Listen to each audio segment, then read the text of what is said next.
swiftly drawing her hand from her pocket. In the blink of an eye, the gun was in Xiao Ying's possession before anyone could comprehend or react. The sound of a bullet being chambered echoed ominously. Lin Cheng discovered that it was Karina's men who had taken Xiao Ying away, and learned that the king had returned directly to the palace after parting ways with him. Who was dining with Qin Hanyue at the hotel? Who instructed the king's steward to use the king's name to abduct Qin Hanyue? What was their intention? Lin Cheng promptly dialed Qin Hanyue. Meanwhile, he departed from the ancient castle, heading towards the palace to confront Karina. Bang, bang, bang, bang, bang. 5 shots rang out, emptying the magazine as bullets grazed Karina's ear before embedding themselves into the wall behind her. All 5 bullets hitting the same hole, demonstrating Xiao Ying's unwavering marksmanship. I truly detest when others point guns at me, Xiao Ying remarked. Karina stood frozen in shock, her eyes wide and unblinking, unable to even let out a scream. Meanwhile, her subordinates, gripped by fear, drew their weapons towards Xiao Ying. Xiao Ying casually settled onto the sofa, nonchalantly toying with the gun in her hand, and lazily stated, I don't believe that if I heal your face, you would let me go or abandon Lin Cheng. In our country, we have a saying, a dog cannot change its nature. Xiao Ying clarified that she was not insulting Lin Cheng. Karina snapped back to reality, taking a deep breath as she glared at Xiao Ying, squeezing out words between clenched teeth. You finally admit it. My face is ruined because of you. She struggled to suppress the impulse to dismember Xiao Ying on the spot. With a tone as if sharing a light jest, Xiao Ying readily confessed, it was me. In her territory, before so many of her subordinates, Xiao Ying's admission left Karina unsure whether to commend her bravery or deem her foolish. You are correct. I will not let you off, Karina declared. Do you know how much you deserve to die? Killing you 1,000 times would not appease my hatred. You have no choice. Your only chance at survival is to heal my face, leave Lin Cheng, and then plead with me. Perhaps I might spare your worthless life. Xiao Ying chuckled softly. Karina continued. Do you think you can buy time waiting for Lin Cheng to save you? Don't be foolish. The time it takes for him to arrive is ample for me to kill you 1,000 times over. Or do you believe that with your limited abilities, you can save yourself? Can you handle 5 or 6, yet confront these 20 or so? When Kara mentioned Xiao Ying, Qin Hanyue initially assumed Kara was envious and had dispatched someone to capture Xiao Ying. After listening to Kara's empty words, Qin Hanyue demanded to know Xiao Ying's whereabouts. But Kara wore a look of utter confusion. It was then he realized they were not discussing the same matter at all. Just then, Lin Cheng's call came through. Noticing the caller ID, Qin Hanyue lifted his phone and headed towards the door. After finally managing to arrange this meeting, Kara was adamant about not allowing Qin Hanyue to leave so easily. Ignoring her status, she rushed forward to block his path. The aroma in the private room grew increasingly intense. As Kara approached, it wafted towards Qin Hanyue, causing him to frown and step back. He cast a glance at the corner where the subtle fragrance emanated.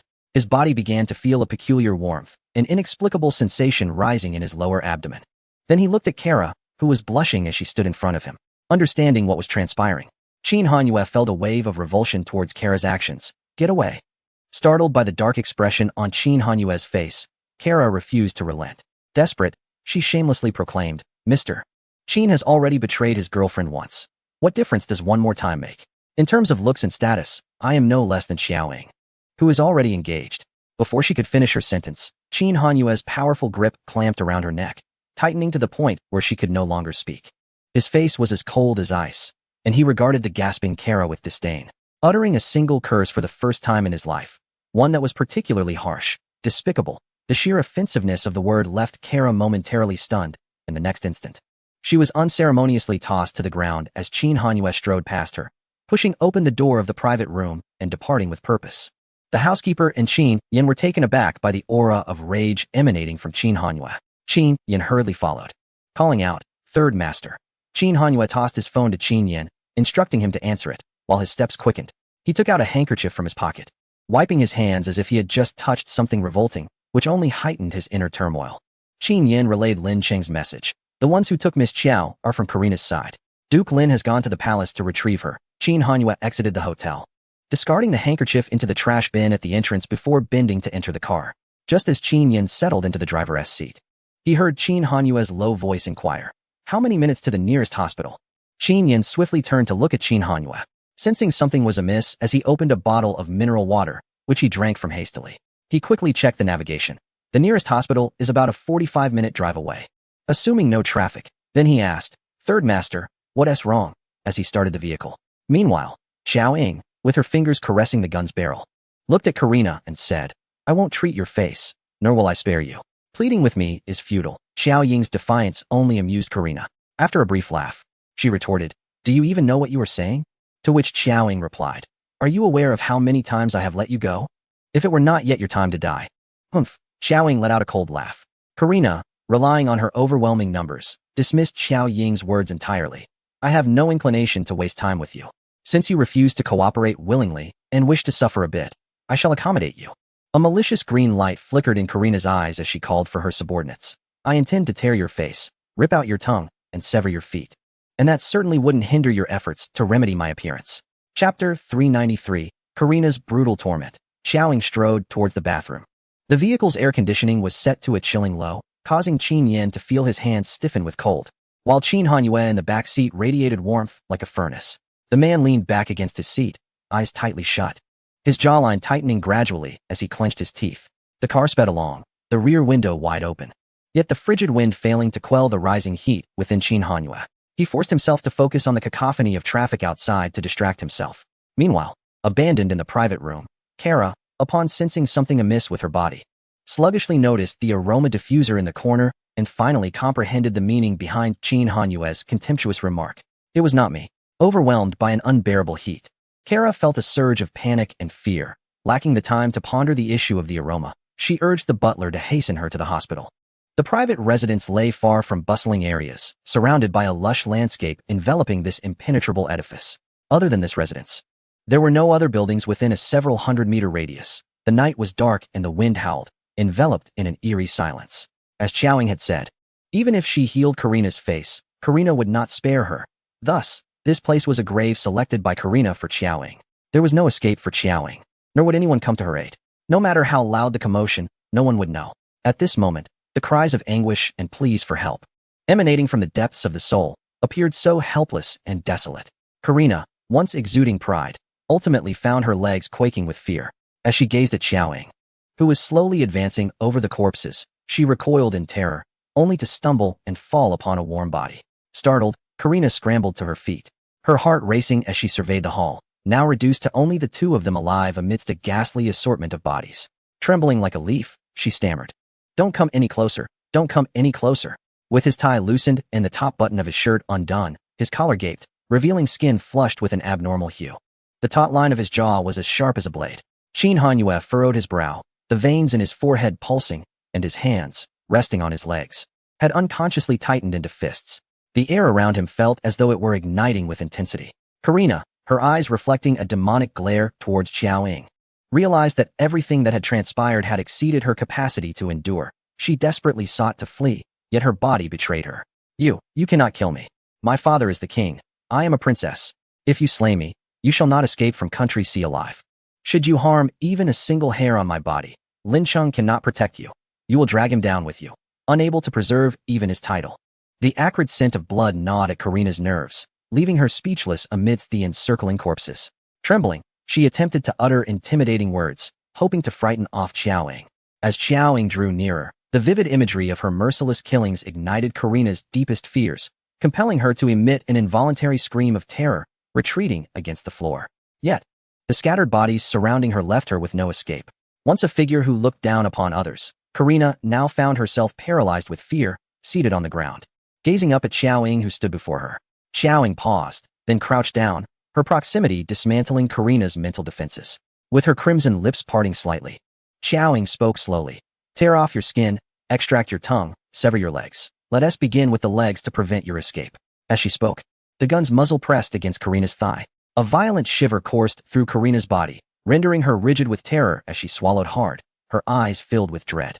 "You dare bang!" Before Karina could finish her sentence, a gaping wound blossomed on her thigh, and her heart-wrenching screams filled the air. Collapsing to the ground as she clutched her leg, her throat erupting with agonized wails that sent chills down one's spine.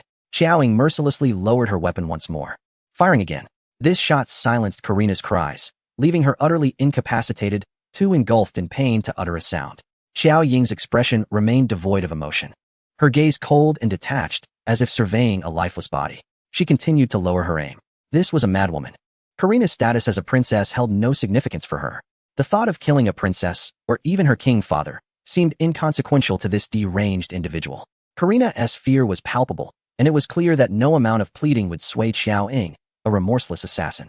Just as Xiao Ying prepared to pull the trigger for a third time, her phone vibrated in her pocket, compelling her to answer. It was Lin Sheng. Finally reaching Xiao Ying, he breathed a sigh of relief upon confirming her safety and urged her to return promptly. Understood, Xiao Ying replied languidly. Sensing her nonchalance, Lin Sheng informed her, Mr. Qin seems to be in trouble. Xiao Ying raised an eyebrow, her tone darkening. Seems to be? Lin Sheng clarified. He has been drugged by Karina. Realizing that the voice on the other end was Lin Sheng, Karina summoned every ounce of strength to cry out, Duke Lin, save me. Her voice trembled with a sob, a poignant reflection of the terror she had endured.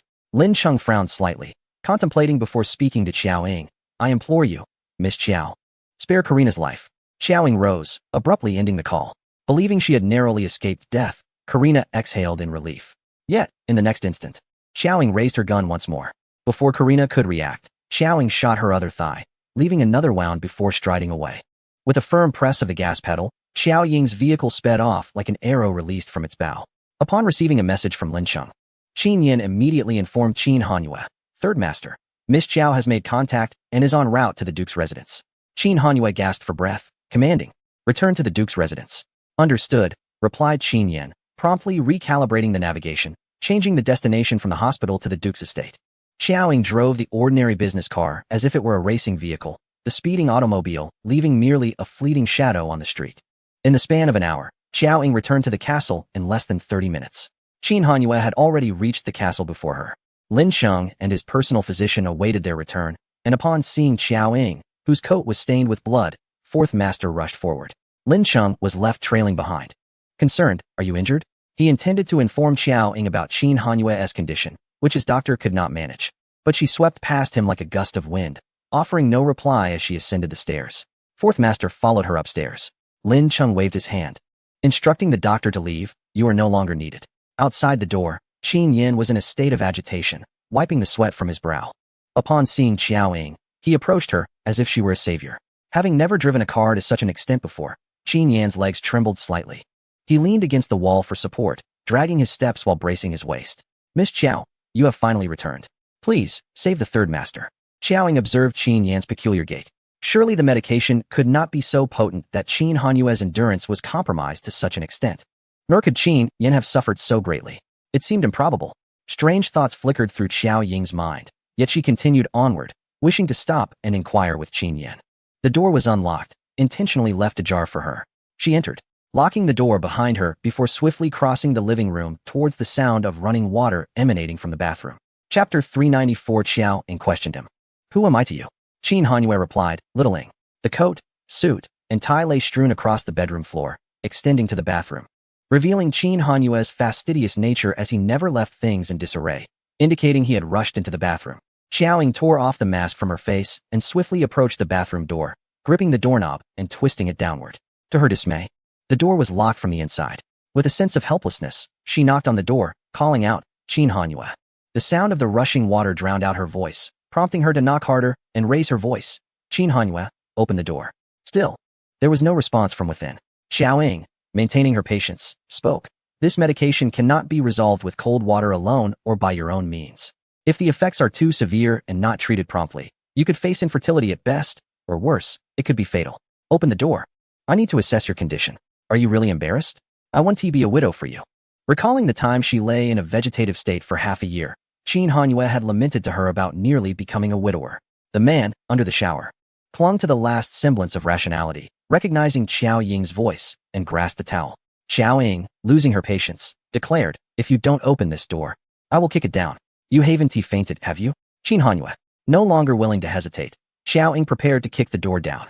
Suddenly, the door swung open, and a large hand reached out, pulling her into the steamy embrace of the bathroom. Xiao Ying found herself enveloped in a searing warmth. As she was held tightly, she sensed the air around her rising in temperature, the moisture on his skin evaporating almost instantly. Feeling a rush of heat in her ears, Xiao Ying instinctively stepped back, as if attempting to evade something, yet found herself unable to retreat even a fraction. His kisses fell upon her with frantic urgency. Fortunately, Xiao Ying had returned just in time. The silver needle in her hand found its way into his side, gradually penetrating deeper. With a deliberate tone, she inquired, who am I? His heated breath cascaded over her face. The potency of the drug was evident. Amidst his labored breaths, he called her Little Ying. A satisfied smile curled at the corners of Qiao Ying's lips. He could still recognize her, suggesting he retain some clarity. Shall I knock you out first before administering the needle, or shall I proceed directly? As the silver needle fully embedded itself in his waist. It alleviated some of his pain, yet it was far from sufficient. Qiao Ying administered another injection, admonishing him, stop playing dead. Qin Hanyue feigned ignorance. Seemingly unable to process her words, perhaps even struggling to comprehend what she was articulating. He silenced her with his actions. This ineffective attempt at quenching his thirst only served to exacerbate his torment, igniting a fire within him that rendered him almost unbearable to endure. His grip tightened, causing Qiao Ying's waist to ache slightly, yet she did not deter him. As his outer garment was torn away, she acquiesced to his advances. However, when he sought to draw close to her neck, she evaded him. With a slight bend of his body, Qin Hanyue's large hand enveloped her waist, lifting her effortlessly. She found herself placed atop the sink. Qiao Ying lifted her gaze to meet his, but before she could fully discern his features, his breath drew near once more. While managing Qin Hanyue, she cautiously continued to administer the needle, struggling to catch her breath. She had to turn her face away to evade him, while simultaneously reaching for his acupoint in preparation for the next injection. It was indeed a challenging predicament. The disparity in their physiques was staggering. Previously, Qin Hanyue had treated her with gentility, and she never envisioned that the usually courteous and mild-mannered Qin Hanyue would lose control to such a degree that she could not withstand it. Qiao Ying resolved to incapacitate him swiftly to save both time and effort. As she attempted to withdraw the first needle from his waist, she turned her head to ascertain its position, unwittingly exposing her delicate neck. Just as she grasped the needle's tip, a tingling sensation coursed through her neck. Qiao Ying's eyes involuntarily narrowed, her expression a blend of resistance, discomfort, and something more complex. She pushed against him, though it lacked force. Even if she had mustered strength, it would have been futile. Marks began to appear on her neck. Withdrawing the needle from his acupoint, her fingers felt somewhat weak. Her ears flushed deeper crimson. To be candid, she felt a certain covetousness toward Qin Hanyue's striking appearance. To put it bluntly, she found herself quite desirous of him. That night at the state banquet, she had pinned Qin Hanyue to the couch, and had the setting been more appropriate, who could say what might have transpired? At this moment, Qiao Ying's heart was far from placid. Their relationship was poised to progress at any moment, and she was not one to be overly sentimental. She simply hadn't anticipated the circumstances of his impaired state. She removed the remaining 2 needles from his body and called out, Qin Hanyue. She gazed downward, only to behold the man's raven-black hair. Qiao Ying casually set aside the silver needle and responded to him. Her reply was a form of silent consent. Although she had felt quite cold while ascending the stairs, the water in the bathroom was frigid, yet she did not feel the chill at all. To the bed, she instructed. Qin Hanyue kissed the corner of her mouth and lifted her, cradling her as she sat. Her slender legs draped over his waist as he strode out of the bathroom. She wondered if this man could truly hear her words. In the hospital, Ryan lamented. With such a large dosage, how could Qin Hanyue have run back to Lincheng? The allure of beauty was right before him, yet he managed to restrain himself. Was it out of respect for Kara's identity, or is the power of true love truly that profound? Ryan clicked his tongue, such a splendid opportunity, and he failed to seize it. While the father and son schemed to create unexpected disruptions for Qiao Ying and her companions, Karina seized Qiao Ying, prompting Qin Hanyue and Lincheng to search frantically. This was a fortuitous opportunity. They set their sights on Qin Hanyue. Little did they expect him to be so steadfast, unyielding even in the face of temptation. Raphael inquired, no traces left behind, I trust? Ryan assured him, rest easy, we will not be implicated. Chapter 395, Qiao Ying awoke. Unleashing a torrent of expletives, Qin Hanyue. Thank you. In the room, only the light from the bathroom illuminated the space. Qin Hanyue had rushed in without turning on the lights, and Qiao Ying, upon entering, had forgotten as well. Only the area by the bathroom door was lit. The bed, the farthest from the bathroom, was shrouded in dimness, darker than any other corner of the bedroom. This lighting was just right. The moment Qiao Ying touched the bed, the man descended upon her. Having received her consent, he could no longer contain himself. His garments were swiftly shed, and the heat between them intensified. Her expression remained calm, though her grip around his neck was slightly tense, revealing her underlying anxiety. Why had he gone to dinner with that woman? The formidable leader, reduced to being drugged. Had that woman taken advantage of him? Had she embraced him, engaged in physical contact? Surely, she had not kissed him? His deepening breaths answered her unspoken questions. He could not articulate a response, making her self-directed inquiries seem like attempts to alleviate her own tension, an incongruity with her usual composed and commanding demeanor. If Qin Hanyue were lucid, he would undoubtedly smile and declare her endearing. What would you have done to save yourself had I not returned? That night at the state banquet, how did you manage after I left? Did you take a cold shower in that bathroom? Her lips were silenced by his, and Xiaoying gradually loosened her grip around his neck, instead clutching his powerful arm, only to find it solid with muscle, veins pronounced, and blood coursing with vigor. Each sinew of his body radiated strength. Xiao Ying's capacity for pain was astonishing, yet given Qin Hanyue's current state, his force could not be gentle, and he was certainly not in a typical condition, successfully causing her to furrow her brow in discomfort. Qin Yin anxiously awaited outside, observing as an hour slipped by without any sign of them. He could not help but worry about Qin Hanyue. With Miss Qiao's medical expertise, how could it possibly take so long to resolve such an issue? Qin Yin was beside himself with impatience. The prolonged suffering raises concerns about the resilience of the third master's health. It is rumored that failure to alleviate the effects of such a drug in a timely manner could severely compromise fertility, potentially leading to the loss of masculine vitality. Has it already taken its toll?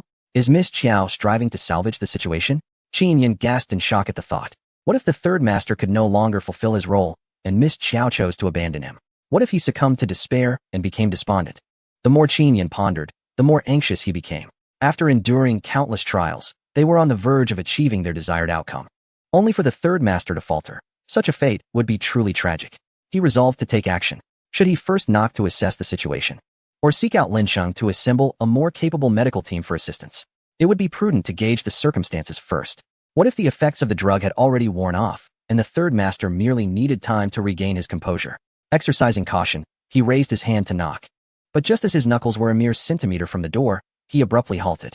In a flash of inspiration, Qin Yin recalled the nature of the poison. No. The drug, in question, an aphrodisiac. Who was inside, tending to the third master? Miss Qiao, the girlfriend he had pursued through thick and thin.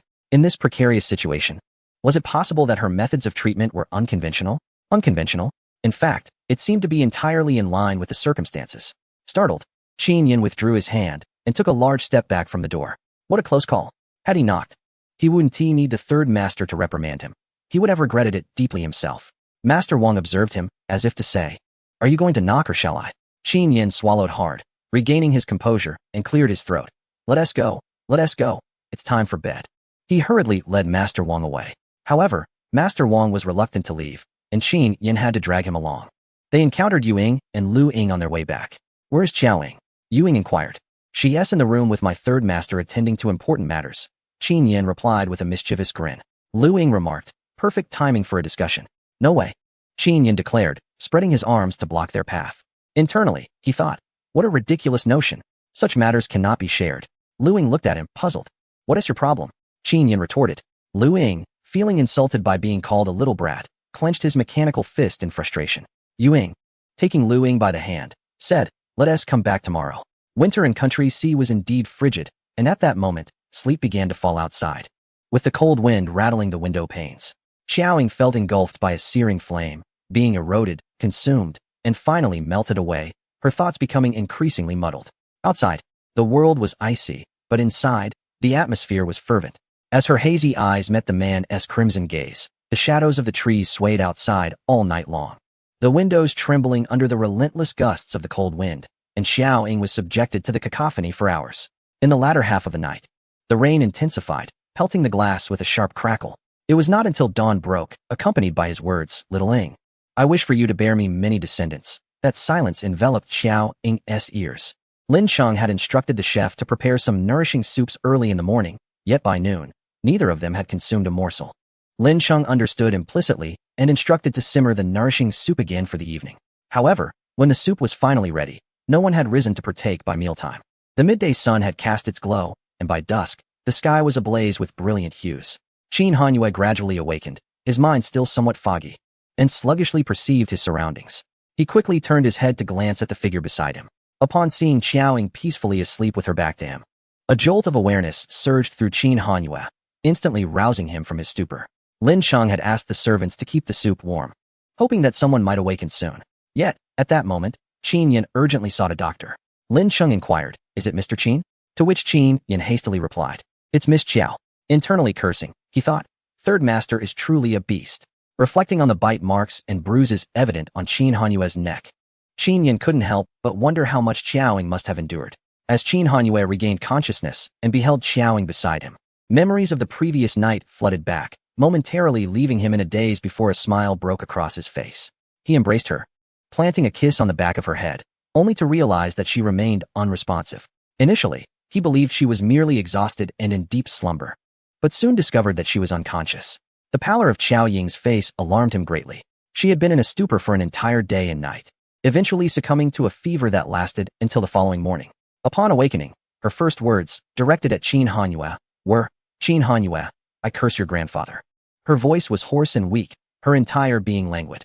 This marked the first instance since their acquaintance that Xiao Ying had spoken such coarse language to the typically gentlemanly Qin Hanyue. Qin Hanyue found amusement in her words. He wanted to laugh, yet felt a pang of guilt. He leaned closer, brushing his cheek against hers, murmuring, "Thank you."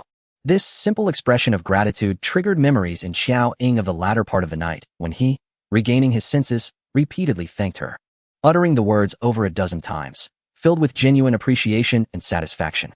However, despite his gratitude, he showed no leniency in his actions. "Thank your mother," Xiao Ying retorted, her frustration evident, her eyes slightly reddened. Qin Hanyue chuckled in response. "It is my mother who ought to thank you." Though Qin Hanyue had been somewhat delirious earlier, he could not recall the specifics of their conversation, yet he was acutely aware that if Xiao Ying had been unwilling, he could not have acted upon her. In Chapter 396, both felt a sense of awkwardness. They shared a mutual desire to bring harm to Qin Yan. Xiao Ying's throat was parched, making speech painful, prompting Qin Hanyue to offer her a cup of water, which provided her with some relief. With her heightened sensitivity, Xiao Ying was acutely aware of every discomfort coursing through her body. She sensed something unusual and inquired, "Did you give me a bath?" "Yes," Qin Hanyue replied. Xiao Ying's delicate brows furrowed slightly, her expression inscrutable. "What's wrong?" he asked, noticing her unease. After a moment of silence, she asked, "Are you sure I was cleaned properly?" Her question, though casual in tone, carried an underlying tension that Qin Hanyue had never encountered before. Observing her somewhat rigid demeanor, he too felt a sense of unease. Avoiding her gaze, he asserted, "It was thoroughly done. I applied the medicine myself." Qin Hanyue glanced at her, his expression betraying a hint of discomfort. Xiao Ying calmly and silently turned her face towards the balcony, her ears, exposed to Qin Hanyue's gaze, flushed with a hint of crimson. An unprecedented awkwardness enveloped the two, prompting Qin Hanyue to unconsciously squeeze his hands. A heavy silence fell upon the atmosphere, and both found themselves feeling somewhat bashful. He held a cup of water and cleared his throat, asking, "Would you like some water? Or perhaps something to eat?" "Let's eat first, it will give you strength." "What would you like?" "We have porridge and stew." Xiao Ying replied, "Bring me my needle." Qin Hanyue promptly responded, "All right." He gently lifted the blanket from her and handed her a needle, but she struggled to grasp it, her entire body aching to the point that a flurry of curses gathered in her mind, yet she lacked the strength to utter them. At that moment, with the looming threat of danger, she thought of merely waiting for her fate. As a killer, relinquishing her combat abilities for personal reasons was a grave misstep. "Do you need to get up? May I assist you?" Qin Hanyue inquired, ready to help her. Xiao Ying ignored him, remaining reclined on the bed, lifting her clothing to expose her abdomen, and began to administer the injection herself. As Qin Hanyue observed the location of her needlework, memories surged forth, leading him to deduce her intentions, contraception. He vaguely recalled discussions they had when he regained some lucidity, recalling what Xiao Ying had said. She had mentioned that a few injections would suffice for contraception without causing harm to her body. Having a girlfriend skilled in medicine meant he needed no precautions, nor did she require contraceptive pills that could endanger her health. This realization elicited an inner delight within him, yet, faced with Xiao Ying's palpable resentment, he dared not reveal his satisfaction, choosing instead to remain silent to avoid inciting her ire. As he fed her porridge, Qin Hanyue clarified why he had gone to the hotel to meet Carla and had been drugged. Xiao Ying remained bedridden for a day and a night, only managing to move about on the third day. Dragging her feet and finding walking laborious, she regretted having considered herself his antidote. Although her current physical condition was far inferior to her own, she had prepared herself psychologically for the abnormal state Qin Hanyue was in due to the drug, especially after years of abstinence. However, she never anticipated being left unconscious and feverish. During the latter part of the night, regret washed over her. She thought she should have given him a few more injections to expel most of the drug from his system first.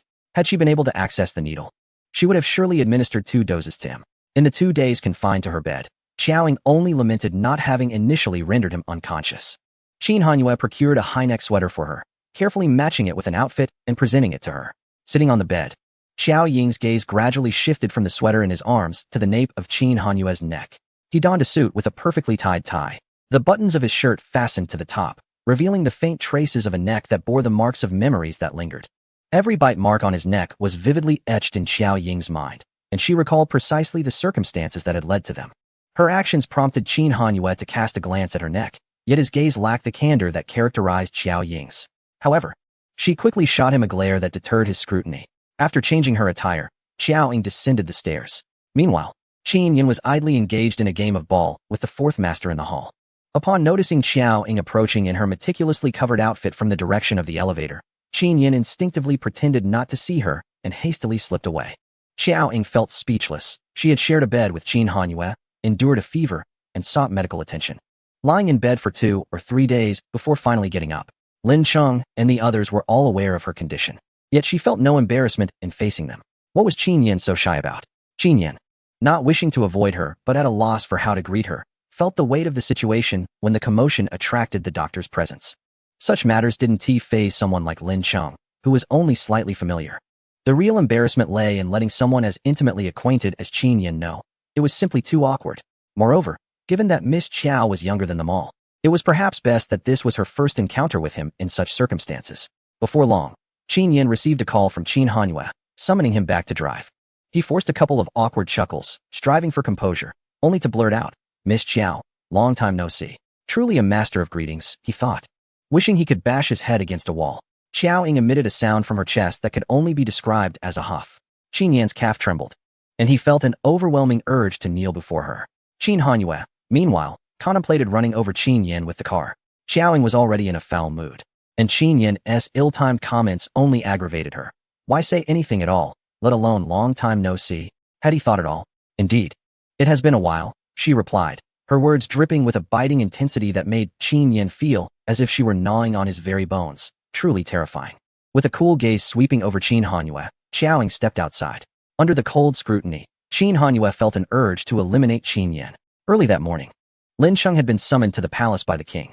At this moment, the royal palace was filled with members of the royal faction, none of whom seemed eager to return home until they had compelled Lin Cheng to act. Lin Cheng faced an unprecedented level of pressure, as Karina lay severely injured due to Xiao Ying's actions, having spent the night in critical condition. One leg was at risk of permanent disability, and she was currently in the hospital. The gravity of Xiao Ying's offense against a royal princess was immense, even considering that Karina had initially kidnapped her. The king demanded Xiao Ying's surrender, but Lin Cheng resolutely refused to comply.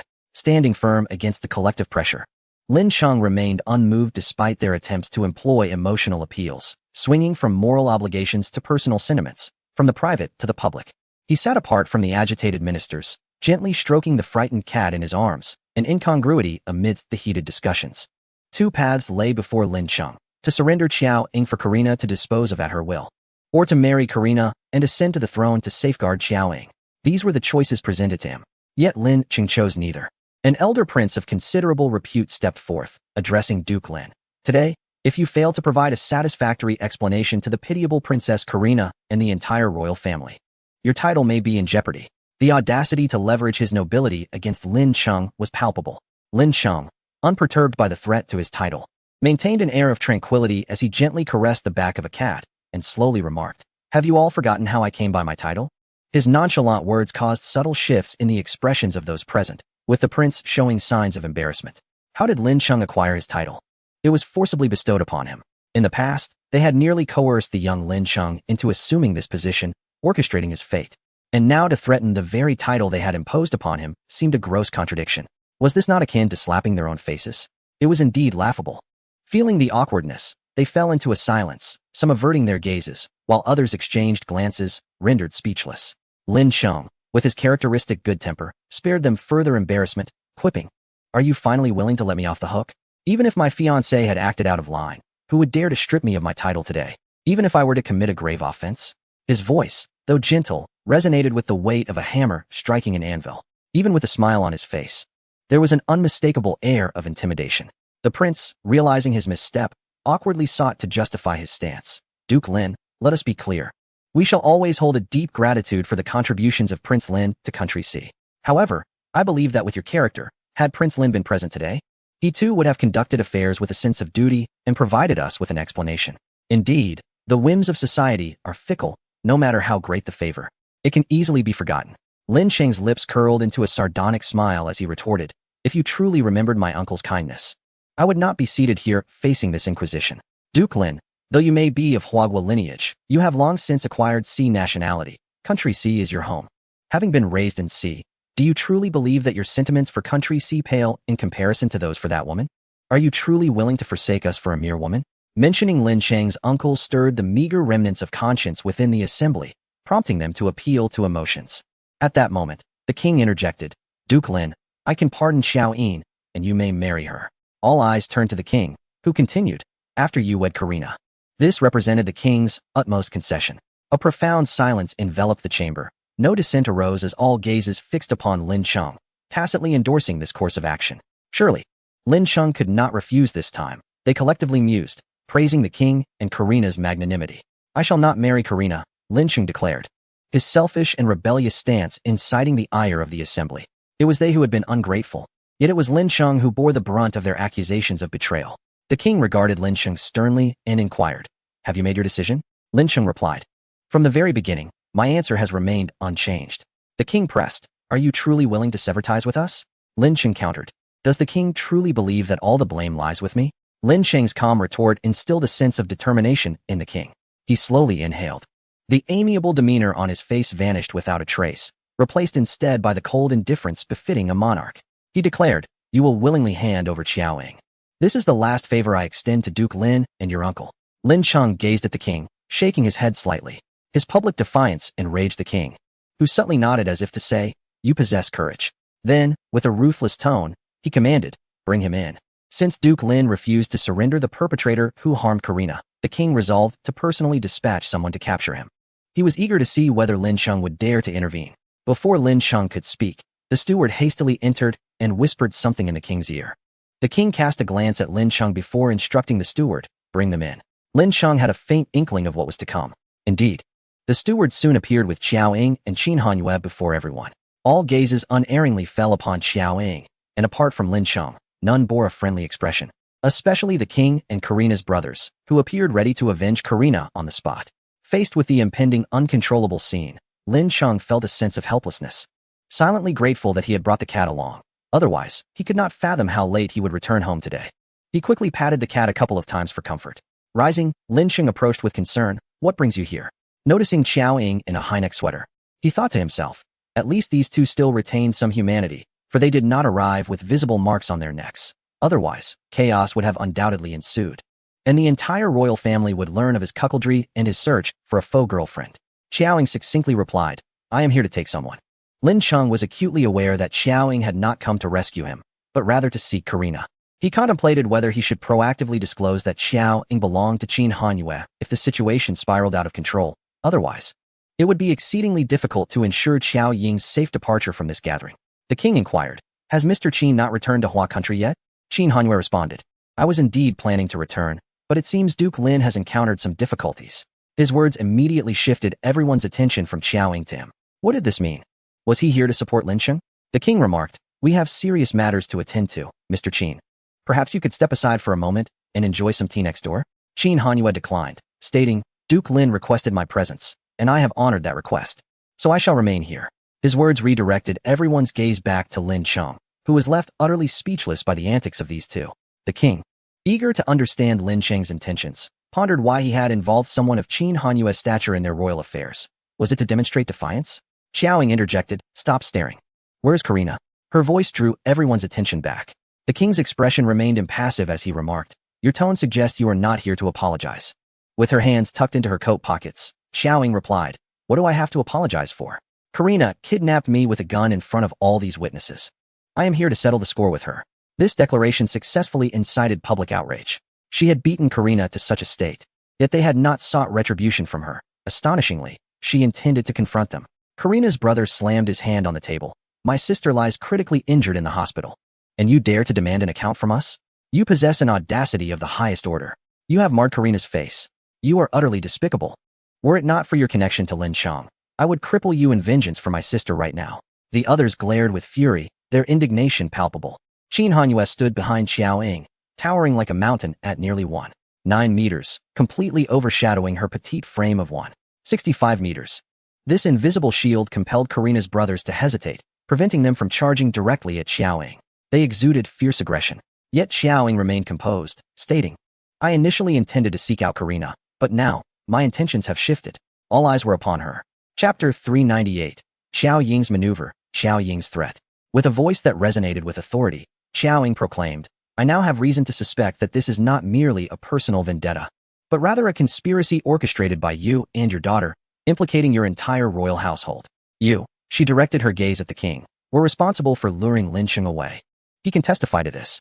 Furthermore, you dispatched individuals to abduct me, with bystanders and surveillance footage as evidence. Karina was to execute the deed. The gun she intended to use against me is still within my possession, a tangible piece of evidence. I almost forgot.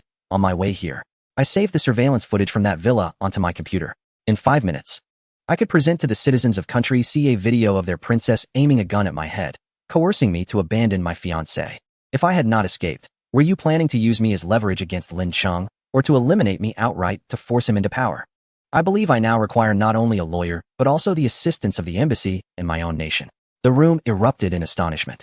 Xiao Ying's bold maneuver was entirely unforeseen. With just a few words, she had implicated half the royal family as accomplices and clarified the king's culpability. The king's face darkened with rage.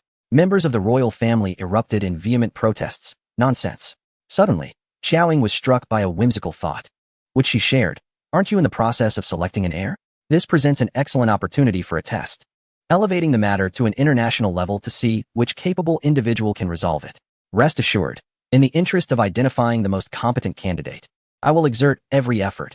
I have connections with numerous government departments and military units in Huagua, and I shall liaise with them to assist in the selection of an heir for Country C. Enough with your empty threats." Karina's brother advanced a few steps, pointing an accusing finger at Xiao Ying. "You are merely a student. Your parents are but lowly laborers. You think you have connections with high-ranking officials and the military? Aren't you afraid of tripping over your own tongue? Were it not for Lin Sheng, your lowly status would have barred you from even entering here." A smile tugged at the corners of Xiao Ying's lips as she kindly reminded him, "A student who has eliminated over 20 of Karina's subordinates." The man froze. Indeed, what ordinary student would dare wield a gun, capable of slaying over 20 trained guards? At just the right moment, Qin Hanyue's voice resonated. "If Miss Qiao requires networking opportunities, I would be more than willing to assist." While Xiao Ying spoke of connections, Qin Hanyue possessed them in abundance. If Qin Hanyue were resolute in his intention to assist Lin Sheng and Xiao Ying, he could effortlessly elevate Xiao Ying's safety to a matter of international dispute with merely a subtle gesture. The atmosphere in the conference hall grew tense and heavy. Karina's brother cast a furious glance at Qin Hanyue, yet he dared not confront him directly. Observing Lin Sheng's silence and his tacit approval of Xiao Ying's actions, the king's expression turned cold. With a sneer, he directed his gaze at Xiao Ying, composed yet disdainful. "To think that a single individual could pose a threat to an entire nation. How audacious of you." The king's demeanor remained calm, yet his words were deliberate. "Do you truly believe I would grant you the opportunity to carry out such threats?" A glint of malice flickered in his eyes. Unguarded by pretense, he intended to make Lin Sheng aware that he would not allow him to act at will, and he could not protect Xiao Ying. Simultaneously, he harbored a genuine desire to eliminate her. As for Qin Hanyue, the king doubted he would intervene should matters escalate, for his bond with Lin Sheng was not so profound. Today, he aimed to pressure Lin Sheng. Xiao Ying smiled. "I relish your eagerness for self-destruction. It spares us much unnecessary dialogue," she proclaimed. "If you cannot eliminate me right this moment, I assure you, Country C will face an unprecedented financial crisis. Its concealed nuclear arsenal will be at risk of a compromised failsafe, and its most confidential military intel will become an open secret. Should I fail to deliver, I shall willingly offer my head for you to kick around. So feel free to test me." After a moment of silence, the vast conference hall erupted with mocking laughter. As Karina's brothers guffawed at her, they looked at Xiao Ying as if she were a fool. Initially intimidated by her bravado and Qin Hanyue's support, they now concluded that Xiao Ying was merely a delusional commoner lost in her fantasies, possibly suffering from a form of paranoia. One young earl scoffed, "Duke Lin, your fiancé is truly charming." At that moment, the butler hurried in with 2 assistants of the king. An incident had occurred. The large shopping centers, public squares, and the LED screens of prominent buildings in the western region were broadcasting a video of Karina's servant falsely accusing Duke Lin's fiancé of skinning a cat.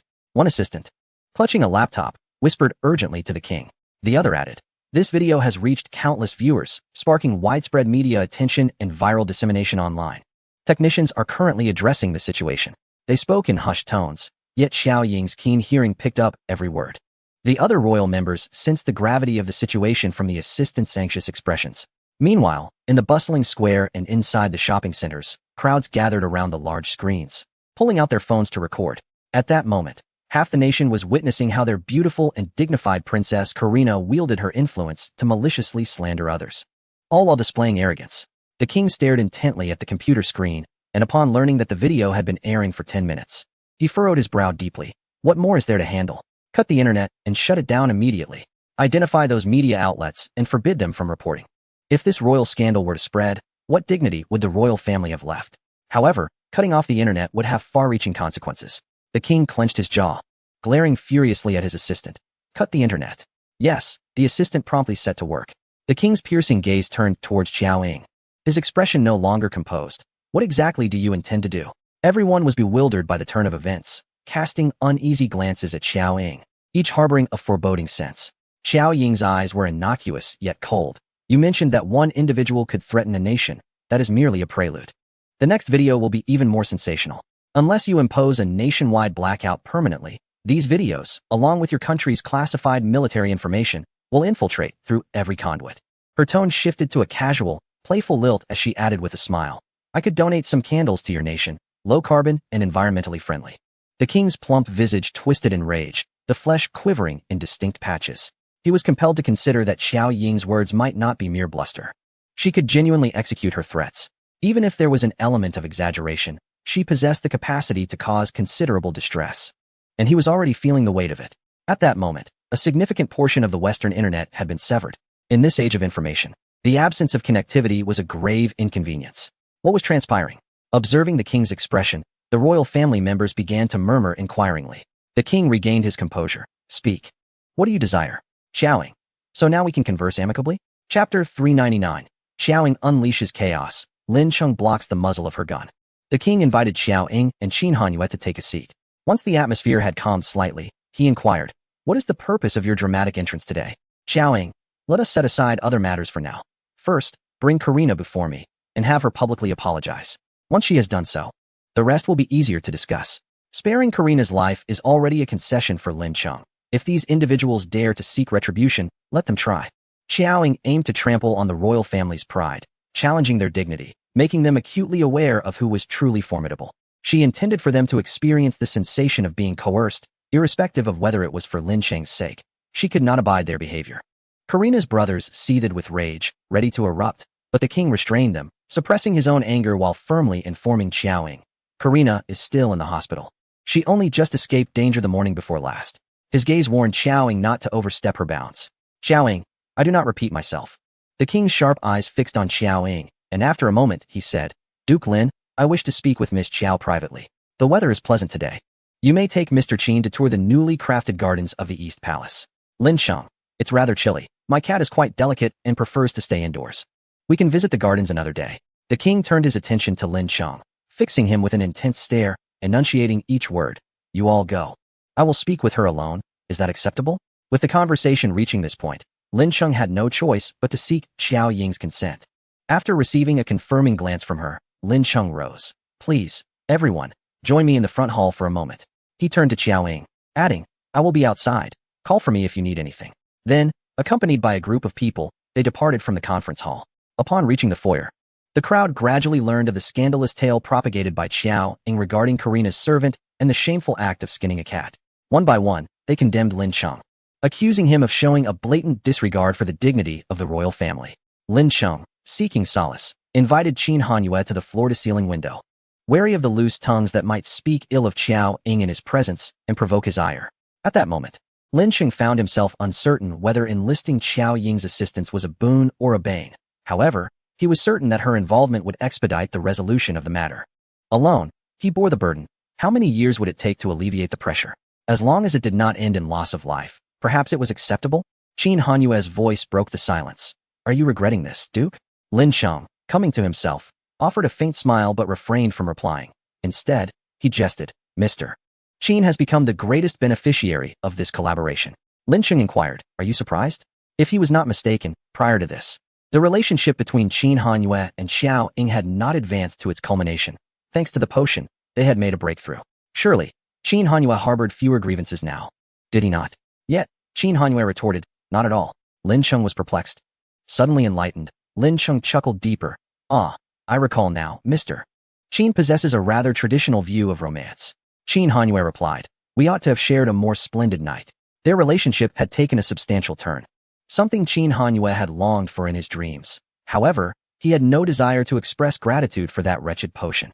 No one would wish for their first intimate encounter with their beloved to occur under the influence of a drug, although the physical sensations were vivid. The memories felt hazy and unclear. The experience lacked many elements he had yearned for. Their first time had left him feeling rough and uncontrolled, entirely unlike what he had anticipated. A sense of regret lingered within Qin Hanyue, though he dared not voice this to Qiao Ying. From her perspective, he would appear to be one who has gained yet pretends to be aggrieved, an act tantamount to courting disaster. Qin Hanyue countered, indeed, Duke Lin, surrounded by nothing but cats and dogs, naturally cannot fathom these matters of affection. In the expansive conference hall, only the two remained. The king, shedding all pretense, bore a frigid gaze, clearly unwilling to engage in a calm discussion with Qiao Ying. For Lin Cheng's sake, I grant you a single opportunity. Restore Karina's visage. Persuade Lin Cheng to marry her, and return whence you came. I will act as if you have never set foot in Sea Country. Provided Lin Cheng obediently assumes my position, I shall overlook Karina's injuries. To all observers, it was evident that Lin Cheng's reluctance to wed Karina, even his refusal of the throne, stemmed from Qiao Ying. In their eyes, Qiao Ying had become a femme fatale. The king now regretted not having dealt with Qiao Ying at the outset, instead contemplating how to pressure Lin Cheng through emotional manipulation, a tactic that had proven utterly ineffective, resulting in Karina's suffering. Should you fail to comply, do not expect to leave here unscathed. I will not spare your parents or friends. Do not count on Lin Cheng to rescue you. No one can help you today. The king's expression hardened menacingly. Qiao Ying maintained her infuriatingly indifferent tone. You and your foolish daughter are both inclined towards self-destruction. The king slammed his palm upon the table, erupting in fury, rising to angrily point at Qiao Ying. You are utterly unaware of your own insignificance. In all my years, you are the first to dare threaten me. In my own kingdom, before my subjects, your audacity is commendable. What do you think you are? You expect our princess to apologize to you? Do you truly believe your meager abilities can intimidate me? You are hopelessly foolish, a mere buffoon in my eyes. While I was negotiating with armies, your mother was still in your grandmother's womb. How dare you threaten me, let alone my entire nation? Do you possess such extraordinary power? What a delusion. How did Lin Cheng find such an utterly ignorant woman? I see he must be mad to accompany us in witnessing your disgrace. Let me assure you, even if you had the capability, you would lack the opportunity to act upon it.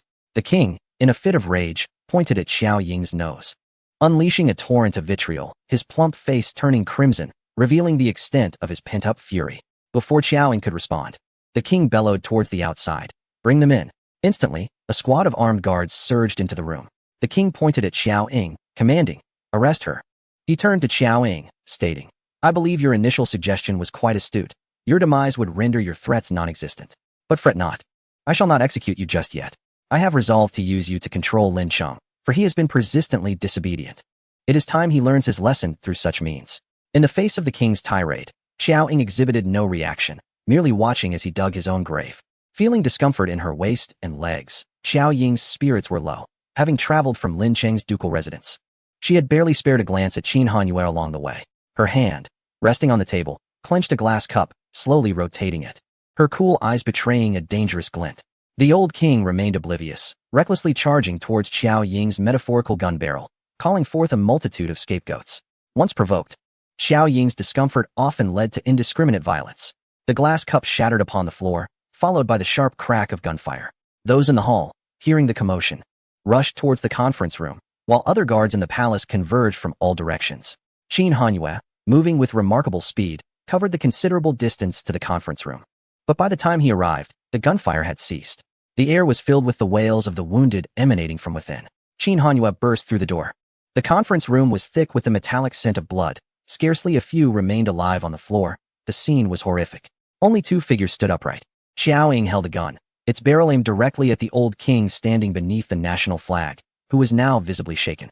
It dawned on him why Karina in the hospital had been so terrified, continuously proclaiming that this girl was not human, but a manifestation of a devil. The terrifying speed and skill displayed were not merely indicative of the inadequacy of Karina's numerous guards, nor was it a result of the lack of weaponry, and certainly not the consequence of any clever strategy employed by Qiao Ying. Lin Cheng stood protectively before the old king, obstructing the muzzle of Qiao Ying's gun. In chapter 400, Qiao Ying shattered the handcuffs with a gunshot. Lin Cheng's uncle had arrived. The royal members who rushed in were momentarily taken aback by the gruesome scene of bodies strewn across the floor, their hearts gripped by fear. Had it not been for the gun in Xiao Ying's grasp and the remaining guards desperately struggling to escape from beneath her feet, it would have been inconceivable that such a frail young girl possessed such formidable strength. Even their most formidable soldiers paled in comparison to her, gathered at the doorway. The onlookers wore grave expressions, scarcely daring to breathe. Apart from the old king's sons, no one dared to step forward to protect their sovereign, fearful of the bullets, fervently hoping that Lin Cheng could swiftly calm Xiao Ying and persuade her to lower her weapon. The old king, shaken but not terrified by the bloodshed, found himself more unsettled by Xiao Ying's prowess. A man who had spent a lifetime witnessing the world's cruelties was forced to admit that he had seen far too little. It was only when Lin Cheng shielded him that the old king's taut nerves began to ease slightly, swallowing hard. Duke Lin.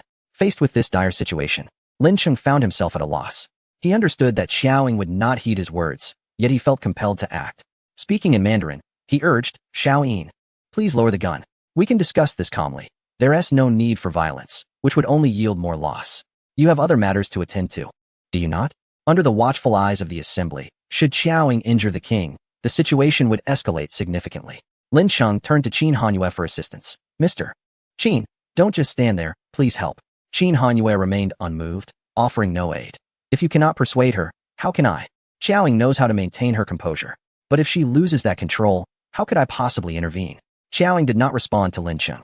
Instead, she slightly tilted her head to regard the old king behind Lin Cheng and remarked in French, in truth, I am not particularly fond of this image I project.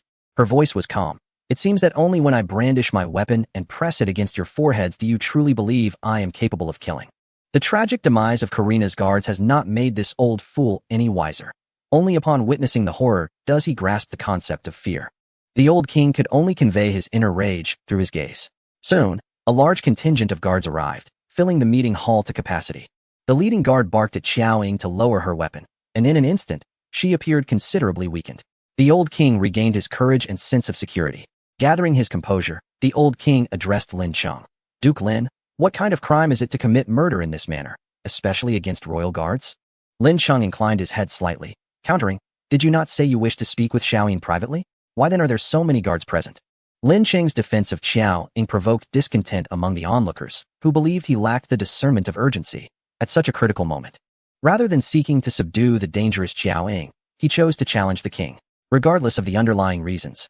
The fact remained that Xiao Ying had committed murder and had aimed her weapon at the king, a truth that no justification could absolve. The elderly king spoke, Duke Lin, given the gravity of the situation, I have little left to consider. She has slain numerous royal guards and grievously injured Karina. I must arrest her in accordance with the law and sentence her to death. Before Duke Lin could respond, the king continued, should you wish to intervene, do not blame me for showing no mercy and apprehending you as well. Duke Lin's expression grew cold, caught in a dilemma. He turned to Xiao Ying, speaking in a conciliatory tone. Could you perhaps lower your weapon? The king pushed Duke Lin aside, stepping forward to place himself in the line of fire. He straightened his posture defiantly. I wish to see if you dare to pull that trigger. This palace is guarded by thousands, and outside, elite troops stand ready. I wonder how you would withstand such overwhelming force. Xiao Ying showed no sign of hesitation, her demeanor calm, as if resigned to her fate. Facing a death sentence. Is there anyone I would hesitate to kill? Her finger rested on the trigger. Is the king truly so fearsome? I have not shied away from killing those of equal standing before. With a casual flick, she could summon a shadowy assassin whose record bore the names of several high-ranking officials. The old king's expression shifted, yet he remained steadfast. Everyone, save for Qin Hanyue, was paralyzed with fear. Duke Lin stepped forward, positioning himself protectively in front of the king, concerned that Xiao Ying's youthful impulsiveness might provoke her into an irreversible action. He feared the guards might suddenly open fire on her. Thus, he advanced a few steps closer to Xiao Ying, aiming to shield her from any reckless gunfire. At this moment, the king's desire to publicly execute Xiao Ying left Duke Lin with no legitimate grounds to hold anyone accountable. Were it not for certain reservations, the king would likely seize this opportunity to justifiably claim Xiao Ying's life. Qin Hanyue also took a few steps closer to Xiao Ying. Together, they formed a barrier, attempting to shield her from the guards' weapons, creating a tense standoff. Caught in the middle, Duke Lin, feeling the pressure, ultimately chose to sacrifice his own safety. May I speak with you in private, Your Majesty? He proposed, intending to reveal Xiao Ying's relationship with Qin Hanyue. At that moment, he could think of no other strategy that might allow Xiao Ying to escape unscathed after her heinous acts against the royal guards. The old king recognized Duke Lin's willingness to compromise, albeit a bit late. Still seething from public humiliation, he hesitated to follow Duke Lin immediately. Very well, he conceded, glancing at Xiao Ying, but she is undeniably dangerous. He summoned a pair of handcuffs from a nearby guard. For safety's sake, let's secure her first before we discuss further. He extended the half pair of handcuffs toward Duke Lin. Duke Lin turned, his brow furrowing slightly, and did not take them. The king remarked, if you are reluctant, my men can assist. He pushed the handcuffs forward as a lesson for Duke Lin. Duke Lin's expression darkened. In the next moment, a gunshot rang out, sending the silver handcuffs from the king's grasp flying to the ground, rendered useless. The guards were startled, quickly raising their firearms and chambering bullets. The entire assembly in the conference hall gasped in shock, eyes wide in disbelief as they turned to Xiao Ying, the gunman. This was no longer mere audacity. This was a true defiance of death. Lin Cheng turned to glance at Xiao Ying, and the once composed expression on her face now bore traces of surprise and tension. The old king's arm was partially numb from the shock, his face a ghastly shade of pale as he fixed his gaze on Xiao Ying. Under his watchful eyes, she raised the gun's muzzle, aiming it squarely at his head. The situation had spiraled out of control. Lin Cheng tried to call out to her, Xiao Ying, but his words failed to budge her an inch. At that moment, the butler reappeared, ushering in another figure with a loud announcement. Prince Lin has arrived. Prince Lin? He has returned? The crowd turned their heads towards the entrance. Indeed, the familiar figure from years past approached them, sparking a flurry of exchanged glances, their expressions shifting to one of intrigue. As the man drew closer, they greeted him somewhat awkwardly, parting to make way. Prince Lin? The old king regarded the newcomer with curiosity. Lin Cheng was taken aback. Uncle. Lin Cheng's uncle acknowledged both the old king and Lin Cheng, then cast his gaze upon the disturbing scene before him. Finally, he turned to Xiao Ying. Raising a hand, he gestured for her to lower the gun. Speaking softly and kindly, child, put the gun down. Don't act impulsively. Leave this matter to me. I will speak with them. It was a tone akin to soothing a child. Xiao Ying glanced at Lin Cheng's uncle, then back to the old king. After a moment's contemplation, she lifted her weapon and fired several precise shots, bringing down 3 flags above the old king's head. Under the seething glare of the old king, Xiao Ying slammed the gun onto the table, shot a cold look at him, then slipped her hands into her pockets and walked away without a backward glance. Chapter 401. Xiao Ying. She disrobed faster than a dog. Qin Hanyue felt elated. Xiao Ying and Qin Hanyue exited the conference hall and entered the foyer. Kara appeared before them, rushing towards Qin Hanyue with urgency, her gown lifted and heels clicking rapidly against the floor. Mr. Qin, she called out. Qin Hanyue furrowed his brow, an instinctive discomfort washing over him, but there was only one path forward. As they drew near, the glaring mark of ambiguity on his neck left Kara momentarily frozen, her entire being chilled with disbelief.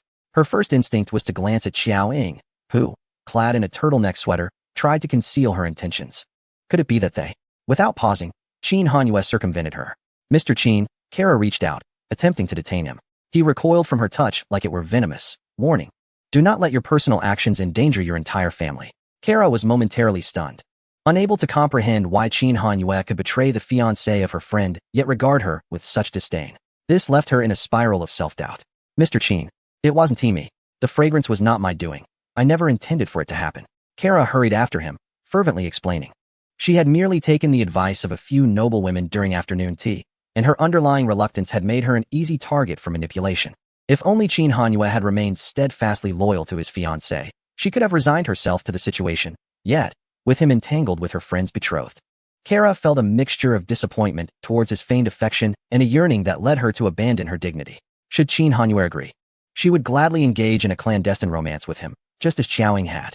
I indeed deceived Mr. Qin under the guise of my father's name. However, I never intended to resort to such underhanded tactics. I have a genuine affection for Mr. Qin, yet I would never lower myself to such depths. My sole intention was to invite Mr. Qin to dinner. Xiao Ying approached a chair, seated herself comfortably, crossed one leg, and with an air of nonchalance, reminded, he has a girlfriend. She glanced at Carla, puzzled.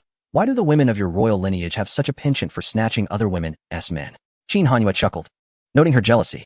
Xiao Ying's words were unnecessary. Carla seized the opportunity to vent her frustration, glaring at Xiao Ying with disdain. Aren't you just the same? Besides, you have a fiancé, with Duke Lin's affections for you. Do you not feel a shred of guilt? Do you not fear being discovered? Carla clenched her teeth. Xiao Ying, with her hands in her pockets, smiled. You don't appear to defend Mr. Qin's girlfriend. You seem rather envious of me. Carla retorted, you. Xiao Ying shrugged. I didn't wish for this either. I have struggled with it. Yet, Mr. Qin is undeniably exceptional, handsome and fit. It would be unsatisfactory not to have him. Qin Hanhua laughed again.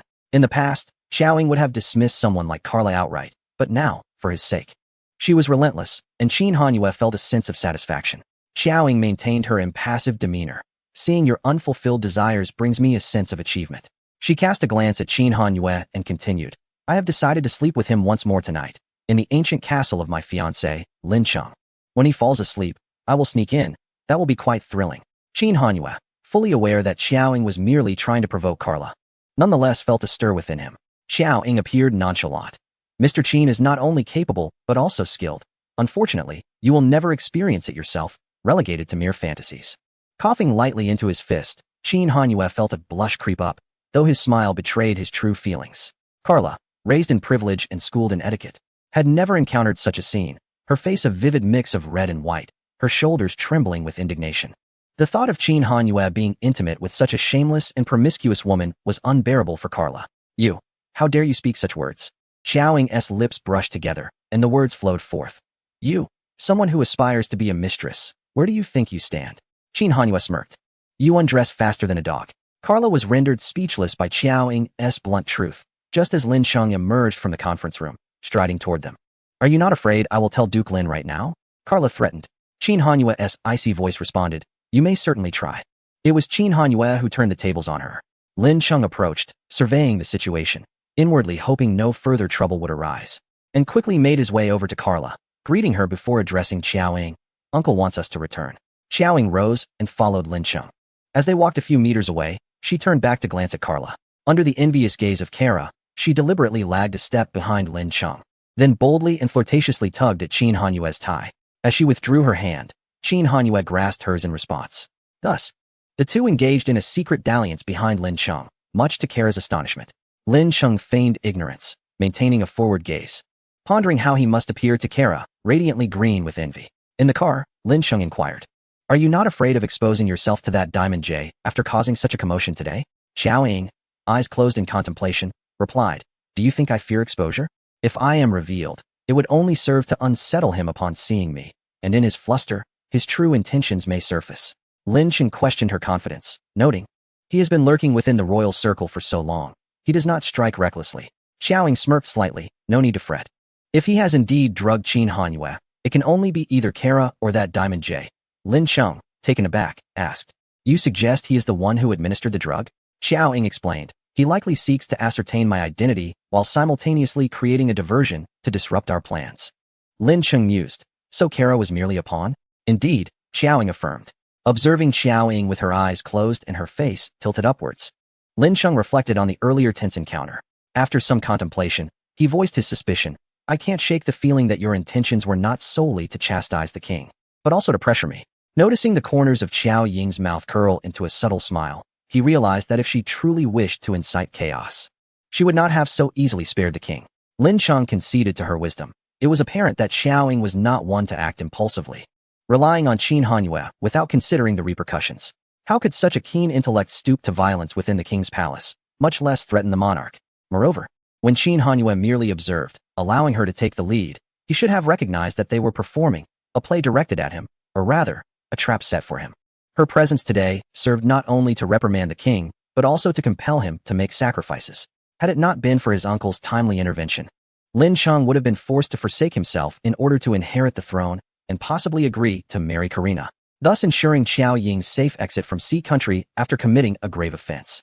Alternatively, he could confess Xiao Ying's relationship with Qin Hanhua, prompting Qin Hanhua to intercede on her behalf. Yet, upon regaining his single status, Lin Cheng would find himself back at square one, unable to escape the fate of being compelled to marry Karina. Should he consent to inherit the throne, Ryan and his son, along with their clandestine allies, the Diamond J, would not remain idle. They would undoubtedly act out of desperation, leading to Xiao Ying reaping the consequences. Lin Cheng, stroking the cat in his lap, shook his head in dismay at the fickleness of fate. Xiao Ying, eyes still closed, offered counsel. If assassins seek power, surely you, as a duke, have a responsibility to intervene? Lin Cheng, reluctant to engage in conversation, gazed silently out the window. After a while, he casually remarked, You seem quite familiar with your adversary. Xiao Ying replied, I've known him for over 20 years. Lin Cheng regarded her with incredulity. The cat, too, turned its gaze towards her. Chapter 402. Qin Hanhua. No needles. Just her. Uncle Lin presents a gift. Not long after the car set off, it came to a halt on a stretch of road reminiscent of their previous encounter. Lin Sheng lowered the car window and offered a perfunctory smile of apology to Qin Hanyue, saying, Miss Chiao, and I have not yet finished our conversation. I cannot change. Qin Hanyue glanced at Lin Sheng, who wore a smug expression, then bent down to peer inside at Xiaoying. Noticing that she was resting with her eyes closed and ignoring his presence, it was evident that her refusal was intentional. Lin Sheng's stubbornness in not switching seats, akin to a child's behavior, surprised Qin Hanyue slightly, yet he found it somewhat endearing. Lin Sheng remarked, It's quite chilly outside. You wouldn't want to catch a cold, Mr. Qin. You should return to your car. Qin Hanyue shot him a glance, but did not move. Lin Sheng feigned innocence. It's not that I don't wish to switch. I simply cannot afford to offend Miss Chiao. I fear that I might inadvertently find myself sold again. With a hint of sarcasm born from their previous experiences, Lin Sheng added, It seems you two are in cahoots. Qin Hanyue, his tone slightly frosty, retorted, Does the Duke not fear being sold by me? Lin Sheng replied, From my observations, it appears that Miss Chiao calls the shots in your relationship, while you are merely her obedient assistant. Qin Hanyue, seeking a compromise, suggested, Would it be acceptable for me to share the front seat? I would rather not exacerbate Miss Chiao's displeasure. With a resigned sigh, Lin Sheng opened the car door, saying, It would be best if I don't get caught between you two. You are a united front, bickering one moment and inseparable the next. And I would be left looking foolish and lacking in social graces. Thank you, Duke, Qin Hanyue replied as he successfully entered the vehicle. 3 minutes passed, and he glanced at Xiaoying, who remained with her eyes shut, indifferent to his presence. He hesitated several times to speak, but held back. Given that Xiaoying was already displeased with him, and the recent encounter had only added to the tension, Qin Hanyue felt increasingly anxious. Finally, he cleared his throat softly, attempting to break the silence, and leaned closer to ask in a whisper, Are you still upset? A silence ensued, and just as he managed to utter something, Xiaoying fell silent again. Fortunately, he soon found an opportunity as Xiaoying shifted slightly in her seat, adjusting her posture. Are you uncomfortable? Let me massage your back. Qin Hanyue offered promptly, his large hand slipping beneath her coat to gently knead her waist through her clothing. Seeing that Xiaoying did not reject his touch, he breathed a sigh of relief. She suddenly spoke, Is there any news from Yueying? Her tone was devoid of emotion, yet it indicated her willingness to engage with him. Qin Hanyue replied, The night before last, they reached out to me. They were rather anxious and wished to discuss selling Lin Sheng. Both Yueying and Lu Ying concurred that sacrificing Lin Sheng to leverage the throne would be the fastest and most efficient method to draw out Fang Pianjie. Qin Hanyue observed Xiao Ying's facial expressions and reactions closely, recalling that she had been feverish and unconscious just 2 nights prior. He was concerned that such words might evoke painful memories and provoke her. However, Xiaoying remained unresponsive, seemingly unaffected by his words. Seeing that she did not appear to hold any resentment towards him, Qin Hanyue inquired again, Are you no longer upset? I am trying my best. To his surprise, Xiaoying snorted dismissively, her tone rigid. What do I have to be upset about? I willingly completed my part, and then grew upset with you. Am I being foolish? In an instant, Qin Hanyue felt overwhelmed and anxious. It is evident that this is not the appropriate moment to pose such inquiries. One should exercise caution and act as though nothing has transpired, refraining from discussing the matter for at least 10 days to half a month. Qin Hanyue possesses a keen sense of self-awareness. While it was voluntary on your part, my lack of discretion warrants your displeasure. Deep down, he is acutely aware of whether Xiao Ying's voluntary actions justify her anger afterward. By the latter part of the night, he had completely regained his senses.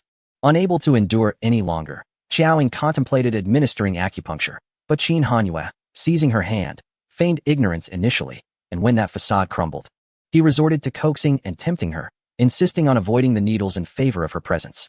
This led to Xiaoying, who typically spoke to him with civility, uttering her first words upon waking to scold him, as he indeed deserved. If Xiaoying had possessed the strength upon waking, striking him would have been justified. With her eyes still closed, she understood that during such a moment, maintaining silence and diminishing her own presence was the most effective means of alleviating his ire.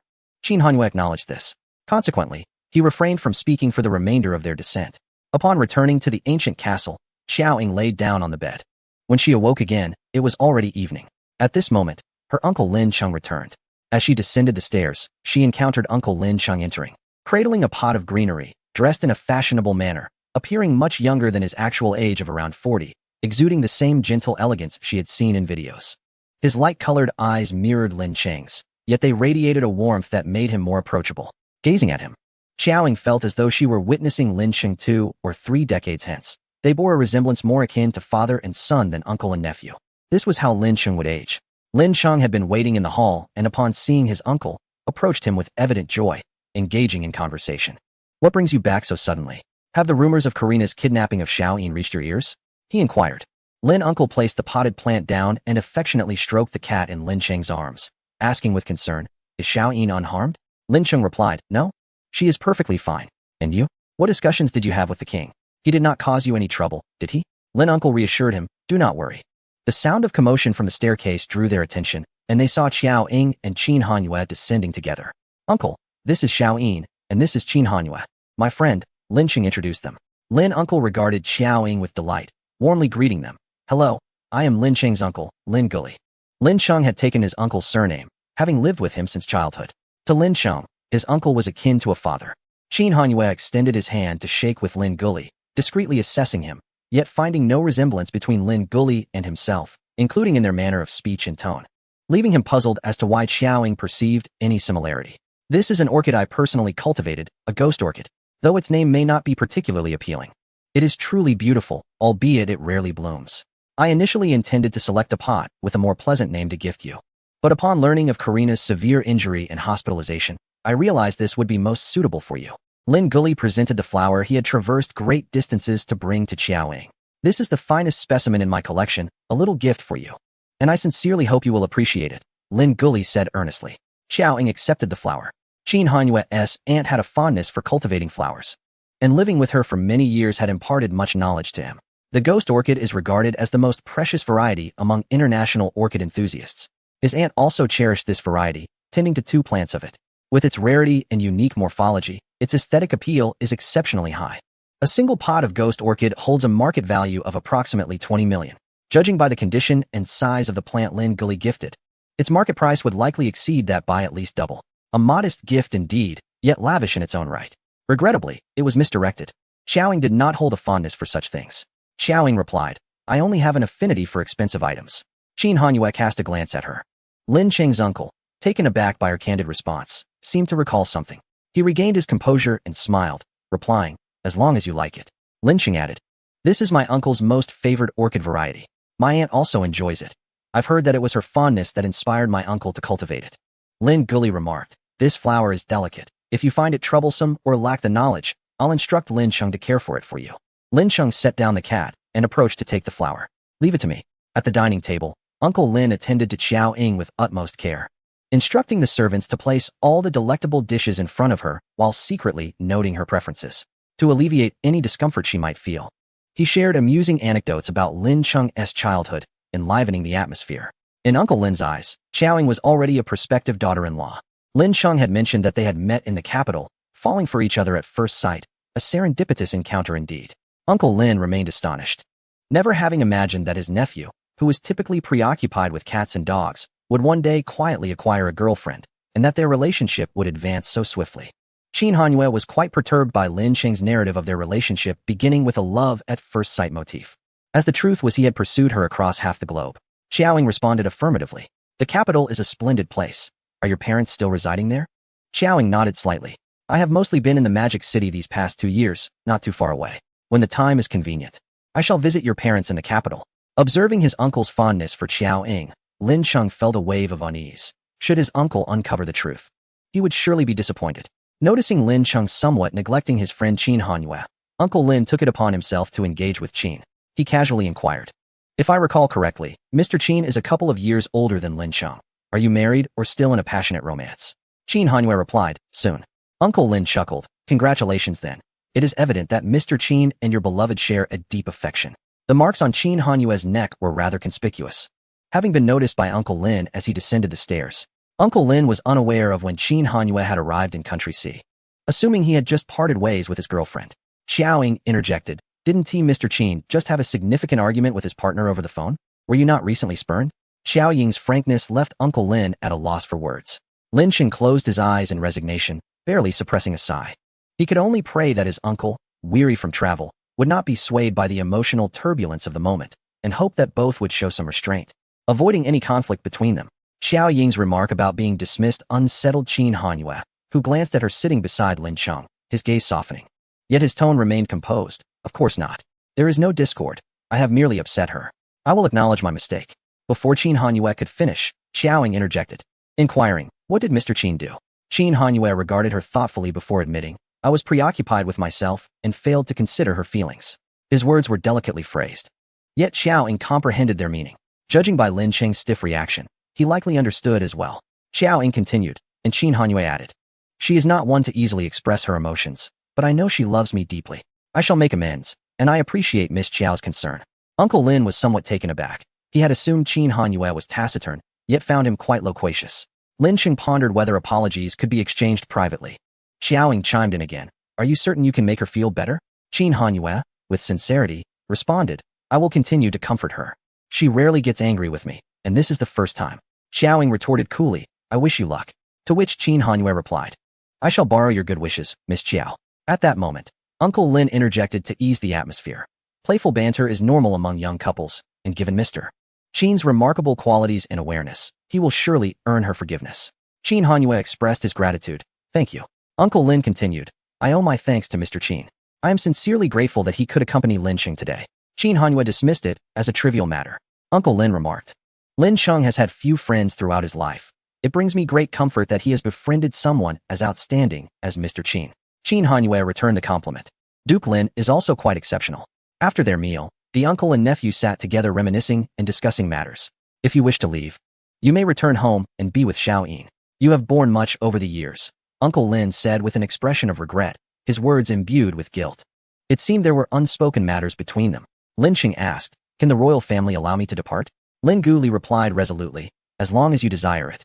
Even if it leads to a bitter estrangement, your uncle will take you away.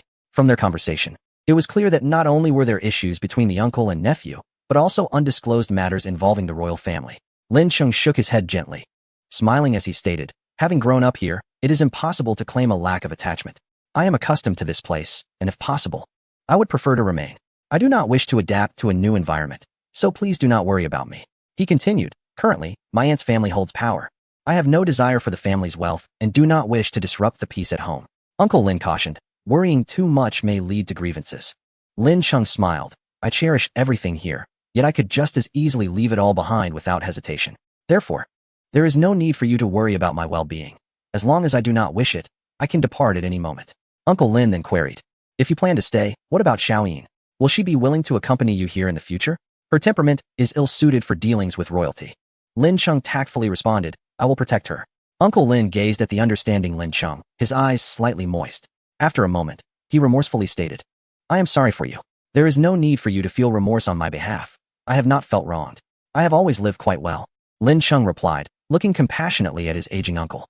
After a moment's contemplation, he decided to relay the outcome. Xiaoyin was unable to find any trace of Nuan's DNA in any genetic database. In this vast world, searching for a person amidst the endless crowd is akin to reaching for the moon, devoid of any clues or direction. It is impossible to ascertain even if the person is still alive. Blindly searching like this is futile. Lin Guli, however, had tirelessly searched for over 20 years, never once wavering in his determination to give up. The conclusion was painfully clear. No matter how many decades Lin Guli searched, he would not succeed. He did not even know what the other person looked like. Even if they were to pass each other on the street, he would not recognize her. Yet, Lin Guli persisted for the chance of a near-impossible encounter. Even if they were to meet without recognition, as long as he could be close to her, to have seen her, to know her face, Lin Guli would have no regrets. The moment Lin Guli resolutely abandoned everything, including Lin Cheng realized that his uncle was prepared to die on this quest. He would continue searching until he could search no more, which would be until his very last breath. Thus, Lin Cheng never attempted to dissuade him, even though his uncle faced numerous dangers along the way. Lin Guli smiled faintly, it's all right, I anticipated this outcome. Yet, the smile was tinged with a certain bitterness. He quickly composed himself. When do you plan to hold the engagement banquet with Xiaoyin? Will it be back in Huagua or here? Lin Cheng replied, there is no rush. I will discuss it with Xiaoyin. Make sure to have a good discussion, don't let her feel wronged. Lin Guli patted his nephew's shoulder. Lin Cheng awkwardly responded, Xiaoyin and I have not yet progressed to that stage. Lin Guli encouraged him with a smile, then do your best. Lin Cheng nodded. Suddenly recalling something, Lin Guli inquired, does Xiaoyin dislike Mr. Qin? It seems there is some discord, is there a conflict? Lin Cheng internally scoffed, dislike? Quite the opposite. Perhaps, as a young woman, Xiaoyin feels a sense of injustice for Mr. Qin's girlfriend, which makes her words a bit sharp. Uncle Lin advised, you should mediate this. Your fiancé is wonderful, and so is your friend. Lin Sheng merely replied, "Mediate? Was that even necessary?" Xiao Ying accompanied Fourth Master for a leisurely stroll to aid digestion. After circling the first floor, she returned to the hall and spotted Uncle Lin seated on the sofa. A pot of orchids, which she had forgotten to put away, rested on the table. At that moment, Uncle Lin was attentively watering the orchids with a nutrient solution. Completely absorbed in their care, unaware of Xiao Ying's presence as he examined their condition. One cherishes cats and dogs dearly, the other adores flowers and plants. Indeed, this uncle and nephew are quite alike. In reality, Uncle Lin differs somewhat from his video persona. He seems to be enveloped in a persistent veil of sorrow, especially as he stares blankly at the orchids, the ache in his heart becoming more pronounced. Whether seen on screen or in person, his face is consistently adorned with a warm smile. Yet in this moment, that smile has faded, leaving him exuding a profound sense of solitude and desolation. When one invests excessive energy into pursuits, apart from a fraction of genuine affection, it often serves as a psychological, spiritual, and emotional refuge. It is evident that Lin Sheng's decision to care for numerous cats and dogs within the castle stems from a deep-seated loneliness and monotony. Lin Guli is, thus far, the only individual who has appeared close to him aside from the servants. And what of Lin Guli? With a call from the Fourth Master, Lin Guli became aware of their presence. Chapter 404. Uncle Lin, I seek my wife and daughter, Xiaoying. Have they all gone missing? Xiaoying, lacking the intention to greet them, prepared to ascend the stairs for a shower and rest. However, Lin Guli offered her a genuine smile. His smile was sincere and unfeigned, inexplicably soothing to the heart, inviting closeness and providing a sense of security. The gloom surrounding him dissipated, leaving only warmth. He exuded a gentle and composed demeanor, a testament to the passage of time. The Fourth Master had already dashed over, trustingly tilting his neck towards Lin Guli, who chuckled as he scratched the Fourth Master's neck, remarking, "You've grown so much. I've only seen you in videos before." The Fourth Master barked. Yet Xiao Ying remained disinclined to approach, despite the allure of this handsome uncle with his infectious smile and intriguing aura, which naturally endeared him to her. However, she and Lin Sheng were not truly a couple. By nature, she was aloof and not particularly courteous. The Fourth Master called out to her, and Lin Guli turned his gaze in her direction. Only then did Xiao Ying take a step forward, prompting the Fourth Master to abandon Lin Guli and leap into her embrace. "He really likes you," Lin Guli observed, his gaze towards Xiao Ying mirroring that of Lin Sheng. "I am his owner," Xiao Ying replied. Lin Guli expressed surprise. "Lin Sheng gifted you sack?" This was indeed the first instance of Lin Sheng parting with one of his beloved pets. Outside, a gentle drizzle fell, enveloping the castle in a serene stillness. Xiao Ying settled onto the sofa, passively listening to Lin Guli recount tales of Lin Sheng. The stories were rather mundane. Yet the storyteller's melodious voice effortlessly captivated attention and even lulled her to sleep. This was the sole reason she lingered to hear his narratives. The Fourth Master listened with greater intensity than she did. "When Lin Sheng was 8, I gifted him a white Maine Coon cat for his birthday. It was his first pet, his initial friend and playmate. The butler told me he was immensely joyful upon receiving it. He cherished it dearly, often cuddling with the cat while eating and sleeping, even sneaking it into his backpack to take to school. Just thinking about Lin Sheng's adorable antics brings a smile to my face. He cared for it with great dedication, but alas, winter's chill took its toll, and the cat fell ill. He cried over the phone, filled with guilt, believing it was his fault for taking the cat outside. The butler mentioned that he shed tears for several days while the cat was unwell." As Xiao Ying listened intently, she deliberately chose not to respond to Qin Han's message inquiring about her whereabouts.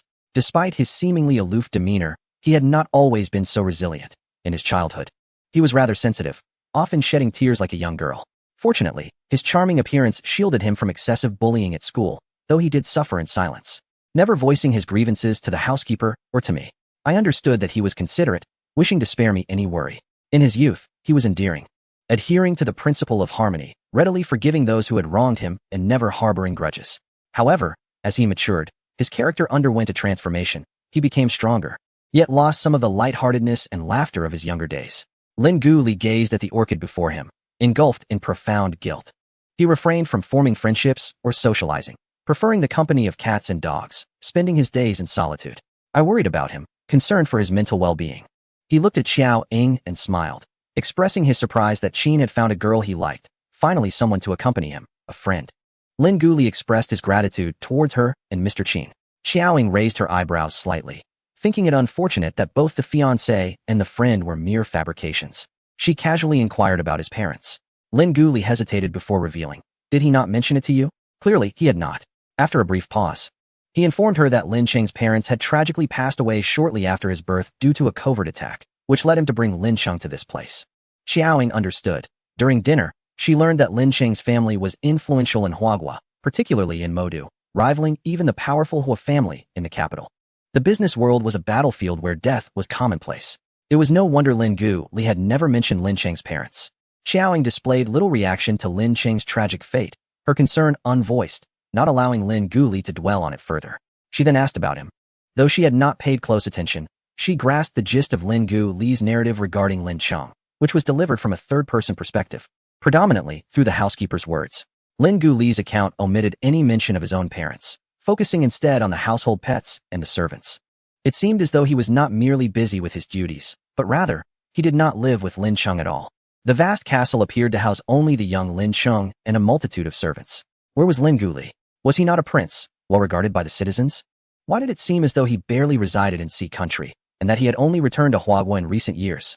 Their apparent close uncle-nephew bond suggested a familial connection, yet he had brought Lin Cheng from Huaguo to Sea Country, only to neglect him? Xiaoying could not fathom what monumental reason could compel an uncle, who seemed to care so deeply for his nephew, to abandon Lin Cheng. Lin Guli fell silent, his unspoken remorse and guilt indicating to Xiaoying that the narrative held deeper intrigue. After a long pause, he managed to utter, "I left him behind." As he stared at the orchid, his gaze gradually becoming vacant. "I adopted him from Huaguo when he was merely a few months old, only to abandon him, and thus, over the span of 20 years, he was forsaken." Lin Guli's heart ached unbearably, as if a thorn lodged in his throat. In an instant, the sorrow he had concealed erupted from within, enveloping him entirely. His present demeanor was pitiable, evoking deep sympathy. Xiaoying felt little in response. She was not one to indulge in gossip. Such matters, irrelevant to her, elicited only a cursory interest. If Lin Guli chose to speak, she would listen. But if he preferred silence, she would not pry. Lin Guli lamented, had he not brought him here and allowed him to remain in Huaguo, he might have experienced a happier existence, free from the compulsion to engage in actions he detested. He spoke with remorse, expressing his apologies to the boy, his sister, and the boy's parents, confessing to moments of regret. Yet, when he finally wished to return and make amends, the boy had matured, no longer in need of him. Xiaoying initially assumed Lin Guli's neglect stemmed from his engagements in Sea Country, but now it seemed otherwise. Curiosity flickered within her, despite Lin Guli's esteemed standing. He had abandoned Lin Cheng, yet had no reason to forsake Sea Country so easily. If he had truly been absent from Sea Country all along, how could the royal family, which held him in high regard, permit such abandonment? What could compel Lin Guli to relinquish Lin Cheng, Sea Country, and everything he possessed here? If he harbored resentment towards her, it might have been easier to bear, but he never did. Lin Guli slightly shook his head, revealing that his last return to Sea Country was 5 years prior. He lifted his gaze, his moist eyes surveying the grandeur of the castle. Observing his distress, Xiaoying inquired further, "Is there still a matter unresolved?" Lin Guli shook his head. Xiaoying pressed on. What issue could be so intractable? A prince and a duke. Lin Cheng's family holds considerable influence in Huaguo, yet there remains something unresolved after all these years. Lin Guli looked at her. Bitterness etched in his heart, but he did not shy away from revealing, "I am searching for my wife and daughter, who have gone missing." Xiaoying raised an eyebrow, realizing he was a man of deep sentiment, and couldn't resist adding, "Both lost?" Recalling a recent DNA sample Lin Cheng had provided, she understood it was in pursuit of his uncle's search. Lin Guli nodded. "Are you certain they are lost, and not that you were abandoned unilaterally?" Lin Guli met her gaze. Her words, combined with her impassive expression, unexpectedly brought a smile to his sorrowful countenance. The juxtaposition of joy and sorrow deepened the ache within. If he were merely abandoned, at least there was a greater likelihood that they were still alive. Chapter 405. Your disposition resembles that of my wife. Xiaoying, I will cherish Lin Cheng profoundly. Lin Guli, my daughter was taken from me shortly after her birth. He gently shook his head, his fingertips brushing against the orchid's leaves, which swayed silently. What could his shaking of the head signify? Surely, it did not imply death. Otherwise, he would not be seeking his wife and daughter. However, after all these years, their survival remained uncertain. Otherwise, how could it be so challenging for the uncle and nephew, alongside Lin Cheng's family, to locate them? Xiaoying, rarely benevolent, remarked, "Lin Cheng only provided me with one DNA sample. Isn't there another?" Lin Guli, I do not possess anything of my wife's. He added, no information whatsoever. Xiaoying, a photograph? Lin Guli shook his head once more, indicating absence. His gaze was fixed vacantly upon the orchids before him. Xiaoying, unusually persistent, inquired, what is her name?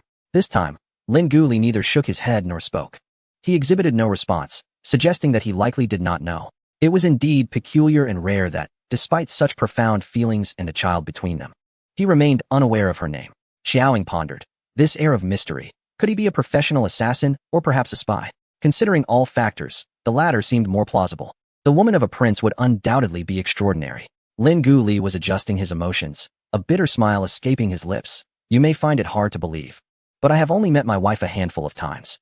Xiaoying, I thought it was a fleeting romance. Lin Guli, caught between amusement and exasperation, raised his hand to feign massaging his temples, discreetly wiping away the moisture from his eyes before turning his gaze to Xiaoying. He reminisced fondly. My wife was also quite candid, outspoken, and would often utter the most astonishing remarks, occasionally with a hint of mischief. Xiaoying observed him, raising an eyebrow. You share a striking resemblance in temperament and manner of speaking. You evoke a sense of familiarity in me. I hope my words do not offend you. Xiaoying, it is the first time someone has called me familiar. Lin Guli, ever the gentleman, apologized. I beg your pardon. I simply miss my daughter immensely. As he mentioned his daughter, sorrow clouded Lin Guli's eyes once more. She must resemble her mother as she grows. He envisioned his wife's beauty, her character. If only she were still alive. Grief engulfed him, leaving him bereft of solace. For over 20 years, he had fought alone, with Xiaoying still present. Lin Guli silently tucked away his sorrow and shifted the conversation. He smiled at Xiaoying, his eyes filled with affection. Are you preparing to return to Huagua to celebrate the new year with your family, or do you wish to stay here with Lin Sheng? Naturally, Lin Guli hoped Xiaoying would remain and keep Lin Sheng company. However, as a young woman, not returning home for the new year would surely worry her parents. If you decide to return to Huagua, rest assured, you need not fear anyone taking Lin Sheng away, Lin Guli assured her, or perhaps, let Lin Sheng accompany you back for the celebrations. Xiaoying, I have not made up my mind. Lin Guli, Lin Sheng is not one to express himself well. He often sacrifices his own feelings for those close to him. Do not be deceived by his occasional coldness or aloofness. He cares deeply for those around him, having lacked much love. Just as Lin Guli spoke, Xiaoying, seated with her side facing the staircase, caught a glimpse of a figure descending. She casually averted her gaze. Lin Guli, still unaware of the approaching figure behind him, continued speaking. May I entrust you with the task of loving him well? Xiaoying, without glancing at the quietly standing Qin Hanyu not far behind Lin Guli, readily replied, of course. Lin Guli expressed his gratitude. Thank you, dear. Xiaoying, it is my duty. Meanwhile, Qin Hanyu's hands, tucked into his pockets, were clenched tightly. His gaze cast downwards with an unkind glare directed at Lin Guli's head. Chapter 406. Xiaoying, what of gentlemanliness and discretion? Qin Hanyu, let me in first. Wang, the fourth master, rose and called out to Qin Hanyu. Lin Guli turned to look back. Mr. Qin, haven't you retired for the night? Qin Hanyu's tone was rather curt. I'm thirsty, seeking some water. His gaze subtly flickered towards Xiaoying, indicating that he was not in search of water, but rather of companionship. Xiaoying forced a smile, half amused. There are numerous places upstairs to quench your thirst. Did Mr. Qin overlook them? Or perhaps you've drained them all? Qin Hanyu regarded her, his tone softening considerably. Just clearing my mind. I'm awaiting a call from my beloved. He confided. The change in Qin Hanyu's demeanor led Lin Guli to believe it stemmed from the mention of his cherished one, prompting a smile from him. Lin Guli remarked, the bond between you and your beloved is truly enviable. Just the mere mention of that special someone alters your tone and gaze. In this materialistic age, genuine affection is indeed rare. This revelation increased Lin Guli's admiration for Qin Hanyu. Qin Hanyu responded with a faint smile. Many have expressed similar sentiments. Xiaoying raised an eyebrow, bemused by his claim. It seems your attempts at flattery aren't particularly successful. Mr. Qin, you have much to learn in this regard. Qin Hanyu replied, indeed. As this is my first experience being someone else's boyfriend, I acknowledge my shortcomings and feel quite embarrassed. It's rather late. Miss Qiao, why haven't you retired yet? Xiaoying affectionately patted the head of the dog, for Yi, with a mischievous glint in her eye. I'm conversing with my future family about my future husband. Qin Hanyu. Lin Guli chuckled and said to Xiaoying, thank you for indulging me in conversation. It's getting late. You should rest early. Xiaoying patted Forye's head. Go to sleep. Then tugging on Forye's ear, she added, drink some water before sleeping, lest you need to rise in the dark of night. As Qin Hanyu, who had been subtly undermined, followed Xiaoying upstairs, he maintained a respectful distance. Once out of Lin Guli's line of sight, he hastened his steps to catch up with her. Naturally, he inquired, what were you discussing with Lin Guli? Xiaoying was not fond of idle chatter with unfamiliar individuals, especially not with distant elders, even in jest. She replied, haven't I mentioned it already? We talked about Lin Sheng. A twinge of jealousy sparked within Qin Hanyu. Yet he refrained from voicing it. I too perceive a resemblance in his manner of speaking to mine. Thus, I can fully comprehend why you would enjoy conversing with Lin Guli. Xiao Ying's lips curled upward, unable to suppress her amusement at his self-soothing remarks. From our prior interaction, I believe Lin Guli surpasses you. If he were 20 years younger, I'd choose him. She chuckled, her insinuation clear. As she compared Lin Sheng to Lin Guli, who had already crossed the threshold of 50, Qin Hanyu replied, "What a pity for him. To have missed out on such an exceptional girl as you, Miss Qiao. I never anticipated that I would find solace in having the advantage of age one day." Xiaoying teased, "Your verbal skills are evidently improving." Qin Hanyu countered, "Not by my own will, but rather through necessity." Xiaoying retorted softly, "That's none of my business." As she pushed open her door and turned to close it, Qin Hanyu halted her by placing his hand against the door. Xiaoying asked, "Mr. Qin, what of your gentlemanly conduct and sense of propriety?" Qin Hanyu, "I haven't lost anything.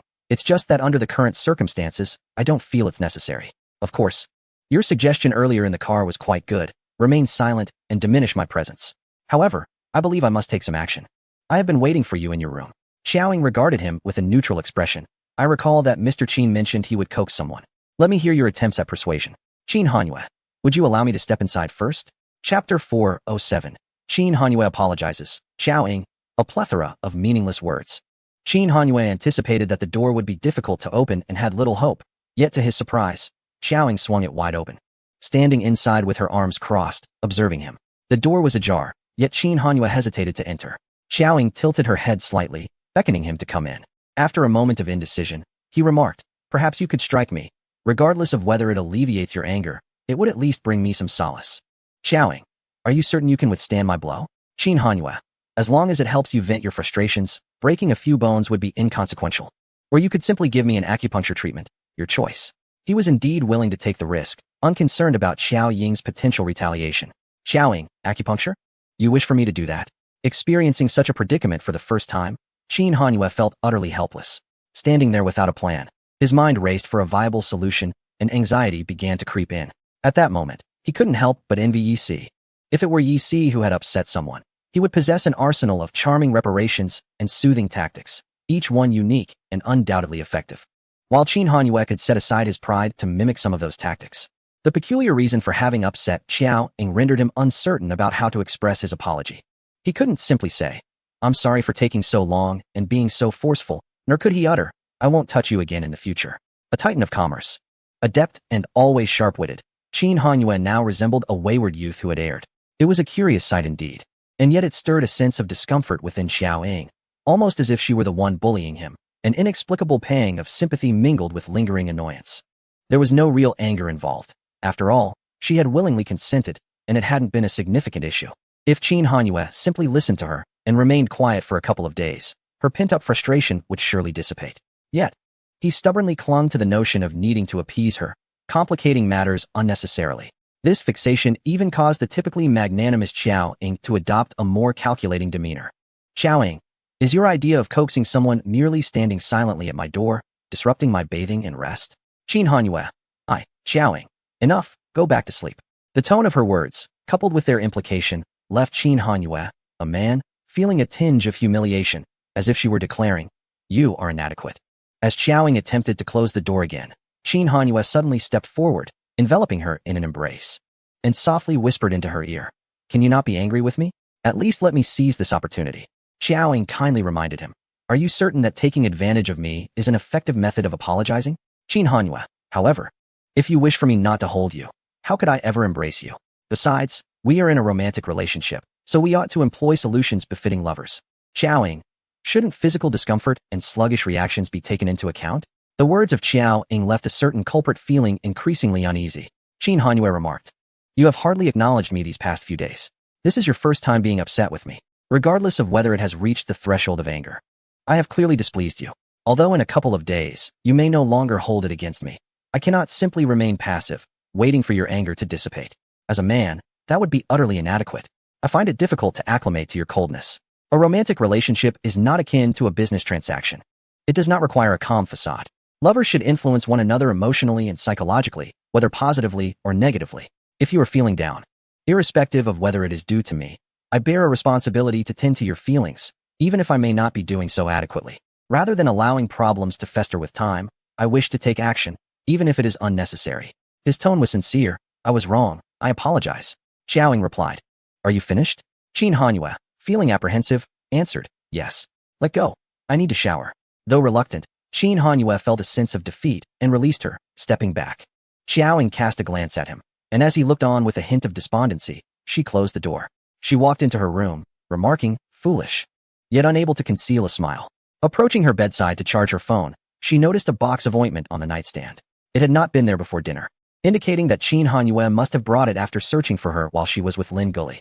Upon examining it, her expression darkened as she realized the ointment's purpose. Her brows knitting together.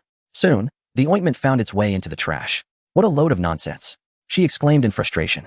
The following day, Xiaoying appeared before Lin Guli wearing a high-neck sweater. The marks adorning her neck made even her elder feel embarrassed. It was unexpected to discover that her seemingly aloof nephew possessed such a passionate side. Lin Guli felt a sense of joy for their relationship. Shortly thereafter, Qin Hanyue arrived, also bearing his own neck marks. Lin Guli greeted him but sensed something peculiar, unable to articulate what it was, glancing at his neck. When Lin Cheng made his appearance, Lin Guli observed the pristine neck of his nephew juxtaposed against the haphazard marks on the other two, heightening his sense of the oddity. Chapter 408. Xiao Ying's Rebellious Spirit. Angered by Qin Hanyue's games on the way to breakfast, Lin Guli quietly inquired, does Xiao Ying have any particular likes? I have yet to prepare a gift for our meeting. Lin Cheng replied, Lin Guli urged, do not tell your uncle that your fiancé is oblivious. That is quite incompetent of you. Lin Cheng responded, she prefers the expensive things, didn't I mention that? Lin Guli's thoughts drifted as he paused, then chuckled. Your aunt also has a taste for the finer things. Let's take Xiaoyin out for a stroll, particularly you, Lin Cheng. Do not confine yourself indoors. It's essential to engage in more activities. After breakfast, Lin Guli called Lin Cheng and Xiaoying, wishing to take a leisurely walk and enjoy some familial bonding. Lin Cheng's first instinct was to glance at Qin Hanyue, then quietly asked Xiaoying, shall we go? His inquiry seemed considerate, yet it revealed his inability to make decisions independently. Xiaoying nodded, and Qin Hanyue dared not utter a word. Xiaoying shook his head, asserting that his uncle would remain silent. With an agreeable smile, Xiaoying replied, sure. Lin Cheng was taken aback, surprised by the unexpected courtesy. However, he sensed something amiss. It felt like a potential trap. Noticing the displeasure on Qin Hanyue's face, Lin Cheng extended an invitation. Mr. Qin, would you care to join us? You haven't had the chance to admire the scenery of my castle during your stay. Lin Guli followed suit, looking at Qin Hanyue with polite insistence. Mr. Qin, do join us for a stroll. For a moment, Qin Hanyue was at a loss for words. The prospect of joining a future harmonious family, engrossed in their own intimate conversations, felt incongruous for him. Moreover, he had reason to believe that Xiao Ying's quick acceptance was intentional. He cast a discreet glance at Xiao Ying, who was also observing him, her gaze seemingly assessing his reluctance. It seemed that last night's apology had borne no fruit. Caught in a dilemma of whether to go or not, his internal struggle was interrupted by Qin Yin, who hurriedly approached with a phone in hand, offering an escape. Third Master, there's an urgent meeting. Qin Hanyue wished he could strike Qin Yin for eliminating his indecision. Thus, he politely declined. No, you all go ahead. I have matters to attend to. Lin Guli chuckled. Then Mr. Qin, please take care of your business. Lin Cheng instructed, go fetch a coat for Xiaoyin. Though Lin Cheng hesitated to send a servant, fearing that excessive displays of affection might provoke Qin Hanyue, he ultimately resolved to proceed. As Lin Cheng ascended the stairs, he became acutely aware of Qin Hanyue's steady footsteps trailing behind him, an unsettling sensation creeping over him despite being in his own home. The corridor to the room felt interminably long, and Lin Cheng contemplated striking up a conversation to ease the tension, but he was not particularly adept at it. He endured the discomfort, leading the way until they reached Xiao Ying's room, where he grasped the doorknob. Just then, Qin Hanyue halted before him. Lin Cheng, understanding the cue, stepped aside and waited at the entrance. Qin Hanyue entered and retrieved Xiao Ying's coat and scarf, handing them to Lin Cheng. Lin Cheng assured him, rest assured, Mr. Qin. It will only be a casual stroll to chat. There will be nothing more, even if it is merely pretense. Qin Hanyue replied succinctly, try to avoid the outdoors. She just recovered from a cold a few days ago. Lin Cheng affirmed, understood. He descended with the garments for Xiaoying. Lin Guli observed Xiaoying donning her coat and scarf while Lin Cheng stood idly by, prompting him to signal discreetly.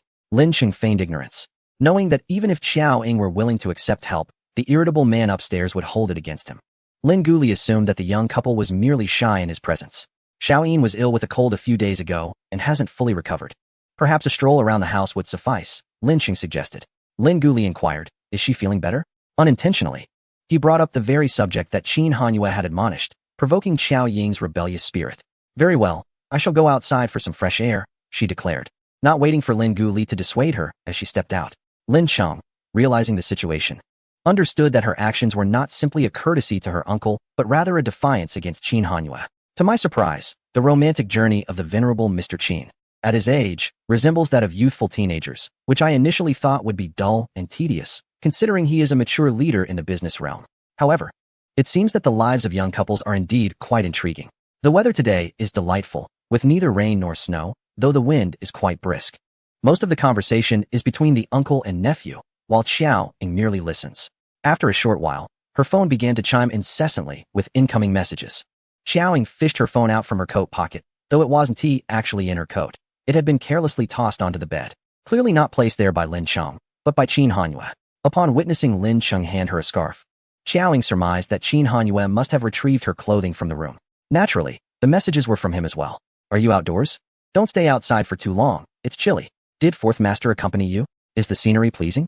This castle has quite a few beautiful plants. If you find any you like, we can transplant some when we return home. Holding the phone that Qin Hanyue had thoughtfully provided, Xiao Ying couldn't help but grumble. This guy is truly clever. As her messages continued to flood in, Lin Guli couldn't help but glance at her. Noticing this, Lin Cheng inquired, albeit half-heartedly. Is it news from your parents? Xiao Ying replied, yes. Calling them uncle seems appropriate. Lin Guli remarked, they must be worried about you, Xiao Ying. If necessary, I can arrange a video call to reassure them. A video call?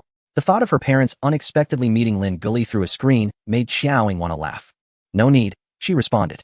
Lin Cheng added, Xiao Ying has always been independent. Her parents trust her when she goes out. As Xiao Ying perused the messages, her finger hovered over the input box, and a mischievous glint sparked in her eyes. After silencing her phone, she initiated a video call. Qin Hanyue, momentarily distracted during a meeting, was awaiting messages when Xiao Ying's video call invitation appeared.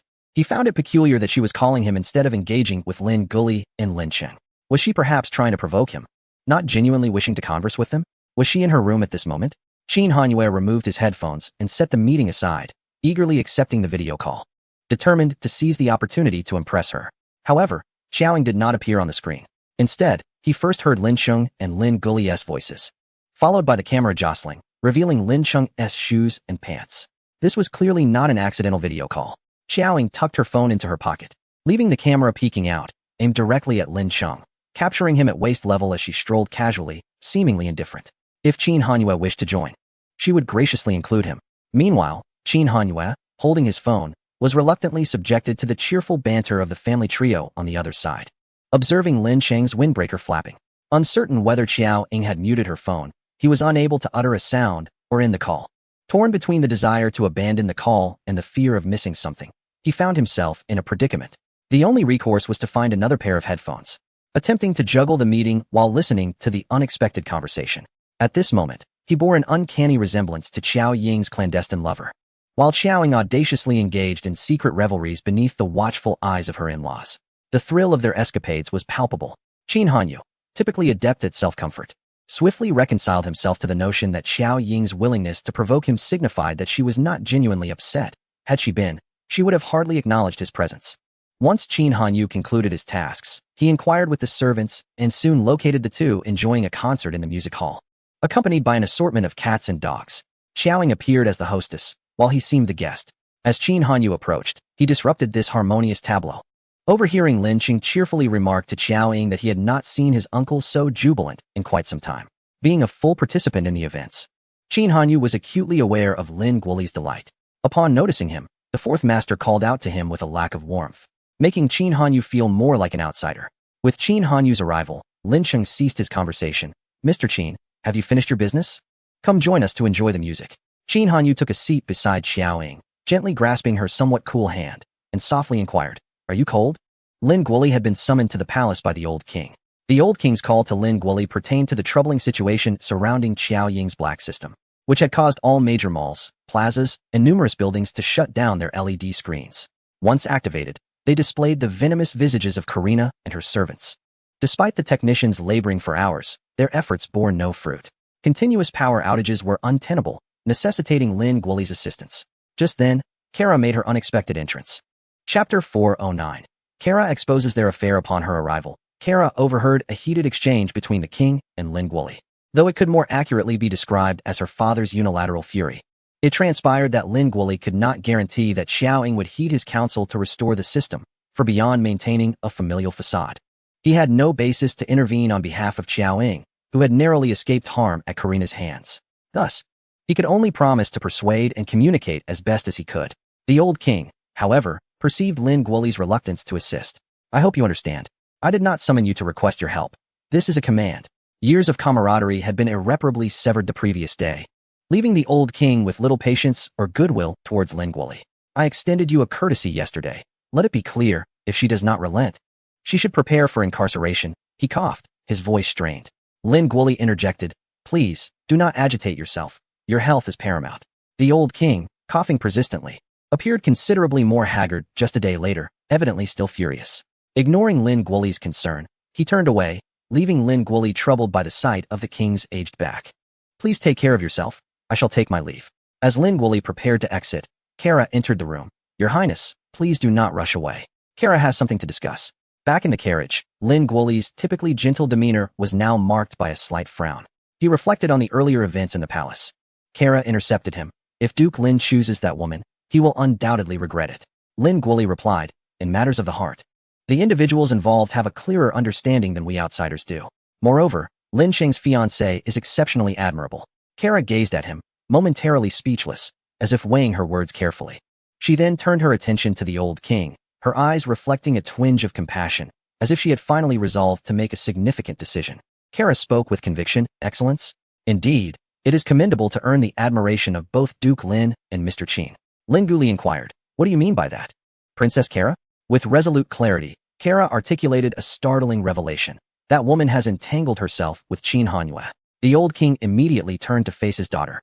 At that moment, Kara felt a surge of courage. She realized how foolish she had been to allow Qin Hanyue's intimidation to silence her. She chastised herself for naively believing that by not exposing their deceit, Qin Hanyue might harbor some affection for her, opting instead for silence to avoid complicating matters further. She now comprehended the gravity of Qin Hanyue's status. It was implausible that he would genuinely disrupt the peace over such a woman.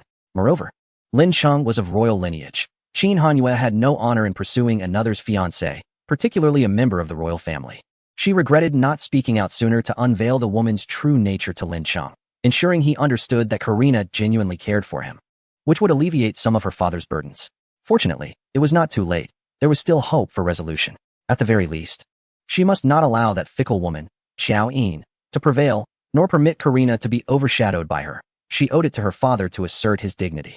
Lin Guoli furrowed his brow, stating, Princess Kara, Xiao Ying is Lin Sheng's fiancé, and I need not remind you of Mr. Qin's standing.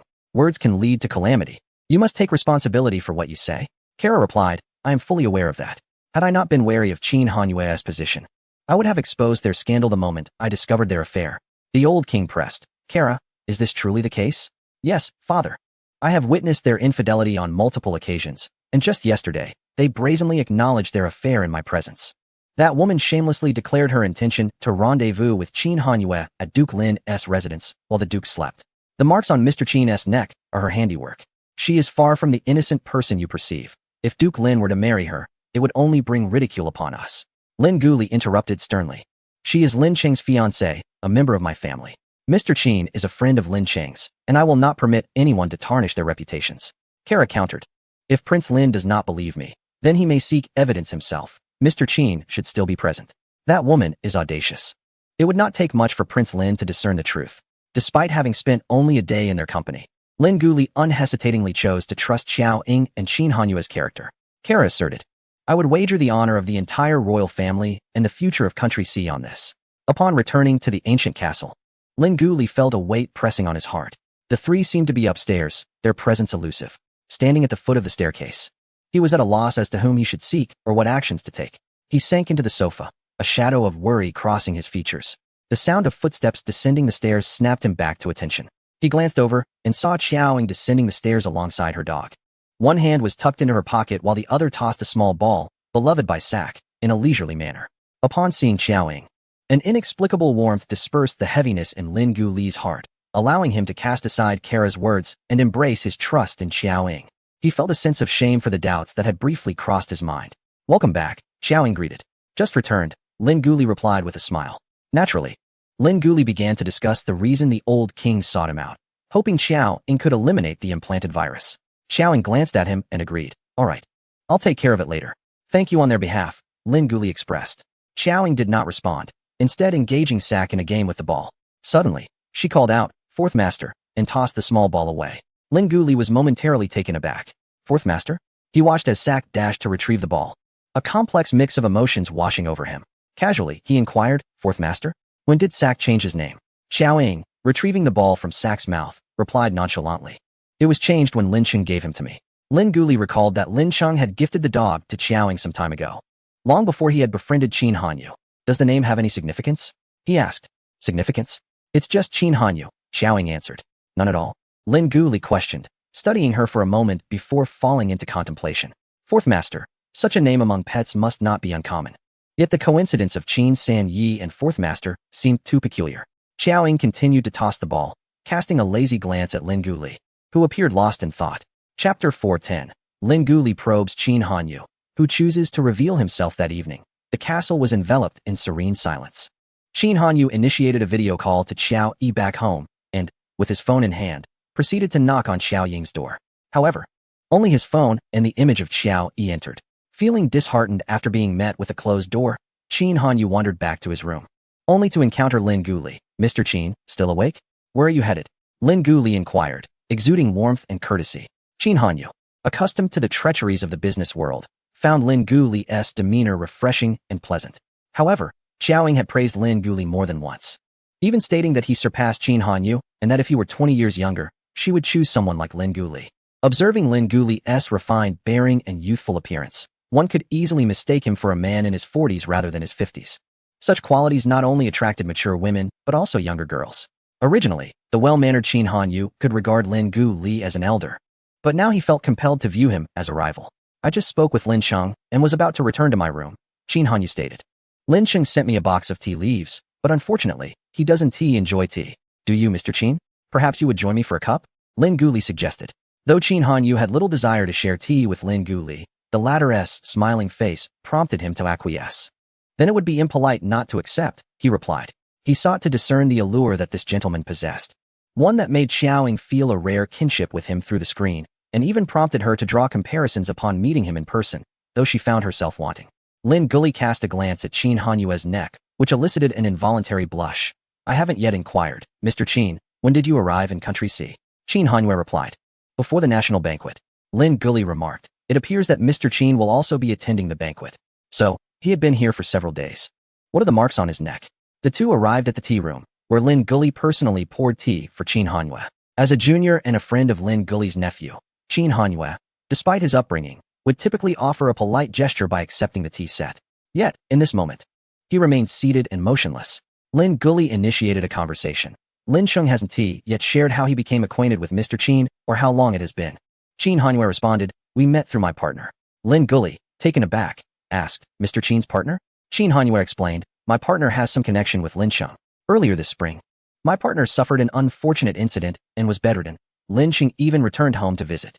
Lin Guli inquired, is Mr. Qin's partner in better health now?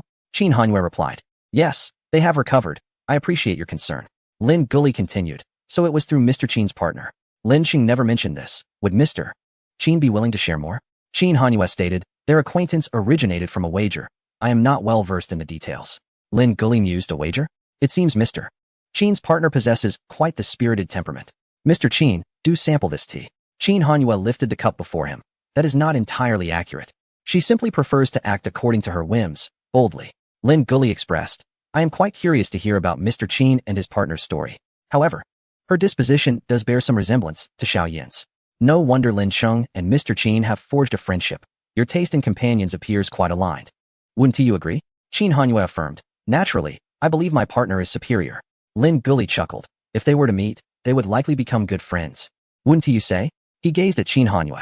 Qin Hanyu responded, perhaps. Unable to glean much from Qin Hanyu's calm demeanor, Lin Guli pressed on. After spending these days together, what are your impressions of Xiao Yin, Mr. Qin? Qin Hanyu queried. Why do you ask, Mr. Lin? Lin Guli explained. I believe Xiao Yin's temperament bears some resemblance to Mr. Qin's partner. This is Lin Cheng's first romantic endeavor. He lacks experience, and to be honest, I have some concerns about his temperament. Qin Hanyu remarked. So, Mr. Lin seeks to gather insights for Lin Cheng? Lin Guli laughed lightly. If possible, I would genuinely hope Mr. Qin could offer him guidance. Today, I asked him what Xiao Yin enjoys, and he could not articulate it. They are on the verge of engagement, and he is still unclear. How can that be? Qin Hanyue countered. I, too, am inexperienced in matters of love. I fear I cannot teach him much. Lin Guli replied. Then let it be a mutual learning experience. By the way, with the new year approaching, when does Mr. Qin plan to return home? Qin Hanyue stated. Lin Cheng and I have some business matters to attend to. I shall depart once they are resolved. Lin Guli nodded and inquired. What do you think of this tea, Mr. Qin? Qin Hanyue answered. The Duke's offerings are undoubtedly exquisite. Lin Guli concluded. I am glad to hear that, Mr. Qin. Lin Guli poured another cup for Qin Hanyue and began to speak. Lin Cheng has endured a life of hardship, never knowing the joy of happiness from childhood to adulthood. Mr. Qin is his first friend, and due to the absence of familial affection, he holds those around him in the highest regard, be they relatives, friends, or even the loyal servants who watched him grow up. Similarly, he cannot bear the betrayal and departure of those he cherishes. Mr. Qin should understand that Lin Cheng is not one to easily forge friendships. Thus this bond is invaluable to him. Qin Hanyue remarked. Indeed, regardless of a child's age, parents and family always worry. Lin Guli sensed an underlying meaning in his words, as if he were mocking Lin Cheng's immaturity, that at such an age, he still required family concern to navigate friendships, fearing he might be taken advantage of. Was he truly overthinking it? Setting his teacup down, Qin Hanyue stated, It seems we've had enough tea. I should take my leave. Mr. Lin, do rest early. Very well. By the way, tomorrow I plan to have Lin Cheng take Xiao Yin to select engagement rings. Mr. Qin, if you find the castle dull, you are welcome to join us, Lin Guli suggested. Qin Hanyue's gaze sharpened slightly. Engagement rings? Lin Guli smiled. Lin Cheng has already proposed. Yet the engagement ceremony has yet to be held. We must secure the rings first. Qin Hanyue merely smiled faintly, choosing not to respond. His reaction was rather intriguing. At that moment, Fourth Master arrived, holding something in his mouth, and tossed Qin Hanyue's phone onto the sofa, calling out to him before turning to leave. Having completed his task with Xiaoying, Lin Guli squinted thoughtfully. This is, Qin Hanyue picked up the phone, now dampened by Fourth Master's saliva, and carefully wiped it with a handkerchief. Suddenly, he asked, Mr. Lin, did you see Carla today? Lin Guli's gaze shot up, regarding him intently. Qin Hanyue felt a singular sentiment arise within him, the thrill of revealing Lin Cheng's circumstances. Chapter 4:11 Qin Hanyue. This is my partner, Xiaoying. Lin Cheng feels a profound disillusionment. The tea room was suffused with the fragrance of tea. Qin Hanyue meticulously wiped his phone clean. Through the swirling steam, Lin Guli's intense gaze bore down on him, exuding an invisible pressure that was not oppressive. Qin Hanyue inquired, What did she say to you, Mr. Lin? Lin Guli replied, Indeed, she confided in me some thoughts. Could it be, Mr. Qin, that you have heard some nonsensical remarks from her as well? Qin Hanyue responded, If they are mere ramblings, then why does Mr. Lin feel the need to probe? Lin Guli stated, I would prefer to believe there is some misunderstanding at play. My intent is to clarify and dispel any misconceptions. What if it is not a misunderstanding? Qin Hanyue pressed. Lin Guli fixed his gaze on Qin Hanyue, and after a moment, he said, I choose to trust in your character and your feelings for your partner, as well as in Lin Cheng's discernment of others. Should all of this not be a misunderstanding, I shall devote everything to support Lin Cheng in pursuing his desires. I have stated before, what he values most are those around him. I will ensure that those who err bear the consequences of their actions, teaching them that certain things are simply unacceptable.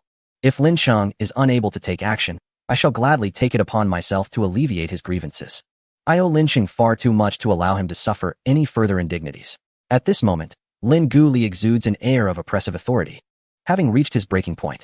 In response to Lin Guli's menacing stare, Qin Hanyue smiled, presenting the polished screen of his phone to Lin Guli, displaying a striking photograph of himself kissing Xiao Ying's forehead in front of the teaching building of Jing University. Qin Hanyue had set this image as his wallpaper. The girl's silhouette and demeanor momentarily startled Lin Guli. She bore a striking resemblance to Lin Cheng's fiancée, Xiao Yin. However, upon closer inspection of her profile, the differences became apparent. Lin Guli inquired, Is this Mr. Qin's beloved? Indeed, Qin Hanyue affirmed. Surprised by the uncanny similarities in physique and temperament, Lin Guli pondered. Is that why Carla mentioned it? His gaze fixed on the phone screen, his expression grew serious. My beloved is 20 years old and still a student, majoring in computer science. She is the most formidable hacker in the world. Another hacker? Lin Guli was taken aback, as he contemplated their similarities. Qin Hanyue continued to reveal more striking commonalities. Her surname is Qiao. Her name is Xiaoying. Lin Guli immediately lifted his gaze to Qin Hanyue. In the tranquil corridor, Xiaoying passed by, heading toward the tea room. The old king, having repeatedly confirmed the affair between the two from Carla, was filled with delight and could hardly contain his excitement. Were it not for the circumstances, he would have rushed to Lin Cheng's castle to witness the remorseful, tearful expressions of the uncle and nephew, and to see how that audacious woman would continue to flaunt her arrogance. Just the thought of it filled him with immense satisfaction. It was utterly ridiculous that he would sacrifice the entire royal family for such a frivolous woman. He was madly in love, oblivious to the fact that in the eyes of that woman and his dear friend, Lin Cheng was merely a joke. The old king felt a wave of contentment wash over him. I wonder how he intends to oppose me this time. He beckoned. Someone. Go to the Duke of Lin's residence at once and deliver my soothing sleep remedy to Lin Guli. He will surely find it hard to sleep tonight. Having witnessed Xiao Yin tear off her human mask before his very eyes, transforming from Lin Cheng's fiancée into Qin Hanyue's girlfriend, Xiao Ying, Lin Guli experienced considerable shock. Qin Hanyue leaned slightly closer to Xiao Ying, offering her his cup of tea with a gentle invitation. This tea is delightful. Would you care to try it? Feeling parched, Xiao Ying accepted the gesture graciously. Be careful, it's hot, he cautioned, naturally tucking a few stray strands of her hair behind her ear. Their interaction, while lacking in overt intimacy, nonetheless exuded an air of familiarity. Reflecting on the past 2 days, it was evident that Lin Cheng and Xiao Ying had not even held hands. The contrast was stark. Qin Hanyue turned to Lin Guli, stating with gravity, "Allow me to reintroduce my beloved, Xiao Ying." Xiao Ying cast him a sidelong glance. Lin Guli observed the harmonious couple before him, then glanced at Lin Cheng, who was despondently cradling a cat. It became clear that Lin Cheng's lack of experience was irrelevant. This woman simply did not belong to him. Receiving their gazes, Lin Cheng sighed in resignation. "Uncle, I apologize. I had no choice but to resort to this desperate measure." Upon receiving his new niece-in-law, Lin Guli felt an overwhelming sense of regret as she swiftly vanished from his life. She was indeed an exceptional young woman. Yet, he found himself helpless, for she was already claimed by another, someone of significant stature, leaving them with no opportunity to transform their pretense into reality.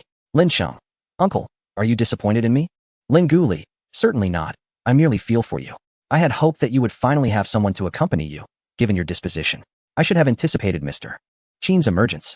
My apologies for the inconvenience, and I express my gratitude to both of you for agreeing to assist Lin Cheng in this unreasonable endeavor." Lin Cheng, "Uncle, there is no need for you to apologize or express thanks. We are merely aiding one another." Lin Guli, "What do you mean by that?" After a moment of contemplation, Lin Cheng replied, "You have been away from country C for so many years, and I hesitated to inform you, as you have your own affairs to attend to. However, this matter pertains to the future of the royal family. I cannot simply turn a blind eye, nor do I wish to sacrifice myself. I have been quite troubled these past few days, and reaching a consensus with these two allies has proven challenging." Lin Cheng's tone and gaze conveyed a hint of resentment. "It seems I must now consult with you." Qin Hanyu interjected, "This cannot be blamed on me." Lin Cheng offered a strained smile. "I do not hold the two of you accountable for your lack of restraint. Rather, I lament that Kara is too astute." The underlying implication was clear. "I am indeed criticizing your inability to exercise discretion." Qin Hanyu responded, "Is it not Mr. Lin who has requested that tomorrow you accompany Xiao Ying to select an engagement ring? How could he endure such a situation?" Lin Cheng found himself at a loss for words. Lin Cheng, "Very well, this is merely a performance. Inevitably, there will come a day when the curtain falls, and uncle, you will soon find yourself disappointed." Lin Guli, "What troubles the royal family?" Lin Cheng proceeded to inform Lin Guli of the lurking shadows within the royal family. Upon hearing this, Lin Guli was taken aback. "Given your account, it seems that confirming their identities is no simple task." Qin Hanyu remarked, "There exists a feasible solution, though Duke Lin is reluctant to accept it." Combining Lin Cheng's earlier words imbued with sorrow, Lin Guli surmised, "You wish for Lin Cheng to marry Karina, thereby positioning him as the heir to the throne, so that the identity of the elusive card can be revealed?" Qin Hanyu continued, "Presently, the king and others have become aware of my affair with Xiao Ying." As he uttered the word affair, he glanced at Xiao Ying, noting her initial resistance had seemingly transformed into a burgeoning fondness for the tantalizing term. The recently single duke had returned to his original predicament. Lin Cheng, feeling utterly defeated, replied, "I do not require Mr. Qin's reminders." Lin Guli inquired, "Is there truly no alternative? Once Lin Cheng becomes the heir, he will be unable to extricate himself." At that moment, Xiao Ying, who had remained silent, spoke up. "There are, of course, solutions, and they are rather straightforward." The three listened intently. Her tone languid, she suggested, "Eliminate the entire Howard family, leaving no refuge for the elusive card." Lin Guli was astonished. How could that possibly be acceptable? Indeed, it was hardly feasible. The elusive card would never confront her directly. Faced with a threat to their life, they would undoubtedly flee, necessitating her to expend further time in pursuit. Her suggestion was merely a jest, intended to dissuade the uncle and nephew from their indecisiveness. Lin Sheng, I find it rather agreeable. The king, in his trepidation of the Howard family's power, is compelling me to ascend to the throne, hoping I will sustain the balance of the royal family.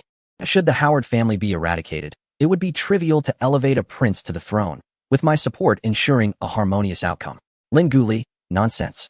This is a matter of life and death. Lin Sheng, I was merely jesting. Lin Guli, such matters are not to be trifled with. Lin Sheng, she initiated the jest. Xiaoying cast a glance at Lin Sheng, who wore an expression of having thoroughly discerned their intentions. If it were truly possible to extract the Jack of Diamonds, Xiaoying would have likely done so already, and she could undoubtedly accomplish it while emerging unscathed. Chapter 412. Xiaoying offered an out. Young Lin Sheng sold himself. Xiaoying instructed Lin Sheng to meticulously investigate the detailed itineraries of Raphael and his son over the years, as well as comprehensive profiles of the entire Howard family. Lin Sheng proved diligent, even uncovering the hotels where Raphael and his son stayed during their business trips and their social interactions in meticulous detail. He also gathered numerous surveillance videos from his negotiations with partners. Significant events concerning the Howard family were thoroughly scrutinized. After spending some time reviewing the substantial documentation, Xiaoying failed to identify any discrepancies. Given the caution of the Jack of Diamonds, it was not surprising that no red flags emerged. With eyes closed, Lin Sheng absent-mindedly stroked the cat in his arms. At that moment, the butler entered. The king has sent you a calming medication for sleep. The butler presented the medicine to Lin Guli. Merely gazing at the medication conjured the image of the old king, likely reveling in his schemes. Convening with his offspring to devise ways to pressure Lin Sheng, all while eagerly anticipating the unfolding drama of Lin Sheng's supposed downfall. Qin Hanyue, should we not discuss the forthcoming script? Among them, it was evident that Qin Hanyue was the most eager for a swift resolution, so he could whisk Xiaoying away. Thus, his urging of Lin Sheng appeared particularly fervent. Lin Sheng, I lack the inclination. Qin Hanyue, if the royal family sends someone to inquire about the situation, does Duke Lin intend to improvise? Lin Sheng, filled with resentment, retorted, after all, I am merely a tool devoid of rights, perpetually prepared for sacrifice. As for the script, Mr. Qin, your inquiries are unnecessary. Qin Hanyue, such words from the Duke are unwarranted. Xiaoying, there is a question left unasked. The old king is so intent on having you ascend the throne, not only due to your ability to govern, but also to prevent Ryan from taking the crown. Yet, in pressuring you so, does he not fear that you might harbor resentment and seek retribution once you are in power? Even if you were to change your nationality, you are still fundamentally a Huaguo person. Such a monumental issue affects the entire nation. It cannot merely rely on emotional ties for support. If the old king is foolish, that may be one thing, but it is implausible that half the royal family remains oblivious. Lin Sheng's character, no matter how sound, cannot be guaranteed indefinitely. Xiaoying, his unwavering conviction that you would never betray him and would dedicate your life to the royal family must stem from some underlying reasons, no? Qin Hanyue shared this curiosity but had refrained from asking thus far. He turned his gaze towards Lin Sheng, while Xiaoying directed hers at Lin Guli. Unsurprisingly, Lin Guli was the first to display a reaction. He slowly clenched his hand into a half-fist resting on his knee, guilt evident in his demeanor, to the point that he could scarcely bear to look at Lin Sheng. Upon noticing this, Qin Hanyue also turned to Lin Guli, realizing that he was the key to the matter at hand. Observing Lin Guli's response, Lin Sheng opened his eyes and addressed the two. It is getting late. Mr. Qin, Miss Chiao, you should rest early. Allow me to contemplate your proposal overnight. I shall provide you with a response by tomorrow morning. Seeing this, Qin Hanyue subdued his curiosity. Then we shall return to our rooms. You two should also rest early. He picked up the human mask that Xiaoying had discarded on the table and, in a natural motion, took her hand. The two departed from the tea room. Did you notice Lin Guli's expression just now? I felt a sense of guilt towards Lin Sheng emanating from him. Could it be that he sold Lin Sheng to the royal family? Qin Hanyue remarked to Xiaoying. She responded with a reluctant, perhaps, clearly uninterested in engaging further. Attempting to withdraw her hand from Qin Hanyue's grip, she found him unwilling to let go, feigning ignorance as he tightened his hold. When her struggle to break free proved futile, she ceased her efforts. This was an invitation to ease the tension. Qin Hanyue felt a surge of triumph as he grasped her wrist, seeking a topic of conversation. Do you think Lin Sheng will agree? Xiaoying replied slowly. I don't know, her tone dismissive. Hanyue, taking advantage of the narrow opportunity he had garnered, continued. Is Xiaoyi back in Yin City for the new year? Xiaoying, yes. Qin Hanyue, how did Xiaoyi fare in his final exams? Xiaoying, he ranked first in his major. Qin Hanyue, impressive. I ought to send him a generous New Year's red envelope as a reward. As he spoke, he released her wrist and transitioned to clasping her hand, ultimately entwining their fingers. In the tea room, Lin Sheng observed the guilt-ridden Lin Gu Li and affectionately called out to him, "Uncle, what troubles you? Why dwell on such vexing matters?" His tone was soothing, akin to a child seeking comfort from an adult. "Lin Sheng, I sought out the king to sign that agreement myself. I was fully aware of what I was doing. It was my own choice." "Lin Gu Li, you signed that agreement so that I could leave Country C, and besides, you were only 6 years old at the time." Qin Hanyue's suspicion was indeed correct. Lin Sheng had signed a contract of servitude. However, it was not Lin Gu Li who sold him. It was a choice he made himself. When Lin Gu Li's daughter was abducted, he scoured the entirety of Country C in vain. Desperate to abandon his princely identity to seek her in distant lands, the royal family would not permit such a loyal and capable individual to depart. Lin Gu Li was resolute in his decision to leave, yet the royal family, through various means, attempted to thwart him, leading to a most distressing situation that ultimately disheartened Lin Gu Li. Recognizing his determination, the old king turned his attention to the young Lin Sheng, proposing to adopt him as a foster son. Naturally, Lin Gu Li would not consent to send Lin Sheng into the treacherous depths of the royal family. He intended to take him away, returning Lin Sheng to his parents. After days of stalemate, the old king made a concession, allowing Lin Gu Li to sign an agreement that would keep Lin Sheng in Country C, ensuring Lin Gu Li would return in a few years, with the intention of cultivating Lin Sheng to become the next Lin Gu Li. However, Lin Gu Li understood that if he could not find his loved ones in 3 years, he would continue searching indefinitely. His departure likely meant he would never return to Country C, and thus, he could not leave Lin Sheng behind. It was out of the question to barter Lin Sheng for his own freedom. At that time, having already lost his wife and daughter, Lin Gu Li was on the brink of collapse and prepared to secretly take Lin Sheng away. Yet, the king had stationed soldiers right outside his door.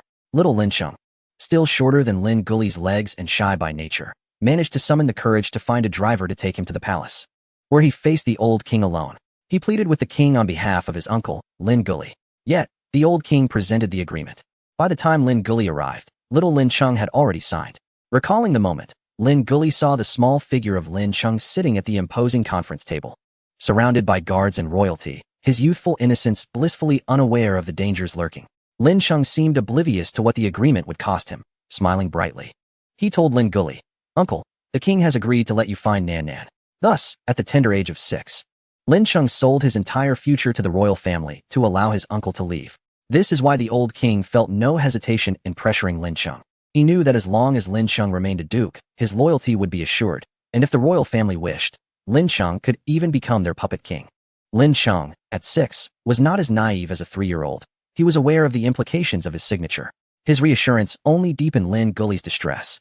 In chapter 413, Xiao Ying remarked, "Encountering us is a blessing you cannot earn. She is far more formidable than Qin Han." Lin Sheng, finding solace in humor, sighed with relief. "Fortunately, the king deemed me too young and feared I would go astray, so he did not include marrying Karina and inheriting the throne in the contract. Otherwise, I would have no choice but to comply today." He then sighed, glancing at the cat in his arms, attempting to mask his bitterness, murmuring, "Alas, I still must marry." Lin Gu Li insisted, "Come with me. Uncle will take you away from here. We will cast aside everything and care for nothing." His eyes reflected an unwavering resolve. "I was selfish before, but this time, I cannot abandon you." Lin Sheng countered, "We can leave, but we cannot ignore the royal family. If they fall into the hands of assassins, what will become of Country C? Despite their shortcomings, they have not wronged us. If we are unaware, it is one thing. But knowing and turning a blind eye is another. It is not pity, but rather a sense of compassion." Lin Gu Li inquired, "Are you content to marry Karina?" Lin Sheng replied, "I am not content. It is deeply unsatisfactory. Yet, this stalemate must be broken, and we shall take it step by step." He then smiled. Just as Xiao Ying said, the adversary is an assassin. The outcome remains uncertain. Perhaps, fortune may favor me. Lin Sheng rose to his feet, declaring, "This is my own decision. Just as when I initially signed that agreement, whether I sign or not, I would have regretted it. The same applies now. Regardless of my choice, I will ultimately find regret, for life rarely offers completeness. I can only hope that the conclusion aligns with my desires." The dim light cast a tranquil ambience in the corridor, elongating Lin Sheng's silhouette as he cradled a white cat and strolled forward, nearly soundlessly. He had traversed every corridor of this ancient castle countless times, evolving from youthful ignorance to mature composure. Neither he nor the castle had changed over the years. What remained constant was that, whether in childhood or now, he had always been alone. It seemed he had long since merged with the castle. Only his soul remained free. Yet even that felt constrained now. In his youth, he had been fearless, making choices with ease. Now, he was acutely aware of the consequences his decisions bore. And the painful truth was that, although he had options, he felt devoid of choice. It appeared he was destined to remain here for life. The following day, Lin Cheng could not escape the fate of selling himself. Qin Hanyue inquired, "Have you made up your mind, Duke?" Lin Cheng forced a smile, embodying a spectral existence devoid of passion, replying, "As the saying goes, if I do not descend into hell, who will?" He glanced at Xiaoying, who was petting the fourth Master S dog. Lin Cheng lamented, "Rather than constantly guarding against being pushed into the abyss by you, I would prefer to leap in myself." Strangely enough, once the nail is hammered into the iron plate, I find a sense of peace within. He gently shook his head, even in preparing for death. He maintained an air of nobility and grace. "Knowing you both, I cannot ascertain whether it is my fortune or misfortune." Qin Hanyue regarded him with a hint of pity. His conscience slightly pricked and offered consolation. "It may not be a path that leads solely to darkness." Lin Cheng retorted, "If the dead are to light the way, then let me walk into the darkness. I can only hope that those who perish are the wicked." Despite his disdain for Karina, he never wished for her demise. As Xiaoying had comforted him the previous night, the notion that if Karina were to perish as collateral damage, he would be spared from marriage was best left alone. At that moment, the old butler appeared. "Duke, the king has sent for you. Please make your way to the palace." Lin Cheng replied, "Is the urgency so great?" "Inform them I am unwell and shall come by in the afternoon." The old butler turned to fulfill his task. Lin Cheng mused, "To suffer betrayal in both love and friendship is the most tragic fate imaginable. I must feign a semblance of composure." He turned to the two instigators. "Surely, I must appear to the king's family no differently than a green, hairy turtle." The mere thought of facing them filled him with dread. He hoped that when they met in the afternoon, they would exercise restraint and refrain from laughter in his presence. Qin Hanyue remarked, "There are far worse fates than this. Duke, at least yours is fabricated. Some have truly endured hardship." Lin Cheng replied, "Enough. This form of consolation is worse than none at all." Qin Hanyue said to Xiaoying, "Let us prepare to return home." Xiaoying nodded in agreement. Qin Hanyue added, "Now, it is up to the Duke. I wish you luck." Lin Cheng shook his head, adopting a nonchalant attitude towards life and death. "Luck will not be forthcoming." Chao Ying, who had been silent, finally spoke, "Rest assured, even for the sake of Lord C, I shall not allow you to suffer a dismal fate. Encountering us will only bring you the fortune you cannot attain on your own." In the hospital, upon hearing the news that Qin Hanyue and Xiaoying had returned to their homeland, Raphael immediately sat up straight. "They have returned to Huagua? Are you certain?" Ryan, observing his father's exaggerated reaction, replied, "Absolutely. Kara has uncovered the affair between Qin Hanyue and Xiaoying and has brought it to light. Naturally, Lin Cheng cannot continue this charade." Raphael expressed his astonishment. Could it be that they merely came to accompany Lin Cheng in this performance? Ryan continued, "I have just received word that Lin Cheng is en route to meet the king. He now has no reason to refuse. What if he agrees to marry Karina and accepts the throne?" Ryan lamented, "Kara truly is a nuisance. I have been visiting Karina these past few days with my injured leg, tirelessly fostering royal relations, and now it has all been in vain." Raphael dismissed these concerns. "None of that matters. As long as she departs, the rest is inconsequential." Ryan, puzzled, inquired, "Whom are you referring to, father?" Raphael commanded, "Have someone keep a close watch from the palace. I want to know Lin Cheng's decision at the earliest opportunity." After a moment's thought, he added, "Additionally, send 2 capable individuals to monitor Xiaoying. Remember, they must not approach her too closely to avoid detection. If she is seen returning, notify me immediately." Ryan, confused, questioned, "She has already left. She is not truly Lin Cheng's girlfriend and will not return to entangle herself with him. Why keep an eye on her?" Raphael replied, "While she may not return to entangle herself with Lin Cheng, she could very well return to assist him." Ryan retorted, "With her? Even if Qin Hanyue wishes to help, he is an outsider and cannot interfere in royal matters." Raphael's gaze was profound and far-reaching as he stated, "She is far more formidable than Qin Hanyue." Ryan looked at his father, intrigued. "Do you know her?" "I have heard she is no ordinary student. What common student would dare to kill, especially a royal guard, and do so against multiple opponents?" Raphael responded, "I am uncertain whether I know her." Ryan, increasingly perplexed, asked, "Should I investigate her background?" Raphael replied, "Investigate her background? Are you referring to her time at school in Huagua, or the deeds she has done in secret?" Ryan answered, "Naturally both." Raphael scoffed, "I fear that as soon as you make a move, her gun may already be aimed at your forehead." Ryan's curiosity heightened. "Who exactly is she?"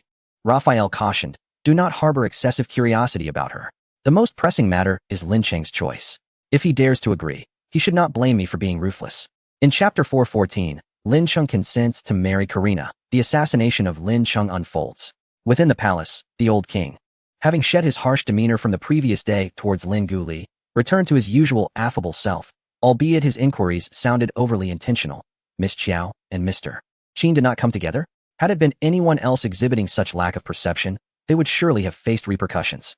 Lin Cheng appeared weary, responding with resignation. Why must you feign ignorance? She has just returned to her homeland. Gratefully, he thought to himself that the old king spared him the embarrassment of a public spectacle, as otherwise, half the royal family would have learned of his humiliation, inflicted by none other than his friend, resulting in an utterly disgraceful scene. However, should he fail to provide a satisfactory answer to the old king today, the king would no longer grant him any courtesy. The old king chuckled lightly, offering words of solace. Your friend is indeed a noteworthy character. It is only natural for your fiancé to be drawn to him. Lin Cheng replied, she is no longer my fiancé.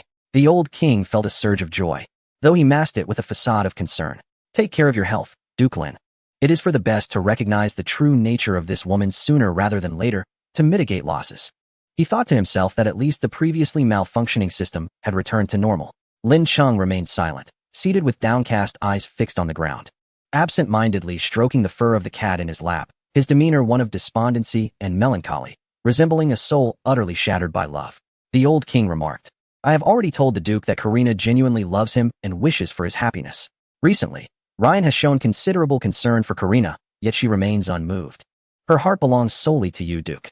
Lin Cheng sighed and after a moment's pause, inquired, is Princess Karina recovering well? The old king replied, Duke Lin may not be aware of the severity of her injuries, were it not for your sake. A flash of malice flickered in the old king's eyes. Lin Cheng produced a small vial of medicine from his pocket. This will aid Princess Karina's recovery. The old king asked, did that woman provide it? Lin Cheng did not respond directly, stating only, I hope you will not hold this against her. After all, she is an innocent party in this affair. The old king replied, very well, but you must personally deliver this medicine to Karina. Is that request too much to ask? Lin Cheng lowered his gaze and nodded in agreement. Seeing this, the old king pressed on with a tactical retreat. Since you appear troubled, shall we postpone our discussion regarding Karina? Lin Cheng lifted his face, devoid of emotion, and replied, no need. Since it is unavoidable, it is better to confront it sooner. The king asked, has Duke Lin come to a realization? Lin Cheng responded, it matters not. Marrying anyone is the same. The king's eyes gleamed with barely contained excitement as he stood and asked, does the Duke agree? Lin Cheng replied, as a subject, I am bound by duty. From the moment I signed that agreement, I was aware. Do as you wish. With that, Lin Cheng turned to leave, stating, I will deliver the medicine. Lin Cheng wore an expression of resignation, as if nothing mattered anymore. Yet, no one cared whether he truly wished to marry Karina or if he found happiness. As a duke, particularly one bound by a contract, the notion of love seemed utterly impractical. What they desired were Lin Cheng's capabilities, his loyalty, and his worth. Moreover, in their eyes, marrying a princess and inheriting the throne were privileges sought by many, yet Lin Cheng appeared oblivious to their value. For the old king, entrusting the throne to Lin Cheng would not only secure his family's standing in Country C, but also provide for his daughter's happiness through an able man. It was a situation that brought joy to all parties involved. As for Lin Cheng, they confidently believed that in a few years, he would come to recognize the wisdom of today's decision. Previously, he had been blinded by love, further affirming that Xiao Ying was indeed a source of calamity. Upon hearing of Lin Cheng's separation from Xiao Ying and her return to the homeland, Kara could not help but inquire, Mr. Qin, have you also returned? The aging king, in a moment of cheerful reflection, remarked, it seems there is no face left for me to remain here. As Kara departed, her emotions were in turmoil. Observing his daughter in a daze, the benevolent king comforted her. Though he is indeed a man of remarkable talent, with an impeccable status and capability, his character leaves much to be desired. There is no need for you to grieve. I shall seek out another worthy suitor for you. Kara softly replied, is there any man who is not fickle? They all seem quite similar to me. For now, I have no desire to marry. Lin Cheng's promise to wed Karina was swiftly communicated to Ryan, who had placed spies within the palace. Ryan exclaimed, damn it. Raphael's expression darkened, eyes gleaming with malice. We should have taken the opportunity to eliminate Lin Cheng long ago. That would have settled everything. Ryan, taken aback by his father's sudden shift in demeanor, found himself momentarily speechless. After a pause, he inquired, what shall we do now? Raphael, with an ominous smirk, asserted, there are myriad ways to ensure he never ascends to the throne. His life is not so resilient that he can maintain that position. Ryan pondered aloud. Would it not be too obvious if we acted against him now? Raphael retorted, are we to fear that old fool? Besides, if Lin Sheng were to die, do you believe that antiquated man would retain his strength? Ryan hesitated, but Raphael fixed his gaze ahead, his tone darkening. He dares to compete with us for power. I will take his life. If the royal family dares to intervene, I shall claim theirs as well. Karina, her face disfigured and her body crippled, had lost all will to live. In recent days, she refused to see anyone, including Lin Sheng, who was now being kept waiting outside her chamber. This marked Lin Sheng's first visit since her injury. Karina only inquired of her servant, "Has that woman come?" She was filled with both fear and resentment towards Xiaoying. Upon hearing that Lin Sheng had come alone, Karina merely sighed with relief, feeling no joy whatsoever, nor any desire to meet him. Her concerns were solely for her own appearance and the possibility of a permanent disability in her leg. "Your Highness, will you truly not allow the Duke to enter?" The servant asked, noticing Karina's ghastly demeanor. Her face twisted in horror as she retorted, "Do you think I am presentable in this wretched state?" The servant recoiled, frightened into silence. After a brief interval, a guard entered bearing gifts and a vial of medicine. "Your Highness, this is the medicine sent by the Duke, claiming it can heal your face." Karina immediately responded, "Bring it to me." Shortly thereafter, she received news from her father regarding Xiao Ying's affair with Qin Hanyue, alongside the revelation of Lin Sheng's amicable split from Xiao Ying and his promise to marry her. Overwhelmed with renewed vigor, Karina felt a surge of vindication. The king acted swiftly, announcing Lin Sheng's engagement to Karina to all royal family members, and began selecting a date for the engagement, anxious that Lin Sheng might reconsider. As night enveloped the land, a shadow stealthily infiltrated Lin Sheng's ducal residence, leaving behind a substance in his designated drinking cup before vanishing as quietly as it had arrived. Lin Sheng continuously received congratulatory calls from royal family members, which he responded to with indifference. After returning to his room, he took a shower, drank a glass of water, and retired to bed early. Chapter 415. Lin Sheng's ambition. Engagement banquet in 10 days in the middle of the night. Lin Sheng felt parched and got up several times to drink water. His mood was already heavy, and after rising multiple times, he completely lost any semblance of sleepiness. He called for his cat, wrapped himself in a coat, and sat by the floor-to-ceiling window, gazing at the night view. Beside him lay an old photograph of his parents, which he had retrieved from a drawer, rarely glancing at it. The following morning, the old king sent someone to invite Lin Sheng to discuss the engagement. Lin Guli suggested they go together. Lin Sheng, feeling a slight cough, merely nodded and replied, "Let's go." Upon hearing his cough, Lin Guli had a servant fetch an additional coat for Lin Sheng, personally helping him into it. Lin Sheng smiled, slipping his arms into the sleeves. By the time the uncle and nephew arrived, the old king and several royal members were already seated, waiting for them. One member, who had returned home the previous day, hurried back upon receiving the news. Upon seeing Lin Sheng, they greeted him with the warmth reserved for a beloved son, their earlier sharpness replaced by an air of flattery. Clearly, apart from the old king's family, no one was aware of Lin Sheng's betrayal. They all believed he had reconsidered for the greater good. As they deliberated over the engagement, Lin Sheng remained listless and disengaged, refraining from voicing any opinions. No one criticized him for his lost love, and the old king fully understood the melancholy Lin Sheng felt after his betrayal. Reluctantly, Lin Sheng showcased his sorrow, preoccupied solely with his cat, while Lin Guli and the old king handled the discussions. Ultimately, the engagement was scheduled for 10 days later, with the old king planning a grand celebration and a nationwide announcement. Upon hearing of the public proclamation, Lin Sheng's heart sank. He knew well that even if he ultimately chose to leave, detaching himself from this situation would be exceedingly difficult. Lin Guli questioned, "Is the timeline so tight? What about Karina's injury?" The old king replied, "The engagement is of utmost importance." Just then, Lin Sheng's cough echoed loudly, drawing everyone's attention. He had coughed several times during their conversation. Lin Guli inquired, "Are you unwell?" And the old king expressed concern as well. Lin Sheng managed to suppress his cough and explained, "Perhaps I've caught a chill from the cold winds these past few days." The old king instructed his assistant, "Fetch a doctor." Lin Sheng interjected, "There's no need." Lin Guli insisted, "Let the doctor take a look." The physician soon examined Lin Sheng, diagnosing a mild cold and prescribing some medication, advising him to keep warm and maintain a light diet. The arrangements for the engagement would be handled entirely by the old king's staff, relieving Lin Sheng of any worries. He merely needed to procure an engagement ring. On the way back to the castle, a vehicle intercepted Lin Sheng. A figure appeared at his car window, stating, "Duke Lin, my lord requests your presence." Lin Sheng agreed to meet alone. In the familiar high-end private club known for its confidentiality, Lin Sheng encountered Ryan in the same private room. "Ryan, Duke Lin, please take a seat. Just emerged from the royal palace?" "Lin Sheng, isn't it clear to the Duke?" "Why ask? I trust your injuries have improved." "And what of Duke Raphael?" Lin Chung raised his hand to signal the waiter for a cup of hot water. Ryan chuckled. My minor injuries pose no hindrance to attending your engagement banquet with Karina. By the way, when is the engagement? Lin Chung, in 10 days. Ryan, congratulations. He gazed at Lin Chung, gradually suppressing his expression. Lin Chung regarded him. The Duke must have summoned me for more than just the engagement date, correct? If there is something you wish to convey, please do. Seeing Lin Cheng's demeanor, Ryan's displeasure surfaced. Shouldn't it be Duke Lin who speaks first? Or has Duke Lin forgotten what we discussed the last time we were in this room? Lin Chung. To be frank, I preferred the atmosphere of our last meeting. At least then, I believed I had a choice. He set his water down. Yet I am merely a loyal servant, bound to fulfill my duties. What I desire is not for me to decide, even if I harbor deep affections for another, even if I do not love Karina, even if I have no interest in that position, none of it matters. Lin Chung.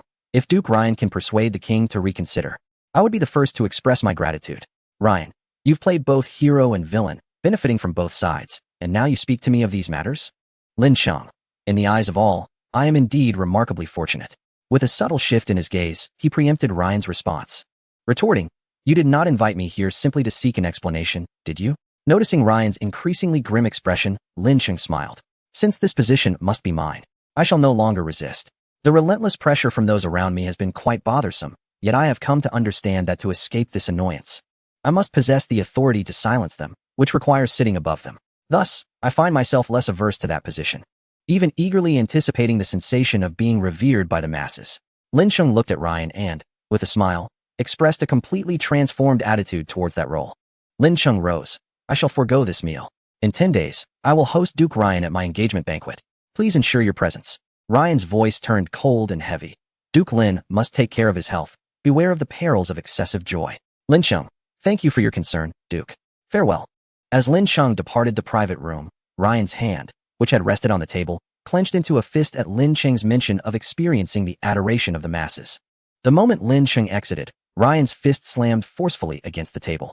At this moment, Ryan fully resonated with his father's assertion that he should have been eliminated long ago. He even suspected that Lin Cheng's previous pretense of seeking collaboration with Xiao Ying was merely a test of his resolve, feigning disinterest in kingship while secretly desiring to ascend to that position. The elaborate ruse, including Lin Cheng's arrangement of Xiao Ying to pose as a girlfriend, was all part of a grand scheme to entrap him and gather evidence against the entire Howard family. Lin Chung had evidently sought that position from the very beginning. The more Ryan reflected, the more he felt deceived. He feared that once Lin Chung ascended the throne, he would be the first to target him, his family, and the royal members who supported him. With a heavy heart, Ryan returned to the hospital. His father, Raphael, inquired, "Did you meet with Lin Chung?" Ryan replied, "I was troubled and needed some fresh air." Raphael reassured him, "You seem restless. I told you not to worry.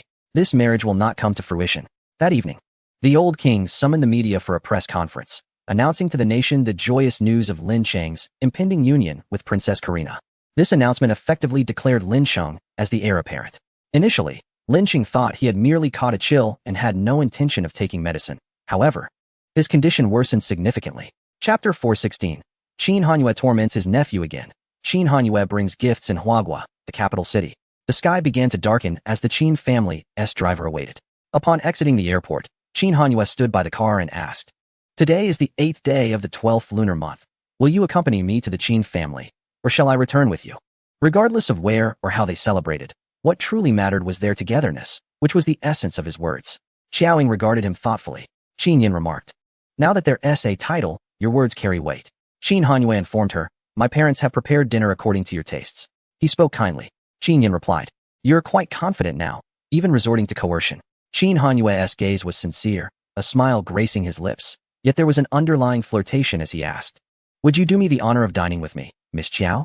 Xiao Ying cast him a glance but did not respond, proceeding directly to the back seat. Satisfied, Qin Hanyue followed suit and closed the door. The car made its way to the Qin residence. The night fell swiftly, and as they arrived at the doorstep of the elder Qin couple's home, it coincided perfectly with dinner time.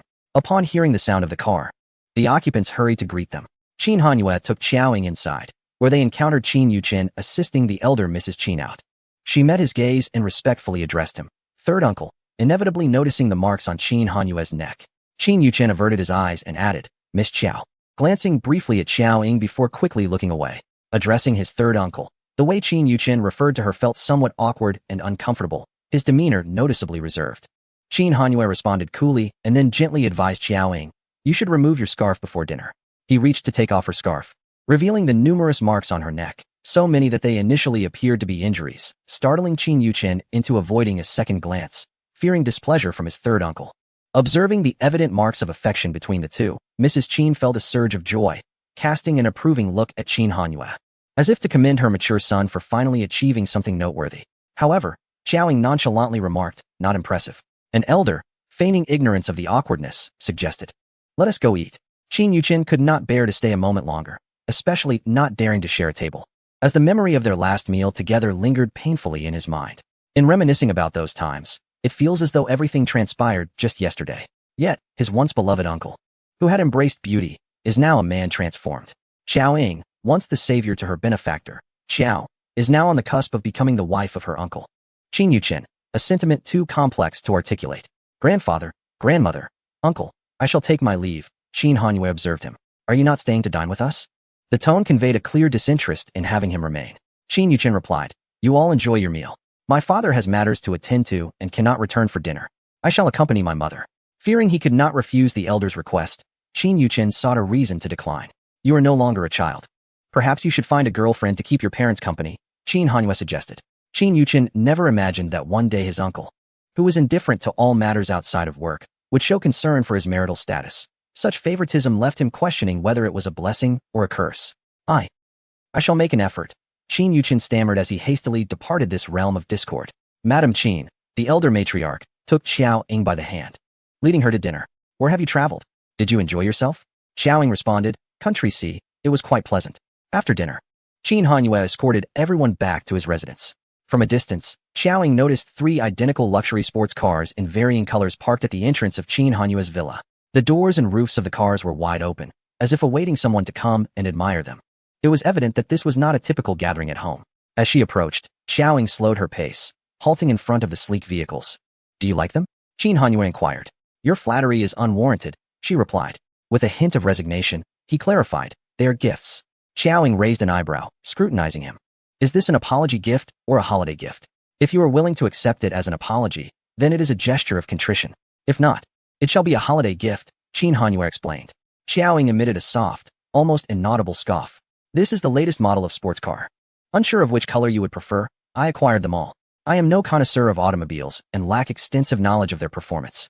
I merely hope that these cars are not merely superficial in quality," he continued. Xiao Ying examined the cars and remarked, "The modifications are acceptable."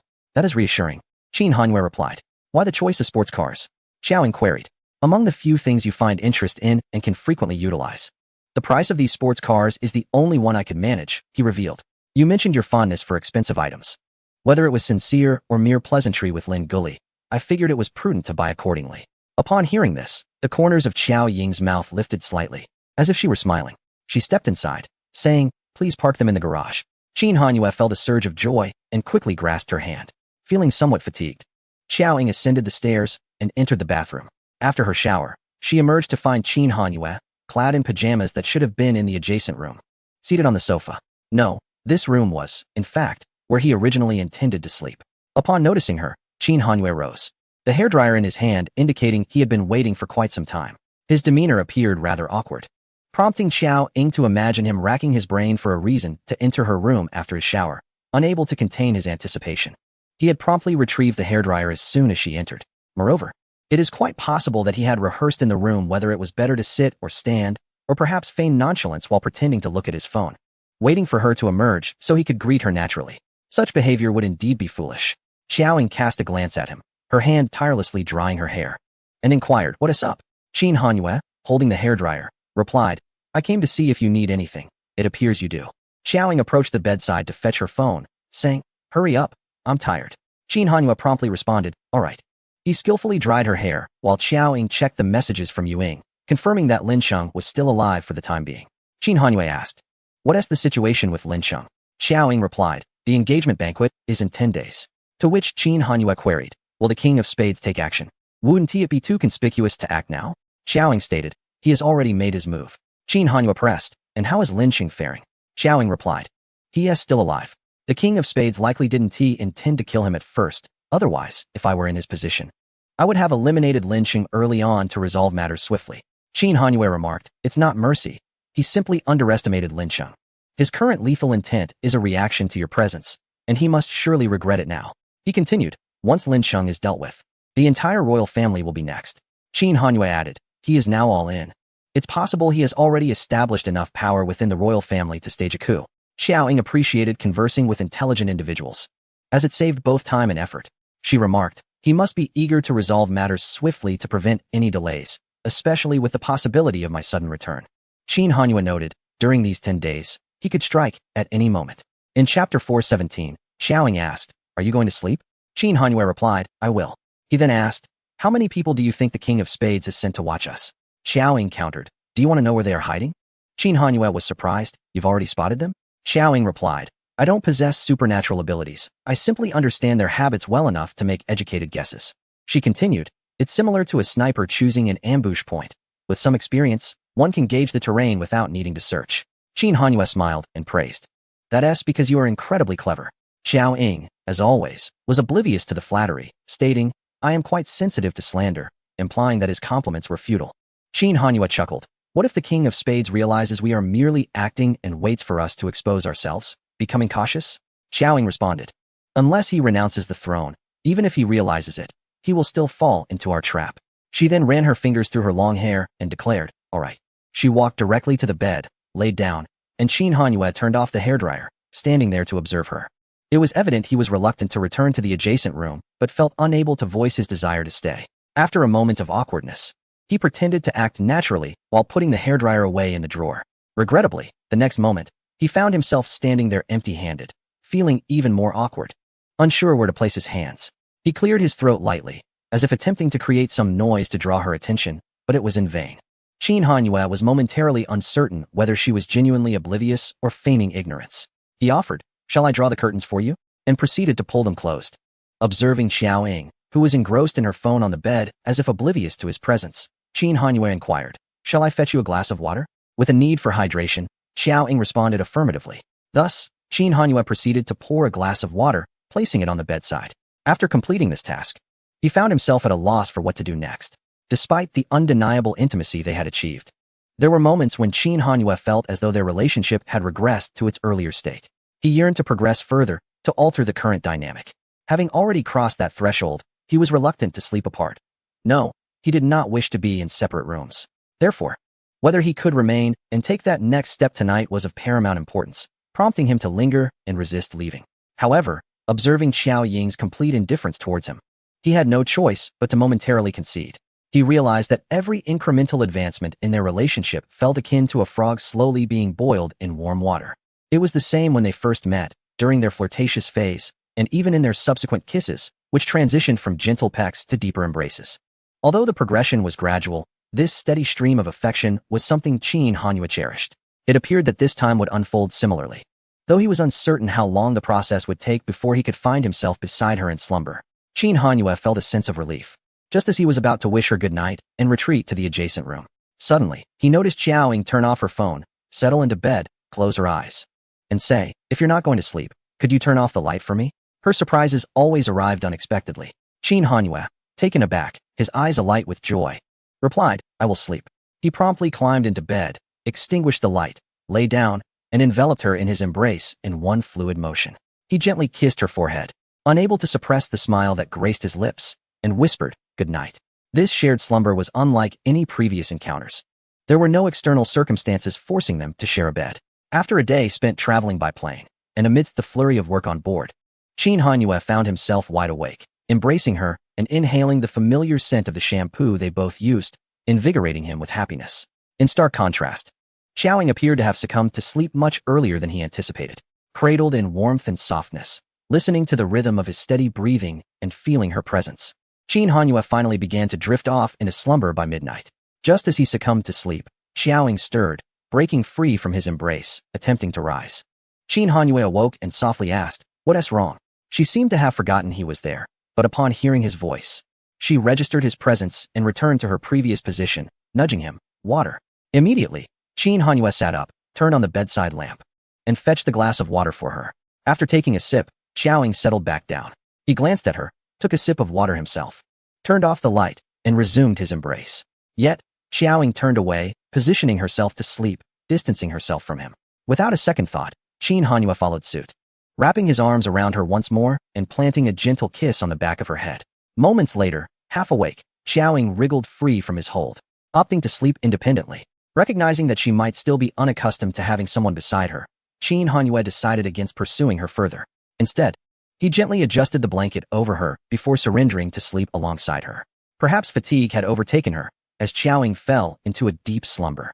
The following day, as Xiaoying awoke, her mind still in a fog, her body instinctively reacted with a chilling intent to kill that grazed past Qin Hanyue's neck, nearly materializing into a lethal grip.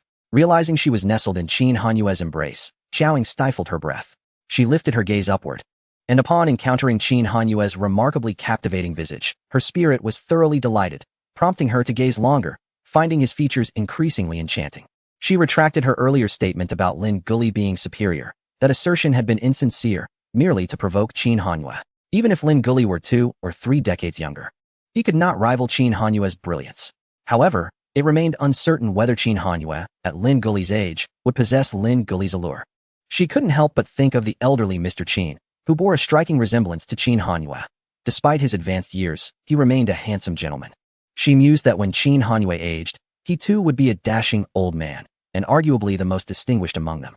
Regrettably, Xiaoying was not one to vocalize compliments, and Qin Hanyue could not hear her inner thoughts. Were he to know how highly she regarded his image, he would undoubtedly be overjoyed. After gazing sufficiently, Xiaoying lay back down, intending to stretch, but the arms encircling her waist tightened, pulling her closer. She met his dark, smiling eyes. In the bathroom, they stood side by side, brushing their teeth and washing their faces. Qin Hanyue held a towel, waiting to dry her face. And with a hint of amusement, he asked, "What were you thinking as you stared at me upon waking?" Xiaoying retorted, "What do you think I was thinking while you lay there with your eyes closed?" With a suggestive glimmer in his eyes, Qin Hanyue candidly replied, "I was wondering if you might do something to me." His tone carried an air of anticipation. It was surprising to discover that Mr. Qin had a penchant for daydreaming. Xiaoying teased. Qin Hanyue dried her face, insisting, "You still haven't answered me." Underneath his curious and expectant gaze, Xiaoying replied, "Your face is quite nice." With that, she exited the bathroom. Initially taken aback by her unexpected compliment, Qin Hanyue soon grasped that this was indeed her answer, leaving him both amused and exasperated. After waking, he had held her close, envisioning their dreams materializing, establishing a home with the one he cherished. He had assumed her intense gaze meant she shared similar feelings, only to realize she was merely admiring his looks. Qin Hanyue chuckled softly to himself, muttering, "How fortunate I am." Perhaps he truly was a dreamer. Having always considered himself rational, yet in comparison to Xiaoying, he found himself quite emotional. The entire nation of C was enveloped in a festive atmosphere, eagerly anticipating the engagement banquet of the royal princess and Lin Sheng, set to occur in 10 days. The old king, seizing the moment, began to summon Lin Sheng frequently to the palace, tasking him with various governmental affairs. Lin Sheng did not decline. The old king was quite pleased with this development. With a serious tone, he cautioned Lin Sheng, "The Howard family is ambitious, and Lane has been secretly making moves to win over royal family members. I fear they may not remain docile. You must exercise caution." Lin Sheng tightened his coat, clearing his throat in acknowledgement. The old king remarked, "The duke looks unwell. Has your cold worsened? I will summon the doctor to examine you." Lin Sheng did not refuse. "Thank you for your trouble." The doctor came to check Lin Sheng's health. Besides a severe cough and a profound sense of fatigue, with occasional chest tightness and shortness of breath, he experienced no other discomfort. The symptoms resembled those of a cold, yet were not entirely so. The doctor found nothing amiss and prescribed some cold medicine, advising Lin Sheng to seek hospital care should his condition worsen. The old king exclaimed in anger, "Are we to wait until his condition deteriorates before seeking hospital treatment? Have I raised you to merely consume resources without purpose? If the duke's health and the engagement banquet are delayed, can you assume responsibility for that?" The doctor trembled in fear. Lin Sheng coughed and reassured, "I am fine. I shall make time to visit the hospital for an examination. There is no need for the king to worry." Chapter 418. Qin Hanyue. We are truly in harmony. The lines between truth and deception blur. In the hospital room, the scent of disinfectant was not overpowering. Perhaps due to his advancing years, Raphael's recovery from injury was sluggish, compounded by the frequent visits from individuals seeking to discuss Lin Sheng's ascension to the throne. As a result, Raphael had not rested well and appeared rather listless. I wondered if she was merely putting on an act. Lin Sheng's agreement to marry Kalina and to ascend was perhaps a ploy to reveal our true intentions. Otherwise, how could Lin Sheng have suddenly yielded? Even during our last meeting, prior to my assault and injury, she had been testing me. Raphael sat on the hospital bed and pondered, what if she truly intended to feign departure? What then? After a moment's pause, he shook his head. Perhaps I am merely overthinking this. Maybe she is genuinely assisting Lin Sheng in staging this performance for the royal family, with no ulterior motive towards us. Recalling something, Raphael glanced towards the middle-aged man standing with his back to him at the window, his tone tinged with reproach. On the day of the state banquet, you should not have acted impulsively. What if Qin Hanyue discovers something and informs her? The man by the window turned around. Regardless of whether she is acting or if we are merely overthinking, even if this is indeed a trap she has set, can we retreat and relinquish the throne to Lin Sheng? Even if she is targeting us, as long as she cannot ascertain who her intended target is, she will not act recklessly. Raphael smiled wryly. Indeed, as long as she cannot determine who the diamond of spades is, she will refrain from making a move. The man by the window instructed, ensure you keep a close watch on her. Confirm that she remains in Huagua. Raphael replied, I am watching closely. Ryan, leaning on his crutch, emerged from his hospital room, intending to find his father, but spotted him heading towards the elevator. Ryan called out, Father, where are you going?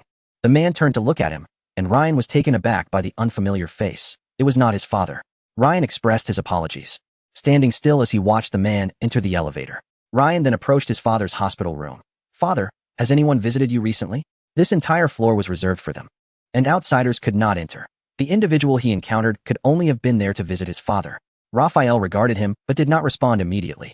Ryan continued, I just encountered someone whose back resembled yours. I nearly mistook him for you. Raphael replied, a friend. Ryan inquired, father's friend? I have never seen him before.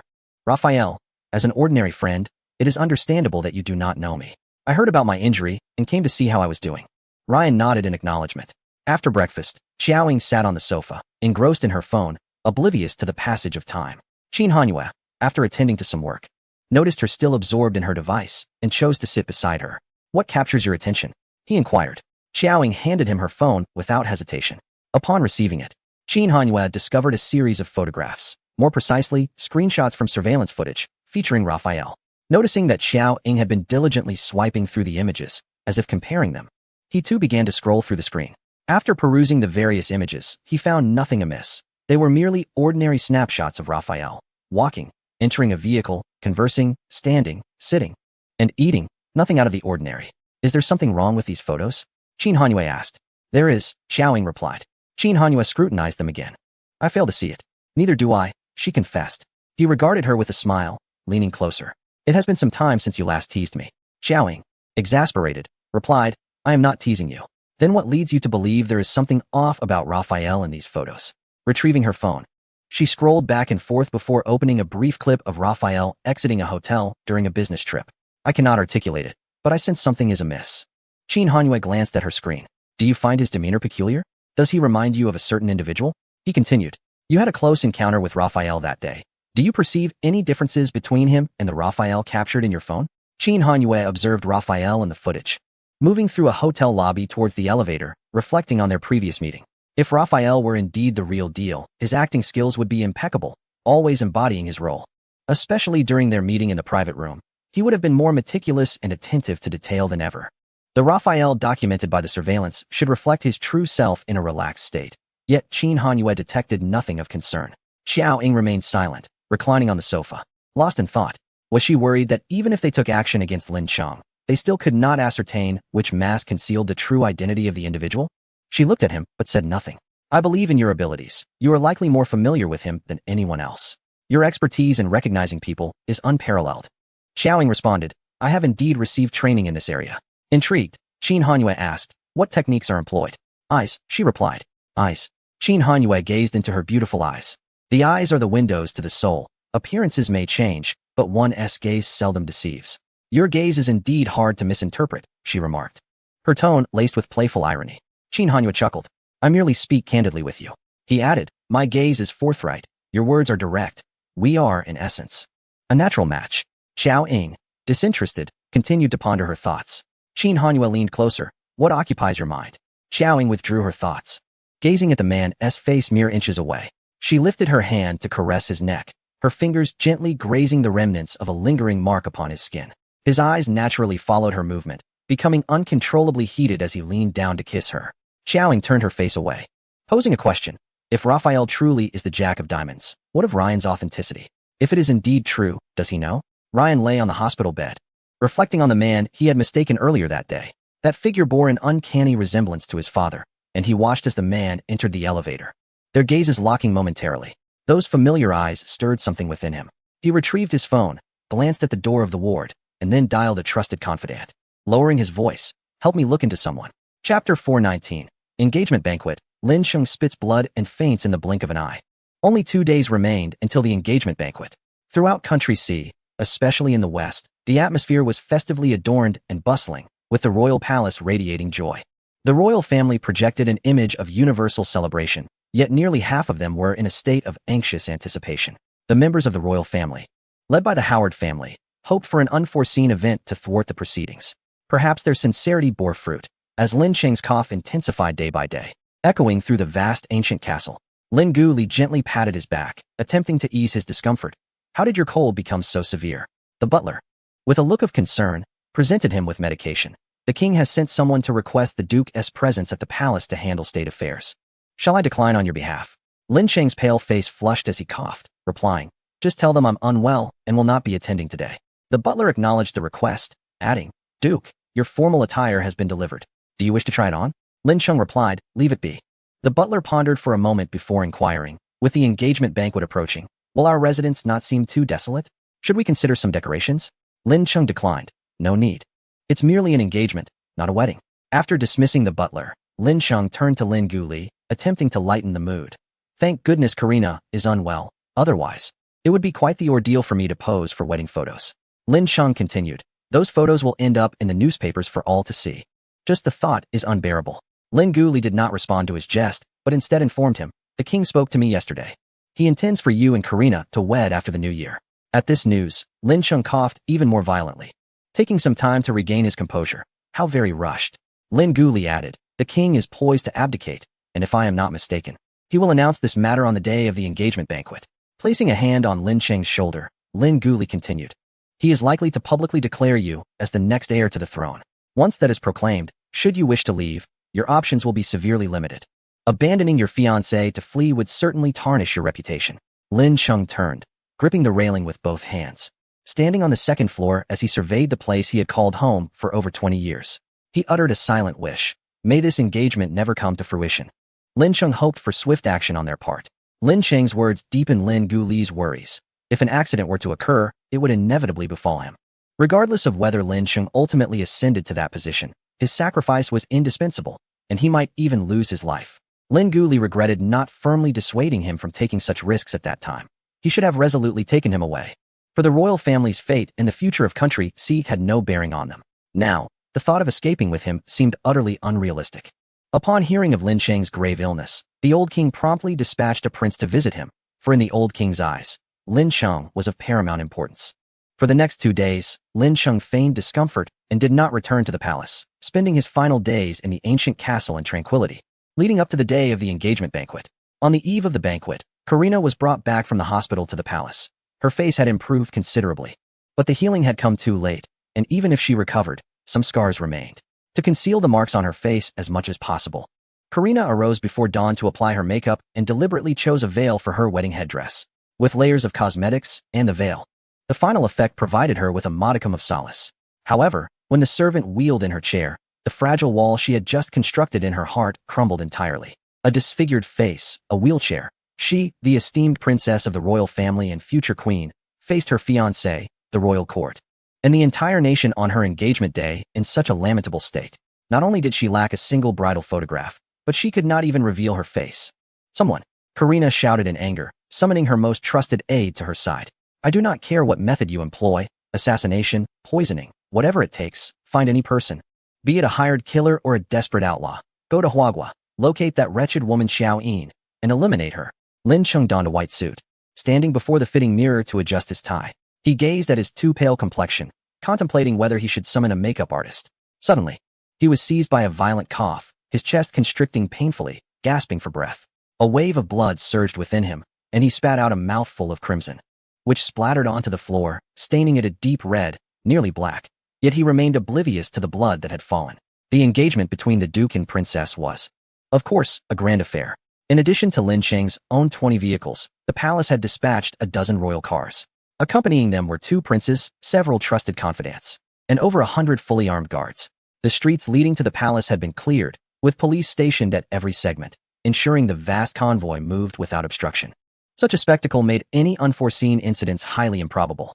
Outside, electronic billboards heralded the joyous news, while the buildings, residential blocks, street lamps, and even traffic lights were adorned with celebratory ribbons and decorations. Numerous citizens voluntarily decorated their surroundings to express their congratulations, as the entire nation keenly anticipated this engagement banquet. The royal palace, though time was of the essence, was amply staffed. How could the engagement banquet of a royal princess be anything less than splendid? The lavishly arranged venue, funded by wealth, was replete with all the requisite elements, reminiscent of a grand wedding celebration. Members of the royal family gathered in attendance, each accompanied by their kin. And in addition, a multitude of media reporters were present, as this engagement banquet would be broadcasted live. The number of attendees far surpassed that of the national banquet, not including the guards. Joyful occasions invigorate the spirit. The old king, resplendently attired, radiated happiness. His face a stark contrast to the illness that had nearly overcome him just days prior due to the Lin family's upheaval. The sound of cannon fire erupted intermittently outside. After today, the dust would settle, and we would finally be able to breathe easy. Duke Lin had not let us down. Indeed, this was a cause for celebration. I trust that under Duke Lin's reign, the Howard family will exhibit greater restraint. Casting a glance towards the Howard clan, led by Raphael, it was clear the gathering was divided into 2 factions. The royalists on the left boisterously offered their congratulations, while the Lin party on the right whispered amongst themselves. Their voices subdued, only revealing smiles when the cameras panned their way. The presence of such a large number of media reporters suggested that significant announcements were forthcoming. It was anticipated that the king would declare his abdication and Duke Lin's ascension. Should Lin Cheng ascend, it was likely that our favorable days would come to an end. I had indeed placed my bets incorrectly. Most supporters of Lin had familial ties or close business connections to the Howard family. Should the Howard family be suppressed, they too would suffer the consequences. Observing their anxious expressions, I wondered if they were merely putting on a facade. Lin, with a glass of red wine in hand, savored it with apparent enthusiasm. Seemingly disappointed in me, Raphael remarked that they were likely scheming on how to flatter Lin Cheng behind our backs. Another round of cannon fire resounded. The atmosphere among the Lin supporters was so dismal it hardly resembled a festive gathering. It seemed no miracle was on the horizon. As the convoy progressed, Lin Cheng held an exquisite bouquet, seated beside the king's eldest son. Noticing Lin Cheng's intermittent cough, he inquired, "Is the Duke unwell, perhaps anxious?" Lin Cheng replied, "What is there to be anxious about?" The prince continued, "Duke, you are soon to be the king's son-in-law, the husband of the princess. Additionally, my father has decided to publicly announce your succession to the throne at the engagement banquet. Given the circumstances, can you be candid with me? If your fiancé has not betrayed you, do you truly not desire the throne?" Lin Cheng did not respond directly, but instead said, as the king's eldest son, "You are the rightful heir to the throne. Without me, even if Lin were exceptionally capable with a formidable background, you would still be the chosen one. Perhaps today is destined to be your day of ascension." The prince chuckled, "You jest, Duke. Our country needs capable sages. I am well aware of my own abilities. Moreover, we shall soon be family, and as family, we shall be united." Lin Cheng chuckled lightly, but it precipitated another fit of coughing. As his cough intensified, becoming increasingly urgent, a sudden spurt of blood erupted from his mouth, staining the back of the front seat crimson. A constricted breath lodged in his chest, and darkness enveloped him as he lost consciousness. Before his awareness faded, Lin Cheng heard the anxious voice of the crown prince urgently calling his name. "Duke Lin? Duke Lin? Quickly, to the hospital." Chapter 420. A good rest will set things right. Declaring Lin Cheng the heir apparent within the grand hall of the palace. The old king radiated vitality, basking in a chorus of congratulations. Abruptly, a figure rushed into the hall. It was the crown prince's assistant, who was supposed to have accompanied the prince to receive someone. "Not good. A calamity has befallen us." Duke Lin suddenly coughed up blood and collapsed en route to the hospital. There was an accident on the way, and now he is being resuscitated, with his fate uncertain. The goblet in the old king's hand slipped and shattered on the floor. He widened his eyes in disbelief. "What did you say?" In another chamber, the elegantly dressed Karina sat in her wheelchair, anxiously inquiring the time from a servant, her patience wearing thin. Why has he not arrived yet? Her face was still healing, forbidding her from wearing makeup for too long, lest it exacerbate her condition. Whether it was a figment of her imagination or not, Karina felt an itch and sting on her face. Impatiently, she demanded, "Bring me the mirror." Upon receiving it, She lifted her delicate veil to inspect her facial discomfort, but did not have the time to scrutinize it thoroughly. Just then, Carla burst in. Something has happened, Karina. In the grand hall, chaos erupted, with voices rising in a cacophony as everyone stood up, chattering in confusion. The worry and anxiety of the royal faction were palpable, while the supporters of Ryan feigned concern, their faces betraying an almost euphoric delight as if they had struck a jackpot. The media present quickly sprang into action. The old king hastily instructed to halt the live broadcast. Raphael sat in his chair amidst the tumult, observing the old king at the forefront, nearly overwhelmed by the blow. Being supported by others, he raised a glass of red wine to his lips and inquired, "Is she still in Huagua?" Without hesitation, Ryan understood that his father was referring to whom. For the past few days, the old king had inquired 2 or 3 times daily about Xiao Ying's whereabouts, needing assurance that she remained in Huagua to feel at ease. Ryan could not comprehend what his father feared from a mere girl. Was it not just that she possessed some skills and audacity? The king had even claimed she was more formidable than Qin Hanyue. Now, with Lin Cheng's life hanging by a thread, their scheme could be deemed a success, yet his father still sought information about her. Ryan replied, "Yes. She has been at the Qin residence, and our people are keeping watch. Rest assured, when she receives the news and arrives, Lin Cheng, I fear the gravestone will gather dust." "That is good," Raphael affirmed. "Father, you are injured. Drink sparingly," Ryan cautioned. At the hospital, Lin Cheng lay on the operating table, the overhead lights casting a stark glare upon him. Blood streamed from his 7 orifices, 2 dark crimson trails trickling from the corners of his eyes into his hair, presenting a horrific sight. A silver needle pierced his energy center. In his stupor, Lin Cheng gradually began to regain consciousness, and through the haze, he met the calm, familiar eyes peering out from beneath a mask. "A good rest will set things right." The girl's voice, calm to the point of indifference, somehow instilled a sense of peace and trust. As the anesthetic coursed through his veins, Lin Cheng once again succumbed to unconsciousness. The old king remained in the palace to stabilize the situation, while he hastily dispatched 2 of his sons to the hospital. Outside the emergency room, the elder prince sat in a chair, having tended to his own injuries. Lin Guli stood at the door, his legs stiff and numb. Yet he refused to budge or take a moment to rest, ignoring the elder prince's attempts at consolation. Just then, the other 2 sons of the old king arrived. "Elder brother, how are you faring?" the elder prince Chardon asked weakly. "I count myself fortunate to have survived," Chardon replied, casting a worried glance towards the emergency room. "What is the situation inside?"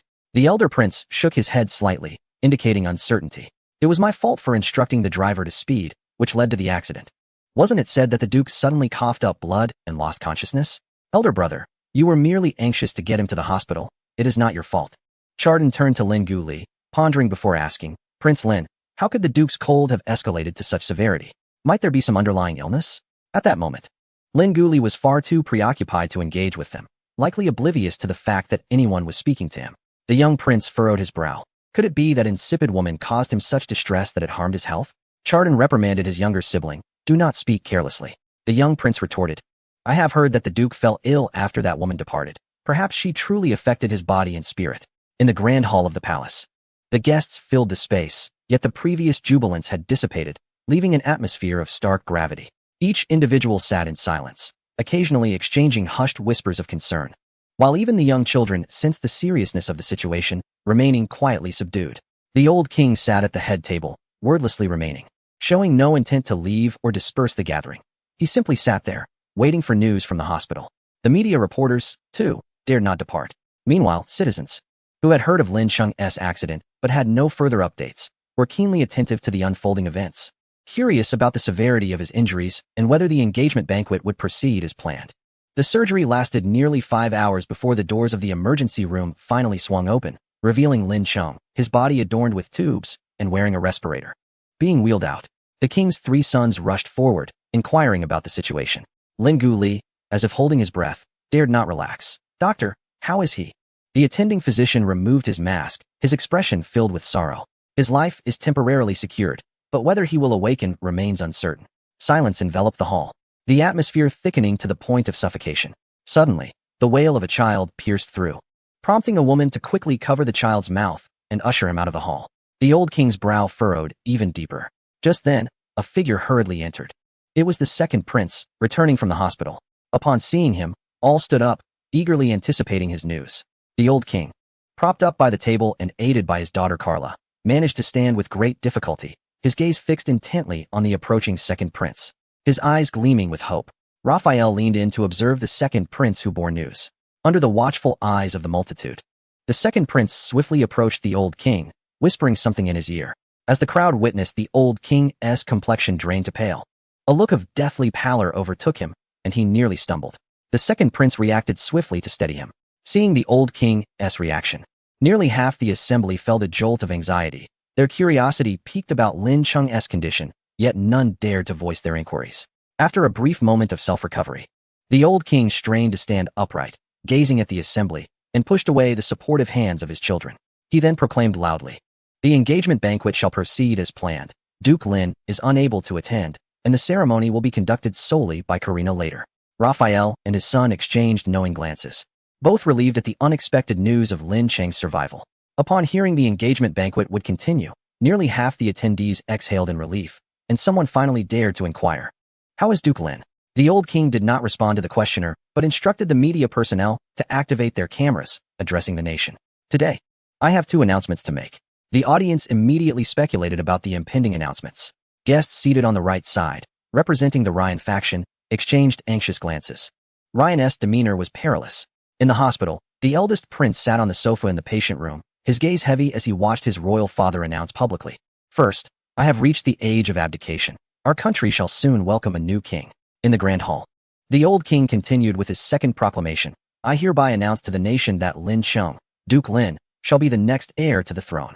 Once Duke Lin has recovered and is discharged from the hospital, we shall immediately hold the coronation ceremony, followed by his marriage to Karina." As the old king's words echoed, emotions split the room. Some rejoiced while others were dismayed, the atmosphere palpably divided between the 2 factions.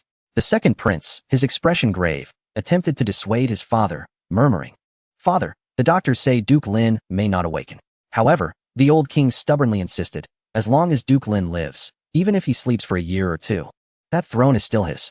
Besides, who here does not recognize that today's event is more than merely an engagement banquet? Do you think I have the luxury of retreat or choice?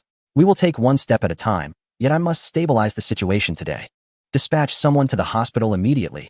Not a whisper of Duke Lin's condition is to escape my ears."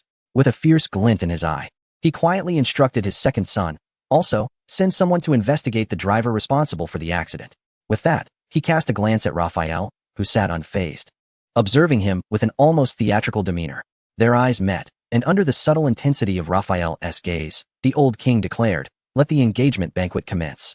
Karina was ushered forward. As the audience settled back into their seats, their attention was no longer on the engagement banquet. The eldest prince and Duke Lin had been in the same vehicle. The eldest princess' injuries were not severe, so Duke Lin should be fine, right?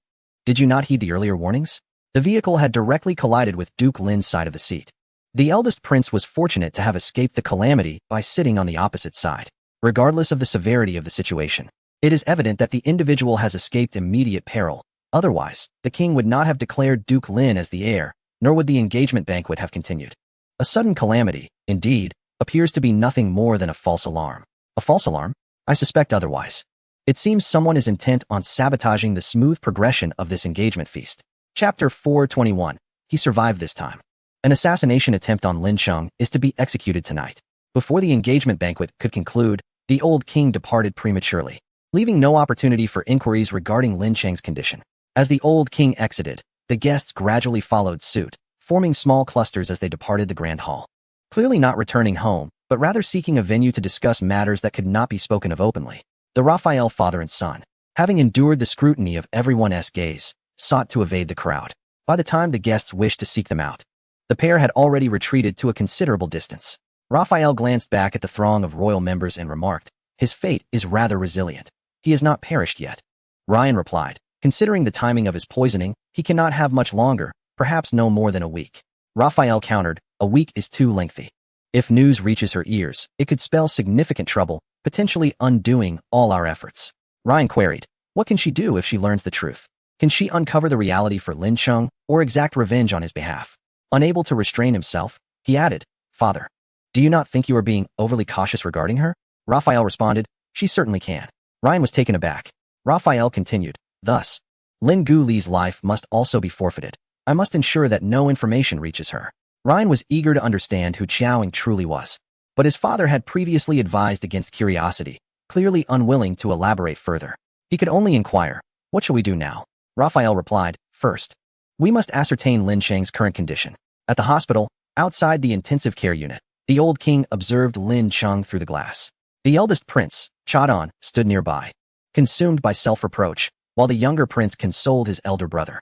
The old king turned to his eldest son, saying, you cannot blame yourself for this. Return to the ward and rest well. The younger prince offered, I will assist you in getting there. Chadan, unwilling to leave, insisted, I am fine, I will wait here. You cannot be of assistance here, the old king asserted firmly, prompting Chadan to finally depart. Once his sons had left, the old king composed himself and sought to comfort Lin Guli, saying, Duke Lin will be all right. At that moment, Lin Guli appeared despondent and dejected, as if he had lost something of utmost value. He gazed at Lin Chang, who lay on the hospital bed with an oxygen mask, and after a lengthy silence, he uttered, the doctor said he may never awaken again. The old king replied, he will awaken. Lin Guli turned to the old king, questioning, why declare him the heir to the throne when he is in such a state? The old king explained, I am on the verge of abdicating, and Duke Lin is the only suitable candidate.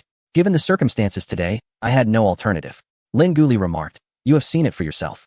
Some do not wish for him to assume that position, willing to go so far as to take his life to prevent it. Lin Chang lies there. He is in no condition to govern, let alone protect himself. Yet you still seek to extract the last ounce of value from him to stabilize the situation. Lin Guli felt a deep resentment within. The king, acknowledging his somewhat callous use of Lin Chang, does not believe himself to be in the wrong. He merely lacks a certain empathy. As the sovereign of a nation, the ability to empathize is not solely within his control. From the moment Lin Chang signed the agreement to his current commitment to marry Karina and inherit the throne, as long as he remains king, Lin Chang's fate lies firmly in his hands.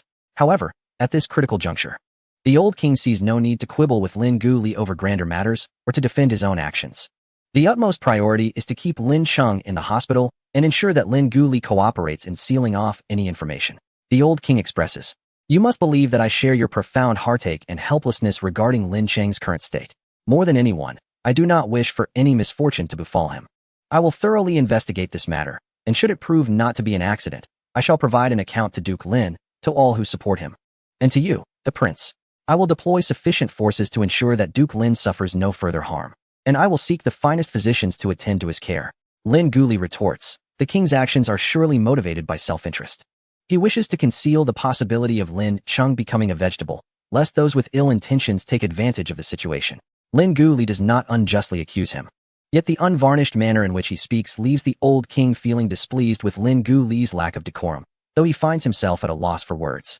Lin Guli continues, I must state this clearly. Lin Chang is my only family, and I have always regarded him as my own son. Should any further harm befall him, I will stop at nothing to take him away. I hope the king can understand a father's heart in such matters. The old king gazes at Lin Guli, contemplating Lin Chang, who may very well never awaken. Perhaps in an effort to placate Lin Guli, or perhaps out of a dawning conscience realizing Lin Chang's impending loss of value, he vows, if it is revealed that the Howard family is responsible for this incident, I promise you that Lin Chang shall not have to remain king upon awakening. At that time, the eldest prince, Chadan, will ascend to the throne with Lin Chang as his advisor, and he shall not be compelled to marry Karina. If it is indeed the work of Raphael and his son, I will have the justification to suppress the Howard family and reclaim some of the power they hold, rendering them less formidable. Lin Guli responds, I trust the king will honor his word. The old king replies, naturally. I leave this matter in your capable hands. Please inform me at the earliest opportunity of any developments. Having spoken, the old king turns to depart, but after taking a few steps, the weight of his grief overwhelms him, and he collapses, darkness engulfing him. Raphael inquires, does this mean Lin Chang is likely to become a vegetable? Ryan responds, yes. Where did father acquire that poison? It is astonishing that the doctors did not detect it. Raphael explains, it was an accidental discovery. Such a substance cannot be purchased with wealth. Its rarity lies in the fact that its symptoms mimic those of a common cold or fever, making it nearly undetectable without thorough investigation. Ryan scoffs, that old fool waits in vain for Lin Chang to awaken, unaware that in just a few days, Lin Chang will pass away unnoticed. Raphael, surely, the hospital where Lin Chang is located is now under strict protection. We must ascertain the security arrangements of the hospital. Ryan, is father planning to send someone to the hospital? That old man and Lin Guli will undoubtedly seek medical assistance for Lin Chang globally. If Lin Guli consults doctors from Huagua, he may likely turn to Qin Hanyue for help, which would alert Xiaoying. It is imperative that he does not linger for too long. Raphael, is Lin Chang still not completely out of danger? If he were to suddenly pass away, that would indeed be quite normal, wouldn't he it? Ryan. However, the hospital is heavily guarded. Who does father intend to send? We lack such capable personnel. Raphael, you need not concern yourself with that. Find out the details as soon as possible. It would be best to act tonight to avoid prolonged uncertainties. Ryan nodded and took out his phone. I will inquire right away. He dialed a number, instructing the person on the other end to investigate the hospital's security situation. Simultaneously, he received a piece of news, a favorable one. Ryan informed his father. That old man has collapsed in the hospital, and the fall was severe, showing signs of a stroke. Raphael chuckled. Even fate seems to be assisting us. Splendid. Gather some individuals to ensure they visit our esteemed Duke, the future king. At the palace first thing in the morning. Ryan, understood. Chapter 422. Lin Cheng is assassinated. Jiaoying. The situation grows increasingly intriguing. In the stillness of the night, Lin Guli remained vigil at the entrance of the intensive care unit until the doctor completed his rounds before retreating to an adjacent empty ward for rest. The old king had directly dispatched a battalion, sealing off the entire inpatient department with heavily armed soldiers. Downstairs, a formidable police presence stood guard, permitting no entry. 6 attendants were stationed outside Lin Cheng's ICU, and soldiers were conspicuously present in every corner of the floor. A doctor clad in a white coat approached with a medical record in hand, but was halted by the attendants at the door. Remove your mask. The doctor complied, revealing the face of the attending physician. The attendants, cautious, inquired, wasn't the ward just checked? Doctor, the director is seeking doctors for the patient. A neurology mentor I know has inquired about the patient's condition, and I need to inform him of the latest updates. Besides, the patient has not yet fully emerged from life-threatening danger and requires constant monitoring until his condition stabilizes. Only then did the attendants permit entry. On the hospital bed, Lin Cheng lay with an oxygen mask, eyes tightly shut, his bloodless face marked with bruises, and the rise and fall of his chest barely discernible. Were it not for the nearby machine displaying his dangerously low heart rate, one might assume he had already departed this world. The doctor approached the bedside, first assessing Lin Cheng's condition before recording various data regarding his body. Standing with his back to the ward door, the doctor busied himself for a moment, but his gaze, visible beyond the mask, suddenly darkened. Noticing a commotion outside, he discreetly produced a syringe from his person, shielding the view from outside. The doctor silently administered an unknown liquid to Lin Cheng. Subsequently, he exited the room with the medical record in hand, appearing nonchalant. As the ward door closed, Lin Cheng, whose breathing was faint, suddenly opened his eyes. The doctor did not return to his office. Instead, he evaded the cameras, descended the stairs, and departed the hospital. In the dead of night, the street lay desolate, and the doctor strode with a steady and vigorous pace. As he passed a refuse bin, he shed his white coat and discarded it within, along with a human skin mask. Soon, the doctor arrived at a private residence. Eschewing the main entrance, he deftly evaded the watchful gaze of the doorman and infiltrated the dwelling, making his way with familiarity to the study, where he met the person he sought. Presenting an emptied syringe, he addressed the gentleman before him as my lord. The man in the swivel chair grasped the syringe and remarked with satisfaction, "Excellent." He toyed with the syringe, his glasses glinting coldly in the light. Outside, a shadow lurked in the darkness, fixated on the private residence, the elusive shadow. Who dialed a number? I followed him all the way and can confirm he is an assassin of the shadows, one of my kind. Shadow continued. I am uncertain of what transpires inside and did not dare approach too closely, yet I am certain he is not meeting Raphael. For at this moment, Raphael and his son Ryan are recuperating in the hospital, having returned there after the engagement banquet. Not Raphael. Could it be the true Jack of Diamonds? Queried Joe Shadow. Stay there and await his appearance, he instructed. What of Moon Shadow? Asked Shadow. He is unharmed, Joe replied. In another hospital, Ryan inquired, is Lin Cheng dead? Raphael set down his phone and smiled. The news is confirmed. You seem less than pleased. Ryan snapped back to reality. No? I merely did not expect it to unfold so seamlessly, and it is rather sudden. Raphael replied, sudden? I have awaited this day for a long time. Are you not the same? Ryan countered. Well, one could say Lin Cheng and I have known each other since childhood. His absence is simply an adjustment. Raphael mused. If blame is to be placed, let it fall upon his short-lived fate, for he chose to oppose the Howard family. My lineage has long been a pillar of the royal court. How dare he, of Chinese descent, aspire to kingship? That old fool has brought shame upon the Howard family. Since the royal family shows no mercy, let it not fault us for our lack of righteousness. Ryan regarded his father thoughtfully. Upon exiting his father's hospital room, Ryan received a call from a trusted confidant. I have not uncovered any information regarding that individual.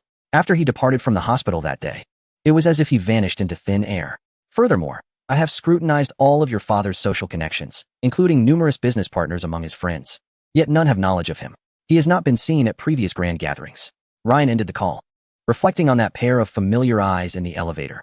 Who could that person be?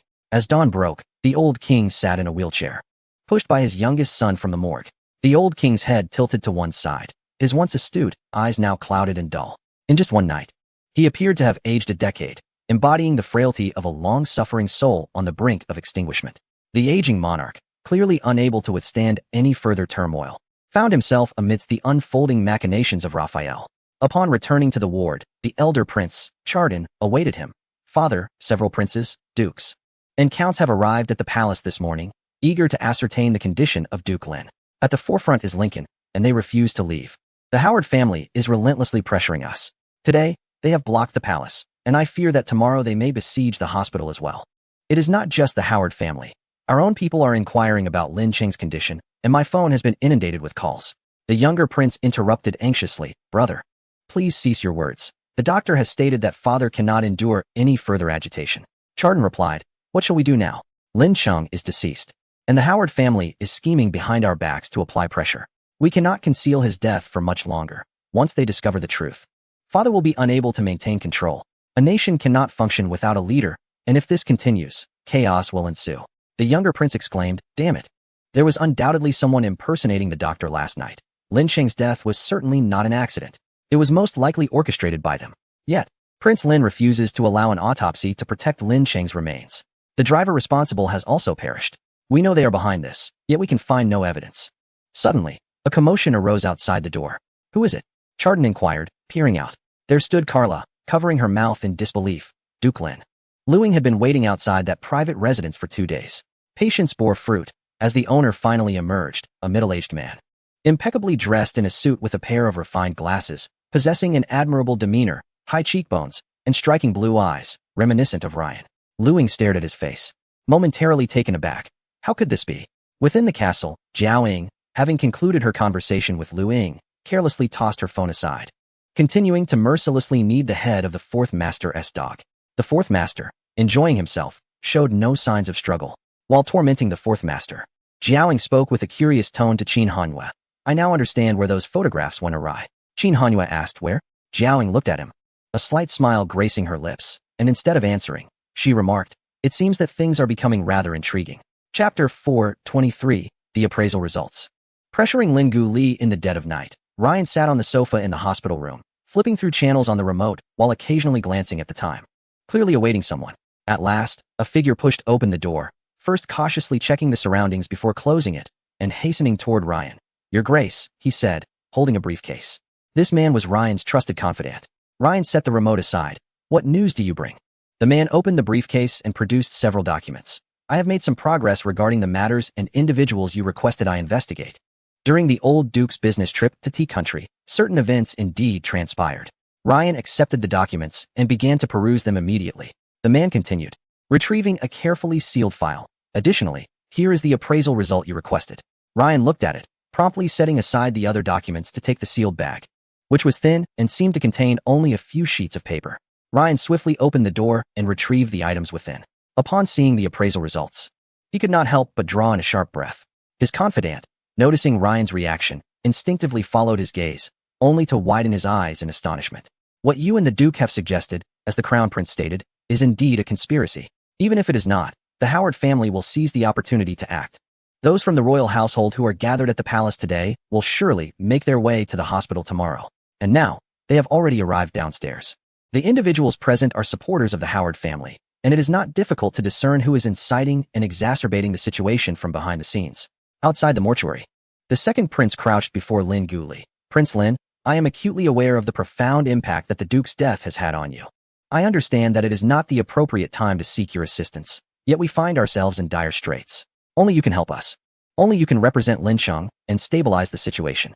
Observing Lin Gu Li's ashen visage and lack of response, the second prince grasped Lin Gu Li's arm. Please, I implore you. Lin Gu Li slowly brushed aside the second prince's hand, his dim eyes fixating on him as he hoarsely replied, in our homeland, there exists a saying, to be buried is to find peace. The deceased deserve to rest, and Lin Cheng's body cannot remain here indefinitely. I must give him a proper burial. I must take him away. With a pleading tone, the second prince urged, just wait a little longer, please. Lincoln and the others are currently gathered downstairs. If you were to publicly announce Lin Cheng's death now, I fear my father would not survive the shock. He cannot endure any more stress. With no one in power in Country C, I ask you to consider my father's plight and grant us a few more days, at least enough time to gather evidence against Raphael. The second prince tightened his grip on Lin Guli's arm. Country C must not fall into the hands of the Howard family. A commotion of footsteps approached, as the first prince and a cadre of royal guards entered with formidable presence.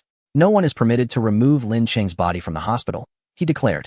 Lin Guli turned to Chardon, who remained unyielding. Prince Lin, I must ask you to accompany me now to prove that the Duke is still alive. This is my father's directive. The first prince's resoluteness filled the second prince with trepidation, prompting him to rise hastily. Brother, he seeks to intervene. Chardon interrupted him directly. We have no time. That crowd outside has somehow learned of Lin Cheng's death. The second prince exclaimed in alarm. What? They know? How could they possibly know? All information was sealed. Could it truly be that doctor?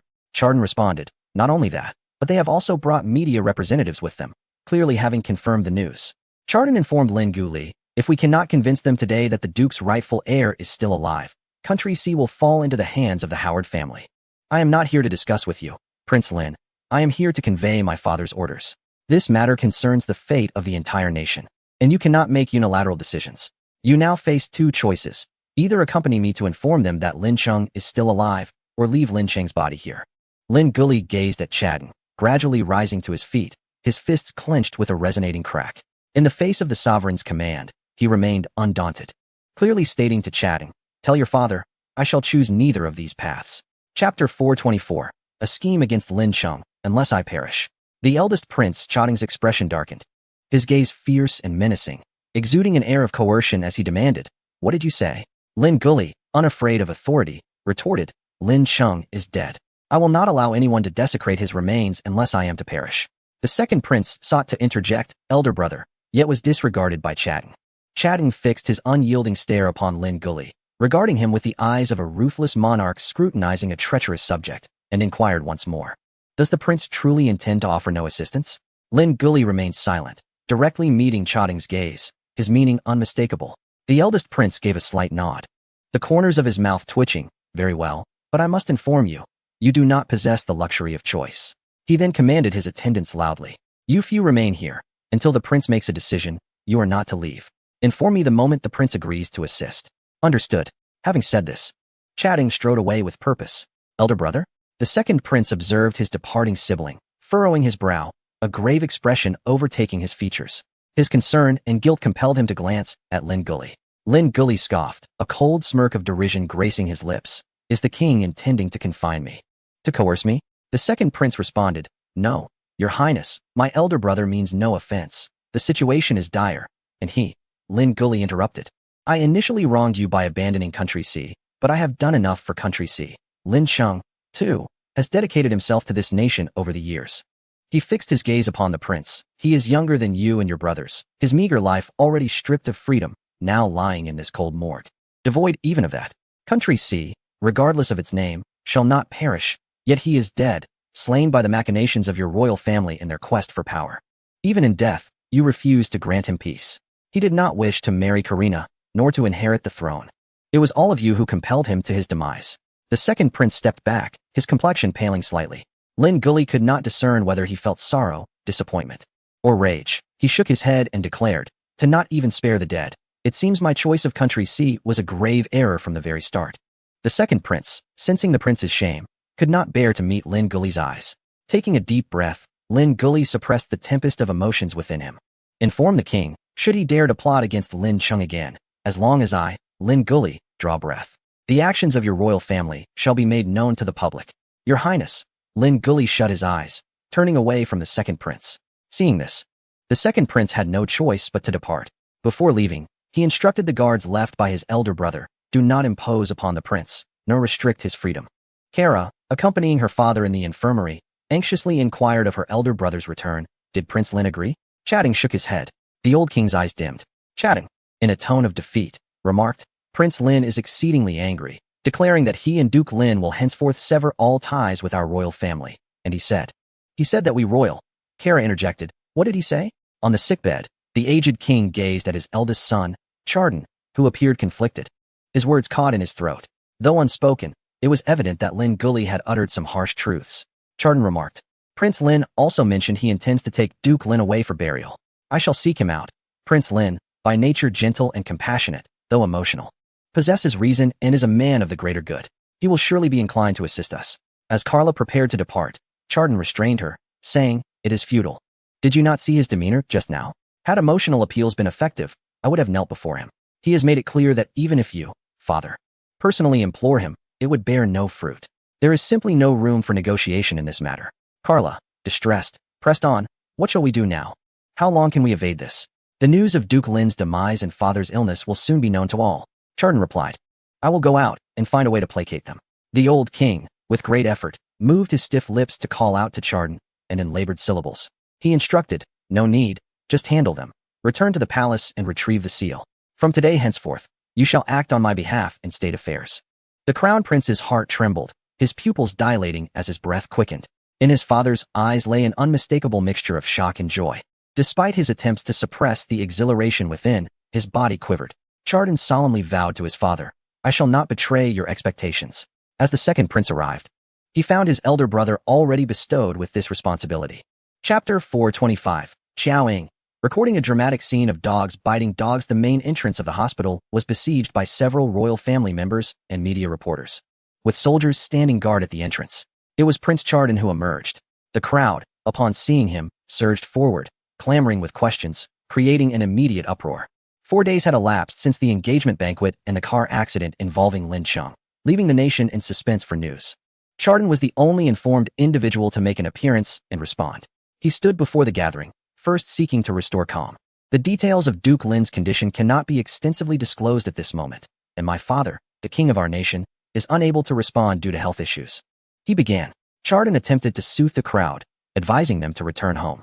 However, as news of Duke Lin's unfortunate passing reached them, people murmured that even the king had suffered a stroke due to the overwhelming grief. The media reporters, bold and relentless, thrust their microphones at Chardon, posing increasingly difficult questions. The royal family members present observed the unfolding spectacle with amusement. Chardon refrained from responding to any inquiries, including those regarding Lin Cheng's death. After delivering a few words to the crowd and the cameras, he turned and re-entered the building. Carla, following closely behind, questioned in bewilderment. "Did father not instruct you to ignore them? Why have you taken it upon yourself?" Chardon pointed towards the noisy entrance, resolutely declaring, "Look at those people outside. How could I ignore them? Lin Guli refuses to make an appearance, and father cannot. So should I leave it to you, Carla, to address them?" Carla replied, "But have you considered that only those outside were aware of Lin Cheng's death? Now, the entire nation shall know." The recent inquiries posed by the journalists have stirred speculation across the nation. How will these media representatives recount the events upon their return? Even if Lin Cheng remains alive, they will undoubtedly conjure scenarios of his demise. Chardon remarked, "Let us set aside the fact that such concealment cannot persist indefinitely. Did you not hear?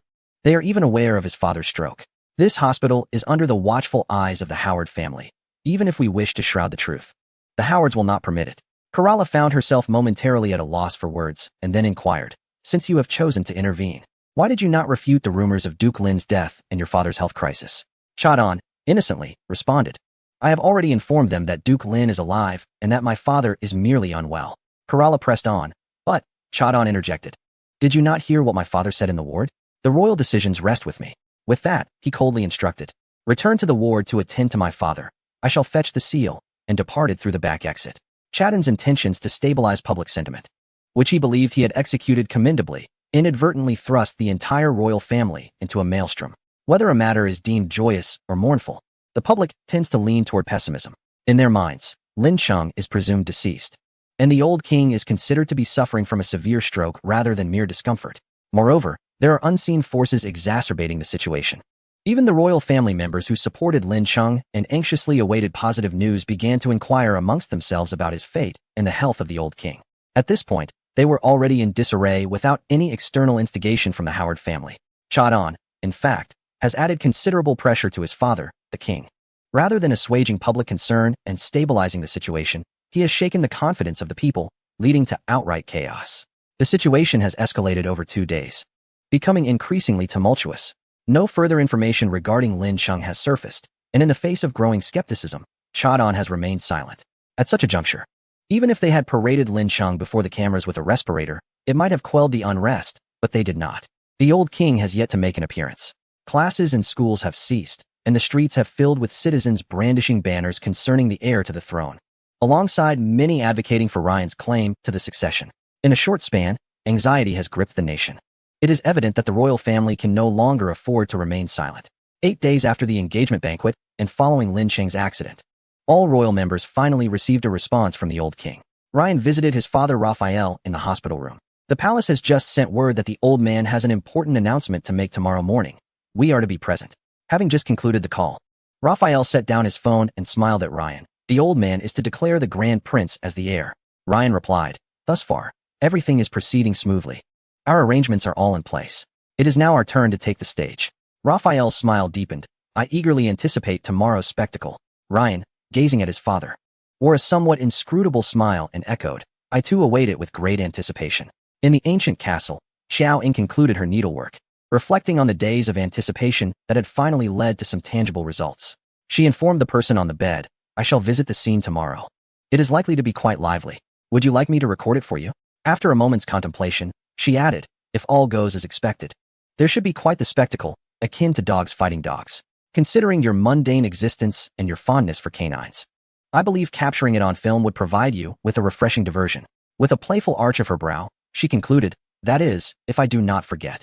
She then resolved to inform Qin Hanyue as well. The following morning, Ryan prepared himself and sought out his father, ready to embark towards the royal palace. His father informed him, Lin Gully has just departed the hospital with Lin Cheng's remains, heading to the funeral home. The next step will be to contact relatives and friends to arrange the funeral, and we must prevent him from reaching out to Xiao Ying. Ryan inquired, what are your intentions, father? Raphael smiled mysteriously, my associates have already set forth. The father and son then left the hospital, making their way to the palace. As Raphael sat in the car, gazing at the approaching palace in the distance, his hand lightly tapped a rhythm on his knee, lost in thought. The vehicle halted at the entrance, and Raphael alighted, pausing before the grand structure that symbolized status and power, not in haste to enter. Ryan assumed his father was admiring their future abode, but soon discerned that his father's expression bore a hint of unease rather than joy. He asked, is something amiss? Father? Raphael replied, nothing in particular. I merely find this all too smooth, which leaves me feeling somewhat unsettled. Ryan reassured him. Did you not say that as long as that woman remains unaware, there would be no unforeseen complications? She is currently in Huagua and knows nothing of the events here, including Lin Cheng's demise. There is no need for undue worry. Raphael nodded. Let us proceed. Arriving somewhat late, they found that most guests had already gathered. The hall had been cleared of all engagement-related decorations, restoring its former majesty and solemnity. The moment the father and son appeared, they captured the attention of everyone present. And the murmurs gradually subsided, the gazes upon them varied. Raphael observed the media reporters who had set up their cameras and quietly remarked to Ryan, this old fool truly has a short memory, daring to invite the press. It seems we shall have quite a show. Chapter 426. Xiao Ying. The performance commences. Ryan and Xiao Ying are both in search of the same individual. Within the hall, guests continued to arrive. And while Raphael and his son engaged in hushed conversation, a prince allied with the Howard family approached Raphael and inquired, is the Duke's injury improving? Raphael smiled, replying, much better, thank you. The prince remarked, everyone who was meant to attend has arrived. I wonder what the king has summoned us for today. Do you have any inkling, Duke? Raphael responded, with so many media present, it is certain that a significant announcement awaits. The prince surveyed the chaotic scene, expressing, I find myself quite eager to discover what unfolds. I assume you have heard quite a few rumors in recent days, Duke? Raphael mused, rumors, you say? The prince paused briefly before chuckling. Given the expressions on everyone's faces, it's hard to say. By the way, the crown prince has been handling state affairs with the king's seal these past few days. That is no rumor. My dear Duke, you must have noticed the prince's demeanor, which bears a striking resemblance to the youthful vigor of the late king, came the mocking remark. Raphael chuckled in response. The prince, observing Ryan's gaze sweeping through the hall as if searching for someone, inquired, is Duke Ryan looking for someone? Ryan promptly diverted his gaze, turning to the prince as he replied, just checking to see who is absent. The prince remarked, Duke Lin is likely unable to attend. I wonder if his uncle, Prince Lin, will represent him. Raphael cryptically replied, who knows? The prince seemed to grasp something in that moment. He glanced at the composed Raphael and felt a sense of understanding, thus calming himself as he awaited the unfolding of the true spectacle. In a hushed tone, Raphael asked Ryan, are you looking for someone? Ryan responded, just a casual glance. Everyone should be present. Raphael refrained from probing further. Ryan's eyes silently shifted to the corner, and he clenched his hand behind him, stealing a glance at his father. From Ryan's subtle expression, it was evident that he was not being entirely truthful. Ryan was not the only one searching. Another pair of eyes concealed on the second floor was also seeking someone. Coincidentally, both were in pursuit of the same individual. Has she not arrived? Or is she, like others, hiding away? Why is no one here yet? We have waited so long. Has anyone seen Prince Lin? Duke Lin cannot make an appearance, so surely Prince Lin would come to stabilize matters on his behalf. Is it possible that Duke Lin truly? The old king made his entrance amidst the increasingly anxious murmurs of the assembly, his arrival provoking quite a stir. Remarkably, the old king did not walk in himself, but was instead pushed in a wheelchair by the eldest prince. Moreover, the old king's mouth was slightly askew, and one hand seemed to grasp together as if cramping. Such symptoms unmistakably suggested a stroke. Observing the somber expressions of the royal family revealed the gravity of the situation. Is it true that the king has suffered a stroke? The realization hit hard, and the atmosphere grew chaotic as the Howard faction became animated, as if they had glimpsed a ray of hope. Chardon stepped forward, urging everyone, "Please be quiet." Once the hall fell silent, Chardon began, "I trust you have all heard the rumors circulating in recent days and understand the urgency in your hearts. I have gathered you all here, along with the media, to announce a few matters." On the second floor, Xiaoying took out her phone, ready to record. When a video call came through, she raised an eyebrow. "Awake, are we?" Connecting the video. She turned the camera to face the gathering below and spoke to the person on the other end. What a coincidence. The show is just beginning. Standing before the royal family and the cameras, Chardon declared loudly, "The first matter is regarding my father, as you can see. Due to his advanced age and recent challenges, he can no longer serve you, but I firmly believe he will recover, so there is no need for concern." Chardon paused momentarily, his expression gravely pained. Duke Lin. Chapter 427. Duke Lin is deceased. The car accident was orchestrated by the Crown Prince Chardon. The former king had reached an age suitable for abdication, and the Kingdom of Xi had already identified a new heir to the throne. Consequently, the circumstances surrounding the incapacitated old king, who was afflicted by a stroke, were eclipsed by the public's keen interest in the fate of the heir, Lin Cheng. In terms of significance, Lin Cheng's situation was evidently of greater import. The assembly's collective gaze fixated on Chardon, the atmosphere thick with anticipation and silence. This royal conference not only influenced the future standing and interwoven interests of those present, but also resonated deeply with the hearts of the nation. Chardon turned to glance at his father. Under the weight of expectation, he declared, on the day of his engagement, Duke Lin, our kingdom's heir, experienced a sudden health crisis en route to the palace and was compelled to be hospitalized. Tragically, during the journey to the hospital, I was involved in an accident, leading to Duke Lin being rushed into emergency care. The lack of news regarding Duke Lin's condition over the past few days has likely led to speculation regarding the severity of his injuries. I understand the concern for Duke Lin, which is why I have invited numerous esteemed members of the press today. Addressing the cameras with a somber demeanor, Chardon continued, "It is with great regret that I inform you that Duke Lin will not be able to recover in the immediate future and, thus, cannot fulfill his duties for the Kingdom of Xi." What did this mean? What was Duke Lin's true condition? How long was the immediate future? Why could he not provide clearer details? What was the extent of the injuries? Could he not articulate this for the public's peace of mind? Such ambiguous statements only served to heighten fears. Indeed, rumors were rampant throughout the nation that Duke Lin had already passed away. If he were still alive, clarity was warranted. After enduring days of anxious waiting, receiving two pieces of distressing news in succession without a clear account of Lin Cheng's status left the populace deeply dissatisfied. The crowd erupted into a cacophony of voices. The heightened reactions predominantly stemmed from the supporters of the king, while the Ryan faction felt a sense of relief. Interpreting Chardon's veiled remarks as an indication that, whether Lin Cheng was alive or deceased, he no longer posed a threat to their interests. "Everyone, please be silent," Chardon implored. "I understand your concern for Duke Lin's condition, but rest assured, he will recover one day. The announcement of Lin Cheng's death must remain undisclosed. It is a conspiracy of the Howard family, and we cannot allow the outside world to grasp the palace's internal strife. The demise of the heir and the old king's grave illness, should they be revealed, would undoubtedly provoke nationwide turmoil." He gestured for his father to take the floor. The assembly, momentarily hushed, turned their attention to the elderly king, now wheeled forward. Although his physique had grown portly, he appeared more frail than those who seemed emaciated. The vigor of a sovereign had long since faded, leaving behind merely a common, ailing elder. The old king, visibly weary, sat in his wheelchair. Having looked down upon others for half a lifetime, he now gazed up at these old friends, some of whom were filled with ambition while others prioritized their own interests. Through his dim and murky eyes, feeling an overwhelming sense of helplessness, Chardon brought the microphone to his father's lips. The aged king, with difficulty, managed to utter, I hereby declare Chardon as the regent of Country C. The initial appointment of Chardon as regent was intended to stabilize public sentiment and solidify the situation. In due time, the title of regent would be dropped, and he would ascend naturally to the throne. By then, the controversies would diminish significantly, and the populace would be more accepting of Lin Cheng's demise. Upon the king's pronouncement, the room erupted in uproar. What? Chardon? How could this be permissible? Both the Ryan faction and the royalists found this utterly unacceptable. The royalists were deeply displeased, having not even been consulted. They had supported Lin Cheng for so long. Clearly a united front, and now, without knowledge of Lin Cheng's fate, they were blindsided by such a crucial decision concerning Chardon's regency.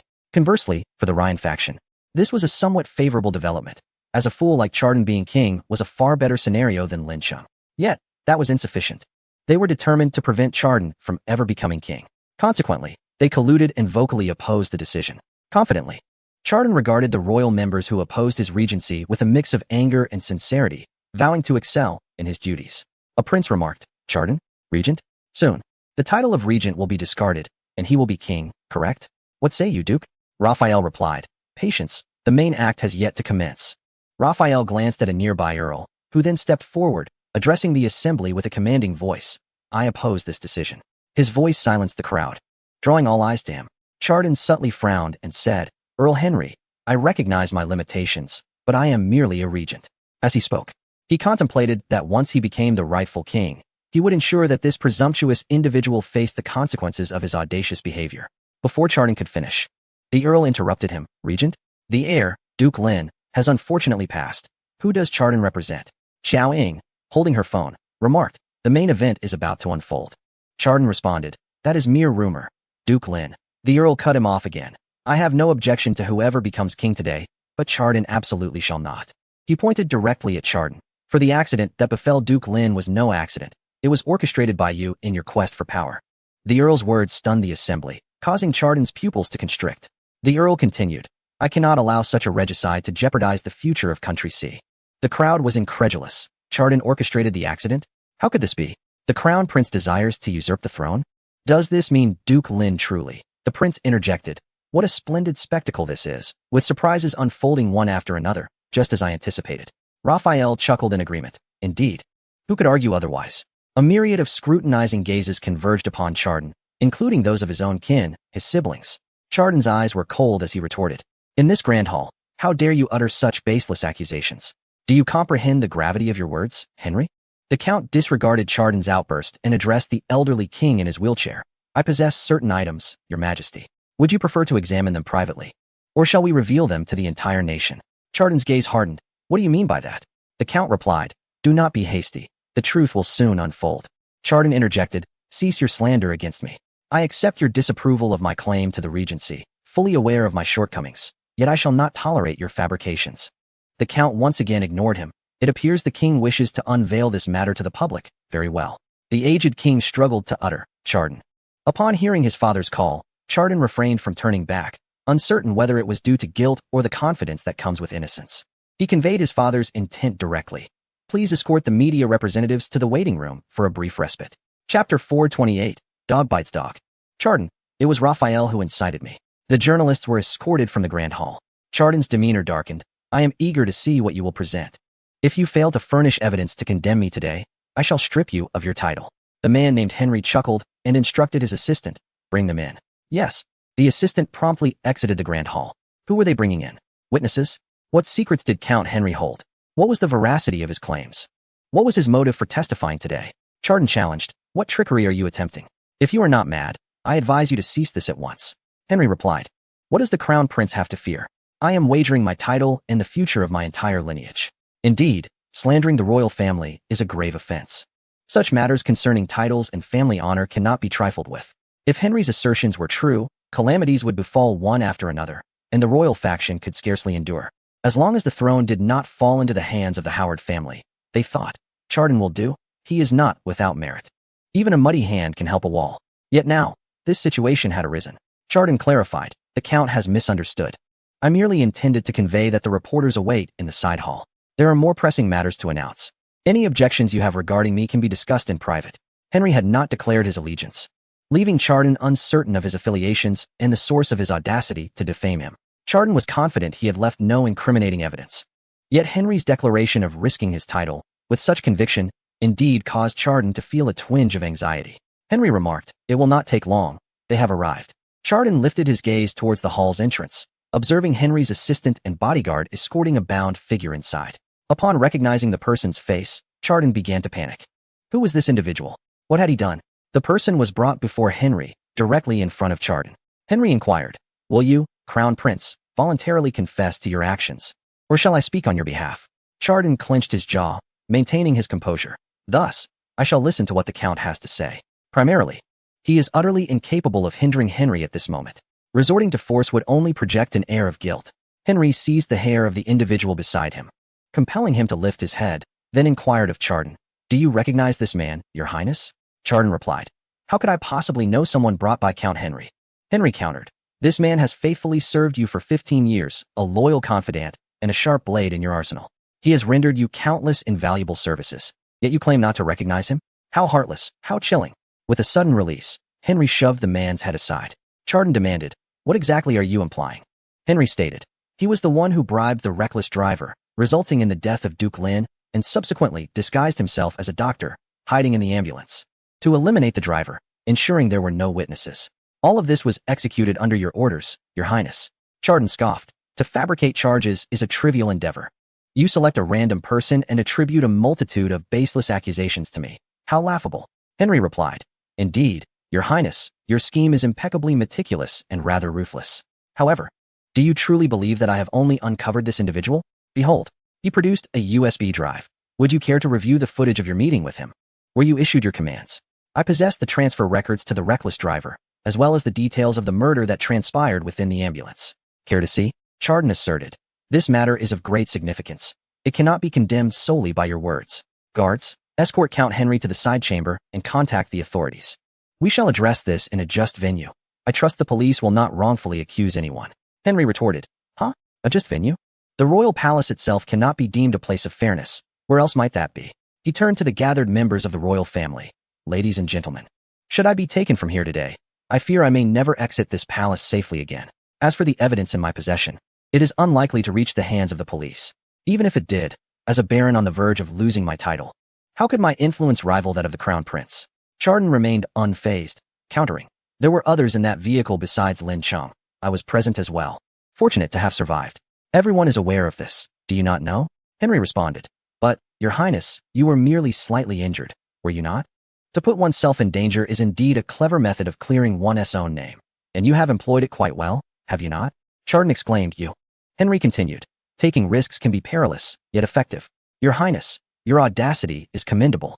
At that moment, a supporter of Ryan stepped forward and snatched the USB drive. There is no merit in further debate. As the prince has stated, this matter is of utmost importance. The truth regarding Duke Lin's death lies within this device. We shall ascertain its authenticity. Go, procure a computer. Chardon's expression shifted. He realized the truth in those words. If he had committed no wrongdoing, why fear scrutiny? Did he not desire to prove his innocence? From the very beginning, I found the accident involving Duke Lin to be exceedingly coincidental. Little did I realize that it was not an act of nature, but rather a malevolent scheme, orchestrated by none other than the crown prince himself. If it is indeed for the sake of the throne and his own selfish desires that he has plotted the demise of Duke Lin, then he is truly despicable. The future of Country C must never be entrusted to such a person. The circumstances surrounding Duke Lin's accident must be thoroughly investigated. Observing the incendiary actions of the supporters of Ryan, Chardon suddenly came to a realization and turned his gaze towards the Raphael father and son lurking at the back of the crowd. Helpless to intervene, Chardon could only watch as a computer was brought forth and a USB drive inserted. All present, including the royal family members aligned with Lin Cheng and the old king, gravitated towards the screen. Unbeknownst to him, Chardon's fists had clenched tightly, his eyes fixed intently on the computer held by another. At that moment, he forgot to breathe, oblivious to the turmoil of emotions etched on his face. Chardon could not see the screen nor discern the contents of the USB drive. Yet he heard his own voice emanating from the computer. What does a mere citizen of Huagua think he can do to become the king of Country C? It is nothing but a dream. He has no idea what my senile father is thinking. What makes him superior to Lin Cheng? Upon hearing these familiar words, Chardon's legs weakened. He wishes to marry my sister, to reside within the royal palace, to ascend to the throne. I will ensure he never sets foot in this palace again. Tomorrow, he must die. The second prince and several siblings recognized the voice and noted the crown prince's reaction. Realizing the gravity of the situation, they gazed at the crown prince in disbelief. Brother, could it truly be you behind this? The evidence is laid bare before us. What more can you say? Duke Lin was personally selected by the king as the rightful heir, the indisputable choice for the throne. As a prince of Country C, you are utterly foolish. You have severed the path forward for our nation. An elderly prince lamented, filled with frustration and disappointment. You watched Duke Lin grow. How could you commit such a treacherous act? How can you justify your actions towards Country C? What manner of person are you to aspire to rule? The royal family members had never been so united, each one filled with righteous indignation as they publicly condemned the crown prince. Fearful of the backlash, the crown prince retreated. I did not do it. It was not me, it was my father. I truly had no part in this. He suddenly collapsed before the old king, experiencing a swift descent from grace. In that moment, his future as king became uncertain, and even his place within the royal family was in jeopardy. He glanced at his father, whose eyes were filled with sorrow, disappointment, and anger, then at the royal members who were closing in on him, seemingly eager to consume him whole. Trembling with fear, he stammered, "It was not me, father, truly. It was Raphael, it was Ryan." He pointed accusingly at the Raphael father and son lurking at the back. They compelled me to act this way. This entire affair is their conspiracy. Realizing he had been manipulated, Chardon rose in fury, pointing at the two. You plotted against me? You never intended for me to be king. Instead, you sought to eliminate Lin Cheng through my hand, and then, with Lin Cheng's demise, to dispose of me. The first in line to the throne. Chapter 429. A twist upon a twist. The Howard family shall never lay claim to the throne. The situation in the hall shifted with remarkable swiftness as Chardon's words propelled the tension to its zenith, directing the ire towards the Duke and his son, Raphael. All eyes turned towards the duo, the relentless turns of events overwhelming even the most steadfast hearts. What? The Duke of Raphael? One must speak with substantiated evidence. The Duke has sustained injuries and has been recuperating in the hospital during this period. This matter is of great significance. Does the Crown Prince possess any evidence? What evidence? It appears that the Crown Prince is merely floundering in fear and attempting to drag others down with him. No, it is not the Crown Prince. He is now the true sinner. The two factions commenced a fierce exchange of accusations. The young prince, impatient and sensing a potential shift, hurriedly inquired of the Crown Prince, "Brother, what is truly transpiring?" Chardon disregarded his younger sibling and continued to point at Raphael and his son. The notion of ousting Lin Cheng under the guise of cooperation and mutual benefit is nothing but a trap devised by you, seeking to eliminate him while achieving two objectives. You fear Lin Cheng and wish to eliminate me as well. I have long been aware of your nefarious intentions, which is why I have been vigilant. Indeed, I possess evidence. Ladies and gentlemen, Lin Cheng's demise was not solely my doing. They conspired to poison Lin Cheng, causing his affliction to manifest during the journey, after which I transported him to the hospital. It dawned on Carla that the informant within the hospital, as mentioned by his brother, was none other than himself. Everything had been meticulously orchestrated by them. Indeed, while I arranged for the accident, the true intent to murder Lin Cheng rested upon their shoulders. His death is inextricably linked to their machinations. I have been deceived and ensnared in their trap, utilized as a pawn. Even without the accident, they would have ensured Lin Cheng's demise. Observing the duo he had implicated, alongside the visibly unsettled members of the Ryan faction, Chardon let out a hearty laugh. Then, regaining his composure, he pointed at them. Your Howard family harbors insatiable ambitions. If neither Lin Cheng nor I can attain the throne, you shall not lay claim to it either. Lin Cheng is dead. I bear the weight of my sins. Yet the Carolingian family boasts countless capable heirs to the throne. As for your Howard family, you shall forever be barred from contention for the royal succession, particularly you, Ryan.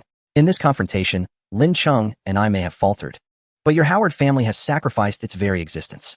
I not only recorded our conspiracy to murder Lin Cheng, but also captured it on video. Come, let us face judgment together and be cast out. At this moment, those aboard the Howard vessel began to grow anxious. Yet, in the next instant, Ryan offered them a reassuring presage. Is that so? Then I implore the Crown Prince to present the evidence for all to see. Gazing upon Ryan's unyielding confidence, and then at the equally composed Raphael, who seemed to have anticipated this very moment without a change in countenance, Chardon felt an ominous foreboding. He promptly instructed his assistant, "Retrieve my computer and the USB drive from the second safe in my room at once. I shall accompany you." Ryan, a USB drive? The frequency of its appearance today is indeed remarkable. I just found one at the palace gates. In Ryan's hand, a silver USB drive materialized. Chardon's brow furrowed as an ominous premonition seemed to materialize before him. His legs, almost uncontrollably, propelled him forward. A USB drive? How could it possibly be in your possession? Chadon hoped he was mistaken. Was this the Crown Prince's? Had the Crown Prince sent someone to retrieve it? Ryan smiled as he examined the USB drive in his hand. Then, under Chadon's gaze filled with despair, Ryan amicably handed the USB drive to his assistant. Take this to the Crown Prince. Let him identify it. Chadon, in a frenzy, snatched the USB drive from the assistant's hands. Upon noticing the familiar scratch on its surface, his heart plummeted. This was indeed the USB drive he had locked away in his safe. And naturally, the contents within were no longer present. Despair clouded Chadon's eyes. It was needless to say that the backup on his computer had also vanished without a trace. At that moment, Chadon realized he was utterly no match for the Raphael father and son, despite his precautions. Choosing to venture into collaboration with them was tantamount to courting death.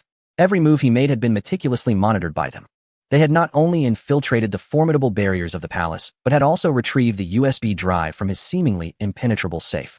Even the layers of encryption on his computer had been breached, a testament to their prowess. It was all over. Chadon's legs buckled, and he collapsed onto the ground. Yet, it was too late for regret. As the onlookers observed the scene, they deduced the situation, confirming that Chadon's claims were indeed factual.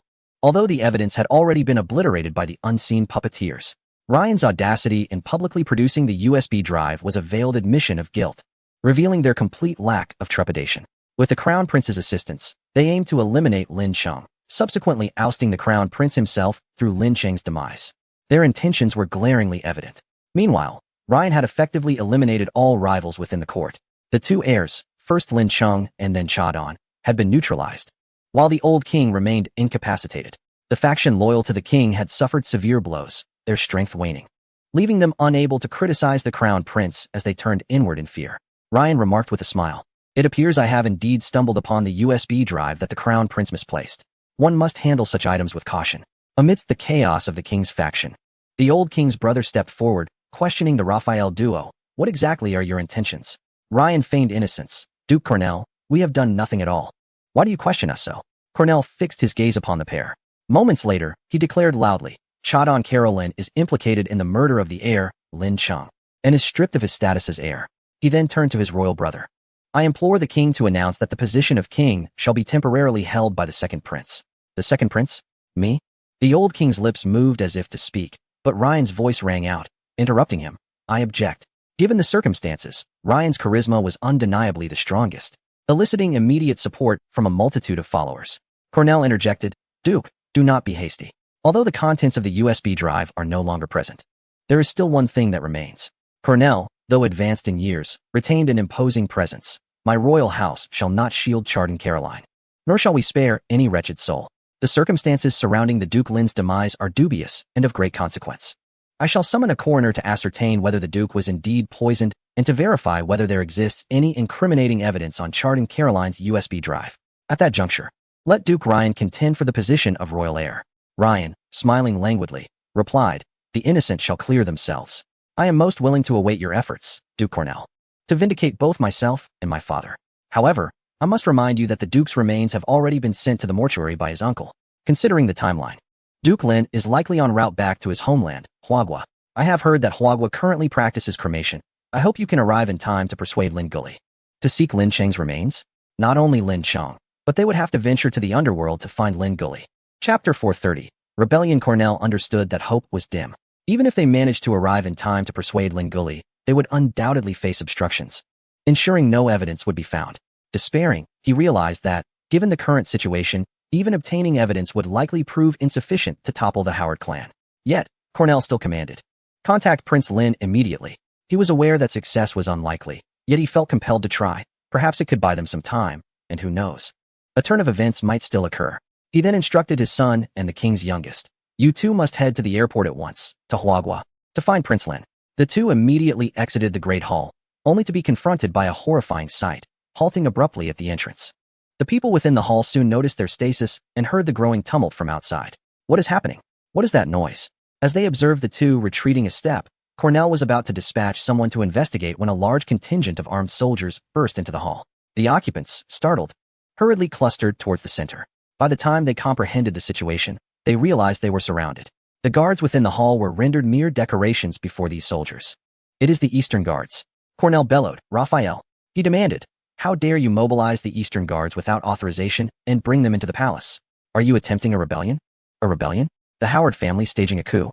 Have you lost your mind? Raphael slightly inclined his head but did not regard the two at the entrance. Instead, he addressed them. You may proceed to Huagua to seek Prince Lin. Please.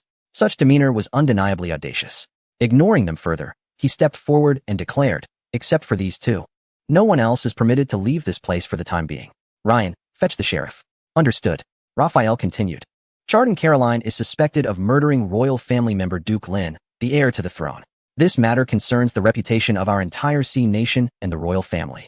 It must be thoroughly investigated. Take the suspect away, and until the sheriff arrives, he shall not depart from here. Thus, Chardon was apprehended before the eyes of all, with no one able to intervene, and he offered no resistance whatsoever. Raphael turned to Cornell with a smile and inquired, Did the Duke just accuse me of treason? Such a grave allegation warrants caution in your words. He then proclaimed loudly to the assembly, The Howard lineage has devoted itself to the royal family for generations. Now that the monarchy has lost 2 heirs in succession and the king is unable to maintain control, it falls upon us, especially you, Duke Cornell, in your advanced years, who may lack the strength to manage the affairs. As the head of the Howard family and Duke of Country C, it is my duty to step forward in these trying times. I am merely fulfilling my obligations to the nation and its people. How can such actions be construed as rebellion?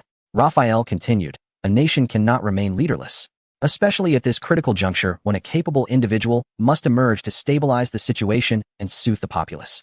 Although the second prince possesses commendable qualities, he has never been a contender for the throne. Furthermore, with the king incapacitated, the elder prince implicated in the murder of an heir, and the loss of Duke Lin, coupled with Princess Karina's injuries, it is evident that the second prince is both mentally and physically drained. The situation is dire, and the matter of the new king is urgent. However, I believe everyone here could use a respite. Let us adjourn to the side chamber for a brief rest. And once we are rejuvenated, we shall reconvene to discuss the new king. As evening descended and darkness enveloped the sky, lights flickered on, illuminating the palace. Despite the presence of numerous individuals, only armed soldiers roamed the halls, with not a servant in sight. The royal members were divided into 2 groups. The king's faction was escorted to the conference hall. What was presented as a short break was, in reality, a form of house arrest. Their phones were confiscated, the heating turned off, and they had been deprived of food and water since morning, confined in isolation. Heavily armed guards stood at the doors, preventing any escape. Now cold and hungry, their spirits were deeply affected, particularly the older members who were beginning to falter. It seemed they were being coerced into supporting Ryan's claim to the throne. With Duke Lin deceased, and the elder prince branded a murderer, who among them was more suited for the position than Ryan? Who could thwart their plans, whether they acquiesced or not? It would merely be a facade put on by the Howard family to preserve their reputation. How could they dare refuse? He had already shown a willingness to poison the future king, to surround the palace with troops, and to confine them. What else would he not do? He could easily place a knife at the throats of their wives and children. Could they truly refuse? It appeared that no miracle would intervene. The atmosphere grew somber, and after a moment, a sigh broke the silence. When Duke Lin was a child, I gifted him a cat. Had it not been for our insistence, he would not have met such an untimely demise. In stark contrast, the faction loyal to Ryan reveled in a spirit of ease and joy. They were entirely free. Seated at an opulent crystal dining table, indulging in exquisite cuisine and fine wine, celebrating their resounding victory and a promising future. The former king, having suffered multiple shocks, saw his condition rapidly deteriorate. After several hours of unconsciousness, he awoke, unable to speak, reduced to a mere shell of his former self. Raphael approached the bed with a meal, waving away the servants attending to the old king, sending them from the room. The aged king gazed at Raphael by his bedside, his eyes brimming with animosity and fury, yet he could only glare, unable to utter a single curse. Raphael lifted a spoonful of food, feeding the old king a mouthful, who attempted to turn away, but could not evade the forced morsel. Why aren't you eating? Is it not to your liking? Raphael inquired, his voice laced with mockery. How fragrant this meal is. Indeed, you have been a favored child of destiny since your birth, destined to be a king. With so many safeguarding your ascent to the throne, you have never known the absence of delicacies. As he spoke, he continued to shove spoonful after spoonful into the old king's mouth, oblivious to the pangs of hunger. That sensation is truly intolerable, one I shall never forget. Of course, it is merely the body that suffers, which one can endure with grit. But what of the heart's anguish? Do you comprehend the bitterness of betrayal from one's kin? Raphael chuckled. I nearly forgot. You have just experienced it today. Your firstborn, whom you cherished and nurtured, conspired with me, a treacherous rebel, to slay your dearest son-in-law, the future king, and delivered the throne into my hands. The taste of familial treachery must be unbearable. is it not? Yet, compared to my own suffering, yours is trifling. At least your eldest still loves you. He is merely naive. Yearning to reclaim what he believes is rightfully his, eager to prove himself to the world, unwilling to see the crown fall into the hands of outsiders. He acted impulsively, falling prey to my deceit, agreeing to collaborate with me. But in truth, he genuinely wishes for my demise. Chapter 431. Raphael, you are mistaken. I am not Raphael. Is Lin Gully alive or dead? Raphael's words left listeners in a haze of confusion, as evidenced by the old king's keen, inquisitive gaze. Yet Raphael offered no clarification, continuing on, the heartlessness of dynasties is not a modern affliction, but I am the one he should hold closest in this world. We ought to have fought side by side, supporting one another, not as rivals. How could he turn against me? A flicker of sorrow briefly crossed Raphael's visage, quickly vanishing. He adjusted his glasses and smiled, a countenance that radiated innocence yet hinted at an insidious depth, as though two disparate personalities resided within him. This smile struck a chord of familiarity within the old king, evoking thoughts of Raphael's earlier, cryptic remarks. The old king's eyes widened in realization as he stared at Raphael. You are a fa, el, hua, wa, da. With his mouth stuffed with food, the old king struggled to articulate, his words slurred and unclear. Yet Raphael discerned his meaning, smiling as he corrected him. You are mistaken, I am not him. The old king's pupils contracted in disbelief. There is no need for such a gaze. I am very much alive, not a specter. Raphael set down the bowl and rose to his feet. Now, I must attend to others. I cannot remain with you. Do not worry about them. You shall soon be reunited. He glanced around the opulent chamber. You may lie here and take a final look. This place will soon change hands. And do ponder it well. After all, if you cooperate, you and your family shall reunite more swiftly. Yet, your willingness to comply is of little consequence.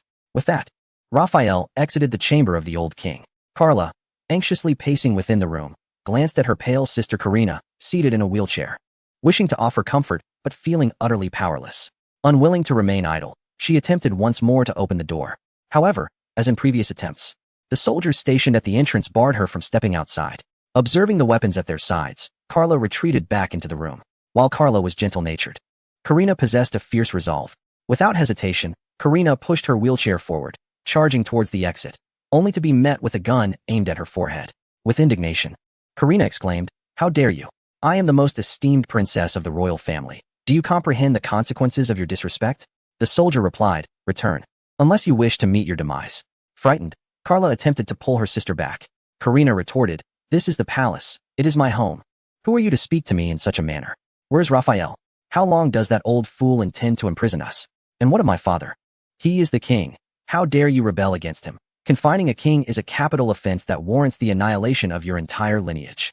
I command you to summon that old wretch, Raphael. Are you deaf? Princess Karina seeks me. Such fury. Be cautious not to harm yourself. Old wounds may worsen with new injuries." Raphael suddenly appeared, feigning concern typical of an elder towards a younger. Yet, those who understood the circumstances perceived his demeanor as insincere. The moment Karina laid eyes on Raphael, she wished for nothing less than to rend him limb from limb and savor his blood and bones. Lin Gully would not relent. Lin Cheng's parents wield considerable influence in Huagua. Raphael, you are in a precarious predicament. At the very least, your aspirations of ascending the throne will not unfold as you desire. Await your fate. Karina clenched her fists. In response, Raphael chuckled, Lin Gully? Surely, you do not genuinely anticipate his return to assist you? What do you mean? Karina inquired, her brow furrowing. Raphael's smile deepened. How adorably naive you are. My Princess Karina. He gestured upwards. Those two, the uncle and nephew, have long since reunited in the heavens. Karina was taken aback. What? Carla gasped. You killed him? Alas, Lin Gully will never learn of Lin Cheng's demise. None of what transpires here will reach Huagua. No one will come to rescue you, my dear Princess Karina. If you obey, the position of future queen shall still be yours, and we shall be a family.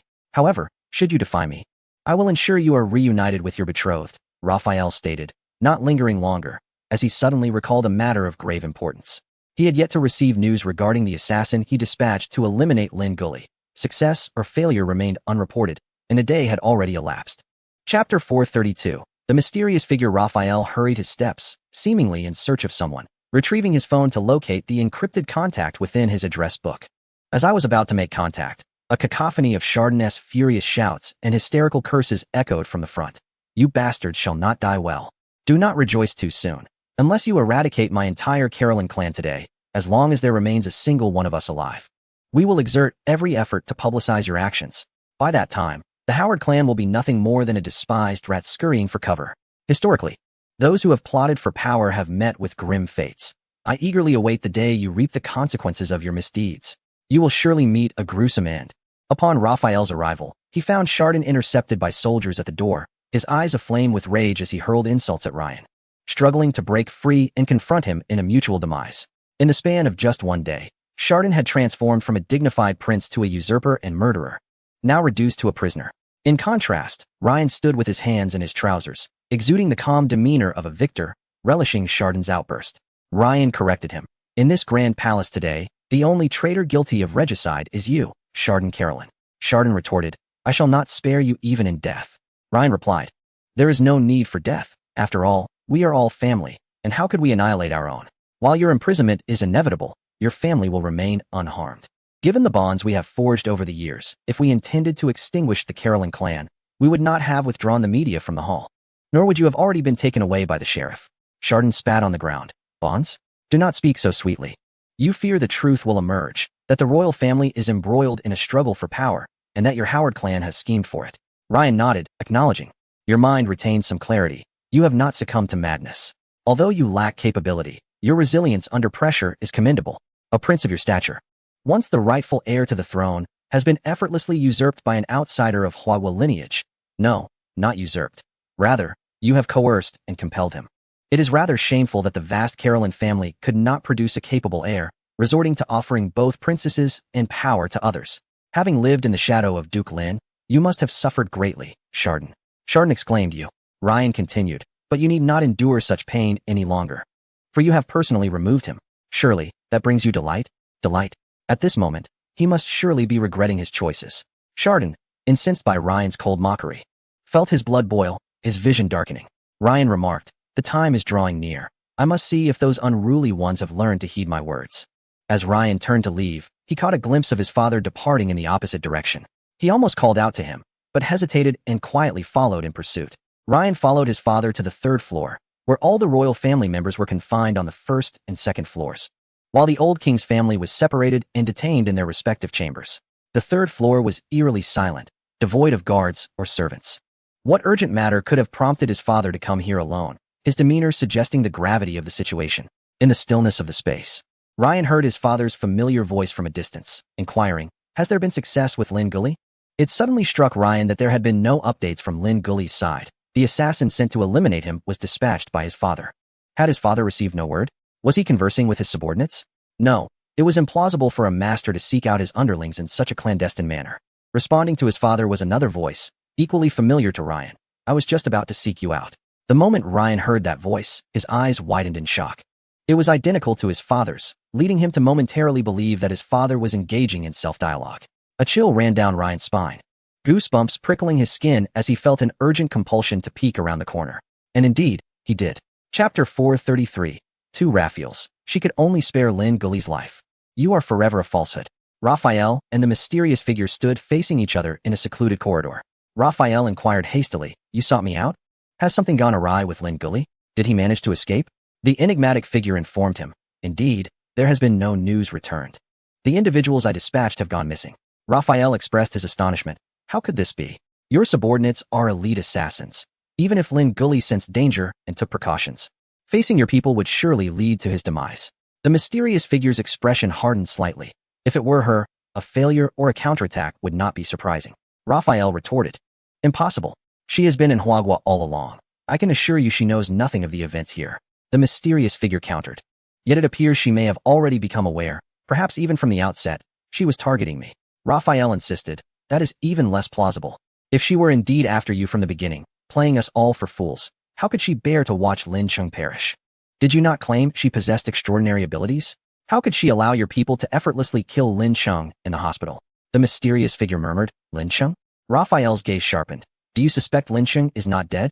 The crown prince witnessed his body firsthand and verified it. It lay in the morgue for several days. It cannot possibly be a ruse. Or do you suggest the crown prince orchestrated a deception, colluding with them? Such a scheme is beyond his character. The mysterious figure fell silent, lost in thought. Raphael's patience wore thin. Tell me the truth. Who is she? What vendetta do you hold against her? Why do you regard her with such trepidation? The mysterious figure merely cast him a glance, offering no response. Frustrated by his reticence, Raphael exclaimed, "What does this mean? You are well aware of my background, yet you choose to conceal your own truths from me, though you possess considerable prowess. Do not forget that our relationship is one of collaboration, rooted in equality. I have awaited this moment for many years. And if any issues arise due to your personal motivations, I shall not acquiesce."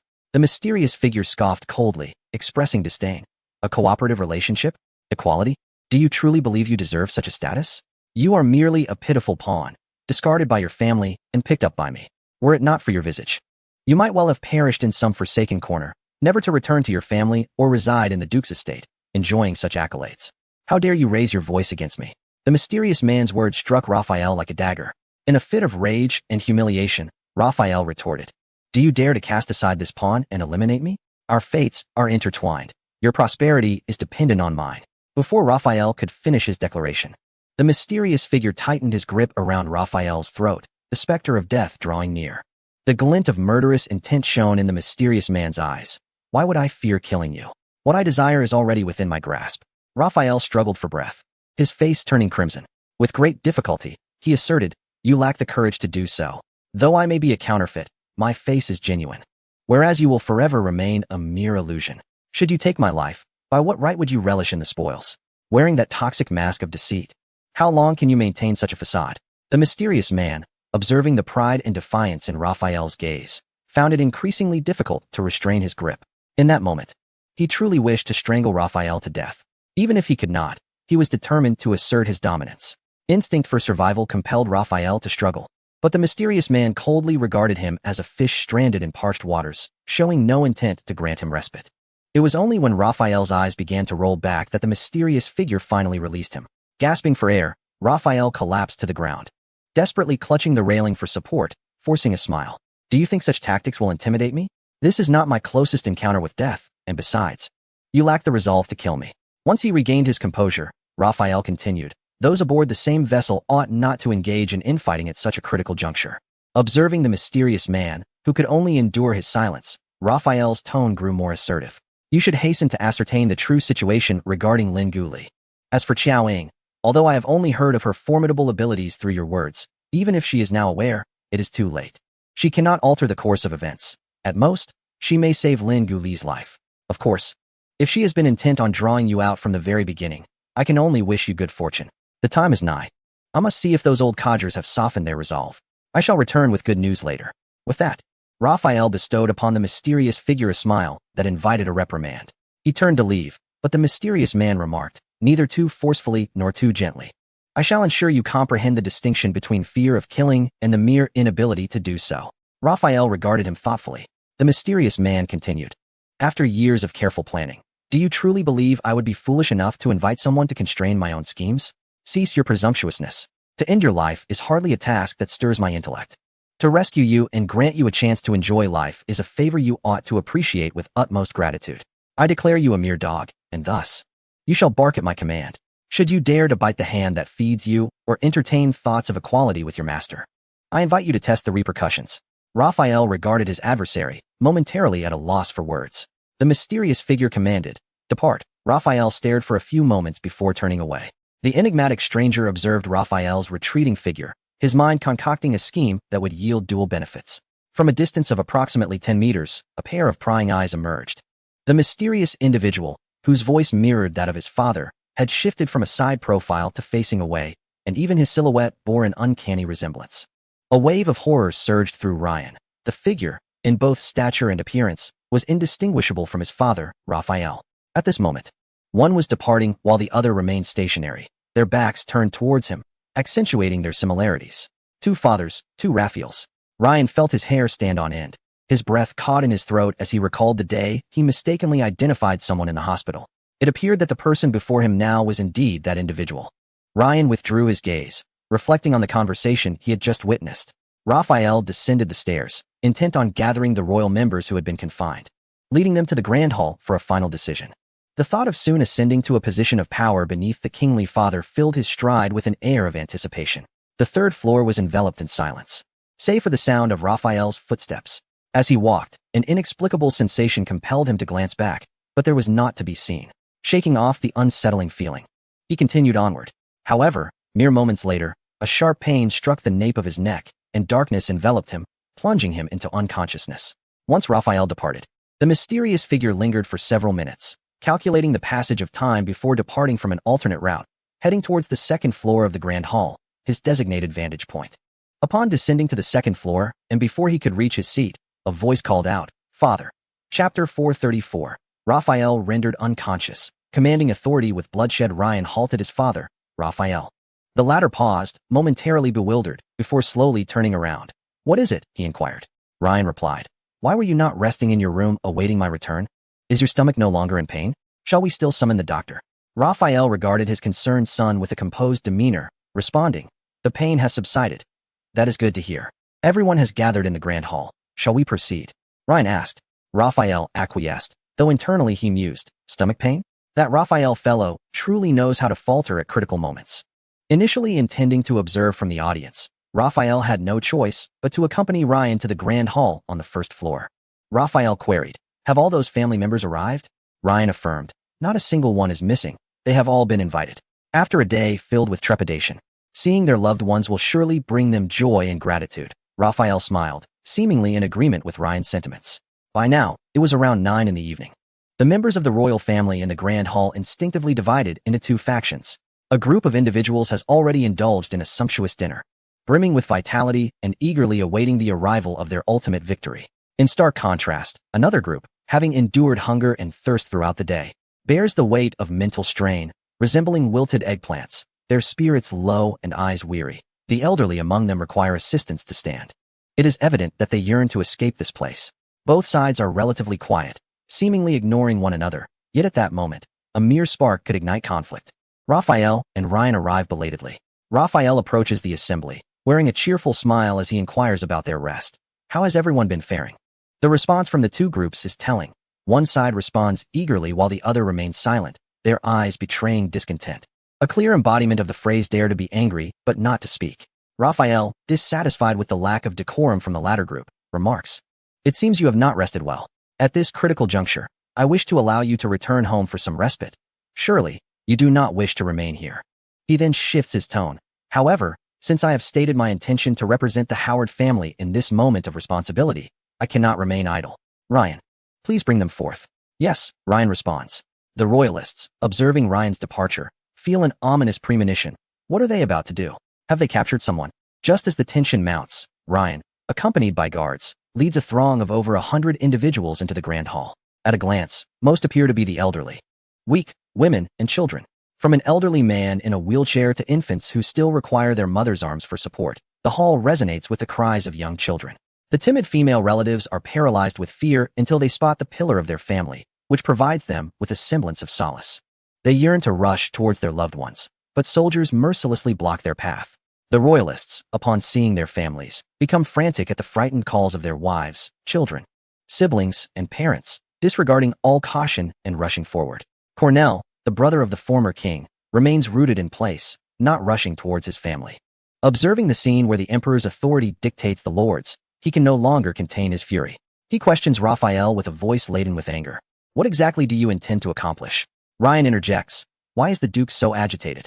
Everyone has been on edge all day, and to alleviate their distress, we have gone to great lengths to bring their loved ones here for a reunion. Our intentions are sincere. Yet the duke shows no gratitude, and instead appears ready to devour us. Look at them, how joyful they are. Dad, Duke Raphael claims that the Grand Prince murdered the king and that you must join him in rebellion. Is this true? Dad, rebellion is a capital offense. You must not act recklessly. My mother, grandfather, and grandmother do not want you to die." Upon hearing their family's urgent inquiries, the royalists cast furious glances at Raphael, astonished that he would shamelessly turn truth on its head and portray them as the insurrectionists. Yet, apart from their anger, they are powerless to act, fearing the risk to their loved ones' lives. In the face of familial safety, notions of patriotism fall by the wayside, especially since they have already lost. Uncertain of how to proceed, they turn their gaze towards the only one bold enough to speak up, Duke Cornell. Had it not been for Cornell's presence, they might have already succumbed to the oppressive might of the Howard clan, with a few already contemplating surrender in their hearts. Raphael addressed the assembly. I trust everyone has come to a conclusion regarding who shall be the new king of our nation. His gaze fell upon Cornell. What say you? Before Cornell could respond, Raphael continued. Ah, I almost forgot. You are merely a prince about to abdicate, though of royal blood. Your voice holds little weight compared to that of the princes and princesses present. Ryan, summon them. Yes, Ryan replied. Soon. With the exception of the eldest prince and the second prince who had gone to seek Lin Gully, several children of the late king, including the queen, were brought into the grand hall. Raphael, wearing a smile, inquired, Esteemed guests, we are deliberating on the matter of the new king. There appears to be a consensus that Ryan Howard is the most suitable candidate, save for Duke Cornell. What are your thoughts? As they glanced at the captive family members, the princes and princesses could only utter a curse of despicable. What more could they say? Clearly, apart from Duke Cornell, they had no allies left. Excellent, Raphael declared. It seems there are no objections to Ryan Howard ascending to the throne. At that moment, Karina, seated in her wheelchair, addressed the royal members who had colluded with Raphael from the outset. There is a saying in Huagua, those whose paths diverge cannot plan together. No one is blameless here. Yet I must remind you that aligning with a treacherous usurper will inevitably lead you to a fate akin to Lin Gully, should you not perish like Lin Chung. What? Cornell exclaimed, shocked. He was not alone in his astonishment. Lin Gully had been absent from Sea Country for many years. His title as prince had been retained only to confer nobility upon Lin Chung, rendering it largely ceremonial and devoid of any real threat. Moreover, Lin Gully had departed with Lin Cheng's remains, making a complete eradication unnecessary. After all, Lin Gully had once benefited Sea Country. A hush fell over the room. The news of Lin Gully's demise struck Cornell deeply, and he clutched his cane tightly, struggling to maintain his composure. He declared to Raphael, What Sea Country requires is a wise ruler, not a tyrant. Today, unless I am dead, I shall never consent to Ryan Howard as the new king. Your Howard clan may wield considerable influence, but you cannot suppress the will of the people. I may be aged and unable to act for the crown or Sea Country, yet I refuse to witness its future squandered by traitorous scoundrels like you. I, Cornell Caroline, am willing to sacrifice my life to warn the world. As long as my Caroline lineage endures, we shall remain unyielding against your Howard clan. The old duke's voice resonated powerfully within the grand hall, lingering long after he spoke. His once stooped back now stood tall, his gaze resolute and defiant. Suddenly, he hurled himself against the ornate Roman pillar within the hall. The soldiers attempted to intervene, but it was too late. Duke Cornell fell, blood staining the ground. Chapter 435, a dramatic turn of events. The dark deeds exposed the remarkable act of the Duke of Cornell, who resolutely met his demise in a display of defiance. Left all present in astonishment, plunging the grand hall into an eerie silence that lingered for a brief moment. The Duke's family rushed to his side, their cries echoing in the stillness. In this poignant moment, even those royal members complicit with the Howard clan found themselves unexpectedly moved. A few elder members paid their respects in solemn silence. Ryan's expression tightened slightly, a flicker of admiration stirring within him, yet that was the extent of it. He glanced at his father, only to find him utterly unmoved, displaying an indifference so stark it felt alien to Ryan. The royal members aligned with the king felt a tumult of anguish and fury as they gazed upon the lifeless duke. However, in this moment, they resembled fish awaiting slaughter, devoid of any capacity for resistance.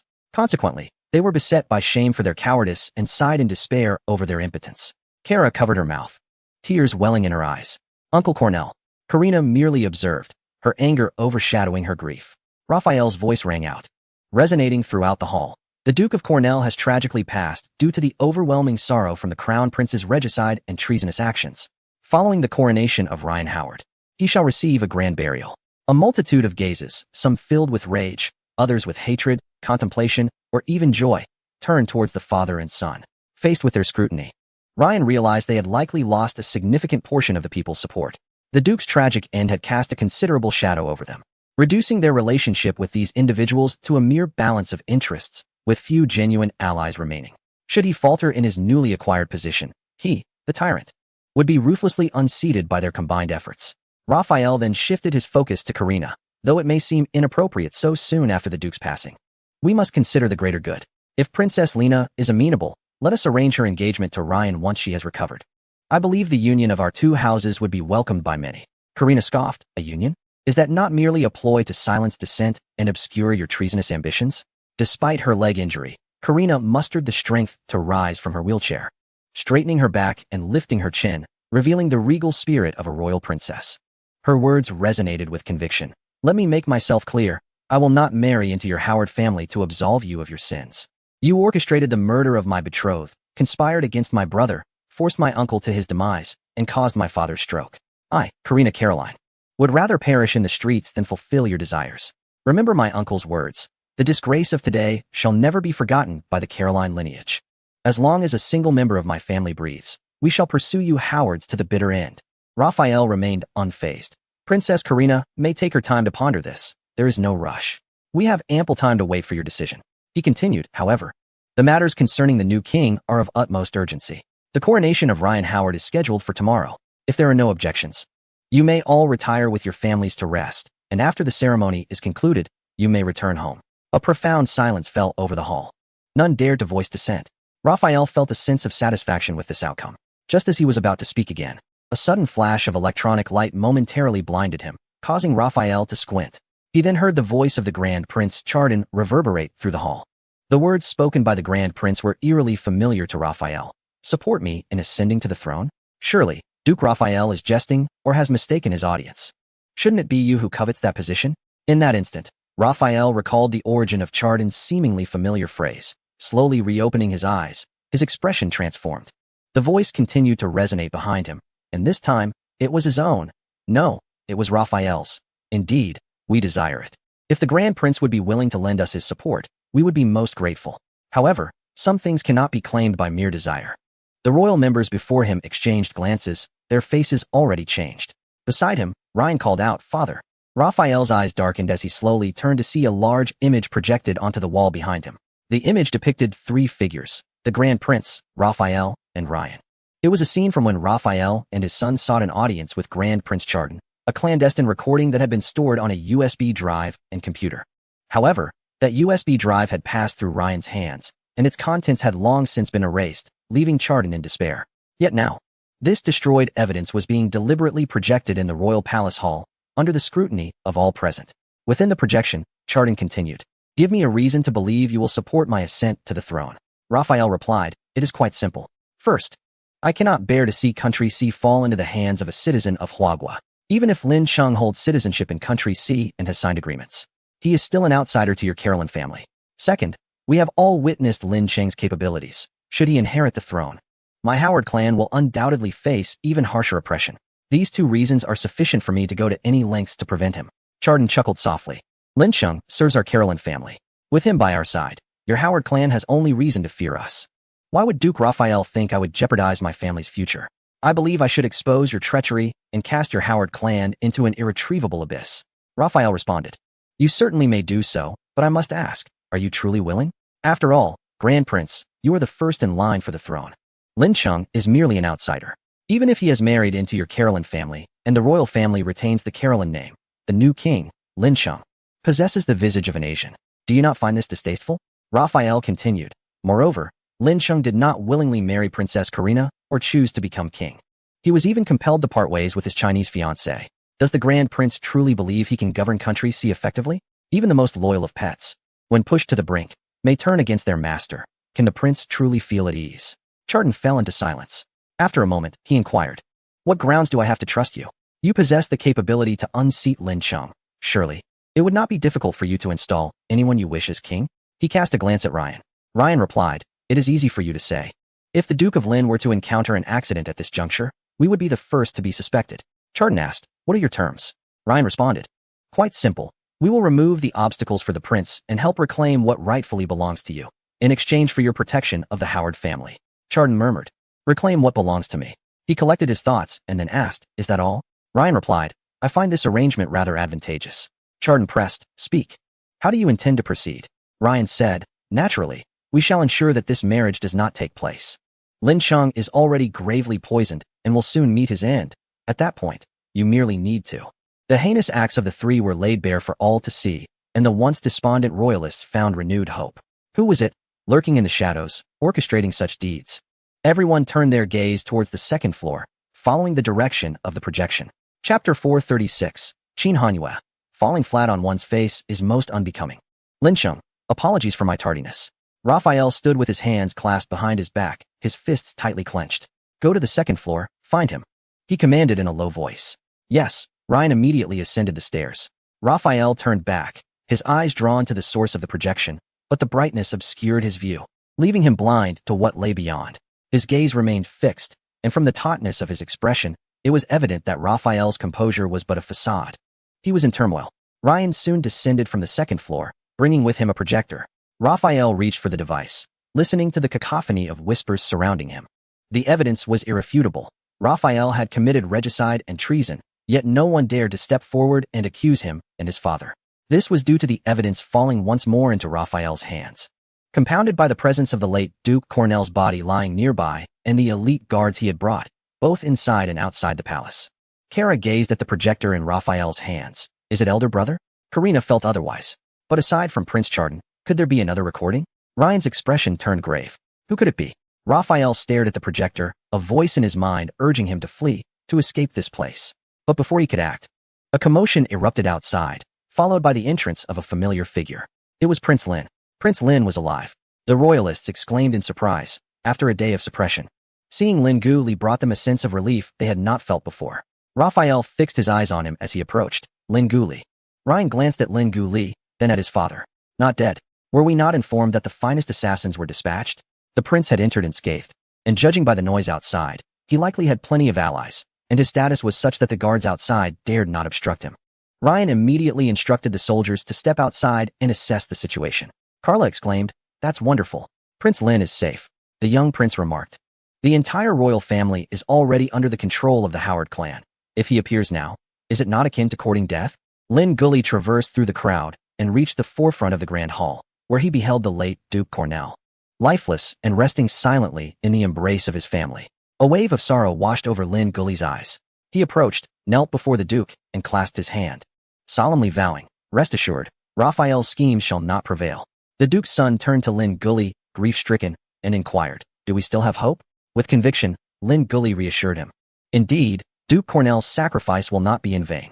Gently, he released the Duke's hand and stood to face Raphael. "Surprised to see me, Duke Raphael?" He continued. "Perhaps I should refrain from addressing you as Duke Raphael. What do you think?" The crowd was perplexed by Lin Guli's words. Raphael, however, did not respond but instead stated, "You appear utterly unperturbed and seem to possess considerable knowledge. I presume Lin Cheng is still alive? If so, why not summon him to join us?" Karina gasped with excitement. Lord Lin is still alive. The atmosphere shifted as the attendees began to lose their composure. An individual could not contain himself and asked, "Prince Lin, is Lord Lin truly alive?" The young prince replied incredulously, "Alive? How can that be? I personally witnessed Lord Lin's corpse." Outside, the sound of disciplined footsteps echoed, seemingly responding to those within the hall, compelling them to look outside.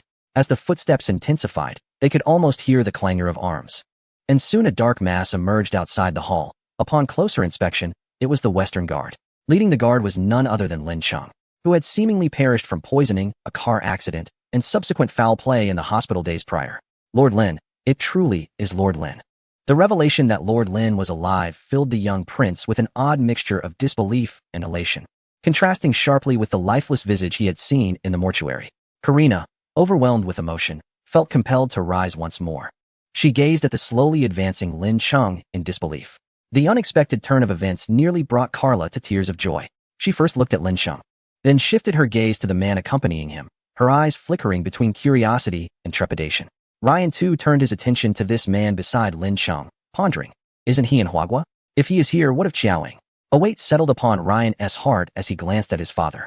With Lin Cheng's arrival, the tide of the situation shifted dramatically. While Ryan's faction recoiled in fear from the imposing presence of Lin Cheng's guard, the others stepped forward. As if greeted by the dawn of hope, Lin Cheng, appearing frail and devoid of strength, shamelessly approached Qin Hanyue, saying, "Mr. Qin, may I borrow this?" "Thank you." Without regard for propriety, Lin Cheng grasped Qin Hanyue's arm to use as a crutch. Qin Hanyue displayed little emotion, merely replying, "I am injured as well. Not better off than you." Yet he made no effort to shake him off. He feared being thrown to the ground. Now was the moment for Lin Cheng to emerge as a hero, a moment of brilliance. Being thrown upside down would certainly be unsightly. Lin Cheng weakly managed to smile. "Thank you, Mr. Qin, for saving my uncle. I shall forever remember how you took that blow for him. However, I truly cannot hold on any longer." "Surely, you wouldn't want me to faint at such a critical moment, Mr. Qin?" Qin Hanyu did not respond to him. As Lin Cheng's legs weakened, he was about to fall. He genuinely lacked strength. Reluctantly, Qin Hanyu reached out and caught him, striding forward with Lin Cheng in tow. Not only was Lin Cheng alive and leading troops to thwart Raphael's conspiracy, But with Qin Hanyu's support, the royalist faction felt a glimmer of hope. Kara observed the two approaching, engaged in conversation. Despite the gravity of the situation, the young prince could not help but comment, Lin Sheng is quite magnanimous. Still able to socialize with the one who betrayed him. Is it true that brothers are like limbs and women like garments? As Lin Sheng entered the hall, he approached Raphael and his son. I apologize for my slow arrival. My body has yet to recover. Even in his serious demeanor, there was always a hint of a smile, maintaining an attitude of indifference, as if the matters at hand were of no concern to him. Lin Sheng remarked, I imagine you are quite surprised, even disappointed, to see me alive and well. Raphael ignored Lin Sheng, his gaze fixated on Qin Hanyu. From the moment they entered the hall, Raphael's attention was solely on Qin Hanyu, as if Lin Sheng were not his greatest adversary, but rather, Qin Hanyu presented the most significant challenge. More accurately, it was the individual lurking in the shadows, closely associated with Qin Hanyu, who posed the true threat. Chapter 437. Everything is a calculated move. Lin Sheng, are my words ineffective? Turning the tide. Lin Sheng, Duke Raphael, you must have many questions in your mind. Why not ask? Is it out of fear? Raphael shifted his gaze from Qin Hanyu to Lin Sheng, remaining speechless. The inquisitive young prince took a step forward. Voicing the collective curiosity, Duke Lin, what is the meaning of this? You're not dead? Yet I clearly witnessed your corpse. The young prince articulated the confusion of all present. How could someone previously confirmed dead suddenly reappear? Lin Sheng responded, poison, a car accident, assassination. Duke Raphael has attempted to kill me thrice, seemingly wishing for my demise without allowing a sliver of survival. Fortunately, with the aid of noble benefactors, I narrowly escaped, enabling me to come here today to thwart your sinister plot. The malevolence of Raphael and his son in their relentless pursuit of Lin Sheng's death incited ire among the majority present in the hall. The young prince continued, from the very beginning, you were aware of their rebellion, and thus you feigned your death to deceive them, correct? Lin Sheng nodded. Indeed, it was a calculated move. Quite close to the truth. Raphael had dispatched agents to poison his cup in the castle. Lin Sheng had indeed ingested the poison. However, what Raphael remained oblivious to was that someone had witnessed the entire poisoning process, Lu Ying. Should Raphael realize that his elite assassin had been operating beneath Lu Ying's vigilant gaze from the moment they set foot on Lin Sheng's territory, he would surely be infuriated. Lin Sheng cunningly utilized the poisoned cup, carefully controlling the dosage, while Qiao Ying continuously administered antidotes. As for the car accident, the driver was arranged by the crown prince, who sought to eliminate his own suspicions by riding in the same vehicle as Lin Sheng. Naturally, the driver would not genuinely attempt to cause fatal harm. Indeed, while Raphael surveilled Qiao Ying, she too kept a watchful eye on him, thereby uncovering their collusion with the crown prince. Their orchestrated accident aimed primarily to prevent Lin Sheng from attending the engagement ceremony, though ideally, it would have been even better if Lin Sheng had perished in the process. The young prince inquired, I still do not comprehend, Duke Lin, how could you lie in the morgue, devoid of breath, and yet appear so lifelike? Ryan gazed at the resurrected Lin Sheng, unable to restrain himself from exclaiming, that individual is not you, is it? Lin Sheng replied, indeed, it is not I. Qiao Ying was performing, and Raphael was merely pretending. However, in comparison, Raphael lacked the composure of Qiao Ying, for at that moment, Lin Sheng was on the verge of succession, and Raphael could not afford to be patient. Anxious about Qiao Ying's awareness of the unfolding events, Raphael acted hastily, dispatching assassins to the hospital to eliminate Lin Sheng before the poison could take effect. However, Lin Sheng had already been relocated, and it was the masked Yu Ying who had taken the injection intended for him in the intensive care unit. The young prince pressed on, if it is not you, then who is it? Lin Sheng responded, merely a trick of the eye. Do you have any further inquiries? If not, I shall proceed with the matter at hand. Lin Sheng then turned his attention back to Raphael, methodically enumerating his transgressions. Ladies and gentlemen, Raphael Howard and his son Ryan Howard have first poisoned me, then orchestrated a car accident to sabotage my engagement, followed by attempts on my life in the hospital. They incited individuals with nefarious intentions, formed conspiracies for personal gain, bribed journalists to disseminate negative news, inciting nationwide panic. They dispatched assassins to eliminate Prince Lin in order to eradicate all threats. Today, they even unlawfully mobilized the Eastern Guard to storm the palace, imprisoning royal family members and coercing their families, resulting in the death of Duke Cornell, unforgivable crimes. Each of these accusations, merely to hear, ignited outrage. Any single charge could result in a life sentence. I, Lin Sheng, hereby strip Raphael Howard and Ryan Howard of their titles and reclaim all state-owned and private properties belonging to the Howard family. They shall be immediately sent to a military tribunal for trial. The royalists were nearly moved to tears. While the former royal family felt as though they had ascended from hell to heaven, Ryan furrowed his brow, while Raphael exhibited no reaction. After declaring his sentence, Lin Sheng turned to the assembly of Ryan's supporters. As they caught his gaze, each one grew anxious, unable to meet his eyes, particularly those who had previously boasted the loudest. In the moment of Lin Sheng's appearance, their earlier triumph had turned to despair, and the cost of their defeat was one they could not bear. Conspiring and rebelling. Any one of these charges could spell the end of their days, especially for those few pawns whose remaining years would be spent in prison, dragging their families down with them. Yet, Lin Sheng regarded them with a faint smile. Then they ceased to regard them, yet that fleeting glance was sufficient to instill fear. Lin Sheng remarked, "It is likely that many present were incited by Raphael's insinuations and coercive presence, allowing their impulsive emotions to lead them into folly. I trust that all possess the nation's best interests at heart. It matters not which side one has aligned with, but I hope everyone will exercise caution henceforth, prioritizing the welfare of our country and its people." The Ryan faction holds dominion over a significant portion of the royal establishment. They are the very foundation of the monarchy, coexisting in mutual reliance, and cannot be easily dismantled. It would be unrealistic to strip them of their titles entirely. At this moment, the royalist faction is gravely weakened, and it is imperative to quell unrest and soothe the populace swiftly. Should I confront them now? Pushing them to desperation could lead to dire consequences for all involved. Regardless of which side suffers, it would be detrimental to the royal family and to our nation. Thus, I intend to grant them an opportunity, not only to stabilize their allegiance, but also to cultivate goodwill, as I do not aspire to the throne. And the future of this duke is uncertain. Offending too many powerful individuals could prove perilous. Furthermore, dealing with those loyal to the Howard lineage requires merely a show of strength to deter them. Once the Howard family falters, all ensuing issues will be resolved effortlessly. Lin Sheng concluded, "Now, I trust you are all quite fatigued. Return home to rest with your families. Enjoy a good night's sleep. I have some private matters to attend to with these two gentlemen." The supporters of the Howard faction, relieved that Lin Sheng did not pursue accountability, hurriedly departed, tails tucked between their legs, avoiding any glance toward Raphael and his son, fearful of association. Although the royalists were reluctant to let them off so easily, they understood the complexity of the situation. With so many royal members entangled and the monarchy in such a weakened state, Lin Sheng's presence was a testament to his endurance. Under these circumstances, executing a purge was impractical. Offering them a chance served as both a lifeline for himself and a means to manage the situation. Lin Sheng's approach was thus the most prudent course of action. As the members of the royal family and their kin exited, the once vibrant hall grew notably desolate. Lin Sheng then turned his attention to the Eastern Guards summoned by Raphael, commanding, "All of you, step outside and await further instructions." The lead soldier hesitated between Lin Sheng and Raphael momentarily. Lin Sheng's gaze sharpened. "What is this? Do my words hold no weight?" The soldier, startled, realized that Lin Sheng was the true heir to the throne and promptly responded, "Yes." He then led the soldiers out of the hall.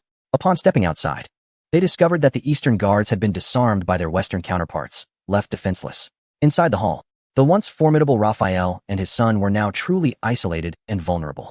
Raphael finally spoke, maintaining a composed tone, to turn the tide against the wind so flawlessly. "Surely, the assistance of Mr. Qin alone is insufficient. Who else might you summon for my inspection?" Chapter 438. Qiao Ying, my dear Lord of Diamonds. It has been far too long. Lu Ying, the true and false Monkey King. Lin Sheng conveyed to him. This grand spectacle of usurpation has been observed by her since dawn. She has been present all along. Did you not notice? Lin Sheng cast a glance at the projector in Raphael's hand. "What you hold is hers." It was evident that the evidence implicating the crown prince had long been covertly copied by Qiao Ying, signifying that her gaze had never truly strayed from country C. Raphael pondered. The little prince inquired, "Whom are they discussing?" Kara replied, uncertain. Apart from her, she glanced at Qin Hanyu before hastily averting her gaze. "Is anyone else assisting us?" Raphael conceded. "At this juncture, I have lost. There is nothing more to be said. Are you not sending me to a military tribunal? Proceed." He feigned a posture of surrender. Yet Lin Sheng regarded him. "I intend to deliver Raphael Howard to the military court. Do you share this intent?" Raphael's eyes darkened, fixing his stare upon Lin Sheng. The little prince asked, "What are they discussing?" Ryan's gaze silently oscillated between the two adversaries. In the grand hall, the sudden ringing of Raphael's phone shattered the stillness. He lowered his eyes and retrieved his mobile device. The caller was the assassin he had dispatched to eliminate Lin Gully. However, Lin Gully stood unscathed before him, while the assassin and others he had sent out had been unreachable for a day. An assassin on a mission faces only death, with little chance of survival. Yet, here he was, receiving a call. Raphael hesitated to answer, gripped by trepidation, not from desire, but from fear. Trapped within the grand hall, surrounded by countless armed guards outside, escape seemed nearly impossible. Reluctantly, he answered, only to discover that the voice on the other end was not that of the assassin, but rather the last voice he wished to hear. The girl's voice was icy. Since you are inquiring about me, an old acquaintance, why the urgency to depart? Are you so fearful of me? Raphael responded, old acquaintance? Who are you? The girl did not reply, continuing instead, you will not make it to the military tribunal. So do not harbor thoughts of escaping during transport. Raphael was about to speak when the sound of her footsteps halted him, compelling him to look up. The girl casually descended the staircase, hands in her pockets, exuding an air of leisure. The little prince queried, who is she? How did she arrive here? Kara felt a sense of familiarity with the girl. In the next moment, recognition dawned upon her. She swiftly turned to Qin Hanyu, who was gazing at the girl with tender affection. Kara recalled her investigation into Qin Hanyu's beloved fiancé, who was none other than the girl descending the stairs. She remembered the name, reminiscent of Qiao Ying, who had entangled Lin Cheng with Qin Hanyu. Qiao Ying. Yet why was she here? It must be said that Qiao Ying and Qiao Ying bore striking similarities in stature, style, and voice. It was no wonder Mr. Qin would. Raphael lowered his hand, still holding the phone, and gazed at her. You. Qiao Ying casually tossed the assassin's phone to the ground. Smiling, my dear Lord J of Diamonds, long time no see.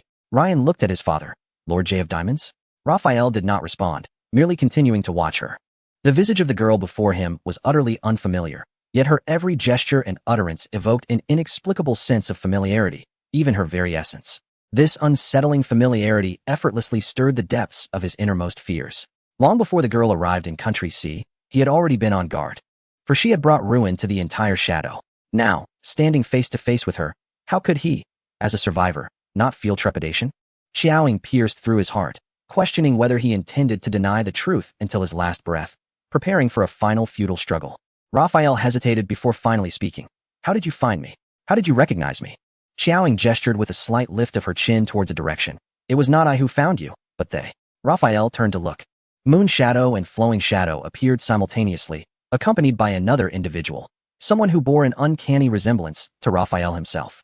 The former royal family was taken aback, with the young prince reacting the most dramatically. Two Raphaels? What is happening? Karina was equally bewildered. How could there be two Raphaels? Ryan glanced at the Raphael held captive by Moon Shadow. Father? Then he looked at the Raphael beside him. Moon Shadow threw Raphael to the ground and said to the other Raphael, you certainly concealed yourself well, making it easy for us to find you. Flowing Shadow, arms crossed, remarked, I was wondering how you managed to appear in two places at once. Turns out, it's the true and false Monkey King. Qiao Ying interjected, it was they who found you. It was I who recognized you. She had always sensed something amiss about Raphael in the photographs and surveillance videos, but she could not articulate what was wrong. It was not until that fateful night when Flowing Shadow tracked the false doctor who had harmed Lin Cheng to a private residence and waited outside, witnessing Raphael emerge from the dwelling, that Qiao Ying discerned the source of her unease. The Raphael captured in the photographs was, in fact, two different individuals, merely sharing the same visage. Despite their attempts at disguise, their underlying traits ultimately betrayed them. Diamond J, ambitious from the outset, had easily deduced that she would likely align herself with the formidable Howard clan. She could either masquerade as the head of the household, Raphael, or lurk behind the scenes as a puppet master. Thus, she chose to first ascertain Raphael's true identity. The reason she found no traces of cosmetic alteration on Raphael's face, nor calluses on his hands, was that she had always encountered the genuine Raphael, rather than Diamond J donning a Raphael mask.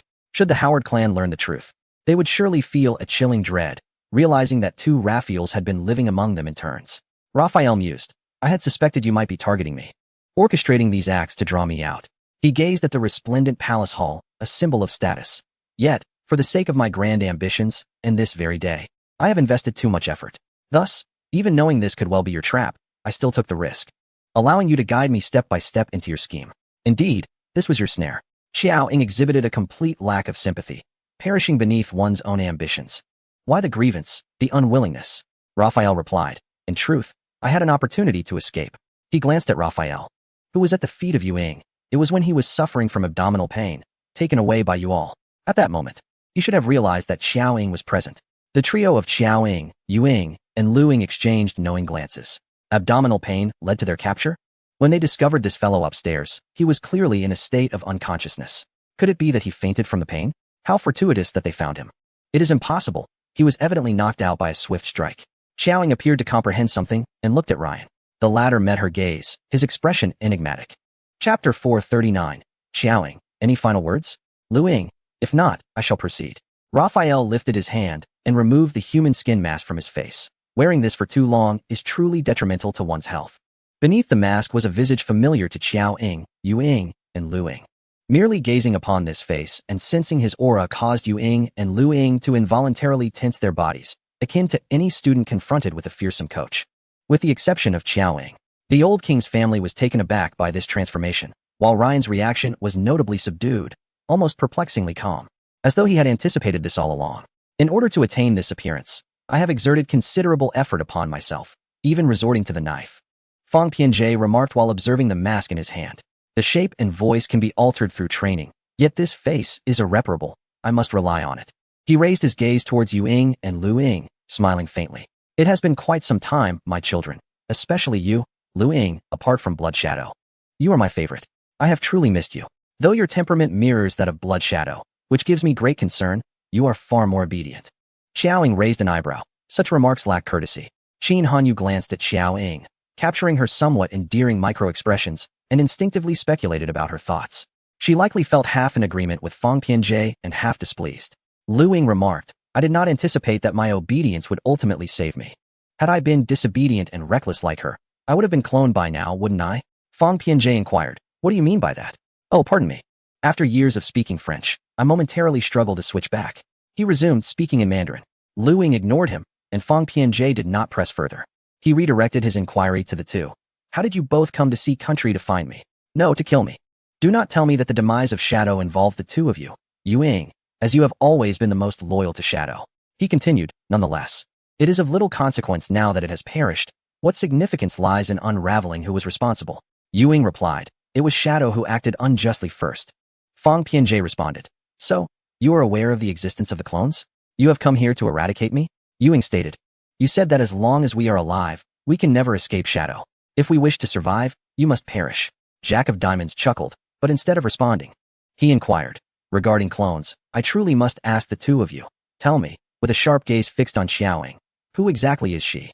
In his view, and indeed in the perception of the entire Shadow and Assassin realm, the talent of Blood Shadow had reached its zenith, unparalleled by any other.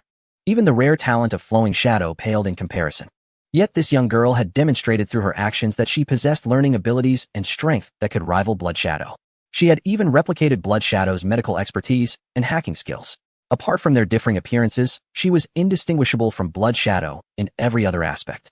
However, even after she had obliterated the entire Shadow organization, no one knew the true nature of her relationship with Blood Shadow.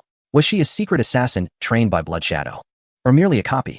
The latter seemed improbable, for even if she bore Blood Shadow's genes, there would inevitably be flaws, preventing her from attaining the original's power.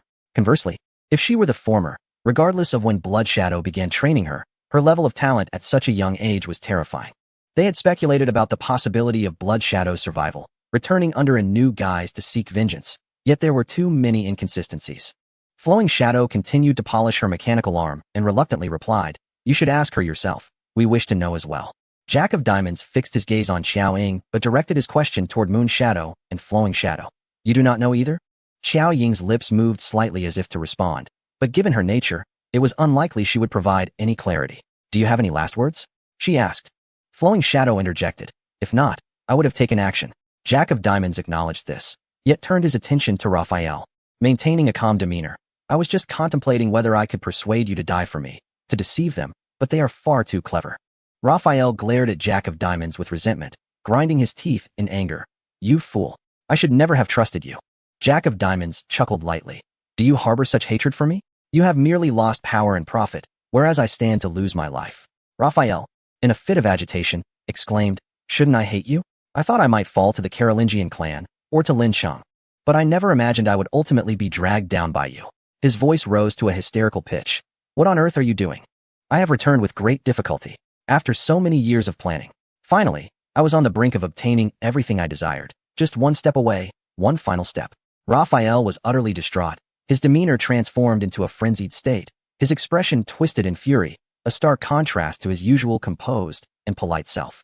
Unable to bear the overwhelming stress of his complete defeat, He charged at Jack of Diamonds, angrily seizing his collar. Why have you implicated me? Why have you dragged the Howard clan into this? Did you not claim to be formidable? Did you not assert that you were the leader of the most powerful assassin organization? And yet, you cannot even handle a mere woman. Are you not an assassin? Eliminate her. Dispatch those who obstruct our path. Why is Lin Qing still alive?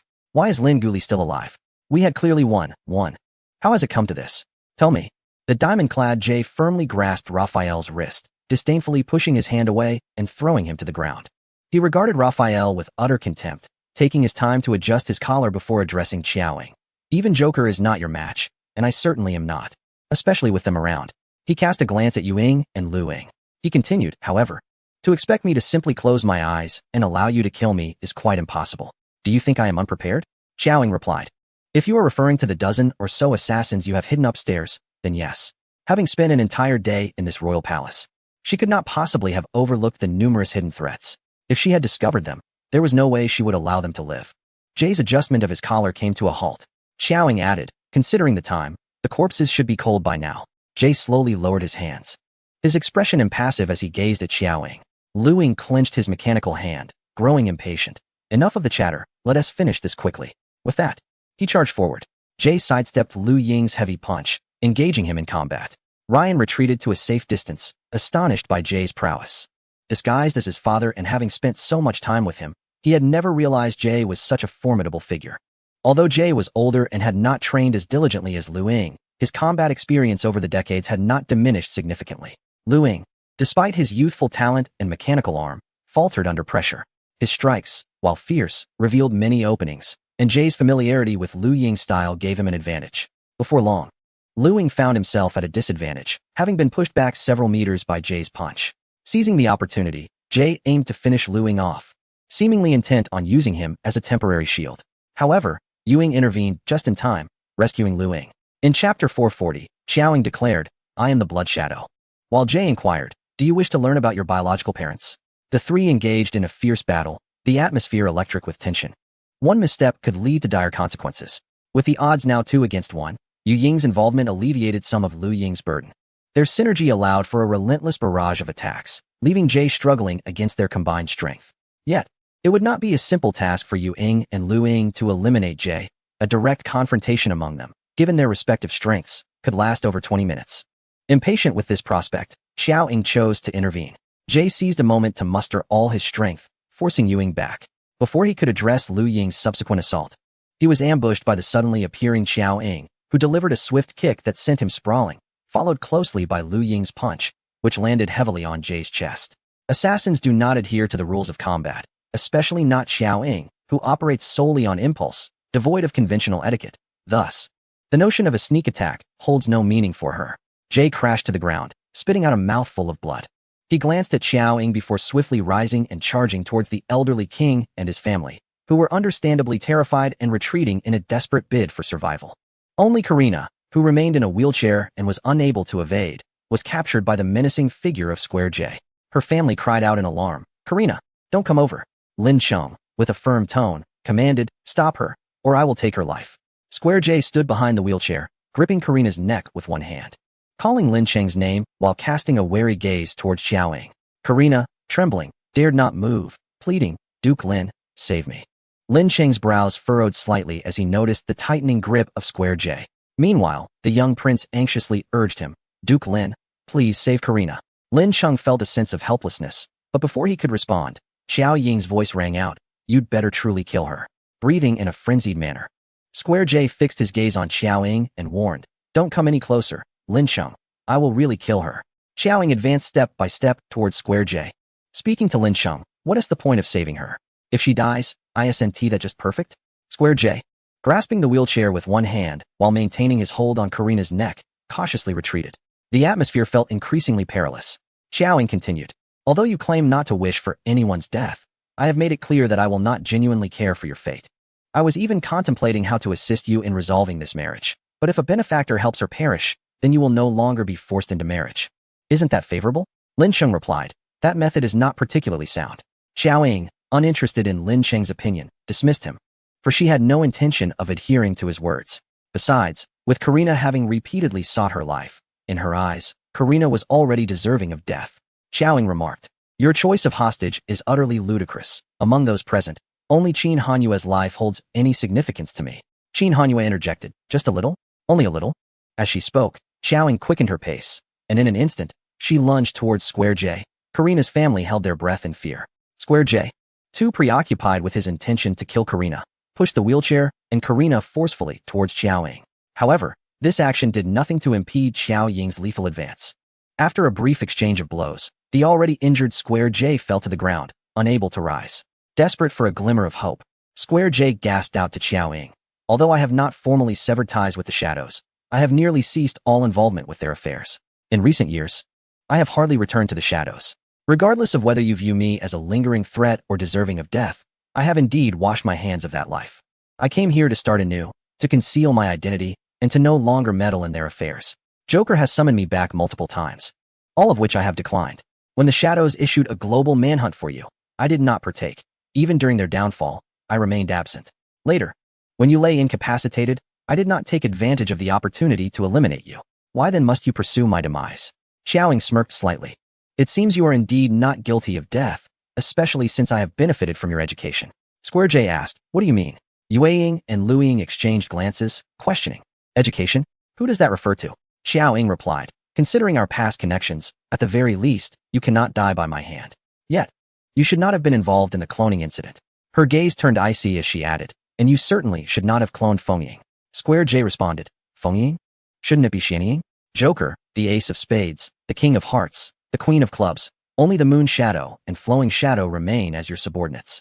With the dark shadow extinguished, I presume there is little left for you to conceal or hesitate about. Perhaps now you can disclose the nature of your relationship with Blood Shadow? Were you a secret assassin trained by her, or merely a clone of her genetic material? Allow me to find peace in death. The Jack of Diamonds fixed his probing gaze upon Xiaoying's face, attempting to unearth some answers, though it proved futile.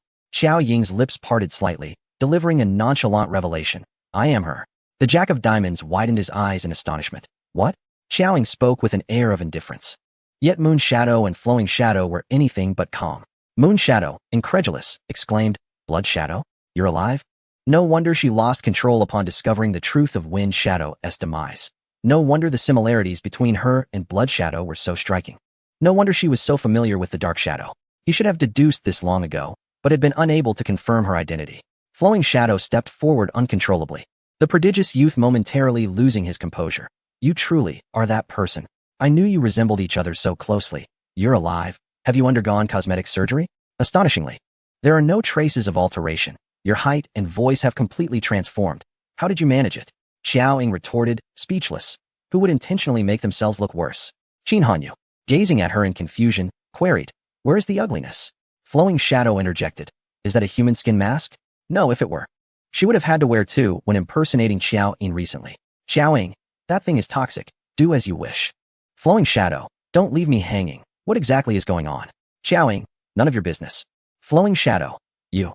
Xiaoying turned her icy gaze back to the Jack of Diamonds, as if regarding a dying man. You truly ought to find peace. For even Joker questioned me until his last breath, yet remained oblivious to the truth. Just then, the Jack of Diamonds, clutching his wounded chest, struggled to retreat. You are Blood Shadow. Xiaoying regarded him as if assessing whether he was hard of hearing. The Jack of Diamonds continued, Blood Shadow, do you not yearn to know about your biological parents? They have been searching for you all along. Xiaoying, I have no interest. To her, they were as alien as strangers. Even if they had been seeking her, she found it difficult to feel moved. Familial bonds had never been something she, as an assassin, longed for or sought actively. Yet the Jack of Diamonds subtly glanced at Lin Guli, who stood behind Xiaoying, and then said, are you certain? Do you not wish to understand why it is you? Your mother is a formidable legendary figure. Xiaoying narrowed her eyes slightly. Chapter 441. Xiaoying takes the Jack of Diamonds. Moon Shadow, she is a scoundrel. Both Raphaels are false. The glance from the Jack of Diamonds spared his life. Qin Hanyu felt a twinge of concern. After a brief moment of contemplation, Xiaoying instructed the Jack of Diamonds, get up and come with me. Heaving a sigh of relief, the Jack of Diamonds rose from the ground. Flowing Shadow stepped forward, arms crossed, blocking the path of Xiaoying and the Jack of Diamonds. Where do you intend to take him? Xiaoying, step aside. Flowing Shadow, among the old-timers. He is the most cunning. Be wary of being deceived by him. If you let him slip away, finding him again will prove difficult. Contemplating the terrifying prowess of Blood Shadow, Flowing Shadow moderated her tone. I shall accompany you. Wait until you have finished your inquiries. His life is mine to claim. I have no desire to toil only to release a tiger back into the wild, allowing it to pose a threat once more. Moon Shadow approached, urging Flowing Shadow. Let her take him away. Rest assured, she is more invested in ensuring he does not survive than either of us. He glanced at Zhou Shadow and remarked to Flowing Shadow, she possesses a far greater ruthlessness than we do. Zhou Shadow addressed Qin Hanyue, who wished to follow, saying, there is no need to accompany us. Wait for me at Lin Cheng's. I shall return shortly. After a brief pause, Qin Hanyue replied, understood. A glimmer of silver flashed between Zhou Shadow's fingers. Although Square J reacted swiftly, it was insufficient, and 3 silver needles pierced his neck. He raised his hand, intending to touch them, but Zhou Shadow warned, if you wish to perish, do so at your own peril. Square J froze, refraining from touching the needles.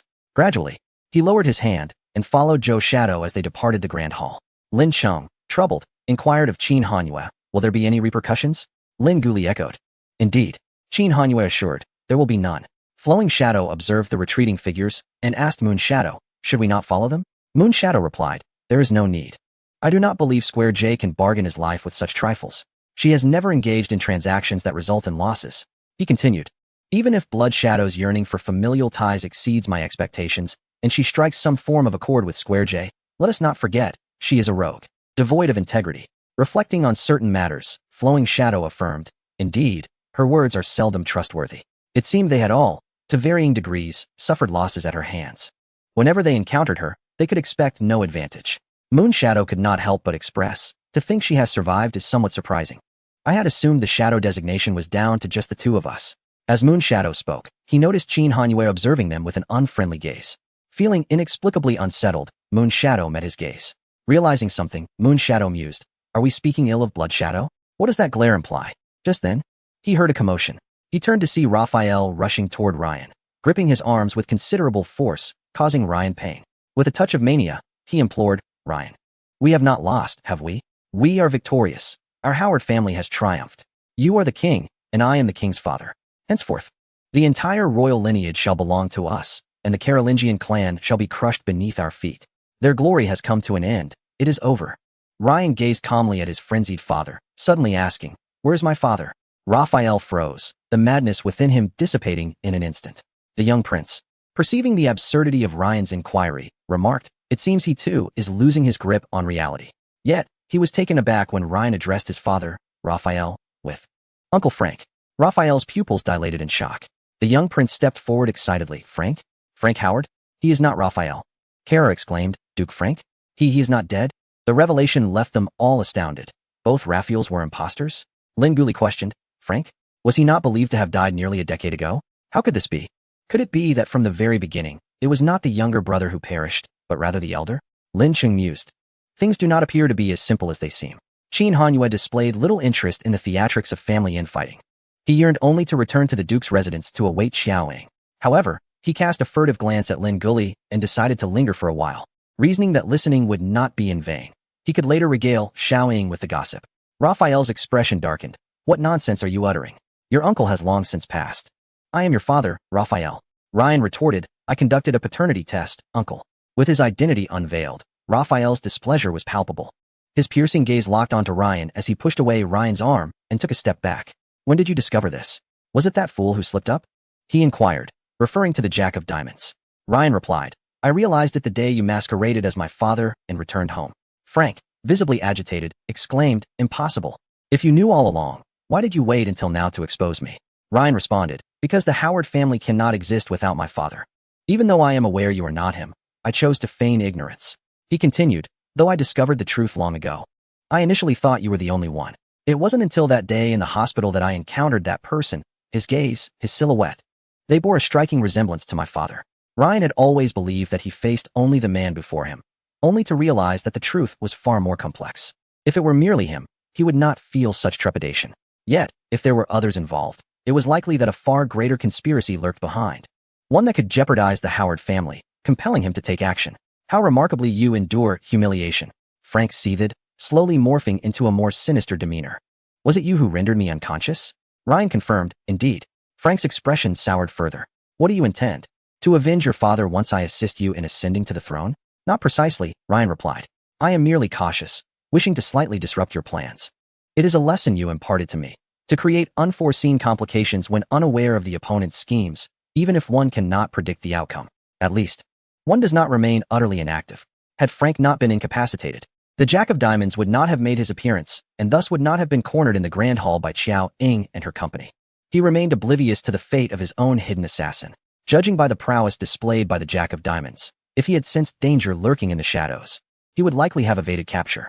Ryan added, I merely did not anticipate that my actions would lead to such a blunder. That phrase seems somewhat misplaced, nonetheless. Qiao Ying has already confirmed his identity. With her abilities, it will be exceedingly difficult for him to remain in this country. My original intent was simply to strip you of the Jack of Diamonds as your ally. Ultimately, I did not foresee such a complete and utter defeat. The young prince inquired, so where truly has Raphael gone? Ryan pressed, what of my father? Frank regarded Ryan with a venomous glare, choosing silence. Ryan continued, we have lost. The entire Howard family has lost, and there shall never be a chance for redemption, at least not for the next 3 generations, myself included. Both you and I are destined for lifelong imprisonment. What further secrets do you have to conceal? Ryan concluded, he was murdered by you, was he not? It seems my act of rendering you unconscious was indeed justified. As for my father's vengeance, I have contributed my share. For many years, Ryan had been acutely aware that his father had little chance of survival. However, until he heard it with his own ears, a flicker of hope lingered. Frank, observing Ryan's resigned demeanor, felt a mixture of anger and disdain. What a useless wretch, like a mere mosquito, struggling momentarily before succumbing. Is this how you choose to accept your fate? After all my efforts to cultivate you, as the future leader of our family, this is all you have to offer? You cannot even manage our family, let alone the nation. He scolded vehemently. Ryan chose silence. Treason was a perilous gamble. Victory meant supremacy, while defeat spelled doom. He had prepared for every eventuality, including the possibility of failure. Indeed, your father, Raphael Howard, is dead. I killed him with my own hands. Will you seek vengeance for him? Frank declared. Ryan understood that his father's demise was orchestrated by Frank. Yet he was taken aback to learn that Frank had personally enacted it. Such a revelation was almost too much to bear. Why? He managed to ask. Frank laughed. Why? You dare question me? Chapter 442, A Deep Brotherhood? Mutual Destruction. Qin Hanyue remarked, how cliché, Xiao Ying surely detests this. Ryan continued, when you vanished. My father employed every means at his disposal to search for you frantically for 6 months. Why did you disappear? As he gazed at Frank, who was laughing maniacally, realization dawned upon him. Was your disappearance somehow connected to my father? Before him stood Frank, whom Ryan referred to as uncle, a man who bore an uncanny resemblance to Raphael, his father, and was indeed Raphael's twin brother. When the brothers were born, the entire Howard family rejoiced, celebrating with grand feasts known nationwide. Their mother was revered as a monumental figure within the family. From a young age, they basked in the adoration of those around them. Throughout their student years, they were inseparable, and after achieving academic success, they collaborated in managing the family estate, supporting and caring for each other, striving not to disappoint their family's expectations. To the world, the bond between twins was believed to be deeper and more profound than that of ordinary siblings. Yet only they knew the truth. A decade prior, while on a business trip, Frank met with an unfortunate accident and vanished without a trace. Raphael, his brother, utilized every connection to find him, but to no avail. For 6 agonizing months, he searched in vain, unable to ascertain whether his brother was alive or dead. The Howard family, unwilling to accept such a harsh reality, continued their relentless search. After half a year, Raphael, with a heavy heart, announced Frank's death to the public and held a funeral. From that moment on, he was left with only an elder brother, for the truth was even more harrowing. Frank, presumed dead, had been living under his brother Raphael's name, fully assuming his identity in plain sight, unbeknownst to anyone. And he had even taken the life of his own brother. Now, it seemed that the one who had declared Frank's death was not Raphael at all. Disappeared? Searching for me. Upon hearing those words, Frank erupted into an even more raucous and maniacal laughter, nearly brought to tears by his amusement. He indeed mobilized every connection, dispatched all possible individuals. He would have preferred to take matters into his own hands to eliminate me. Disappearing was not an option. He had to witness my corpse. Frank's expression oscillated between mirth and malevolence. Frank remarked, surely everyone praises him as a good brother, neglecting his own family in the quest for his brother. He continued, during that half year, many must have shown him concern, encouraging him to persevere. Frank's countenance darkened and twisted, yet no one knows that his search for his brother was not to bring him back, but to put him to death. That half year, he truly suffered, tormented by the fear of not finding me, anxious that I had not perished completely, and distressed at the thought of my potential return to the family. He was troubled by the prospect of my exposing his heinous deeds. Ryan could hardly believe that beneath the veneer of heartfelt familial affection lay a ruthless desire to eradicate his own brother. His father evidently cherished his brother dearly. The little prince inquired, "So, it was Raphael who sought to kill you, and you survived, returning to eliminate him, usurping his place?" Frank affirmed, "Indeed, I did not perish. Not only did I survive, but I also killed him, placing him in my coffin." The announcement of the brother's demise did not come from the elder sibling, but rather from the younger himself. The younger brother had escaped for half a year under the elder's relentless pursuit and ultimately turned the tables, returning to the family in his brother's guise to declare his own death and orchestrate his funeral. Everyone assumed that the coffin buried at that time was empty. In reality, it contained a body, Raphael's, no less. The one who facilitated his return to the family was none other than the Jack of Diamonds. The little prince felt a chill run down his spine. Ryan pondered, why would my father do such a thing? Why go to such lengths to kill his own brother? Frank fell silent, merely fixing his gaze upon Ryan. Observing Frank's reaction, Lin Sheng attempted to correct the little prince's earlier conjecture. It must be that you wished to kill Raphael, and upon being discovered, he chose to strike first for self-preservation, making your situation seem less unjust. Frank immediately turned his attention to Lin Sheng, his response akin to having stepped on a thorn. What do you know? He advanced a couple of steps towards Lin Sheng, his agitation palpable. What do you mean I am not wronged? He has stolen everything that rightfully belonged to me.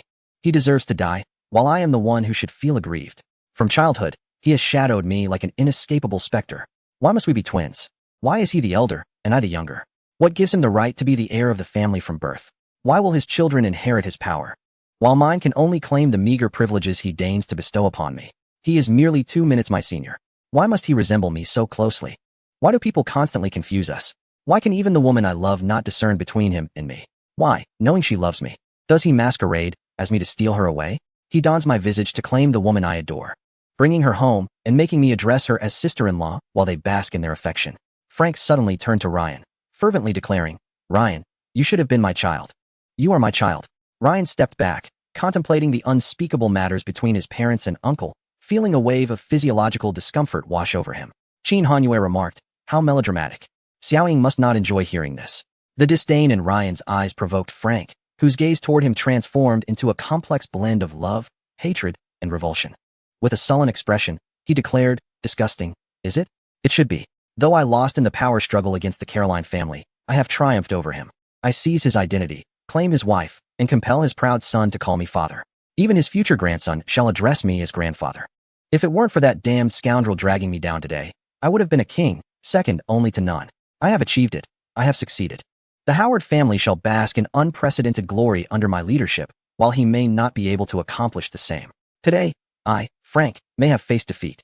But in the eyes of the world, it is Raphael who is branded a rebel. His name shall forever be met with scorn. He has lost utterly, completely. Ha! In Frank's eyes, he had not lost at all. Ryan quietly observed the unhinged Frank spiraling into madness, gently furrowing his brow. After a moment, he turned to Lin Sheng and said, "Aren't you supposed to take me to the military tribunal? Proceed." The silver handcuffs clasped around Ryan's wrists. The frenzied Frank quieted, fixated on the cuffs encircling Ryan's arms. Ryan spoke, "I have a request." Lin Sheng glanced at him. Ryan continued, "The usurpers of power are Frank Howard and me. Ryan Howard. I hope Duke Lin, no, King, will clear my father's name." Lin Sheng regarded Frank before responding, "I can consider it." Ryan expressed his gratitude and then walked toward the Grand Hall's exit. Frank, having completely lost his sanity, shouted after Ryan, "You cannot do this. You cannot. Your mother truly loves me. She should have been my wife. You should be my child. I ought to be your father. It was that damned scoundrel Raphael who stole everything from me. Your mother and you, Ryan. Ryan, come back." Frank's voice erupted in desperation as Ryan departed.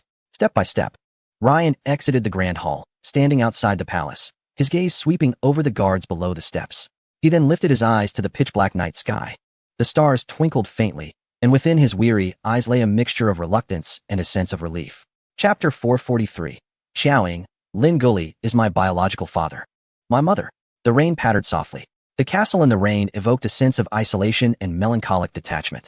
Xiaoying sat on the sofa, eyes closed, legs crossed, listening to the raindrops dancing against the window. She tightened her pale knitted shawl around her shoulders and embraced herself.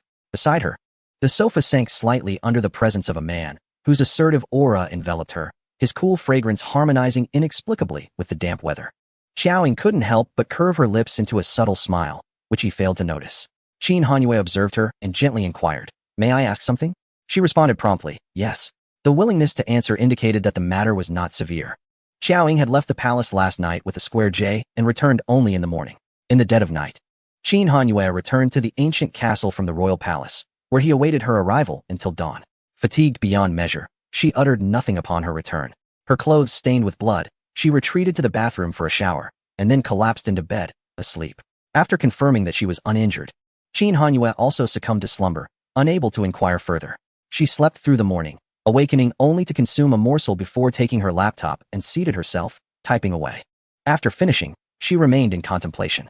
Qin Hanyue glanced at the dimming screen of the computer and gently tucked her hair behind her ear, inquiring, "What of the Jack of Spades?" Xiaoying replied, "He's dead." "That is a relief. The matter concerning the shadows is finally resolved." "And your parents? What of them?" Xiaoying fell momentarily silent, then opened her eyes, a smirk dancing on her lips as she responded, "Mr. Qin, a man of your intellect should be able to deduce that." Her playful demeanor eased Qin Hanyue's concerns, and a smile graced his face. "If even you have only just learned of it, how could I possibly guess? Though I claim to be at a loss. I must inquire, is it related to Lin Gully?"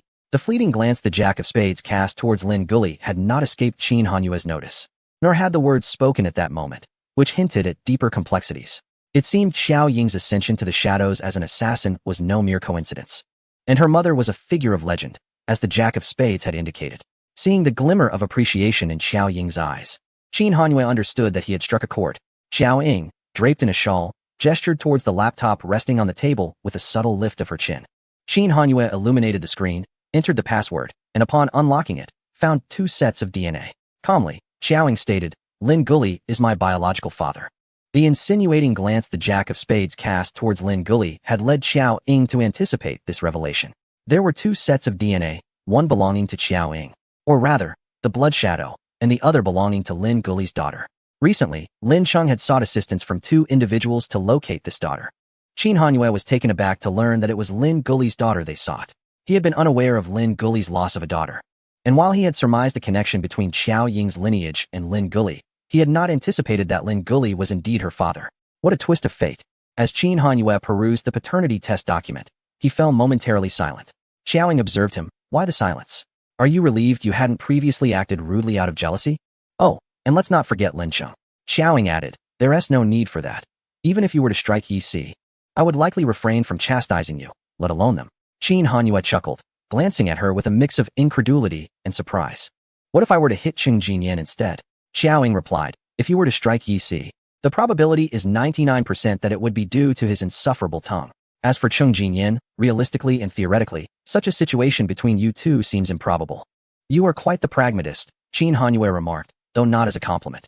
"I am not distressed, merely reflecting on how yesterday I took a blade meant for Lin Gully. And it seems it was worth it, though." Xiaoying interjected, "Were you injured?" Her gaze swept across him, searching for any sign of harm. Qin Hanyue gently touched his left shoulder. "The wound is not deep, nor severe. It has been bandaged. Do you wish to take a look?" Xiaoying replied, "If it's bandaged, there's no need to fuss about it." Qin Hanyue responded, "We can check it again tonight." Xiaoying remarked, "Others tend to conceal their minor ailments from those around them, fearing to cause concern, yet you seem eager to vocalize your pain." Qin Hanyue smiled and honestly admitted, "I simply desire your care. Besides, you are Seely, a practitioner of traditional medicine. This minor injury should not trouble you." Xiaoying regarded him and stated, "While there is indeed no cause for concern, I cannot help but feel a twinge of pain for those I hold dear." A smile involuntarily crept across Qin Hanyue's face, his eyes sparkling with mirth. He reached out, wrapping his arm around her waist, pulling her onto his lap, tightening his embrace, and planting a gentle kiss in her hair. "It's cold. Let us huddle together for warmth." Xiaoying interjected, "Your injury. It is inconsequential." His hand slipped beneath her shawl, resting on her waist, tracing her delicate silhouette, and inquired, "What of your mother?" She pondered the previous night's mention of her mother. "She is a bounty hunter, quite formidable, a natural talent, swiftly outpacing her peers, leaving them in awe. Prior to this, I had heard many tales of her exploits, never imagining she would be my mother. It was noted, a free-spirited individual, capable of standing toe-to-toe with me. I wonder what she saw in Lin Gully." In just a brief statement, 2 individuals were praised while one was diminished. Qin Hanyue blinked, unable to suppress a chuckle, thinking, how utterly charming.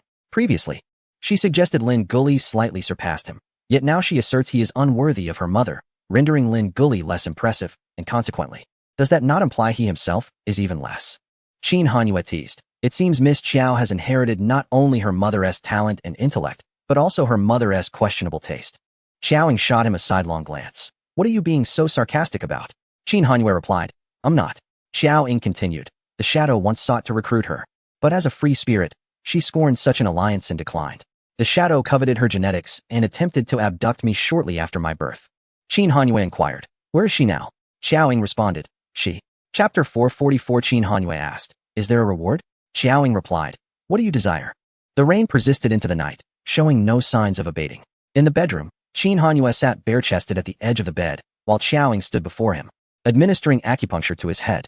His chest and sides were adorned with numerous needles, resembling a porcupine. Qin Hanyue asked, Do you feel any better? Distracted. Xiaoying cast him a sidelong glance. When did I ever say I was feeling unwell? She realized that his large hands had somehow found their way to her waist. Had she been lost in thought? She had not noticed, and a sense of irritation began to stir within her. Qin Hanyue dared not move, merely raising his gaze to her. Although Yu Haven-T voiced it, I can sense a hint of something, though she did not display it. Even dining with Lin Guli that evening with apparent nonchalance, Qin Hanyue could perceive her underlying emotions. At that moment, the needles embedded in his body confirmed his intuition. Although she did not articulate the reason for administering the injection, he did not attribute it to the minor injury on his body. It seemed more likely that she was simply in a foul mood and seeking something to occupy herself with. After all, this was not the first time she had resorted to such measures when feeling low, as past experiences had shown. Xiaoying remained silent, continuing with her task. Qin Hanyue raised his face to observe her and accurately discerned the source of her distress. Are you grappling with the decision of whether or not to acknowledge Mr. Lin as your father? He noted the slight movement of her lips as if she intended to respond, but she refrained. Thus, he spoke on her behalf. You harbor no feelings for this suddenly reappeared biological father. The concept of familial affection is indeed quite foreign to you, especially with your mother no longer present. You find yourself unaccustomed and uncertain of how to navigate this situation, perceiving it as a troublesome complication. Even though this father appears to be a decent man, he has been searching for you for over 20 years, and one cannot dismiss the reality of human emotions. If you do not reveal to him that you are the child he has sought for so long, he will continue this fruitless pursuit. You cannot simply ignore him as he searches for you throughout his life, and undoubtedly, he carries many regrets regarding your mother, which you must communicate to him.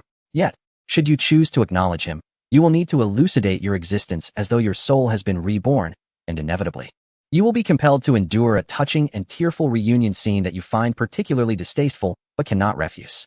He articulated the myriad reasons for Qiao Ying's inner turmoil without omission, and she had long since ceased her task, listening intently. Let me contemplate if I have overlooked anything. His eyes twinkled with amusement as he regarded her. Am I correct in my assessment? Xiaoying chuckled softly, replying, You know? Being so intimately acquainted with a killer's psyche can be perilous for both parties involved. The silver needle she held pressed against his cheek, gliding along the rigid contour of his profile until it halted at his throat. Xiaoying parted her lips slightly, her gaze imbued with a mix of coldness and ambiguity. Either the killer meets their end, or they become the executioner. Qin Hanyue responded in kind. It is indeed quite terrifying, yet I find myself utterly unafraid. What could possibly be amiss? His large hand rested on her waist, his long, powerful fingers splayed out in a suggestive caress. As his hand slid further down her waist, his warm palm pressed against her lower back, guiding her closer to him. At his movement, Xiaoying withdrew the silver needle from his throat, cradling it in her palm. The inertia of his action caused her upper body to lean back, while her legs were propelled forward by his urging. Losing her balance, she placed her hand against his chest, her legs brushing against the bed, preventing any further advance. She had no choice but to bend her knee, raising one leg to rest between his. Xiaoying remarked, You are injured, yet still so unruly. Qin Hanyue wrapped his arms around her slender waist, remaining silent with a smile. Xiaoying decided to drape her arm over his shoulder for greater comfort, and slightly adjusted her stance. With her arm resting on his shoulder, her body lowered, thereby bringing her closer to the seated Qin Hanyue. In this position, they were particularly close. Typically imposing in height, Qin Hanyue found himself gazing up at her, his heart racing involuntarily. Xiaoying mused, He is indeed rather commendable, but... She then turned to him and inquired, What do you think? Qin Hanyue, what are your thoughts? Xiaoying, Qin Hanyue, I also find it agreeable. Xiaoying, so, you wish for me to acknowledge him? Qin Hanyue, having more people who adore you is a boon. They are all remarkable individuals and not necessarily a burden. You might consider accepting them. If it proves too challenging, you can always regard them as friends. They certainly won't be as oblivious as the Su family. Qin Hanyue sought to enlighten her. Xiaoying, and then? Qin Hanyue, allow me to speak on your behalf. Xiaoying raised an eyebrow, observing him. Qin Hanyue, you find such matters troublesome and are reluctant to explain yourself extensively, correct? I shall converse with them. Once their excitement and shock have subsided, you can emerge without discomfort. Xiaoying pursed her lips, smiling. Having someone to speak for her was indeed delightful. Seeing her acquiescence, Qin Hanyue inquired, may I remove this needle? Xiaoying retracted the needle into her acupuncture bag, preparing to sterilize it. Qin Hanyue's hand did not leave her waist. After she finished, he embraced her and collapsed onto the bed, rolling to assume a position of one atop the other. Qin Hanyue, such a substantial undertaking. Is there a reward? Xiaoying, were you not doing it voluntarily? Qin Hanyue, it is indeed pro bono, hence my inquiry about a reward. Xiaoying regarded him with amusement. What do you desire? A kiss and an embrace? Or perhaps an intimate exchange of thoughts? She remained as forthright as ever. Qin Hanyue's alluring Adam's apple moved silently. Are you no longer in pain? Do your waist and legs still ache? Xiaoying, gazing into his eyes filled with anticipation and passion, felt an overwhelming urge to douse him with cold water, yet her heart betrayed her. Since their acquaintance, she had often teased him with contradictory sentiments. Xiaoying, just focus on your own injuries. Before her words had fully escaped her lips, Qin Hanyue's lips were already upon hers. The following day, the weather was splendid. Qin Hanyue emerged from his quarters, invigorated, only to encounter Lin Cheng, who appeared haggard after returning from the palace. With his existing injuries, he looked utterly unwell, as if on the verge of collapse. Lin Cheng managed a strained smile to greet him. Good morning, Mr. Qin. You seem quite spirited. It appears you rested well last night. Qin Hanyue, it seems you are not faring well as a king. Lin Cheng, I shall endure for just a few more days. Once the aftermath is settled, let anyone who desires to be king take the mantle. Qin Hanyue, should you require assistance, I am willing to lend my services. Lin Cheng's expression grew wary. Rather than feeling grateful for Qin Hanyue's offer, he felt as if he were being eyed by a predator. Lin Cheng, Mr. Qin, I appreciate your kind intentions. But given my current state, would it not be more prudent for you to seek another to assist? Do not fleece a sheep already in distress. Qin Hanyue, It seems my impression may not be the best. Fortunately, I am merely a cousin, so it is of little consequence. Qin Hanyue, are you off to rest, Duke Lin? Lin Cheng, yes, breakfast was quite satisfactory. Enjoy your meal, Mr. Qin. He said this as he prepared to return to his room. Qin Hanyue, I intend to discuss matters regarding Ms. Lin with Mr. Lin. Shall I wait until Duke Lin has rested, or before Qin Hanyue could finish his sentence? Lin Cheng turned back. Are you referring to my uncle's daughter? Chapter 445. Lin Guli, where is my daughter? Qin Hanyue, she is upstairs. Lin Guli was tending to a pot of ghost orchids when Qin Hanyue and Lin Cheng arrived. The early morning visit and Lin Cheng's somber expression startled him. Hadn't they gone to rest? Or was there some troubling news? Lin Cheng, however, was gazing intently at Qin Hanyue, prompting Lin Guli to follow suit. Qin Hanyue, I wish to discuss your daughter with you. Lin Guli was momentarily taken aback. Mr. Qin, do you have news for me? He noted the sudden shift in Qin Hanyue's address, which left him somewhat astonished, a change that Lin Cheng also observed. Qin Hanyue, please, have a seat. Lin Guli was momentarily caught off guard by Qin Hanyue's firm statement. Once he regained his composure, he excitedly inquired, Mr. Qin, do you truly have information about my daughter? Qin Hanyue confirmed once more and urged him to sit down. Under the anxious and expectant gazes of the uncle and nephew, Qin Hanyue opened the laptop he had brought and presented the information. This set of DNA belongs to your daughter, and this is another set we have found. The two DNA samples match perfectly. They are from the same individual. Lin Guli stared intently at the screen, his lips paling with tension, his voice trembling. She. He yearned to inquire about his daughter's whereabouts, yet his mind faltered, unable to articulate his thoughts. For over 20 years, he had searched aimlessly, finding nothing. This was the first glimpse of information he had received about her, and it was overwhelmingly significant. Lin Guli felt breathless. Fortunately, Lin Cheng interjected, Mr. Qin, how much do you know about her? Please tell us where she is and how we can find her. Qin Hanyue, she is upstairs, still asleep. Lin Cheng. Lin Guli. Qin Hanyue, this DNA sample belongs to Xiaoying. The light in Lin Guli's eyes extinguished in an instant, leaving only an abyss of despondency. The transformation in him moved Qin Hanyue. Lin Cheng furrowed his brow. Mr. Qin, this jest is rather excessive. He glanced at his uncle, who had seemingly plummeted into despair, and for the first time, his normally placid demeanor teetered on the brink of anger, which he barely suppressed. Lin Cheng, setting everything else aside, the ages do not align. Qin Hanyue, they do align. Lin Cheng, they align? Hope rekindled in Lin Guli's gaze. Qin Hanyue tapped the keyboard. This is a paternity test. I am not jesting. The story is quite lengthy. and I must start from the beginning. Qin Hanyue elaborated on Xiao Ying's true identity as Blood Shadow, detailing the circumstances surrounding Blood Shadow's demise, the concept of soul rebirth, and the enmity with the shadows. Each revelation was more difficult to digest than the last. Even Lin Cheng, who was typically more resilient and adaptable, remained in a state of shock throughout. The notion of soul rebirth felt surreal to both of them. Unlike Qin Hanyue, who had faced various trials alongside Xiao Ying and was privy to many details regarding Blood Shadow, they lacked the familiarity that allowed others, like Yi Si and Cheng Jinyin, to accept such extraordinary claims with mere glances. The very term felt foreign to them. Nonetheless, Lin Guli had always felt a peculiar affinity for Xiao Ying, sensing a resemblance in her demeanor and character to that of his late wife. However, he had never entertained the idea that Xiao Ying could be his daughter. Her visage seemed utterly incongruous with that of his offspring. He found it nearly impossible to connect the two. It was only when Qin Hanyue presented photographs of Blood Shadow and a few rare video clips, crafted by Yi Si, that the truth began to dawn on them. Upon witnessing Blood Shadow's face and the mannerisms captured in the footage, Lin Guli could scarcely contain his disbelief as he asked Qin Hanyue, "You mean? This is truly what Xiaoying looks like?" "Indeed," replied Qin Hanyue. The initially overwhelming revelation was swiftly absorbed by Lin Guli upon glimpsing Xiao Ying's authentic appearance, moving him to tears. "Yes, this is my daughter. Without a doubt, this is my daughter. She bears an uncanny resemblance to her mother." With fervent excitement, Lin Guli glanced at the computer before lifting his gaze towards the upper floor, seemingly eager to rush upstairs to find Xiao Ying. Lin Cheng recalled the previous night at the palace when Square J had spoken to Xiao Ying, and how she had evaded their presence to take Square J away alone. He could no longer deny the truth of it all. As he gazed into the captivating eyes of Blood Shadow on the screen, he understood. No wonder she appeared different from the first time I encountered her years ago. I had thought she was merely using disguises. Not realizing the truth of her transformation, Lin Guli, suppressing his emotions, recalled that fateful night when the false Raphael mentioned her mother, his wife. With urgency, he implored Qin Hanyue, "Mr. Qin, do you have any news of my wife? Is she still alive?" Qin Hanyue shook his head slightly. "Upon learning that your child had been stolen by the shadows, she ventured alone to confront them, but alas, she was outnumbered. Moreover, Square J had initially intended to deceive Xiao Ying into believing her mother was still alive, using her whereabouts as a bargaining chip. However, Xiao Ying saw through the ruse. Facing imminent death, Square J recklessly disclosed the torment her mother had endured at their hands until her demise.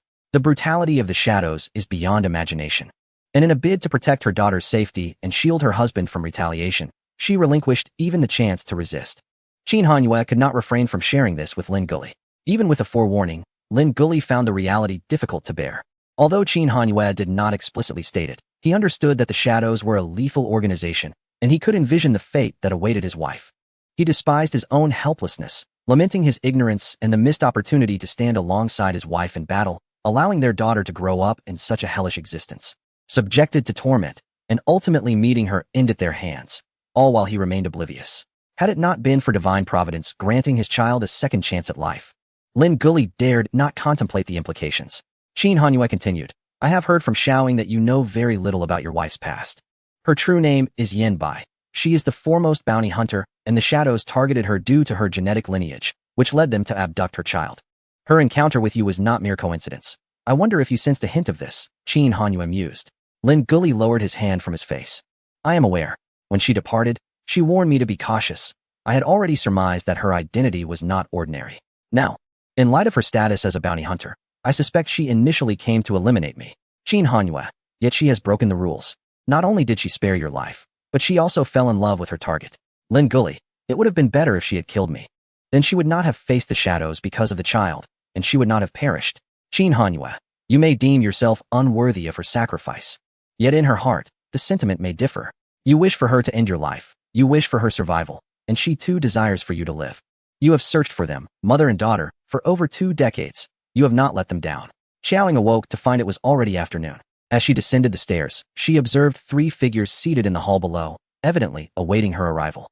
Upon witnessing Lin Guli's reaction to her presence, his rising form, and the red, restrained gaze he cast over his shoulder, alongside the perfectly mirrored demeanor of Lin Cheng beside him, Xiao Ying felt an urge to retreat. Chapter 446 Qin Hanyue, elder brother-in-law, Lin Cheng, truly a delightful surprise.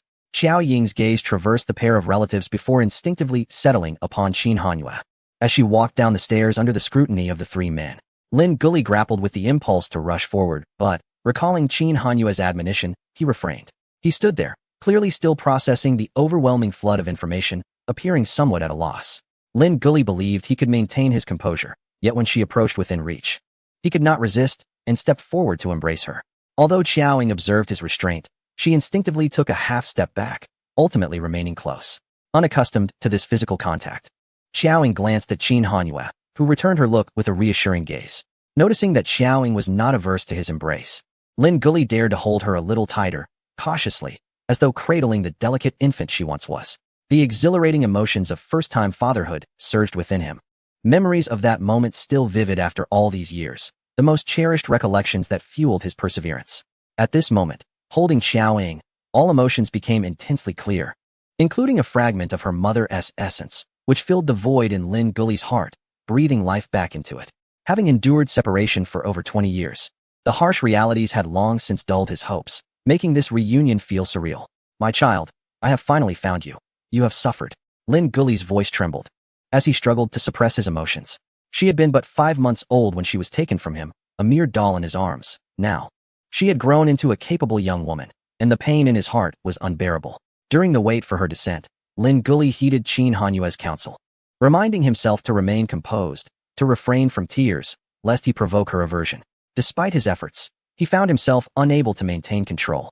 Fortunately, it was merely an embrace, devoid of sobs, which proved much easier for Qiaoying to manage than she had anticipated. Qin Hanyue eventually diverted his gaze from the father and daughter, turning to Lin Cheng, who, with a glimmer of tears in his smiling eyes, acknowledged the earlier minor disputes. I extend my apologies to you, Lin, dear brother-in-law. Emotionally stirred, Lin Cheng found himself both amused and bewildered by Qin Hanyue's timely awareness and the unexpected address of big brother-in-law. His mood lightened instantaneously. Lin Cheng regarded him with a teasing tone. This sudden elevation in status has genuinely taken me by surprise. However, I am indeed 2 years your junior. It's amusing to note how much older you are than my sister. Previously, before realizing that Qiaoying was his sister, Lin Cheng had thought the two made a splendid match, particularly after witnessing the depths of their cunning. He surmised that no one was more suited for each other than they. He could only hope they remained bound together and did not venture out to seek others. Now, inexplicably, he felt the urge to prod Qin Hanyue. Qin Hanyue spoke softly, the rice is already cooked. If my brother-in-law has any grievances against me, it is likely too late. However, I shall endeavor to ensure everyone is satisfied. Lin Cheng turned his gaze towards Qiaoying and remarked, how could I dare? Not to mention that Mr. Qin is a paragon among men. Even if you had any shortcomings, I, as a family member who has not fulfilled my duties, would not have the right to express dissatisfaction. Furthermore, Mr. Qin has already done exceptionally well. Qin Hanyue replied, not at all. You are her kin. Lin Cheng continued, instead, I must express my gratitude to Mr. Qin for his constant care and affection towards Nguyen Nguyen, accompanying her through thick and thin. Qin Hanyue responded, we are family. There is no need for such formality. Lin Cheng added, given her experiences and character, it is evident that Mr. Qin has invested considerable effort to earn her trust and affection. Qin Hanyue acknowledged, that is only fitting. Qiaoying, held in Lin Guli's embrace, witnessed the cordial handshake exchange between the two men before her, initiated by Qin Hanyue. Has this fellow already reached an understanding with Lin Cheng? She mused. After having a bite to eat, she felt the intensity of Lin Guli's eager yet restrained gaze upon her, which made her somewhat uncomfortable.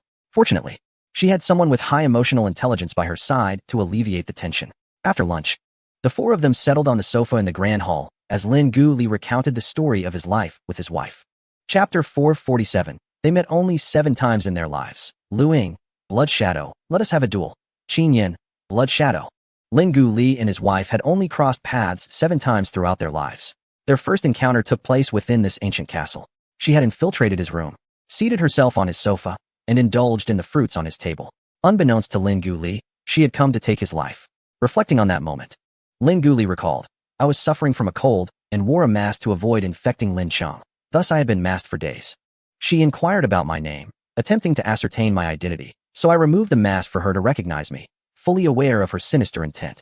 She scrutinized my face for a prolonged moment before, somewhat awkwardly, she mumbled something incoherent about being lost, and then she departed. It was raining outside at the time.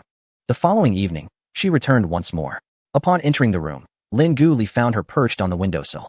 She stated, I have come to return your umbrella. That umbrella was one she had taken without permission. This marked their second meeting, during which she queried him, the king has commanded you to marry his cousin. Why do you not comply? Is it a lack of chemistry, Or do you have someone else in your heart? Lin Guli replied, she is a wonderful person. But that is not the marriage I desire. I do not wish for my union to be tainted by ulterior motives. At that moment, Lin Guli found her audacity somewhat presumptuous, yet he refrained from inquiring how she possessed such intimate knowledge of both himself and the royal affairs. Strangely compelled, he responded to her. Despite being acutely aware of her complexity and the possibility that she could be a perilous figure, Lin Guli felt no fear of her potential harm. Perhaps it was because her appearance was not that of a wicked individual. She mocked his naivete, finding it endearing. Being part of the royal family, yet hoping to remain unscathed. Let's see how long you can uphold that. Lin Guli replied, I might concede 100 times, but surely I can endure once. Some principles are not meant to be compromised. Quite principled indeed. On the third day, she returned. As soon as he entered, she queried, is this what you call compromise? He had just met the king's cousin. Lin Guli replied, I am merely following orders. Yet I find myself unable to comply. Her expression was one of delight. Is she not beautiful? Does she not possess ample bosom? Is her waist not slender? Is her figure not alluring? With such high standards, are you seeking a celestial being? Lin Guli was rendered speechless by her bold and candid remarks. On the fourth day, to his surprise, Lin Guli found himself anticipating her arrival. However, she did not show up. It wasn't until half a month later, at a grand masquerade ball, that his partner was indeed supposed to be the king's cousin. He danced with her as if fulfilling an obligation, yet beneath the mask, those eyes, even adorned with cosmetic lenses, appeared askew. She no longer concealed herself and said to him, dating me could be a matter of life and death, Lin Prince. Would you care to consider? At the sound of her voice, Lin Guli was so taken aback that he did not inquire about the fate of the king's cousin immediately. Instead, he posed the question, what is your name? She responded enigmatically, those who know my true name are dead. Are you certain you wish to know? Lin Guli shook his head. She teased, coward. That night, Lin Guli danced the happiest dance of his life, then indulgently abandoned the splendid ball and everyone there, sneaking away with her. Without a driver, assistant, or bodyguard, he followed her, fully aware of the danger she posed. As he disappeared, everyone frantically searched for him. On the bustling streets, she donned an exquisitely ornate gown, while he was dressed in a formal tailcoat. Despite having met only 4 times, they felt as though they had known each other for ages. Yet, in truth, Lin Guli had no idea who she was.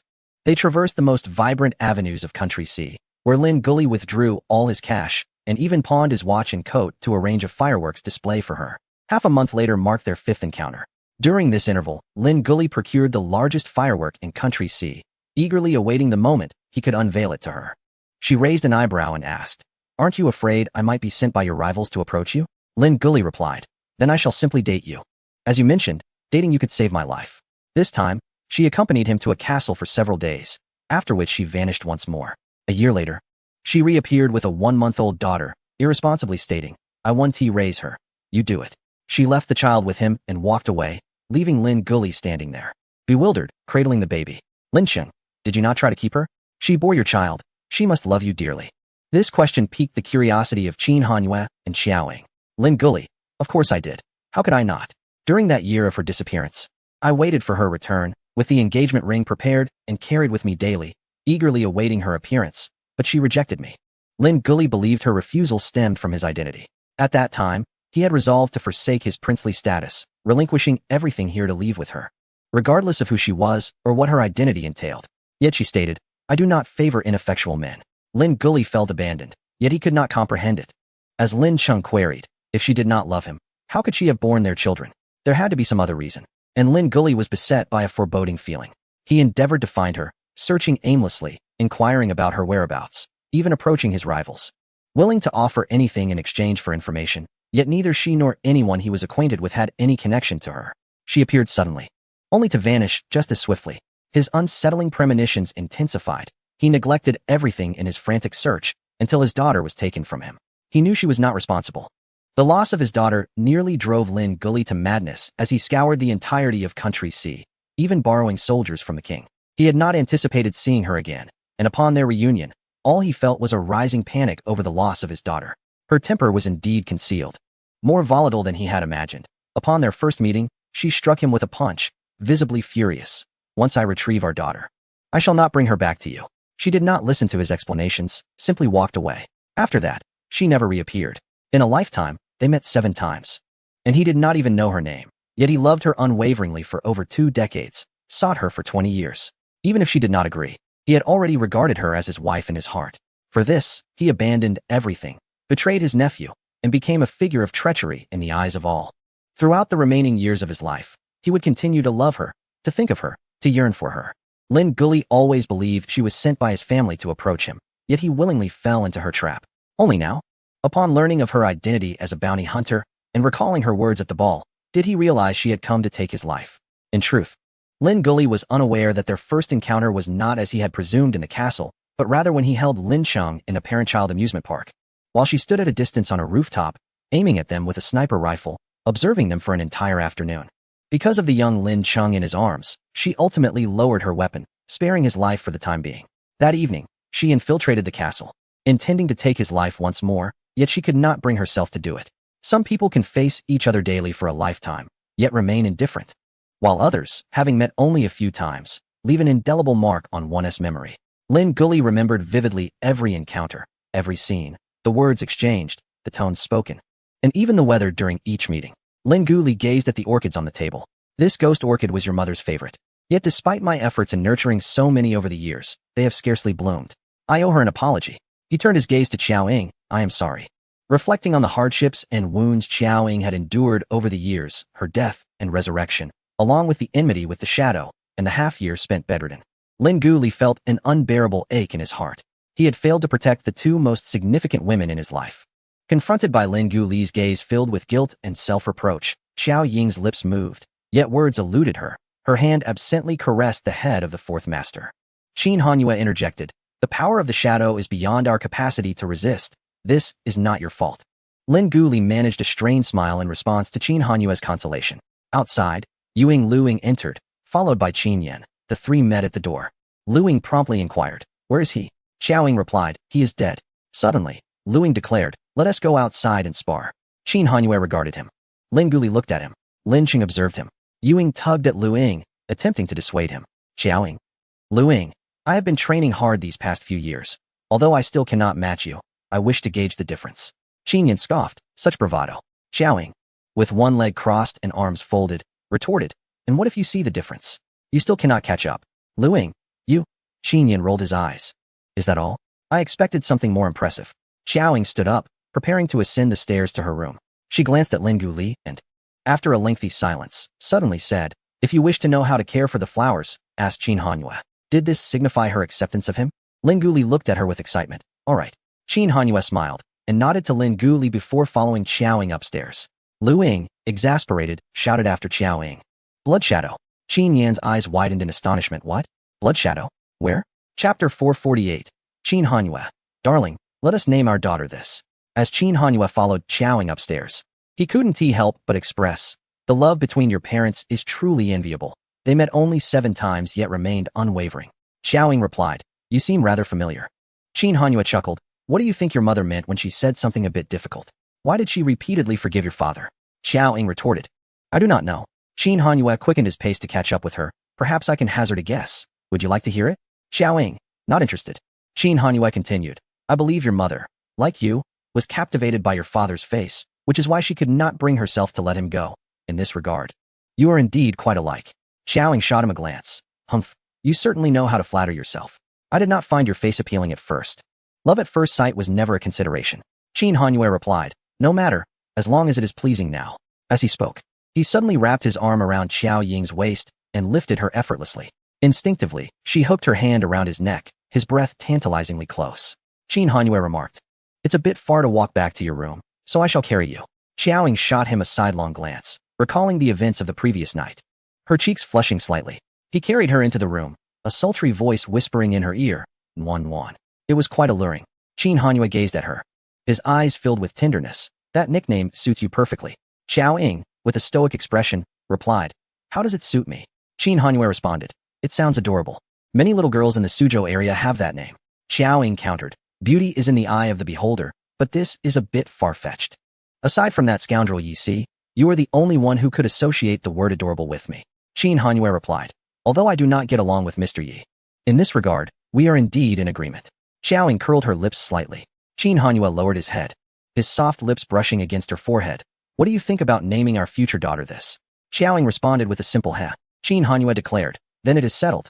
Shall we celebrate the new year here before returning home? He inquired about her thoughts. Xiao Ying remained silent, tacitly consenting. That evening, Lin Guli paced outside Xiao Ying's door in the corridor. After lingering for a while without action, just as he was about to leave, the door opened, and Qin Hanyue emerged. Mr. Lin? Lin Guli quickly turned. Mr. Qin. His gaze followed Qin Hanyue's to look behind him. Qin Hanyue said, "You can just call me by my name." Lin Guli replied. Good eyes, glancing back into the room. Has she gone to bed? Qin Hanyue responded. Not yet, it's still early. Are you looking for Xiaoying? Lin Guli corrected. No, I'm looking for you. Do you have a moment? I want to teach you how to care for that orchid, and I'd like to ask you a few things about Nuan. That is the main point. Qin Hanyue readily agreed. Of course, I have time. Please wait a moment while I go downstairs to fetch something for her. Lin Guli offered. What are you going to get? I'll go with you. Qin Hanyue replied. I noticed that the grapes in the fruit platter were quite fresh during dinner. I'll get some for her. Lin Guli quickly asked. Does Nuan like grapes? They conversed as they walked. Qin Hanyue thought for a moment and smiled. I'm not sure if she liked them before, but now she does. Lin Guli continued. Does she prefer sweet or sour? Which variety of grapes does she like? It seems we don't have many grapes at home. I'll arrange for more to be brought back. However, the soil in Country C is not suitable for growing grapes, and the local ones aren't very tasty. The air-freighted ones aren't fresh enough either. When we return home, I could get her a vineyard. What else does she like to eat? Her mother enjoys cherries. I wonder if she would like them too. Qin Hanyue listened with amusement. Lin Guli asked, Am I asking too many questions? Qin Hanyue replied, Not at all. Feel free to ask anything. I will share everything I know. Xiaoying has few close ones, so I would be delighted to see another person care for her. Additionally, Xiaoying mentioned staying here to celebrate the new year before returning home. Lin Guli exclaimed, Really? For the new year? I haven't celebrated in many years. Will Nuan accompany me for the new year? Qin Hanyue affirmed, Yes. Lin Guli was overjoyed. Great, that's wonderful. Lin Guli accompanied Qin Hanyue downstairs to fetch the grapes, and Qin Hanyue, being considerate, allowed Lin Guli to take them. After bringing the grapes into the room and exchanging a few words with Xiaoying, he followed Lin Guli to the tea room. The last time, it was Lin Guli who brewed the tea, but this time, Qin Hanyue took the initiative. Before the tea was heated, Lin Cheng also arrived. Lin Cheng, unable to sleep due to excitement, shared smiles with his uncle. Lin Guli sipped the tea poured by Qin Hanyue, reminiscing about the previous occasion when he had summoned Qin Hanyue to the tea room to gauge his feelings. He couldn't help but laugh, reflecting on how just a few days ago he lamented over Lin Cheng's emotional and friendly tribulations, only to find that one had become his daughter and the other his son-in-law. Lin Cheng, equally astonished, remarked on the delightful surprise that she would indeed be Nuan, his sister. As Lin Cheng accepted the cup of hot tea offered by Qin Hanyue, he straightened up, adopting the demeanor of a proud brother-in-law. The esteemed Qin Sanyi has now become my brother-in-law and is serving me tea. There was an inexplicable sense of elation akin to a rooster crowing at dawn. Aware of the challenges Lin Cheng had faced during this time, and the fear instilled by him and Xiaoying, Qin Hanyue did not mind lowering his stature. A cup of tea is merely a courtesy. Lin Cheng added, During the time my uncle was preoccupied with my aunt, I took care of Nuan and captured numerous photographs of her. Would you like to see them, Mr. Qin? To which Qin Hanyue replied affirmatively. Lin Cheng chuckled. Let me hear you call me big brother-in-law. Qin Hanyue responded playfully. You're getting a bit too bold. Lin Guli interjected. Hanyue. Ignore him. I have it on my phone. I'll show you. Qin Hanyue shrugged. It's fine. You should call. It costs you nothing. Lin Cheng, somewhat belatedly, realized that while it appeared he was benefiting, it seemed that both he and Nuan were the ones at a disadvantage. In the dead of night, Xiaoying awoke, feeling the emptiness beside her, then turned over and continued to sleep. The next morning, as she descended the stairs, she encountered the three men, who were laughing and chatting. The three gentlemen had surprisingly conversed throughout the night, leaving Xiaoying astonished at the depth of their discussions. All three appeared quite lively, showing no signs of fatigue. Qin Hanyue greeted her, You're up. The natural ease between him and her contrasted sharply with the awkwardness exhibited by the other two, who, after a night's passage, seemed even more stilted in their attempts to greet her, especially Lin Cheng, whether it was due to physical reasons or some other stimulus. The way Lin Cheng looked at Xiaoying was filled with both wonder and concern. Qin Hanyue took Xiaoying's hand, urging, Come back to my room to freshen up. I want to show you something. Xiaoying complied, asking, What did you discuss with them? They look at me as if I were a ghost. To which Qin Hanyue replied, I shared the story of our journey from acquaintance to love, spoke of your remarkable feats, mentioned your prowess as the genius Hacker X and the brilliant Dr. Seeley, and recounted some of your experiences in M continent as a Kinlanamna, which likely startled them a bit. Xiaoying inquired, Have you been drinking? Qin Hanyue admitted, We were discussing your fondness for alcohol, and Lin Cheng brought some out. We had a little. Xiaoying remarked, You certainly can converse well. Qin Hanyue smiled as he pulled out his phone. Let me show you some childhood photos of you that Lin Qing took. Such a soft little bundle. Your father aptly named Jun Wan. Chapter 449. Miss Chiao. May I propose to you? Qin Hanyue. I would be honored. Xiaoying, you're being polite. On the eve of the Chinese New Year, a grand ceremony was held in Country C to celebrate the ascension of the new king, a momentous occasion marked by nationwide jubilation. With the ascension of the new king and the downfall of the Howard family, the tumult surrounding the royal succession has finally settled, marking the end of this fierce struggle. Lin Sheng, weary from a recent meeting, encountered Xiao Ying, who approached him with an unexpected warmth that instantly dispelled his fatigue, a smile of anticipation blooming on his face. In the past, he would have erected impenetrable walls of vigilance. However, upon discovering that Xiao Ying was his sister, he viewed her through a lens of fondness and affection. Xiao Ying remarked, "Didn't you say you wouldn't take on the role of king?" The newly appointed monarch of Country C was none other than Lin Sheng, who had previously proclaimed his unwillingness to accept the crown, even expressing a preference to leave the nation altogether. Lin Sheng replied, "Are you concerned for me, dear sister?" Xiao Ying responded, "It is merely the fulfillment of a promise." Lin Sheng retorted, "No one compelled me. This is my choice." Xiao Ying continued, "Have you suddenly discovered the allure of power, or perhaps the merits of Karina?" Lin Sheng stated, "My sole condition for assuming the throne was the refusal to marry Karina. As for power, it serves its purpose. Only by wielding supreme authority can one safeguard what they cherish. Merely being a duke is woefully insufficient." Xiao Ying regarded him thoughtfully. Lin Sheng added, "I recognize Mr. Qin's prowess and know that you, dear sister, are even more formidable. You do not require my support. However, I cannot allow myself to be a hindrance to you. I wish to bolster your stature. I aspire to be a steadfast ally, not merely a tool. I believe that with your character and capabilities, even in the absence of shadows, your life will never be mundane. Your children will undoubtedly inherit your spirited nature." Lin Sheng felt that while he may not be needed, he must ensure he is not rendered useless in their moments of need. Xiao Ying replied, "That won't be necessary." Lin Sheng reflected, "Had I been asked to become king earlier, it would have felt like a sacrifice, for at that time, I lacked ambition and desire. Yet now, I feel invigorated. I simply wish for Qin Han to have a kingly brother-in-law.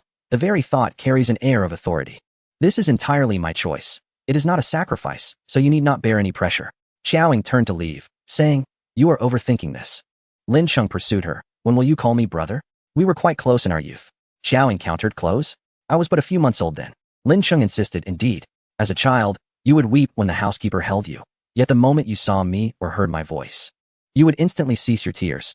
Xiao Ying replied, "If you were my brother or sister, I could call you that right now, but as it stands, you may ponder that for a while." Lin Sheng mused, "While that sounds delightful, I still wish to be your brother. If you are not ready to call me so, I shall wait patiently. By the way, Carla asked me to convey her apologies to you and Mr. Qin. She knows you are Xiao Ying." Xiao Ying seemed indifferent. Lin Sheng continued, "Also, could you inquire with Mr. Qin if he would be willing to accept the title of prince? It would be a nominal position, merely attending the annual national banquet." Xiao Ying replied, "He is quite busy." Lin Sheng, although Mr. Qin does not particularly need the title of prince, it is undoubtedly advantageous to possess such a title. After all, he is family, and I would not dare to deceive him. As for your royal family, aside from Raphael and Ryan, who possess a modicum of intellect, Raphael even masquerading as the Jack of Spades, there is little worth commenting on. It is disheartening to observe. One can only speculate when Mr. Qin Hanyue might become entangled in your disputes. Furthermore, Mr. Qin Hanyue is not solely defined by his connection to the Qin family. Should he assume this princely title, who truly stands to benefit? Not to mention the alluring Kara, who attends the national banquet annually. Lin Sheng, very well. He deftly changed the subject. What is your favorite color? Xiao Ying cast him a glance. Lin Sheng, I shall gift you a castle. This year's New Year's Eve promises to be unexpectedly special. Xiao Ying initially thought she would either forego the celebration or spend it at the Qin residence. Lin Guli had purchased an array of decorations infused with elements of the Chinese New Year, starting the preparations yesterday with festive red lanterns, couplets, red envelopes, auspicious characters, and Chinese knots. The atmosphere was brimming with joy.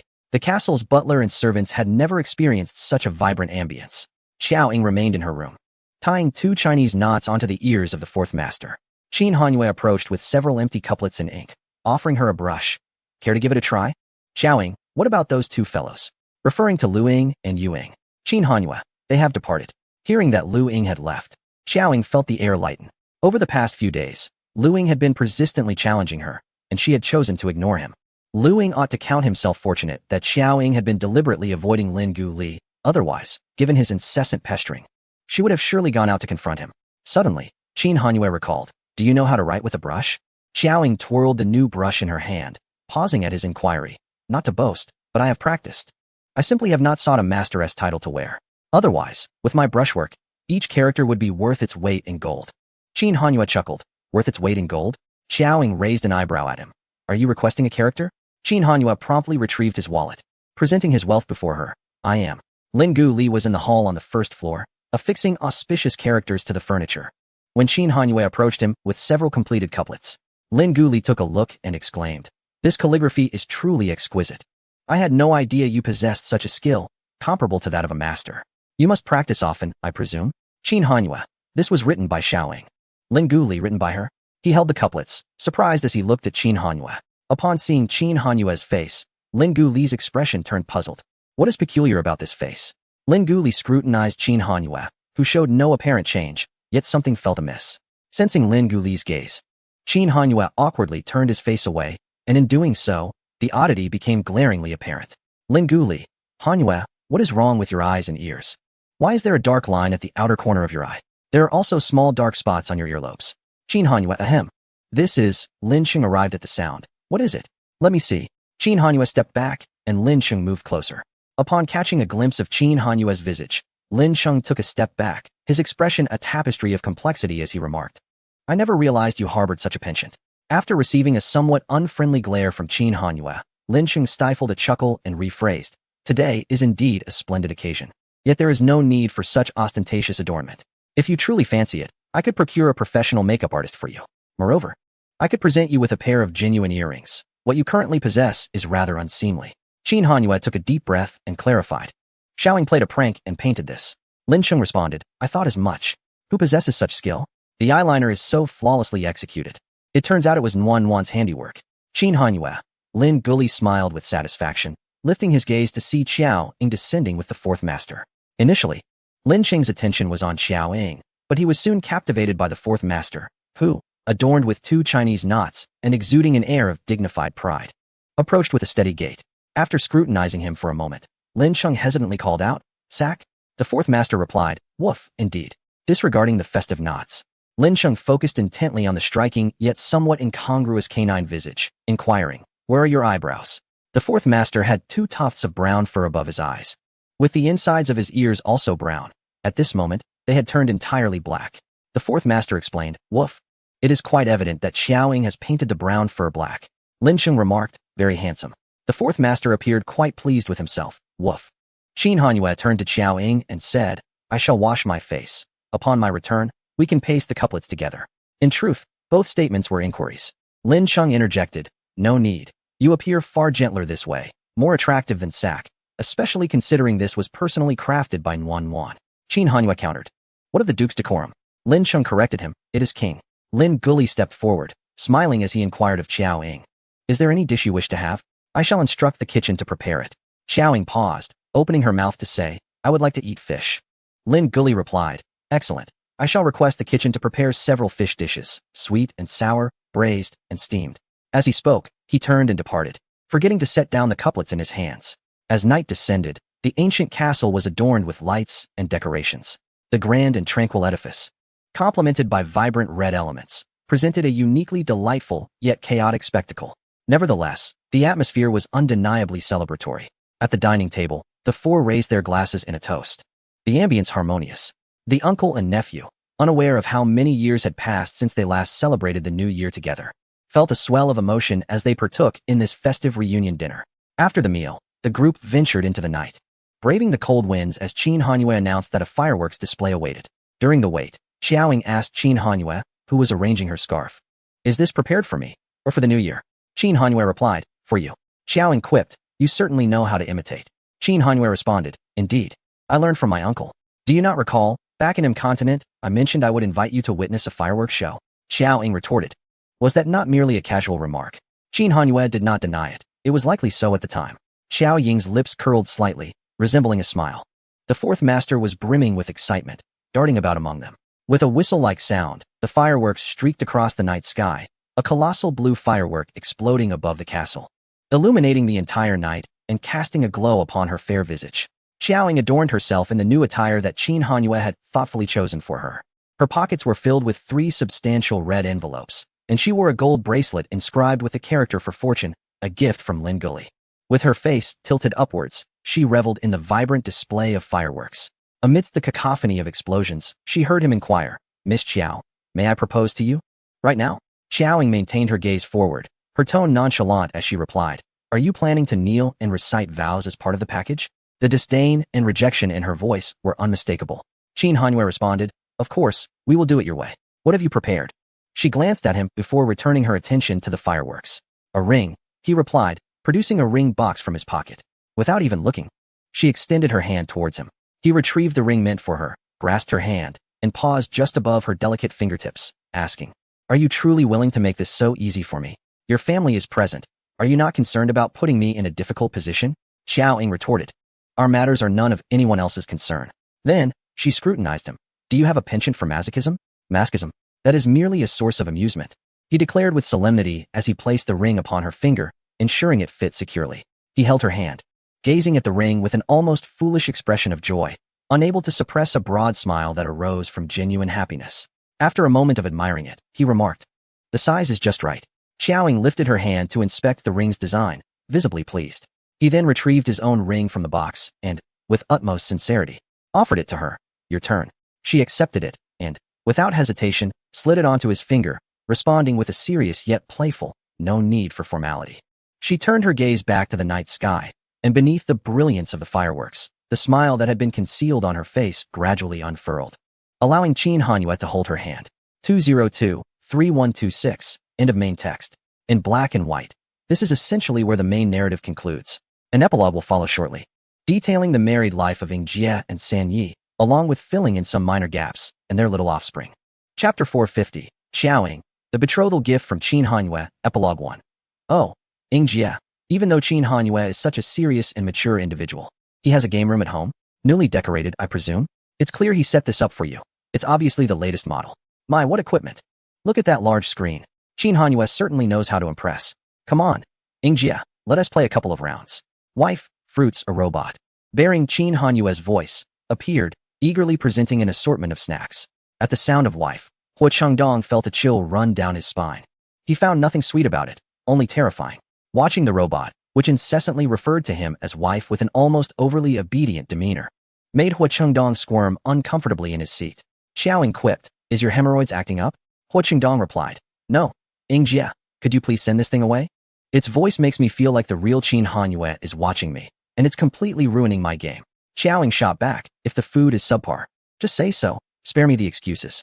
Hua Qingdong insisted, "You don't understand the fear that people in Beijing have of Qin Hanyue. Even though he is now your partner and has taken on some semblance of normalcy, in my eyes, he remains." Qiaoying interrupted, "Forget the notion of him turning over a new leaf." Hua Qingdong chuckled, "Hey, does Qin Hanyue really call you that in private?"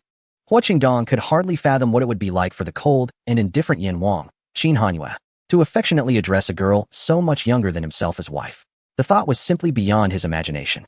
Qiaoying, however, found the question tedious and chose not to respond. Hua Qingdong, undeterred, continued his relentless inquiries while gaming, asking, "Sister Ying, now that you're living together, when are you getting engaged and married? Is it true you're actually going to marry Qin Hanyue? Marriage isn't child's play, especially since you're still in school. You must think it over very carefully, particularly considering your fiancé's status. First, there's the age gap, which I've mentioned is substantial. Moreover, he has a vast company to manage. How could he possibly find time for you? You need to be certain, if you have regrets later, given Qin Hanyue's influence and authority, you won't be able to leave the Qin family without his consent." He suddenly focused on the sparkling object on her finger. "What are you wearing? Is that a ring?" Hua Qingdong exclaimed, his disbelief palpable. He momentarily abandoned his game, raising his voice as he bombarded her with questions. "Have you two gotten engaged? When did this happen? How come I wasn't informed? Did my grandfather attend? What day was it? Why was I not told anything?" Feeling wronged, Hua Chengdong lamented his exclusion. Qiaoying, exasperated, replied, "The entire proposal lasted less than 3 minutes. Were you expecting to play the role of the ring bearer?" Hua Qingdong, still in disbelief, asked, "Aren't you holding a banquet? I knew you wouldn't forget to invite me to such a significant occasion. When is the engagement banquet? Wait, did you already agree to it?" Qiaoying responded, "No banquet. Too troublesome." Hua Chengdong pressed on, "Then when's the wedding? Can I be the best man? I need to get a tailored black suit. And I'll get one for my brother, too." Suddenly, an idea struck him, and he tossed aside his game once more, eagerly asking Xiao Ying. Can I block Qin Hanyue's door? I could hide the wedding shoes and make him find them. I could set up a drinking challenge, and if he can't finish, he won't be allowed in. I could even make him sing. If he sings poorly, he won't be let in. Or have him jump rope.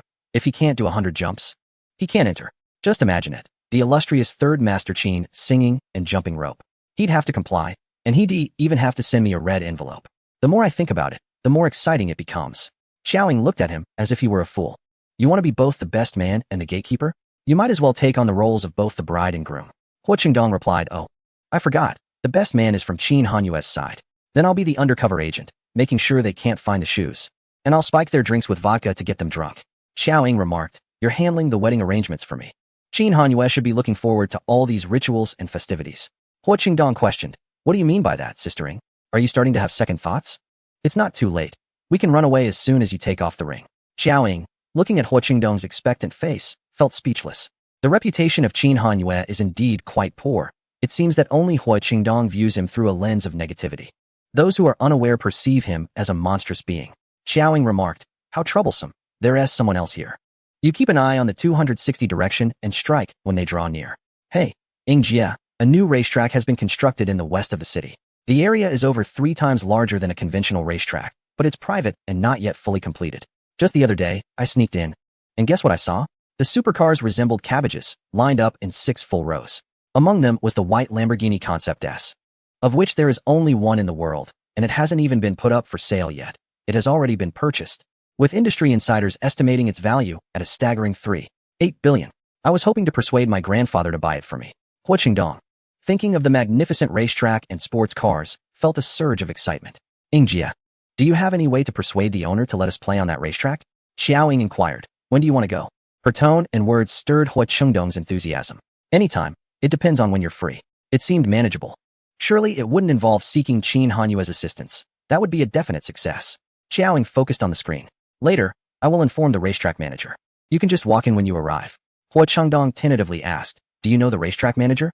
Xiao Ying replied, think bigger. That racetrack belongs to me. Huo Qingdong's eyes widened in disbelief. Yours? Xiao Ying explained. It was a betrothal gift from Qin Hanyue. There are 2 others. One in the Magic City and another in the Misty City. 3 racetracks, along with all his mines in M Continent, a Godarmed, and a Kellen. Qin's consortium holds 8% of the shares. Qin Hanyue has dedicated a third of his fortune to secure my hand in marriage. Since the downfall of the Wuma family, Kellen has been dominated solely by Qin Hanyue, becoming his arms production facility. Now, it has become Xiao Ying's. Huo Qingdong gasped, swallowing hard. Left speechless by Qin Hanyue's extravagant generosity, he shifted closer to Xiao Ying, a flattering smile on his face. Can I drive that car? Yingjie? Xiao Ying glanced at him. His innocent, eager expression was hard to refuse. Go ahead. As they were engrossed in their game, Qin Hanyue returned. In an unguarded moment, Huo Qingdong glanced sideways and nearly collided with Qin Hanyue's thigh. His wild laughter abruptly ceased, and upon meeting Qin Hanyue's somewhat benevolent gaze, he nearly recoiled in surprise. With the game unfinished, Huo Qingdong dropped the controller and left. Qin Hanyue asked, young Master Hua, are you not staying for dinner? Huo Qingdong replied, no need. I'm not eating that. He swiftly put on his shoes and made his exit. Xiao Ying remarked, this guy is just about to enter the final circle.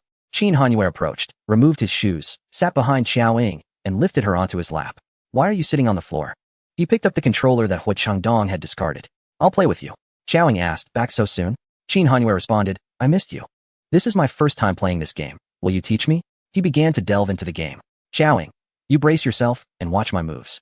Qin Hanyue, all right. As Qin Hanyue lay back, he was swept away, concurrently mastering the nuances of the game. Enthused, he proposed, shall I join you for a while? Xiao Ying, sure. Qin Hanyue, how about a competition? Xiao Ying, compete in what? Qin Hanyue, let us compare our kill counts. Xiao Ying, and then? Qin Hanyue pulled her into an embrace. With your higher count, feel free to ask for anything. I shall concede. Lowering my head to whisper something that made her cheeks flush. For 1 kill, let us have an encounter. Upon hearing this, a certain older gentleman, recently indulging in pleasures, found himself quite flustered. Xiao Ying raised her gaze, her tone unwavering. All right, I win. For 1 kill, you shall sleep on the couch for a day. Qin Hanyue's expression faltered. That 1T do. Xiao Ying, is that you backing down? Qin Hanyue, let us change it. Xiao Ying, undeterred, declared, we're parachuting now, let us settle down on the couch this month. Chapter 451. The father of the disguised robot, Extra 2, at the Qin Corporation, without an appointment. Xiaoying was politely halted by the receptionist at the ground floor. She contemplated leaving but decided to send a message to Qin Hanyue instead. Just as she hesitated, someone approached. Qin Yin, Miss Xiao, what brings you here? Xiaoying turned to see Qin Yin striding towards her. Assistant Qin, where have you just come from? Qin Yin patted his briefcase. I returned to the Qin residence to collect something. Are you looking for Third Master? Why not head upstairs? Xiaoying, I was passing by and thought I'd drop in. Is it convenient? Is Qin Hanyue upstairs? The receptionist couldn't help but glance at Xiaoying, astonished by her audacity to address the president so casually, wondering about her background and whether she was unaware of her place. Qin Yin, as long as you speak. It's no issue for the Qin Corporation to adopt your surname, wouldn't you agree? Third Master is upstairs. Upon hearing this, the receptionist looked at Xiaoying again, suddenly feeling anxious, repeatedly recalling whether she had been disrespectful earlier. Qin Assistant, who is this lady? Qin Yin, this is our president's wife. Make sure you recognize her. And next time she visits, ensure she is properly escorted upstairs. The receptionist nodded vigorously. Of course, then adeptly greeted Xiaoying. Good day, madam. Qin Yin, Miss Xiao. This way, please. As they headed towards the elevator, the receptionist was astonished. President Qin is married? His wife is so young. She must still be in school. Inside the elevator, Qin Yin began with a chuckle, successfully capturing Xiaoying's attention before raising a finger and whispering, Miss Xiao, I have a question that has kept me awake for several nights, leaving me utterly perplexed. Could you please enlighten me as to why that fellow named Lu Ying calls you Blood Shadow, and how you came to be Mr. Lin's daughter? Xiaoying, those are two questions. Qin Yin, must I choose one? I'm far more intrigued by the former. Xiaoying regarded him, hesitant to respond. Meeting her gaze, Qin Yin felt a twinge of apprehension. Perhaps it's best if you don't answer. Just consider my inquiry unasked. Xiaoying, puzzled. Have I done something wrong? Qin Yin chuckled awkwardly, saying, No, it's just that, based on my understanding of Miss Xiao, I wish to glean some information from you. However, it seems I must offer something in exchange, yet I possess nothing that would pique your interest, which could potentially place me in jeopardy. In any case, there is no such thing as a free lunch in this world, especially not with you, Miss Xiao. Xiaoying, who had remained silent throughout, muttered. It appears my reputation may not be as pristine as I thought. Qin Yin inquired, What did you say? Xiaoying replied, I was complimenting you. Your ability to recognize when to withdraw is commendable. It is rare indeed. Maintain that, for curiosity often leads to trouble. Qin Yin chuckled. Indeed, I concur. Yet, my curiosity persists. Third Master must know something, but I shall refrain from asking. His affections are not to be trifled with. As Qin Yin escorted Xiaoying out of the elevator, they encountered several colleagues. Xiaoying, in both age and attire, clearly did not resemble a client. Nor did she appear to be an employee of the company. The colleagues, who often engaged in banter with Qin Yin, were now animated, their eyes sparkling with intrigue. Assistant Qin, during work hours, what brings you here? Qin Yin surveyed their eager expressions, feeling a strong urge for retribution. However, he reconsidered, despite their incessant chatter. He did not wish to endanger their lives. Moreover, should they inadvertently offend Miss Xiao, he would suffer the consequences as well. This is Mrs. Qin, he stated. The group paused, bewildered. Which Mr. Qin? The two vice directors, both past 50 with children older than the young lady, were clearly not referring to themselves. Could it be Director Qin Yuchen? That age would indeed align, and their appearances were quite complimentary. Qin Yin glared at them. Your superior, of course. What do you think? At that moment, a document slipped from someone's grasp and fell to the floor. The group stood frozen, forgetting to greet Xiaoying, their gazes fixated on her retreating figure. Mr. Qin? Has Mr. Qin married? When did this happen? Does he prefer someone youthful? So, it was true that Mr. Qin was escorting his sister-in-law to the exam? I thought she looked familiar. Someone had sent me a photo earlier, showing Mr. Qin kissing a young lady in front of an academic building. And she resembles her quite closely. Surely, we didn't say anything inappropriate? Qin Yin interjected. Third Master is in a meeting. Allow me to escort you to his office. Miss Xiao, I shall deliver the documents shortly and inform him of your arrival. All right, Xiaoying responded. Qin Yin continued. Speaking of meetings, Miss Xiao, you possess remarkable skills. Do you have any knowledge regarding robotics? Xiaoying replied. I know a bit. Why do you ask? Qin Yin explained. Third Master intends to venture into this industry. With the rapid advancements in technology and the increasing acceptance and demand for artificial intelligence, he had conducted some research while studying abroad. I would like to inquire if you have any suggestions regarding robotics. Currently, many artificial intelligence systems are merely supported by human customer service. Third Master seeks to penetrate the market with an entity of the caliber of Qiao Yi, if not superior. If successful, it could elevate our nation's technological standing, contributing to the advancement of our country. After all, it is well known that our nation's technology has never held a prominent position on the international stage. Xiaoying, Is this what he is discussing in the meeting? Qin Yan, indeed. Xiaoying paused her steps. Where is the conference room? Inside the conference room. A group of key personnel sat attentively, their postures upright. As Qin Yan entered through the back door, he naturally drew their attention. Qin Hanyu lifted his gaze, and, just as he was about to avert it, he noticed Xiaoying following Qin Yan inside. Upon seeing her, his previously stern demeanor softened with surprise. What brings you here? He began to rise. Xiaoying raised her hand to stop him. Remain seated, continue with your work. She took a seat against the wall and said to him, I happened to pass by and thought I'd drop in. Please go on. Goodness, who is this? Speaking to President Qin in such a manner, one might think she is the chairperson herself. Even the two vice chairpersons and President Qin's brother do not engage in conversation like that. Moreover, they are in the midst of a meeting, and the contents are confidential. How can someone simply listen in? The key personnel regarded Xiaoying with curious eyes, scrutinizing her. What astonished them further was Qin Hanyue's demeanor. Qin Hanyue, very well. They had never witnessed President Qin so compliant to anyone's words, and he actually permitted her presence? He tapped lightly on the table. Proceed. With Qin Hanyue's approval. No one dared to claim that the discussions were too confidential for her ears. The meeting had progressed to two-thirds of its course. With Qin Hanyue seated at the head of the table, perusing documents while maintaining a relaxed posture, juggling both the meeting and occasional glances at Xiaoying. Their eyes frequently met, as she gazed intently at him. It seemed that Qin Hanyue, diligent and commanding, was indeed captivating to her, a charm that was undeniable. After a while of indulging her gaze, Xiaoying retrieved her phone and began to play with it. The others noticed Qin Hanyue's distraction. As the meeting neared its conclusion, Xiaoying, having put her phone away, turned to him. I heard Assistant Qin mention that you plan to venture into the technology sector, focusing on robotics. Qin Hanyue realized that Xiaoying did not come merely to observe the meeting, so he inquired, Do you have any suggestions? Xiaoying replied candidly, Feel free to ask if you have questions. Her words successfully returned the spotlight to her, eliciting various responses from the attendees as they regarded her. Did she truly understand the implications of what was being discussed? This was the first time the key personnel had encountered such a situation, leaving them uncertain whether to be astonished or to scoff. Qin Hanyue smiled. Then I shall not hold back. His remark instantly commanded respect from everyone present, and they turned their gazes towards Xiaoying, their expressions transformed. Could she be an advisor or an expert brought in by President Qin? It seemed unlikely, especially given her age, unless she possessed extraordinary talent. Xiaoying, wouldn't it be easier to penetrate the market if a leading figure in the industry were to endorse your efforts? Qin Hanyue, who do you have in mind? Xiaoying, the father of robotics. Qin Yan exclaimed, the father of robotics? This name ignited a stir throughout the entire conference room.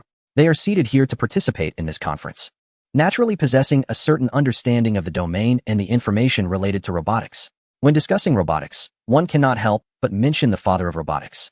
A legendary figure who once astonished and captivated the entire technological realm. His title alone speaks volumes. Regrettably, this brilliant and exceptional genius appears to harbor no worldly desires, showing little interest in wealth or accolades. After leaving behind an unparalleled creation at a technological exhibition in a certain country, he seemingly vanished from the public eye. Akin to a fleeting blossom, yet its lingering fragrance endures.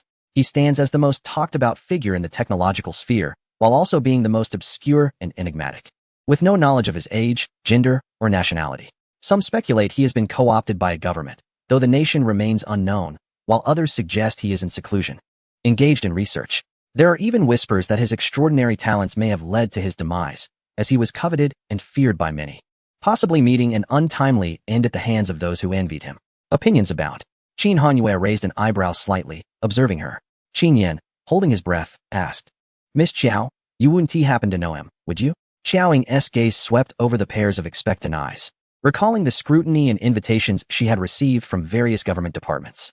The revelation of her identity had caused considerable trouble. I'm quite familiar, Xiaoying replied.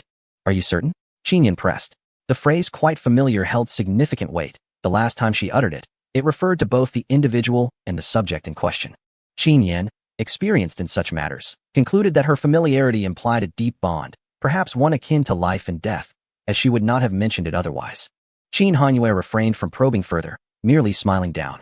The revelation that Xiaoying knew the long-vanished, legendary father of robotics astonished everyone present.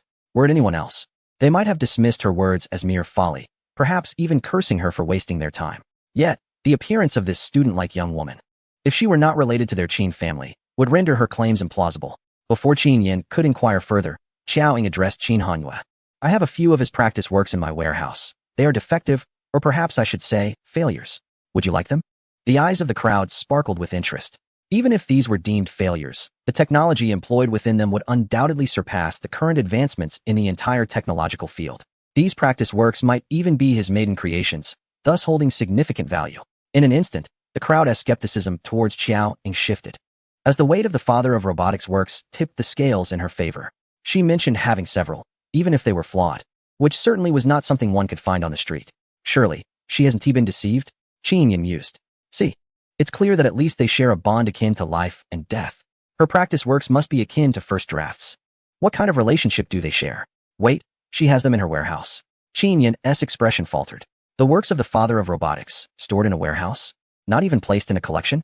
This was simply a waste of such precious creations, yet considering it was Miss Xiao, it became somewhat more acceptable. Of course. Qin Hanwei replied. Let us discuss this in my office. He picked up the documents and approached Xiao Ying. She rose leisurely and walked straight out through the back door. Who is this person? How could they possibly know the father of robotics? And what of his creations? Is there any truth to what she claims? What is her relationship with Mr. Qin? His attitude towards her certainly seems unusual. During the meeting, Mr. Qin cast glances her way, and those looks were distinctly different. This seems implausible. The two appear to be completely mismatched. A group of individuals, clutching their files, gossiped as they exited the conference room. Their curiosity piqued about Xiao Ying's identity and her connection to Qin Hanwei. Just as they speculated, they observed the typically aloof Mr. Qin, known for his reserved demeanor, affectionately wrapping his arm around the young lady's waist as they strode towards the office. This sight left their jaws agape in astonishment. Driven by curiosity, Qin Yin followed closely behind them and asked, Miss Xiao, may I dare to inquire how well you know that technological magnate? Are you bosom friends, or perhaps even closer? He reassured her, rest assured, I shall not disclose anything. Xiao Ying replied, is it possible we are not friends? Qin Yin, recalling the modified Xiao Yi, entertained a rather plausible thought. Could she perhaps be a protege? The title of the father of robotics disciple carries significant weight. I am indeed, Xiao Ying affirmed. Qin Yin gasped sharply, nearly fainting from the revelation. Meanwhile, Qin Hanwei displayed no surprise, evidently having anticipated this. He led her towards the office, in high spirits, and remarked, allow me to inquire as well. Are you here as a shareholder inspecting operations, or as family visiting me? Before Xiao Ying could respond, a mature and capable woman clad in professional attire approached, addressing him, Mr. Qin. In the next moment, their attention was drawn to Xiao Ying, who stood with her hands in her pockets, her height just reaching the man's shoulder. With a languid and aloof demeanor, dressed in a studentess attire, she appeared almost like a younger sister or niece to the composed and steady Qin Hanwei, rather than engaging in the intimacy one would expect in such a relationship. The female director momentarily froze, but quickly regained her composure. Mr. Qin, these two documents require your signature. Qin Hanwei accepted them, saying, I will have Qin Yin deliver them to you shortly. The director nodded and departed, casting a furtive glance at Xiao Ying as she left. Xiao Ying remarked, your female subordinate is quite beautiful. Qin Hanwei responded with a smile. The company values only work competence and pays no mind to other aspects. However, if you take special interest in this matter, I would be particularly honored and delighted to accompany you in that regard. He escorted her into the office, where Xiao Ying casually began to explore, eventually arriving at the floor-to-ceiling window. Qin Hanwei poured her a glass of water. Do you have classes this afternoon? Xiao Ying replied. Yes, but I skipped it. After lunch, I went to the racetrack with Hu Qingdong and Xiao Yi for a bit. Qin Hanwei teased. So, you took your brother racing? Xiao Ying clarified. That fool Hu Qingdong wanted to take Xiao Yi without telling me, and I happened to catch them, so I went along. Qin Hanwei remarked. You went to the racetrack? Returning from there, neither the school nor home leads past my office. Did you just happen to wander here? He smiled at her. Xiao Ying shot him a glance, ignoring his jest, and turned away from the window to approach his desk. She set down her cup and noticed an intriguing ornament on his desk. As she was about to retrieve something, the man followed closely behind her, suddenly lifting her onto the office desk. With his hands braced firmly against the edges, he effectively ensnared her in a confined space, his curiosity evident as he said, Stay still, let me take a look. His gaze wandered to the top of her head. Xiao Ying lifted her delicate face, bewildered. What are you looking at? Qin Hanwei responded. I'm curious about how your mind differs from ours, what remarkable things it holds, to be the father of robots. He regarded her intently. Last time we spoke, why didn't you reveal that you are she? Xiao Ying replied. What is there to say? Qin Hanwei continued. You later shared your story with me, but you never mentioned this. Xiao Ying dismissed it. What father of robots? I merely created a few obedient toys to assist me in guarding the house and managing chores. Qin Hanwei chuckled. Thus far, I have not heard a more modest statement. If the researchers in the tech community were to hear this, I wonder what their reaction would be. Xiaoying added, regarding household chores. I am not accustomed to having too many strangers around due to my occupational habits. Can I employ those few robots of mine in their stead? Qin Hanyue replied. That would be ideal. In fact, I also prefer not having too many unrelated individuals in our home. You can take charge of household matters. There's no need to consult me next time. That works for me, Xiaoying agreed. Qin Hanyue then gently tapped his forehead against hers and remarked.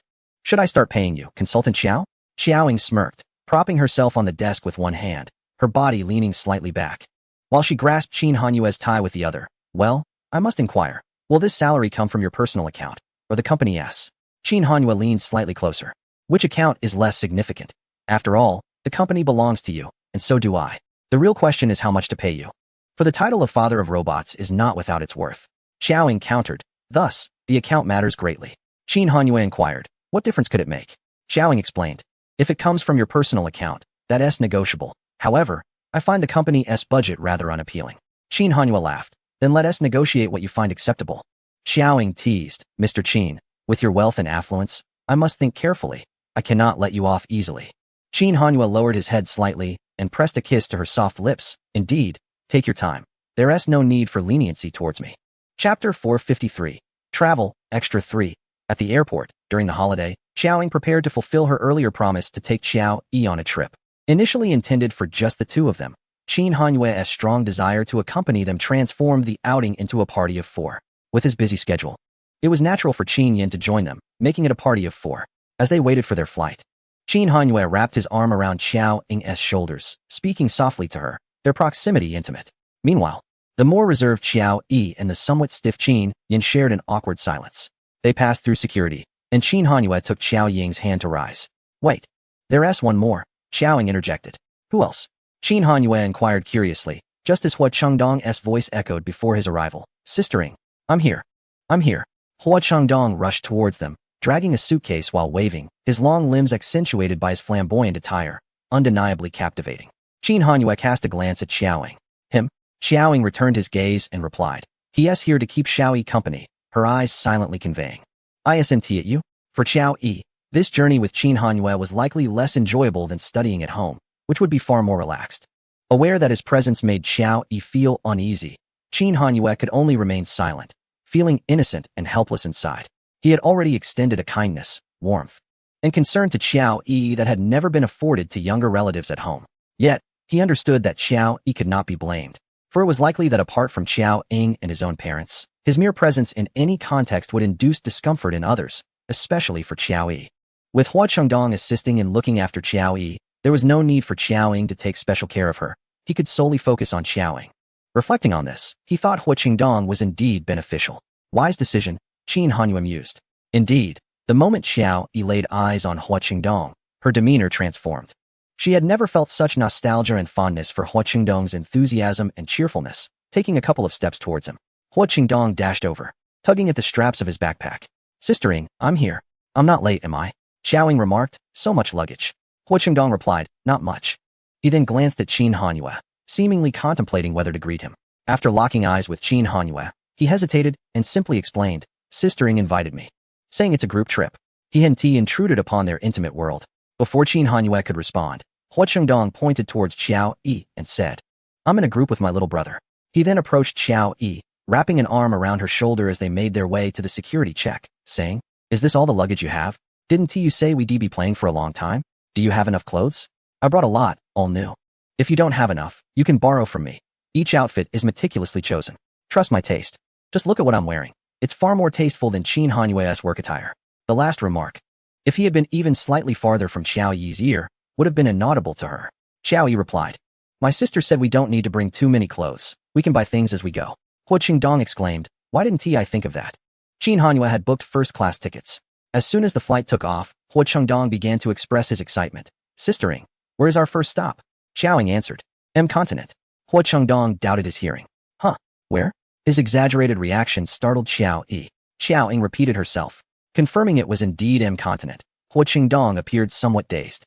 He instinctively glanced at the potentially dangerous Qin Hanyue, then leaned closer and cautiously asked Xiao Ying, are you sure we're going for a vacation? His eyes darted towards Qin Hanyue, not to commit a crime, or to be victimized. Qin Yin thought to himself, Just hearing the name of that place terrifies you? If you knew that their third master is the dominator of M continent. No, now it's Miss Qiao who is in charge, and that she had once bested numerous mercenary leaders. You would surely be frightened to death. Furthermore, Hua Xiao, you have misjudged. The real danger lies with the person you're questioning. Their third master is merely a cleanup crew compared to others, who are far more perilous. Xiao Yi, perplexed, interjected, what's south wrong with that place? M continent. I've never heard of it. Xiaoying, not much, just going to pick someone up. Hua Qingdong who? Xiaoying, Sack. Hua Qingdong reacted with greater surprise, exclaiming, Sack is in M continent? What is he doing there? It's so dangerous. Xiao Yi then turned to Xiaoying, Sack. Xiaoying explained with exasperation. He lives there. Hua Qingdong raised his voice further. Lives there? Xiaoying closed her eyes, her ears pained. Be quiet. Hua Qingdong hurriedly fell silent, glancing at Qin Hanyue, then quickly withdrew his head. Xiao Yi asked, what is M continent? Is it really dangerous? Hua Qingdong. It's not just dangerous, let me tell you. M continent. Bai Xiao had been waiting at the Divine Armed Headquarters for Xiaoying. As soon as Xiaoying arrived and not seeing Sack, she inquired, where is he? Bai Xiao. I don't know when he ran off. He probably knew you were coming and hid. Xiaoying. This kid, while his skills haven't improved, his attitude and arrogance have grown. And now I have to go find him myself. Xiao Yi. Sister, I'll go with you. Xiaoying did not turn around. No need, you should rest. Xiao Yi. Sister, Qin Hanyue reassured. Don't worry, she'll return once she finds him. She will be fine. Xiao Yi. But it's very dangerous here. Just on the way here, the people by the roadside resembled those in television dramas, wielding weapons, and their diverse appearances and varying skin tones, their gazes sharp as knives, seemed more perilous than the weapons they carried. At that moment, Xiao Yi was completely certain that the bullet Sack had been tossing around and the knife he had concealed were indeed real. Meanwhile, Hua Qingdong, who had been scaring Xiao Yi on the way, now acted as if nothing was amiss, snapping pictures with his phone, chattering incessantly, as if he had never seen such sights before. He sidled up behind Baderman and peered at Baderman's waist, asking in English, Buddy, is that the real deal? Baderman promptly removed the Uzi from his waist and generously handed it to Hua Qingdong, inviting him to take a look. Hua Qingdong stowed his phone away, excitedly accepting the gun with both hands. This real gun is surprisingly heavy. Xiao Yi, come over and try it. He quickly called for Xiao Yi. Seeing the two so engrossed in examining the gun, Qin Hanyue asked, would you like me to show you around? Xiao Yi's eyes sparkled slightly. Can we? Hua Qingdong. Is this Sister Ying's territory? He noticed Bai Xiao here, and both Bai Xiao and Baderman referred to Qiao Ying as their boss. Qin Yin explained, originally, it belonged to Third Master, but now it belongs to Miss Qiao. Hua Qingdong looked on with admiration and yearning. How cool. What kind of place is this? Are all those people outside yours? Do you have business here? What kind of business can be done here? Were those mercenaries we saw on the way? Do battles occur here regularly? They bombarded the two with a flurry of questions, utterly curious about this place. Little did they know, this was merely the first stop. Just to pick someone up, and they had arrived at such a thrilling location. Having taken 2 flights, the two were now invigorated, showing no signs of fatigue. As they followed Qin Hanyue exploring the Divine Armed Headquarters, Hua Qingdong continued snapping pictures. Hey, what is that place up ahead? So large, is it a warehouse? The warehouse was far too opulent, yet constructing a more modest one seemed incompatible with the surroundings. Hua Qingdong gestured toward a heavily guarded building ahead. Inside, Qin Yin glanced at Qin Hanyue. What lies within? Hua Qingdong inquired, intrigued. Qin Hanyue replied, inside are the very things your sister Ying adores. Hua Qingdong's eyes widened in astonishment. What she cherishes most? It must be sports cars. I can envision the garage from the videos featuring Qiao Ying. Noticing the palpable curiosity from both men, Qin Hanyue decided to lead them forward. Let us take a look. Hua Qingdong eagerly rubbed his hands together in anticipation. To their surprise, upon entering, they were left utterly speechless. No sports cars greeted them. Instead, their eyes fell upon rows of black combat helicopters adorned with unique insignias, armored vehicles, and an array of machine guns impeccably arranged on tables, a sight to behold. To Hua Qingdong's astonishment, there were even tanks and artillery. Having never encountered such a grand display, while Hua Xiaoye maintained his composure, the scene overwhelmed Xiao Yi. They stood frozen at the entrance, hesitant to proceed. It was Qin Hanyue who urged them inside. Bai Xiao remained concerned that Xiao Ying might struggle to reclaim Sack, and even if she succeeded, unraveling Sack's emotional turmoil would likely prove challenging. However, shortly after Xiao Ying departed, she returned with him, seemingly unfazed. The following day, Sack began packing for a trip with the group. What is the situation with little Sack? Bai Xiao inquired. It appears the boss has a solution, was the response. On the plane, Hua Qingdong, still exhilarated from the previous night's excitement, had only just fallen asleep and was now wide awake. Sistering, I adore this place. Let this be our first stop. I haven't finished exploring yet. Xiaoying glanced at him and asked Qin Hanyue, what have you shown them? Hua Qingdong, unable to contain himself, interjected, cannons, tanks, armored vehicles. That machine gun must weigh at least 200 pounds. My brother and I could barely lift it. That long sniper rifle was incredibly cool. I wish I could try it. Sistering, can you shoot? You must be able to. Qin Hanyue, no? I mean, Third Master Qin said those are your favorite things. You've kept it well hidden. I dreamt of cannons last night. Xiaoying, observing Hua Qingdong's animated chatter, felt a tinge of embarrassment and turned her gaze toward Qin Hanyue. Under her scrutiny, he remarked, it's fine to take a look. Xiaoying replied, it is fine. But it is somewhat noisy. Qin Hanyue gently interrupted Hua Qingdong. Young Master Hua, it seems little E is calling for you. Hua Qingdong immediately turned around. Huh? What does my brother want? To his surprise, he found Xiao Yi sitting with Sack, entirely oblivious to their presence. As Hua Qingdong leaned in to inquire, he noticed a stunning beauty on Sack's phone screen. He gasped, who is that? Sack quickly turned off his phone, but Hua Qingdong caught a glimpse. And in that fleeting moment, he was captivated, even envisioning their potential rendezvous. For the first time in over 2 decades, he felt a flutter of excitement. Qin Hanyue observed Hua Qingdong and remarked to Xiaoying, with him around, this journey will surely be anything but dull. Hua Qingdong plopped down, his mind replaced with thoughts of tanks and artillery. Sack, who is that girl on your phone? Not a celebrity, I presume? A friend? Not a girlfriend, right? What is her name? How old is she? Where is she from? She looks Asian. Do you have her contact information? Xiao Yi, fiddling with her camera, glanced at the two. What girl? Hua Qingdong dismissed her. You're too young to understand. Just look at the photos and mind your own business. Sack, ignoring him, shifted his gaze to Xiaoying. He recalled her words from yesterday. I once told Bai Xiao that I am your nameless leader, that I blew myself up, only to be reborn, but he did not believe me. Sack pulled his thoughts back and turned to Xiao Yi. What are you taking pictures of? Xiao Yi enthusiastically shared, extending her camera, tanks, real tanks, not models. Hua Qingdong relentlessly pursued Sack for information about the girl, but to no avail. Finally, when they reached the hotel, Sack could no longer tolerate his inquiries and bluntly replied, she has a partner. Hua Qingdong's heart shattered instantly, yet he persisted, asking, when will she break up with her partner? Even a separation would suffice. Please, let me see her again. I barely got a good look. The group of 6 embarked on a global journey. They ventured to Antarctica to witness the world's edge, explored Iceland's glacial lakes to behold the auroras, experienced the solitude of Edinburgh post-rain, admired the beauty of the White Cliffs, marveled at the grandeur of Cologne Cathedral, savored the tranquility of a Norwegian town, reveled in the romance of France, and luxuriated in the comfort of Switzerland. Standing on a cruise ship reminiscent of a labyrinthine structure, Hua Qingdong approached a uniquely local building. Brother, hurry and take a nice photo of me. Xiao Yi pressed the shutter. Done. Once she finished, Sack naturally reached for the camera. You go ahead. I'll take your picture. Xiao Yi handed him the camera. All right. The two strolled leisurely behind the others when Xiaoying suddenly remarked, why do you keep peering into my pocket? Qin Hanyu replied, I want to hold your hand. Xiaoying was speechless, extending her hand to him, teasing, you could have pretended to be reserved before, but now. Qin Hanyu, smiling, clasped her hand and placed it in his coat pocket, feigning ignorance. What brings about such a statement? Xiaoying was too tired to respond. Qin Hanyu beamed. Miss Xiao seems to have quite the opinion of me. Yet I find myself unable to amend it. Xiao Yi retrieved the camera from Sack's hands and aimed it at the couple ahead, who were now hand in hand. Hua Qingdong looked through the lens and saw a blonde, blue-eyed beauty affectionately draping her arm around Xiao Yi's neck, asking, do you like her? I can get you her contact info. Xiao Yi, bewildered, responded, what? Hua Qingdong continued, no need to be shy. You haven't dated yet, have you? For your first time, how about trying something international? Before he could finish, Sack seized him by the collar and pulled him away. For Xiao Yi, who had grown up in a small town and had only visited the capital, this journey was beyond her wildest dreams, and she diligently took notes throughout. Meanwhile, Hua Qingdong, raised by a mother who whisked him around the globe, after a month of adventures, still yearned for M continent. There was no experience quite as exhilarating as a paid vacation, especially for Qinyan.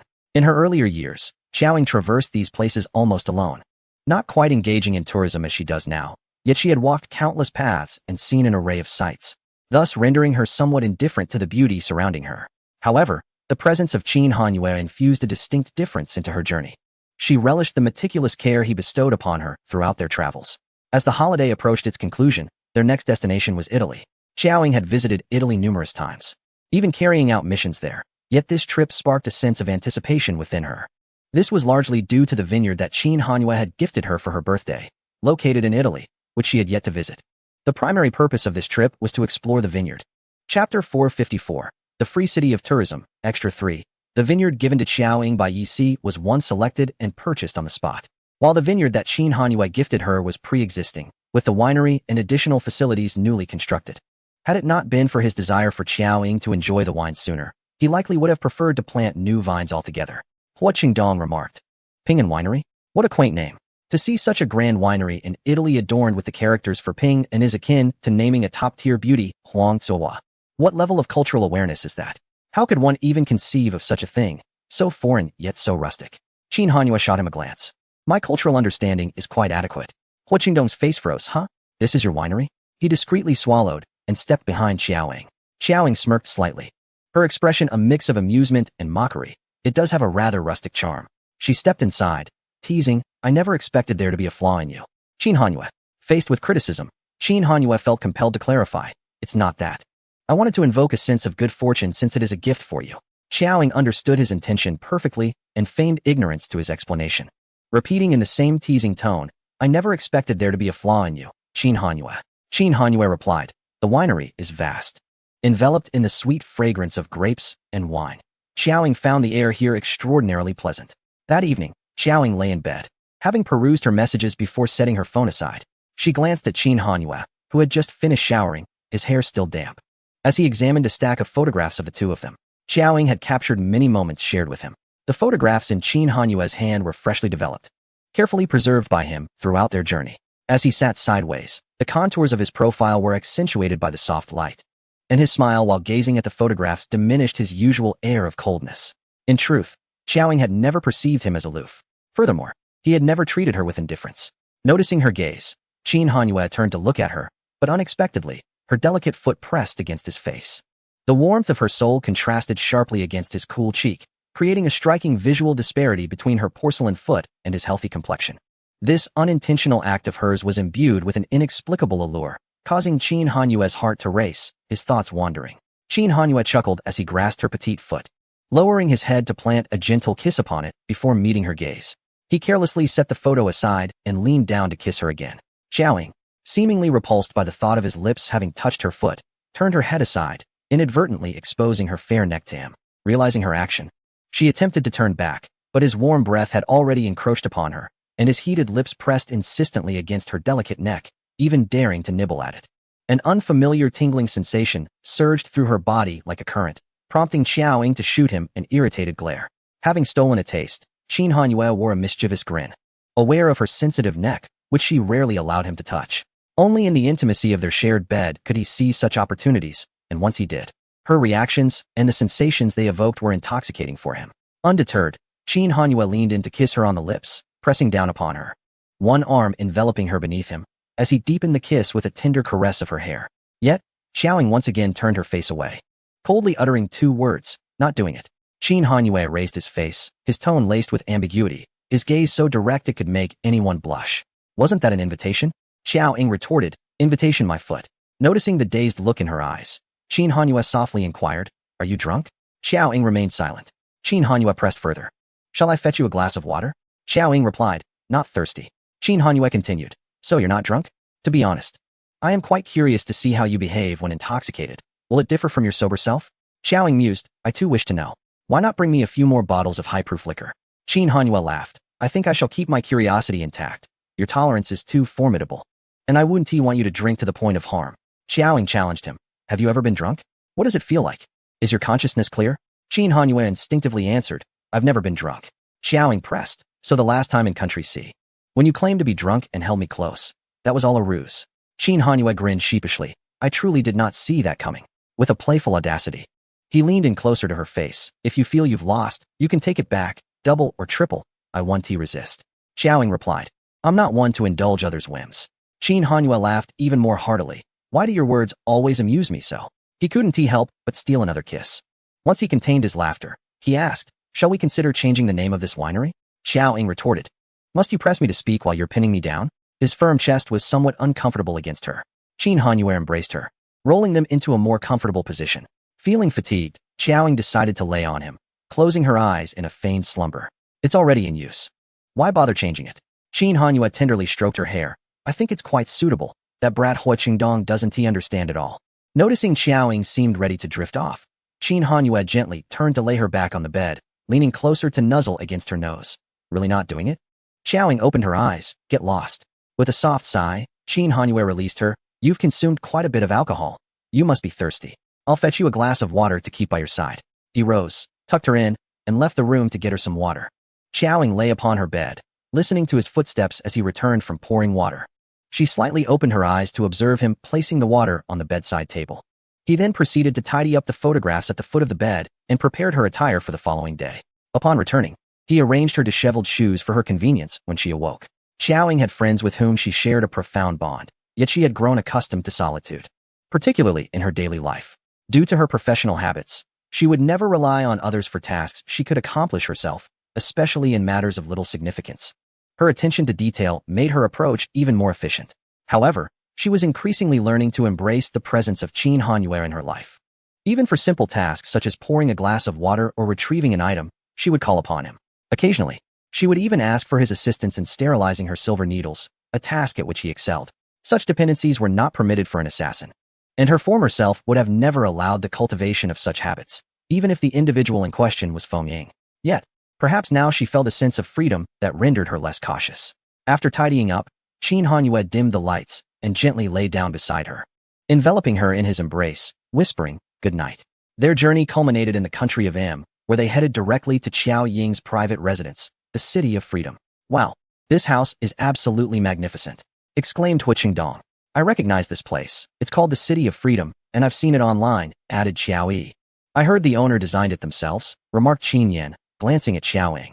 Hua Qingdong, with a soul-searching question, asked, "Sister Ying, are you truly not someone who has crossed over from another time? Your age, experiences, abilities, and wealth simply do not align." Xiaoying replied, "One must recognize and accept the disparities that exist between individuals." As Xiaoying used her iris to unlock the door, and they stepped inside to behold the impressive robot butler and a series of high-tech operations rivaling those in a television drama, along with a breathtaking ocean view. Hua Qingdong was rendered speechless. In a moment of kindness, Xiaoying escorted Hua Qingdong to the garage of his dreams, primarily because he was too boisterous. She then took Qin Hanyue to her own room, where a photograph of herself resided, one that Yi Si had taken and framed for her. Upon seeing the picture, Qin Hanyue immediately recognized Yi Si's handiwork. Holding the photograph and gazing at the shadowy figure within, he inquired with a tone laced with anticipation, "When shall we take our wedding photos?" Xiaoying responded, "Wedding photos, and then what? Obtaining a marriage certificate? Getting married? Having children?" Qin Hanyue nodded affirmatively. Xiaoying mused, "Isn't that rather greedy?" Qin Hanyue replied, "It is merely a process. You may forego the beginning and the end if you wish. I am eager for the wedding. Yet I absolutely respect your feelings. However, the certificate..." He hesitated to use forceful language. What he truly meant was that he would strive with all his might to secure it. Xiaoying was pleased with his attitude. "I shall consider it." Qin Hanyue asked, "Consider which aspect? The wedding photos, the marriage certificate, or the wedding?" Feigning ignorance, Xiaoying said, "I have a weapons cache in my basement. Would you like to see it?" After a moment's thought, she added, "But first, let me record your iris for easier access." Considering Qin Hanyue's identity, where fingerprints and irises were of utmost secrecy, Xiaoying inquired, "Are you comfortable with this?" "Absolutely," Qin Hanyue replied. "Moreover, there is likely no place safer than here, is there?" When recording the iris, Qin Hanyue remarked, "Does this mean I can enter and exit here with complete legitimacy from now on?" Xiaoying shook her head, regretfully informing him, "Both Yi Si and Cheng Jinyan can also enter through this door." Qin Hanyue replied, "He knows that." Observing his slightly despondent expression, Xiaoying remained silent, continuing to type on the keyboard. Yet, 2 minutes later, she told him, "You may now use the term complete legitimacy. You are the only one now." In a moment of self-interest, she deleted the other two without hesitation. Qin Hanyue smiled. Chapter 455, Qin Lianon, Extra 4, Third Master, the madam is not at home. She took the young master out the day before yesterday and has yet to return. Upon receiving the news, Qin Hanyue was on a flight back to the capital. After seeing the message, he did not even exit the airport before boarding another plane in search of her. M Continent, Divine Arms headquarters. In the lobby on the first floor, the little one sat obediently on the sofa. The television was on, but he was not watching. Instead, he was intently fiddling with something in his hands. Upon closer inspection, it turned out to be a new type of handgun, though it was devoid of bullets. The young boy was meticulously studying the object when the sound of footsteps approached. Before long, a tall, dignified man entered, appearing weary yet refined. The little boy lifted his fair face, his features mirroring those of Qin Hanyue, and he resembled a younger version of him with identical dark eyes. Recognizing the man, the little one climbed down from the sofa with his stubby legs and walked toward him, calling out, "Daddy." The child was just shy of 2 years old, his speech still unclear and infantile, and his gait was somewhat unsteady. Qin Hanyue asked, "Where's Mommy?" The little one turned his head, pointing upstairs with his small hand. Before he could get closer, his indifferent father brushed past him and headed for the stairs. Recalling the moment when Xiaoying first became pregnant, Qin Hanyue had been both astonished and ecstatic, eagerly anticipating for 9 months, only to find that the child was a boy, not the cherished daughter he had yearned for. Upon ascending the stairs, he discovered the little one standing still, gazing up at him with wide, innocent eyes. Noticing Qin Hanyue turning back, the child approached him. Qin Hanyue could only kneel down and lift the little one into his arms. "Anin came here with Mommy. Why didn't you tell Daddy?" The child, affectionately named Anin, with the full name Qin Lianan, was chosen by Qin Hanyue, to which Xiaoying was quite pleased. The little one softly moved his lips. "Mommy said." Qin Hanyue responded. "Mommy did not tell Daddy." The child fell silent. "Next time Mommy takes Anin on a trip, remember to inform Daddy, okay?" The little one looked at him without a word. Qin Hanyue pondered, wondering whether the child was hesitating or contemplating. At such a young age, he was already capable of such thoughts. After a moment of consideration, the child replied with the same phrase, "Mommy said." Qin Hanyue was struck by the child's loyalty, realizing that he feared displeasing his mother yet seemed indifferent to his father's neglect. The little one attempted to offer an explanation or comfort, but ultimately felt powerless due to his still developing language skills. Qin Hanyue, unwilling to impose on a mere toddler, carried his son to the room in search of Xiaoying. Xiaoying had just concluded a training session with Sak and was washing her hair in the bathroom, having broken a slight sweat. Upon opening the door, she was greeted by the sight of the father and son duo standing at the bathroom entrance, both sharing a striking resemblance, even in their expressions. The genetic lineage was evident, much to Xiaoying's satisfaction, who had always held Qin Hanyue's features in high regard. The little one, with a sweet voice, called out, "Mama." "Good boy," Xiaoying replied, wiping her damp hair as she maneuvered past the two of them. "Aren't you supposed to return tomorrow?" Qin Hanyue had been on a business trip for half a month. "I compressed my work schedule and returned 2 days early, only to be informed while on the plane that my wife and child had mysteriously vanished, without even having the chance to enter my home," he explained. Xiaoying regarded him thoughtfully. "Would you like to take a shower and rest?" Qin Hanyue gently set the little one down, and then, "Go play by yourself for a moment. Daddy needs to talk to Mama." The child tilted his little head, hesitating to move. At Xiaoying's silent urging, he eventually wandered off. Qin Hanyue stepped closer, taking the towel from Xiaoying's hands to dry her hair, lamenting, "Before Anin was even conceived, you told me my age would affect sperm quality. I insisted you were overthinking it, considering my father had me at 50, and there's a significant age gap between him and my aunt. I wasn't mistaken, was I?" Xiaoying chuckled softly. "What did your son say upon seeing you?" Didn't he say much? But the fact that he cares for you at such a young age fills me with joy," Qin Hanyue replied. "Joy? I fail to see it," she teased. "Admittedly, it tugs at the heartstrings a bit," he confessed, pausing his ministrations. "Shall I dry your hair after your shower?" "No need, I can manage on my own," Xiaoying responded. "I meant you," he clarified. "I'll wash later," she insisted, but Qin Hanyue urged her towards the bathroom. "Since your hair is already wet, why not shower together?" Xiaoying halted, arching an eyebrow. "Do you still have the energy for that?" "Of course. But I haven't slept in 3 days and could use the rest. So, rest assured, it will solely be a shower," he assured her. Though they had maintained constant video calls, he had missed her dearly during their half-month separation. As Xiaoying was pulled into the bathroom, downstairs, the little one was being carried on Badman's neck, joyfully trotting out for a stroll. By dinner time, he returned, sweaty and dirty. Xiaoying prepared to give him a wash. Midway through, Qin Hanyue approached. "Did you wake up so soon?" he inquired. "After a brief nap, I feel much better. I'll sleep again tonight," she replied. Qin Hanyue leaned down to plant a gentle kiss on her head, rolling up his sleeves. "Let me wash him. In my absence, if we lack a maid, it would be best to have someone help." "Are you feeling jealous of your son?" Xiaoying teased. "Not at all. I simply don't want you to tire yourself," he replied. The little one, feeling the need to compete for affection, stretched out his small arms for his mother to hold after being bathed and dressed, only to be thwarted by his father. "Daddy will carry you. Mama is a girl and lacks the strength to lift you." The little one glanced at his father and then at his mother. After witnessing his father kiss his mother, he mustered the courage to express his desire for affection. "Mommy kiss. Daddy kiss." Qin Hanyue, anticipating Xiaoying's reaction, nonchalantly pressed his lips against his son's cheek, informing him, "Mommy is a girl, and boys and girls do not share intimate gestures. She can only kiss Daddy, for he is her lawful partner." The little one persisted, "Mommy." Xiaoying, with her hands tucked in her pockets, chose to disengage from the interaction between the two. Upon returning from his business trip, Qin Hanyue brought gifts for both. The little one held a mini keyboard, which he could not play, and gazed at his mother's exquisitely packaged and stylish keyboard, alternating his gaze between the two. When Qin Hanyue looked over, the little one politely said, "Thank you, Daddy." Qin Hanyue replied, "You're welcome." Xiaoying commented, "That one is quite adorable." Qin Hanyue responded, "It was a complimentary gift. I hurried back and will bring him something next time. If you like it, I will retrieve it for him." Xiaoying teased, "You are such a father." Qin Hanyue explained, "This time was an exception." Upon hearing his mother's admiration, the little one eagerly extended both hands, offering it to her, "For mommy." Xiaoying replied, "You can play with it." Qin Hanyue added, "Daddy has prepared another gift for mommy. Anin, would you like to see it together?" The little one nodded obediently. Qin Hanyue lifted him up and took Xiaoying's hand. "Let us go." In M continent, a place rife with hostility, fireworks are a rare sight, though not forbidden. Yet, in recent years, they have become increasingly common, all stemming from the divine arsenal as creations.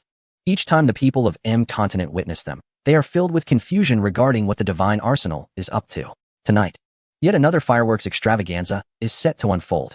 Every display in M continent surpasses the grandeur of the New Year's Eve celebrations in C country. These fireworks bear no significance and are not reserved for special occasions. Simply put, Xiaoying finds them delightful, prompting Qin Hanyue to arrange them for her. After all, he doesn't visit often, and whenever he does, he ensures she enjoys a display.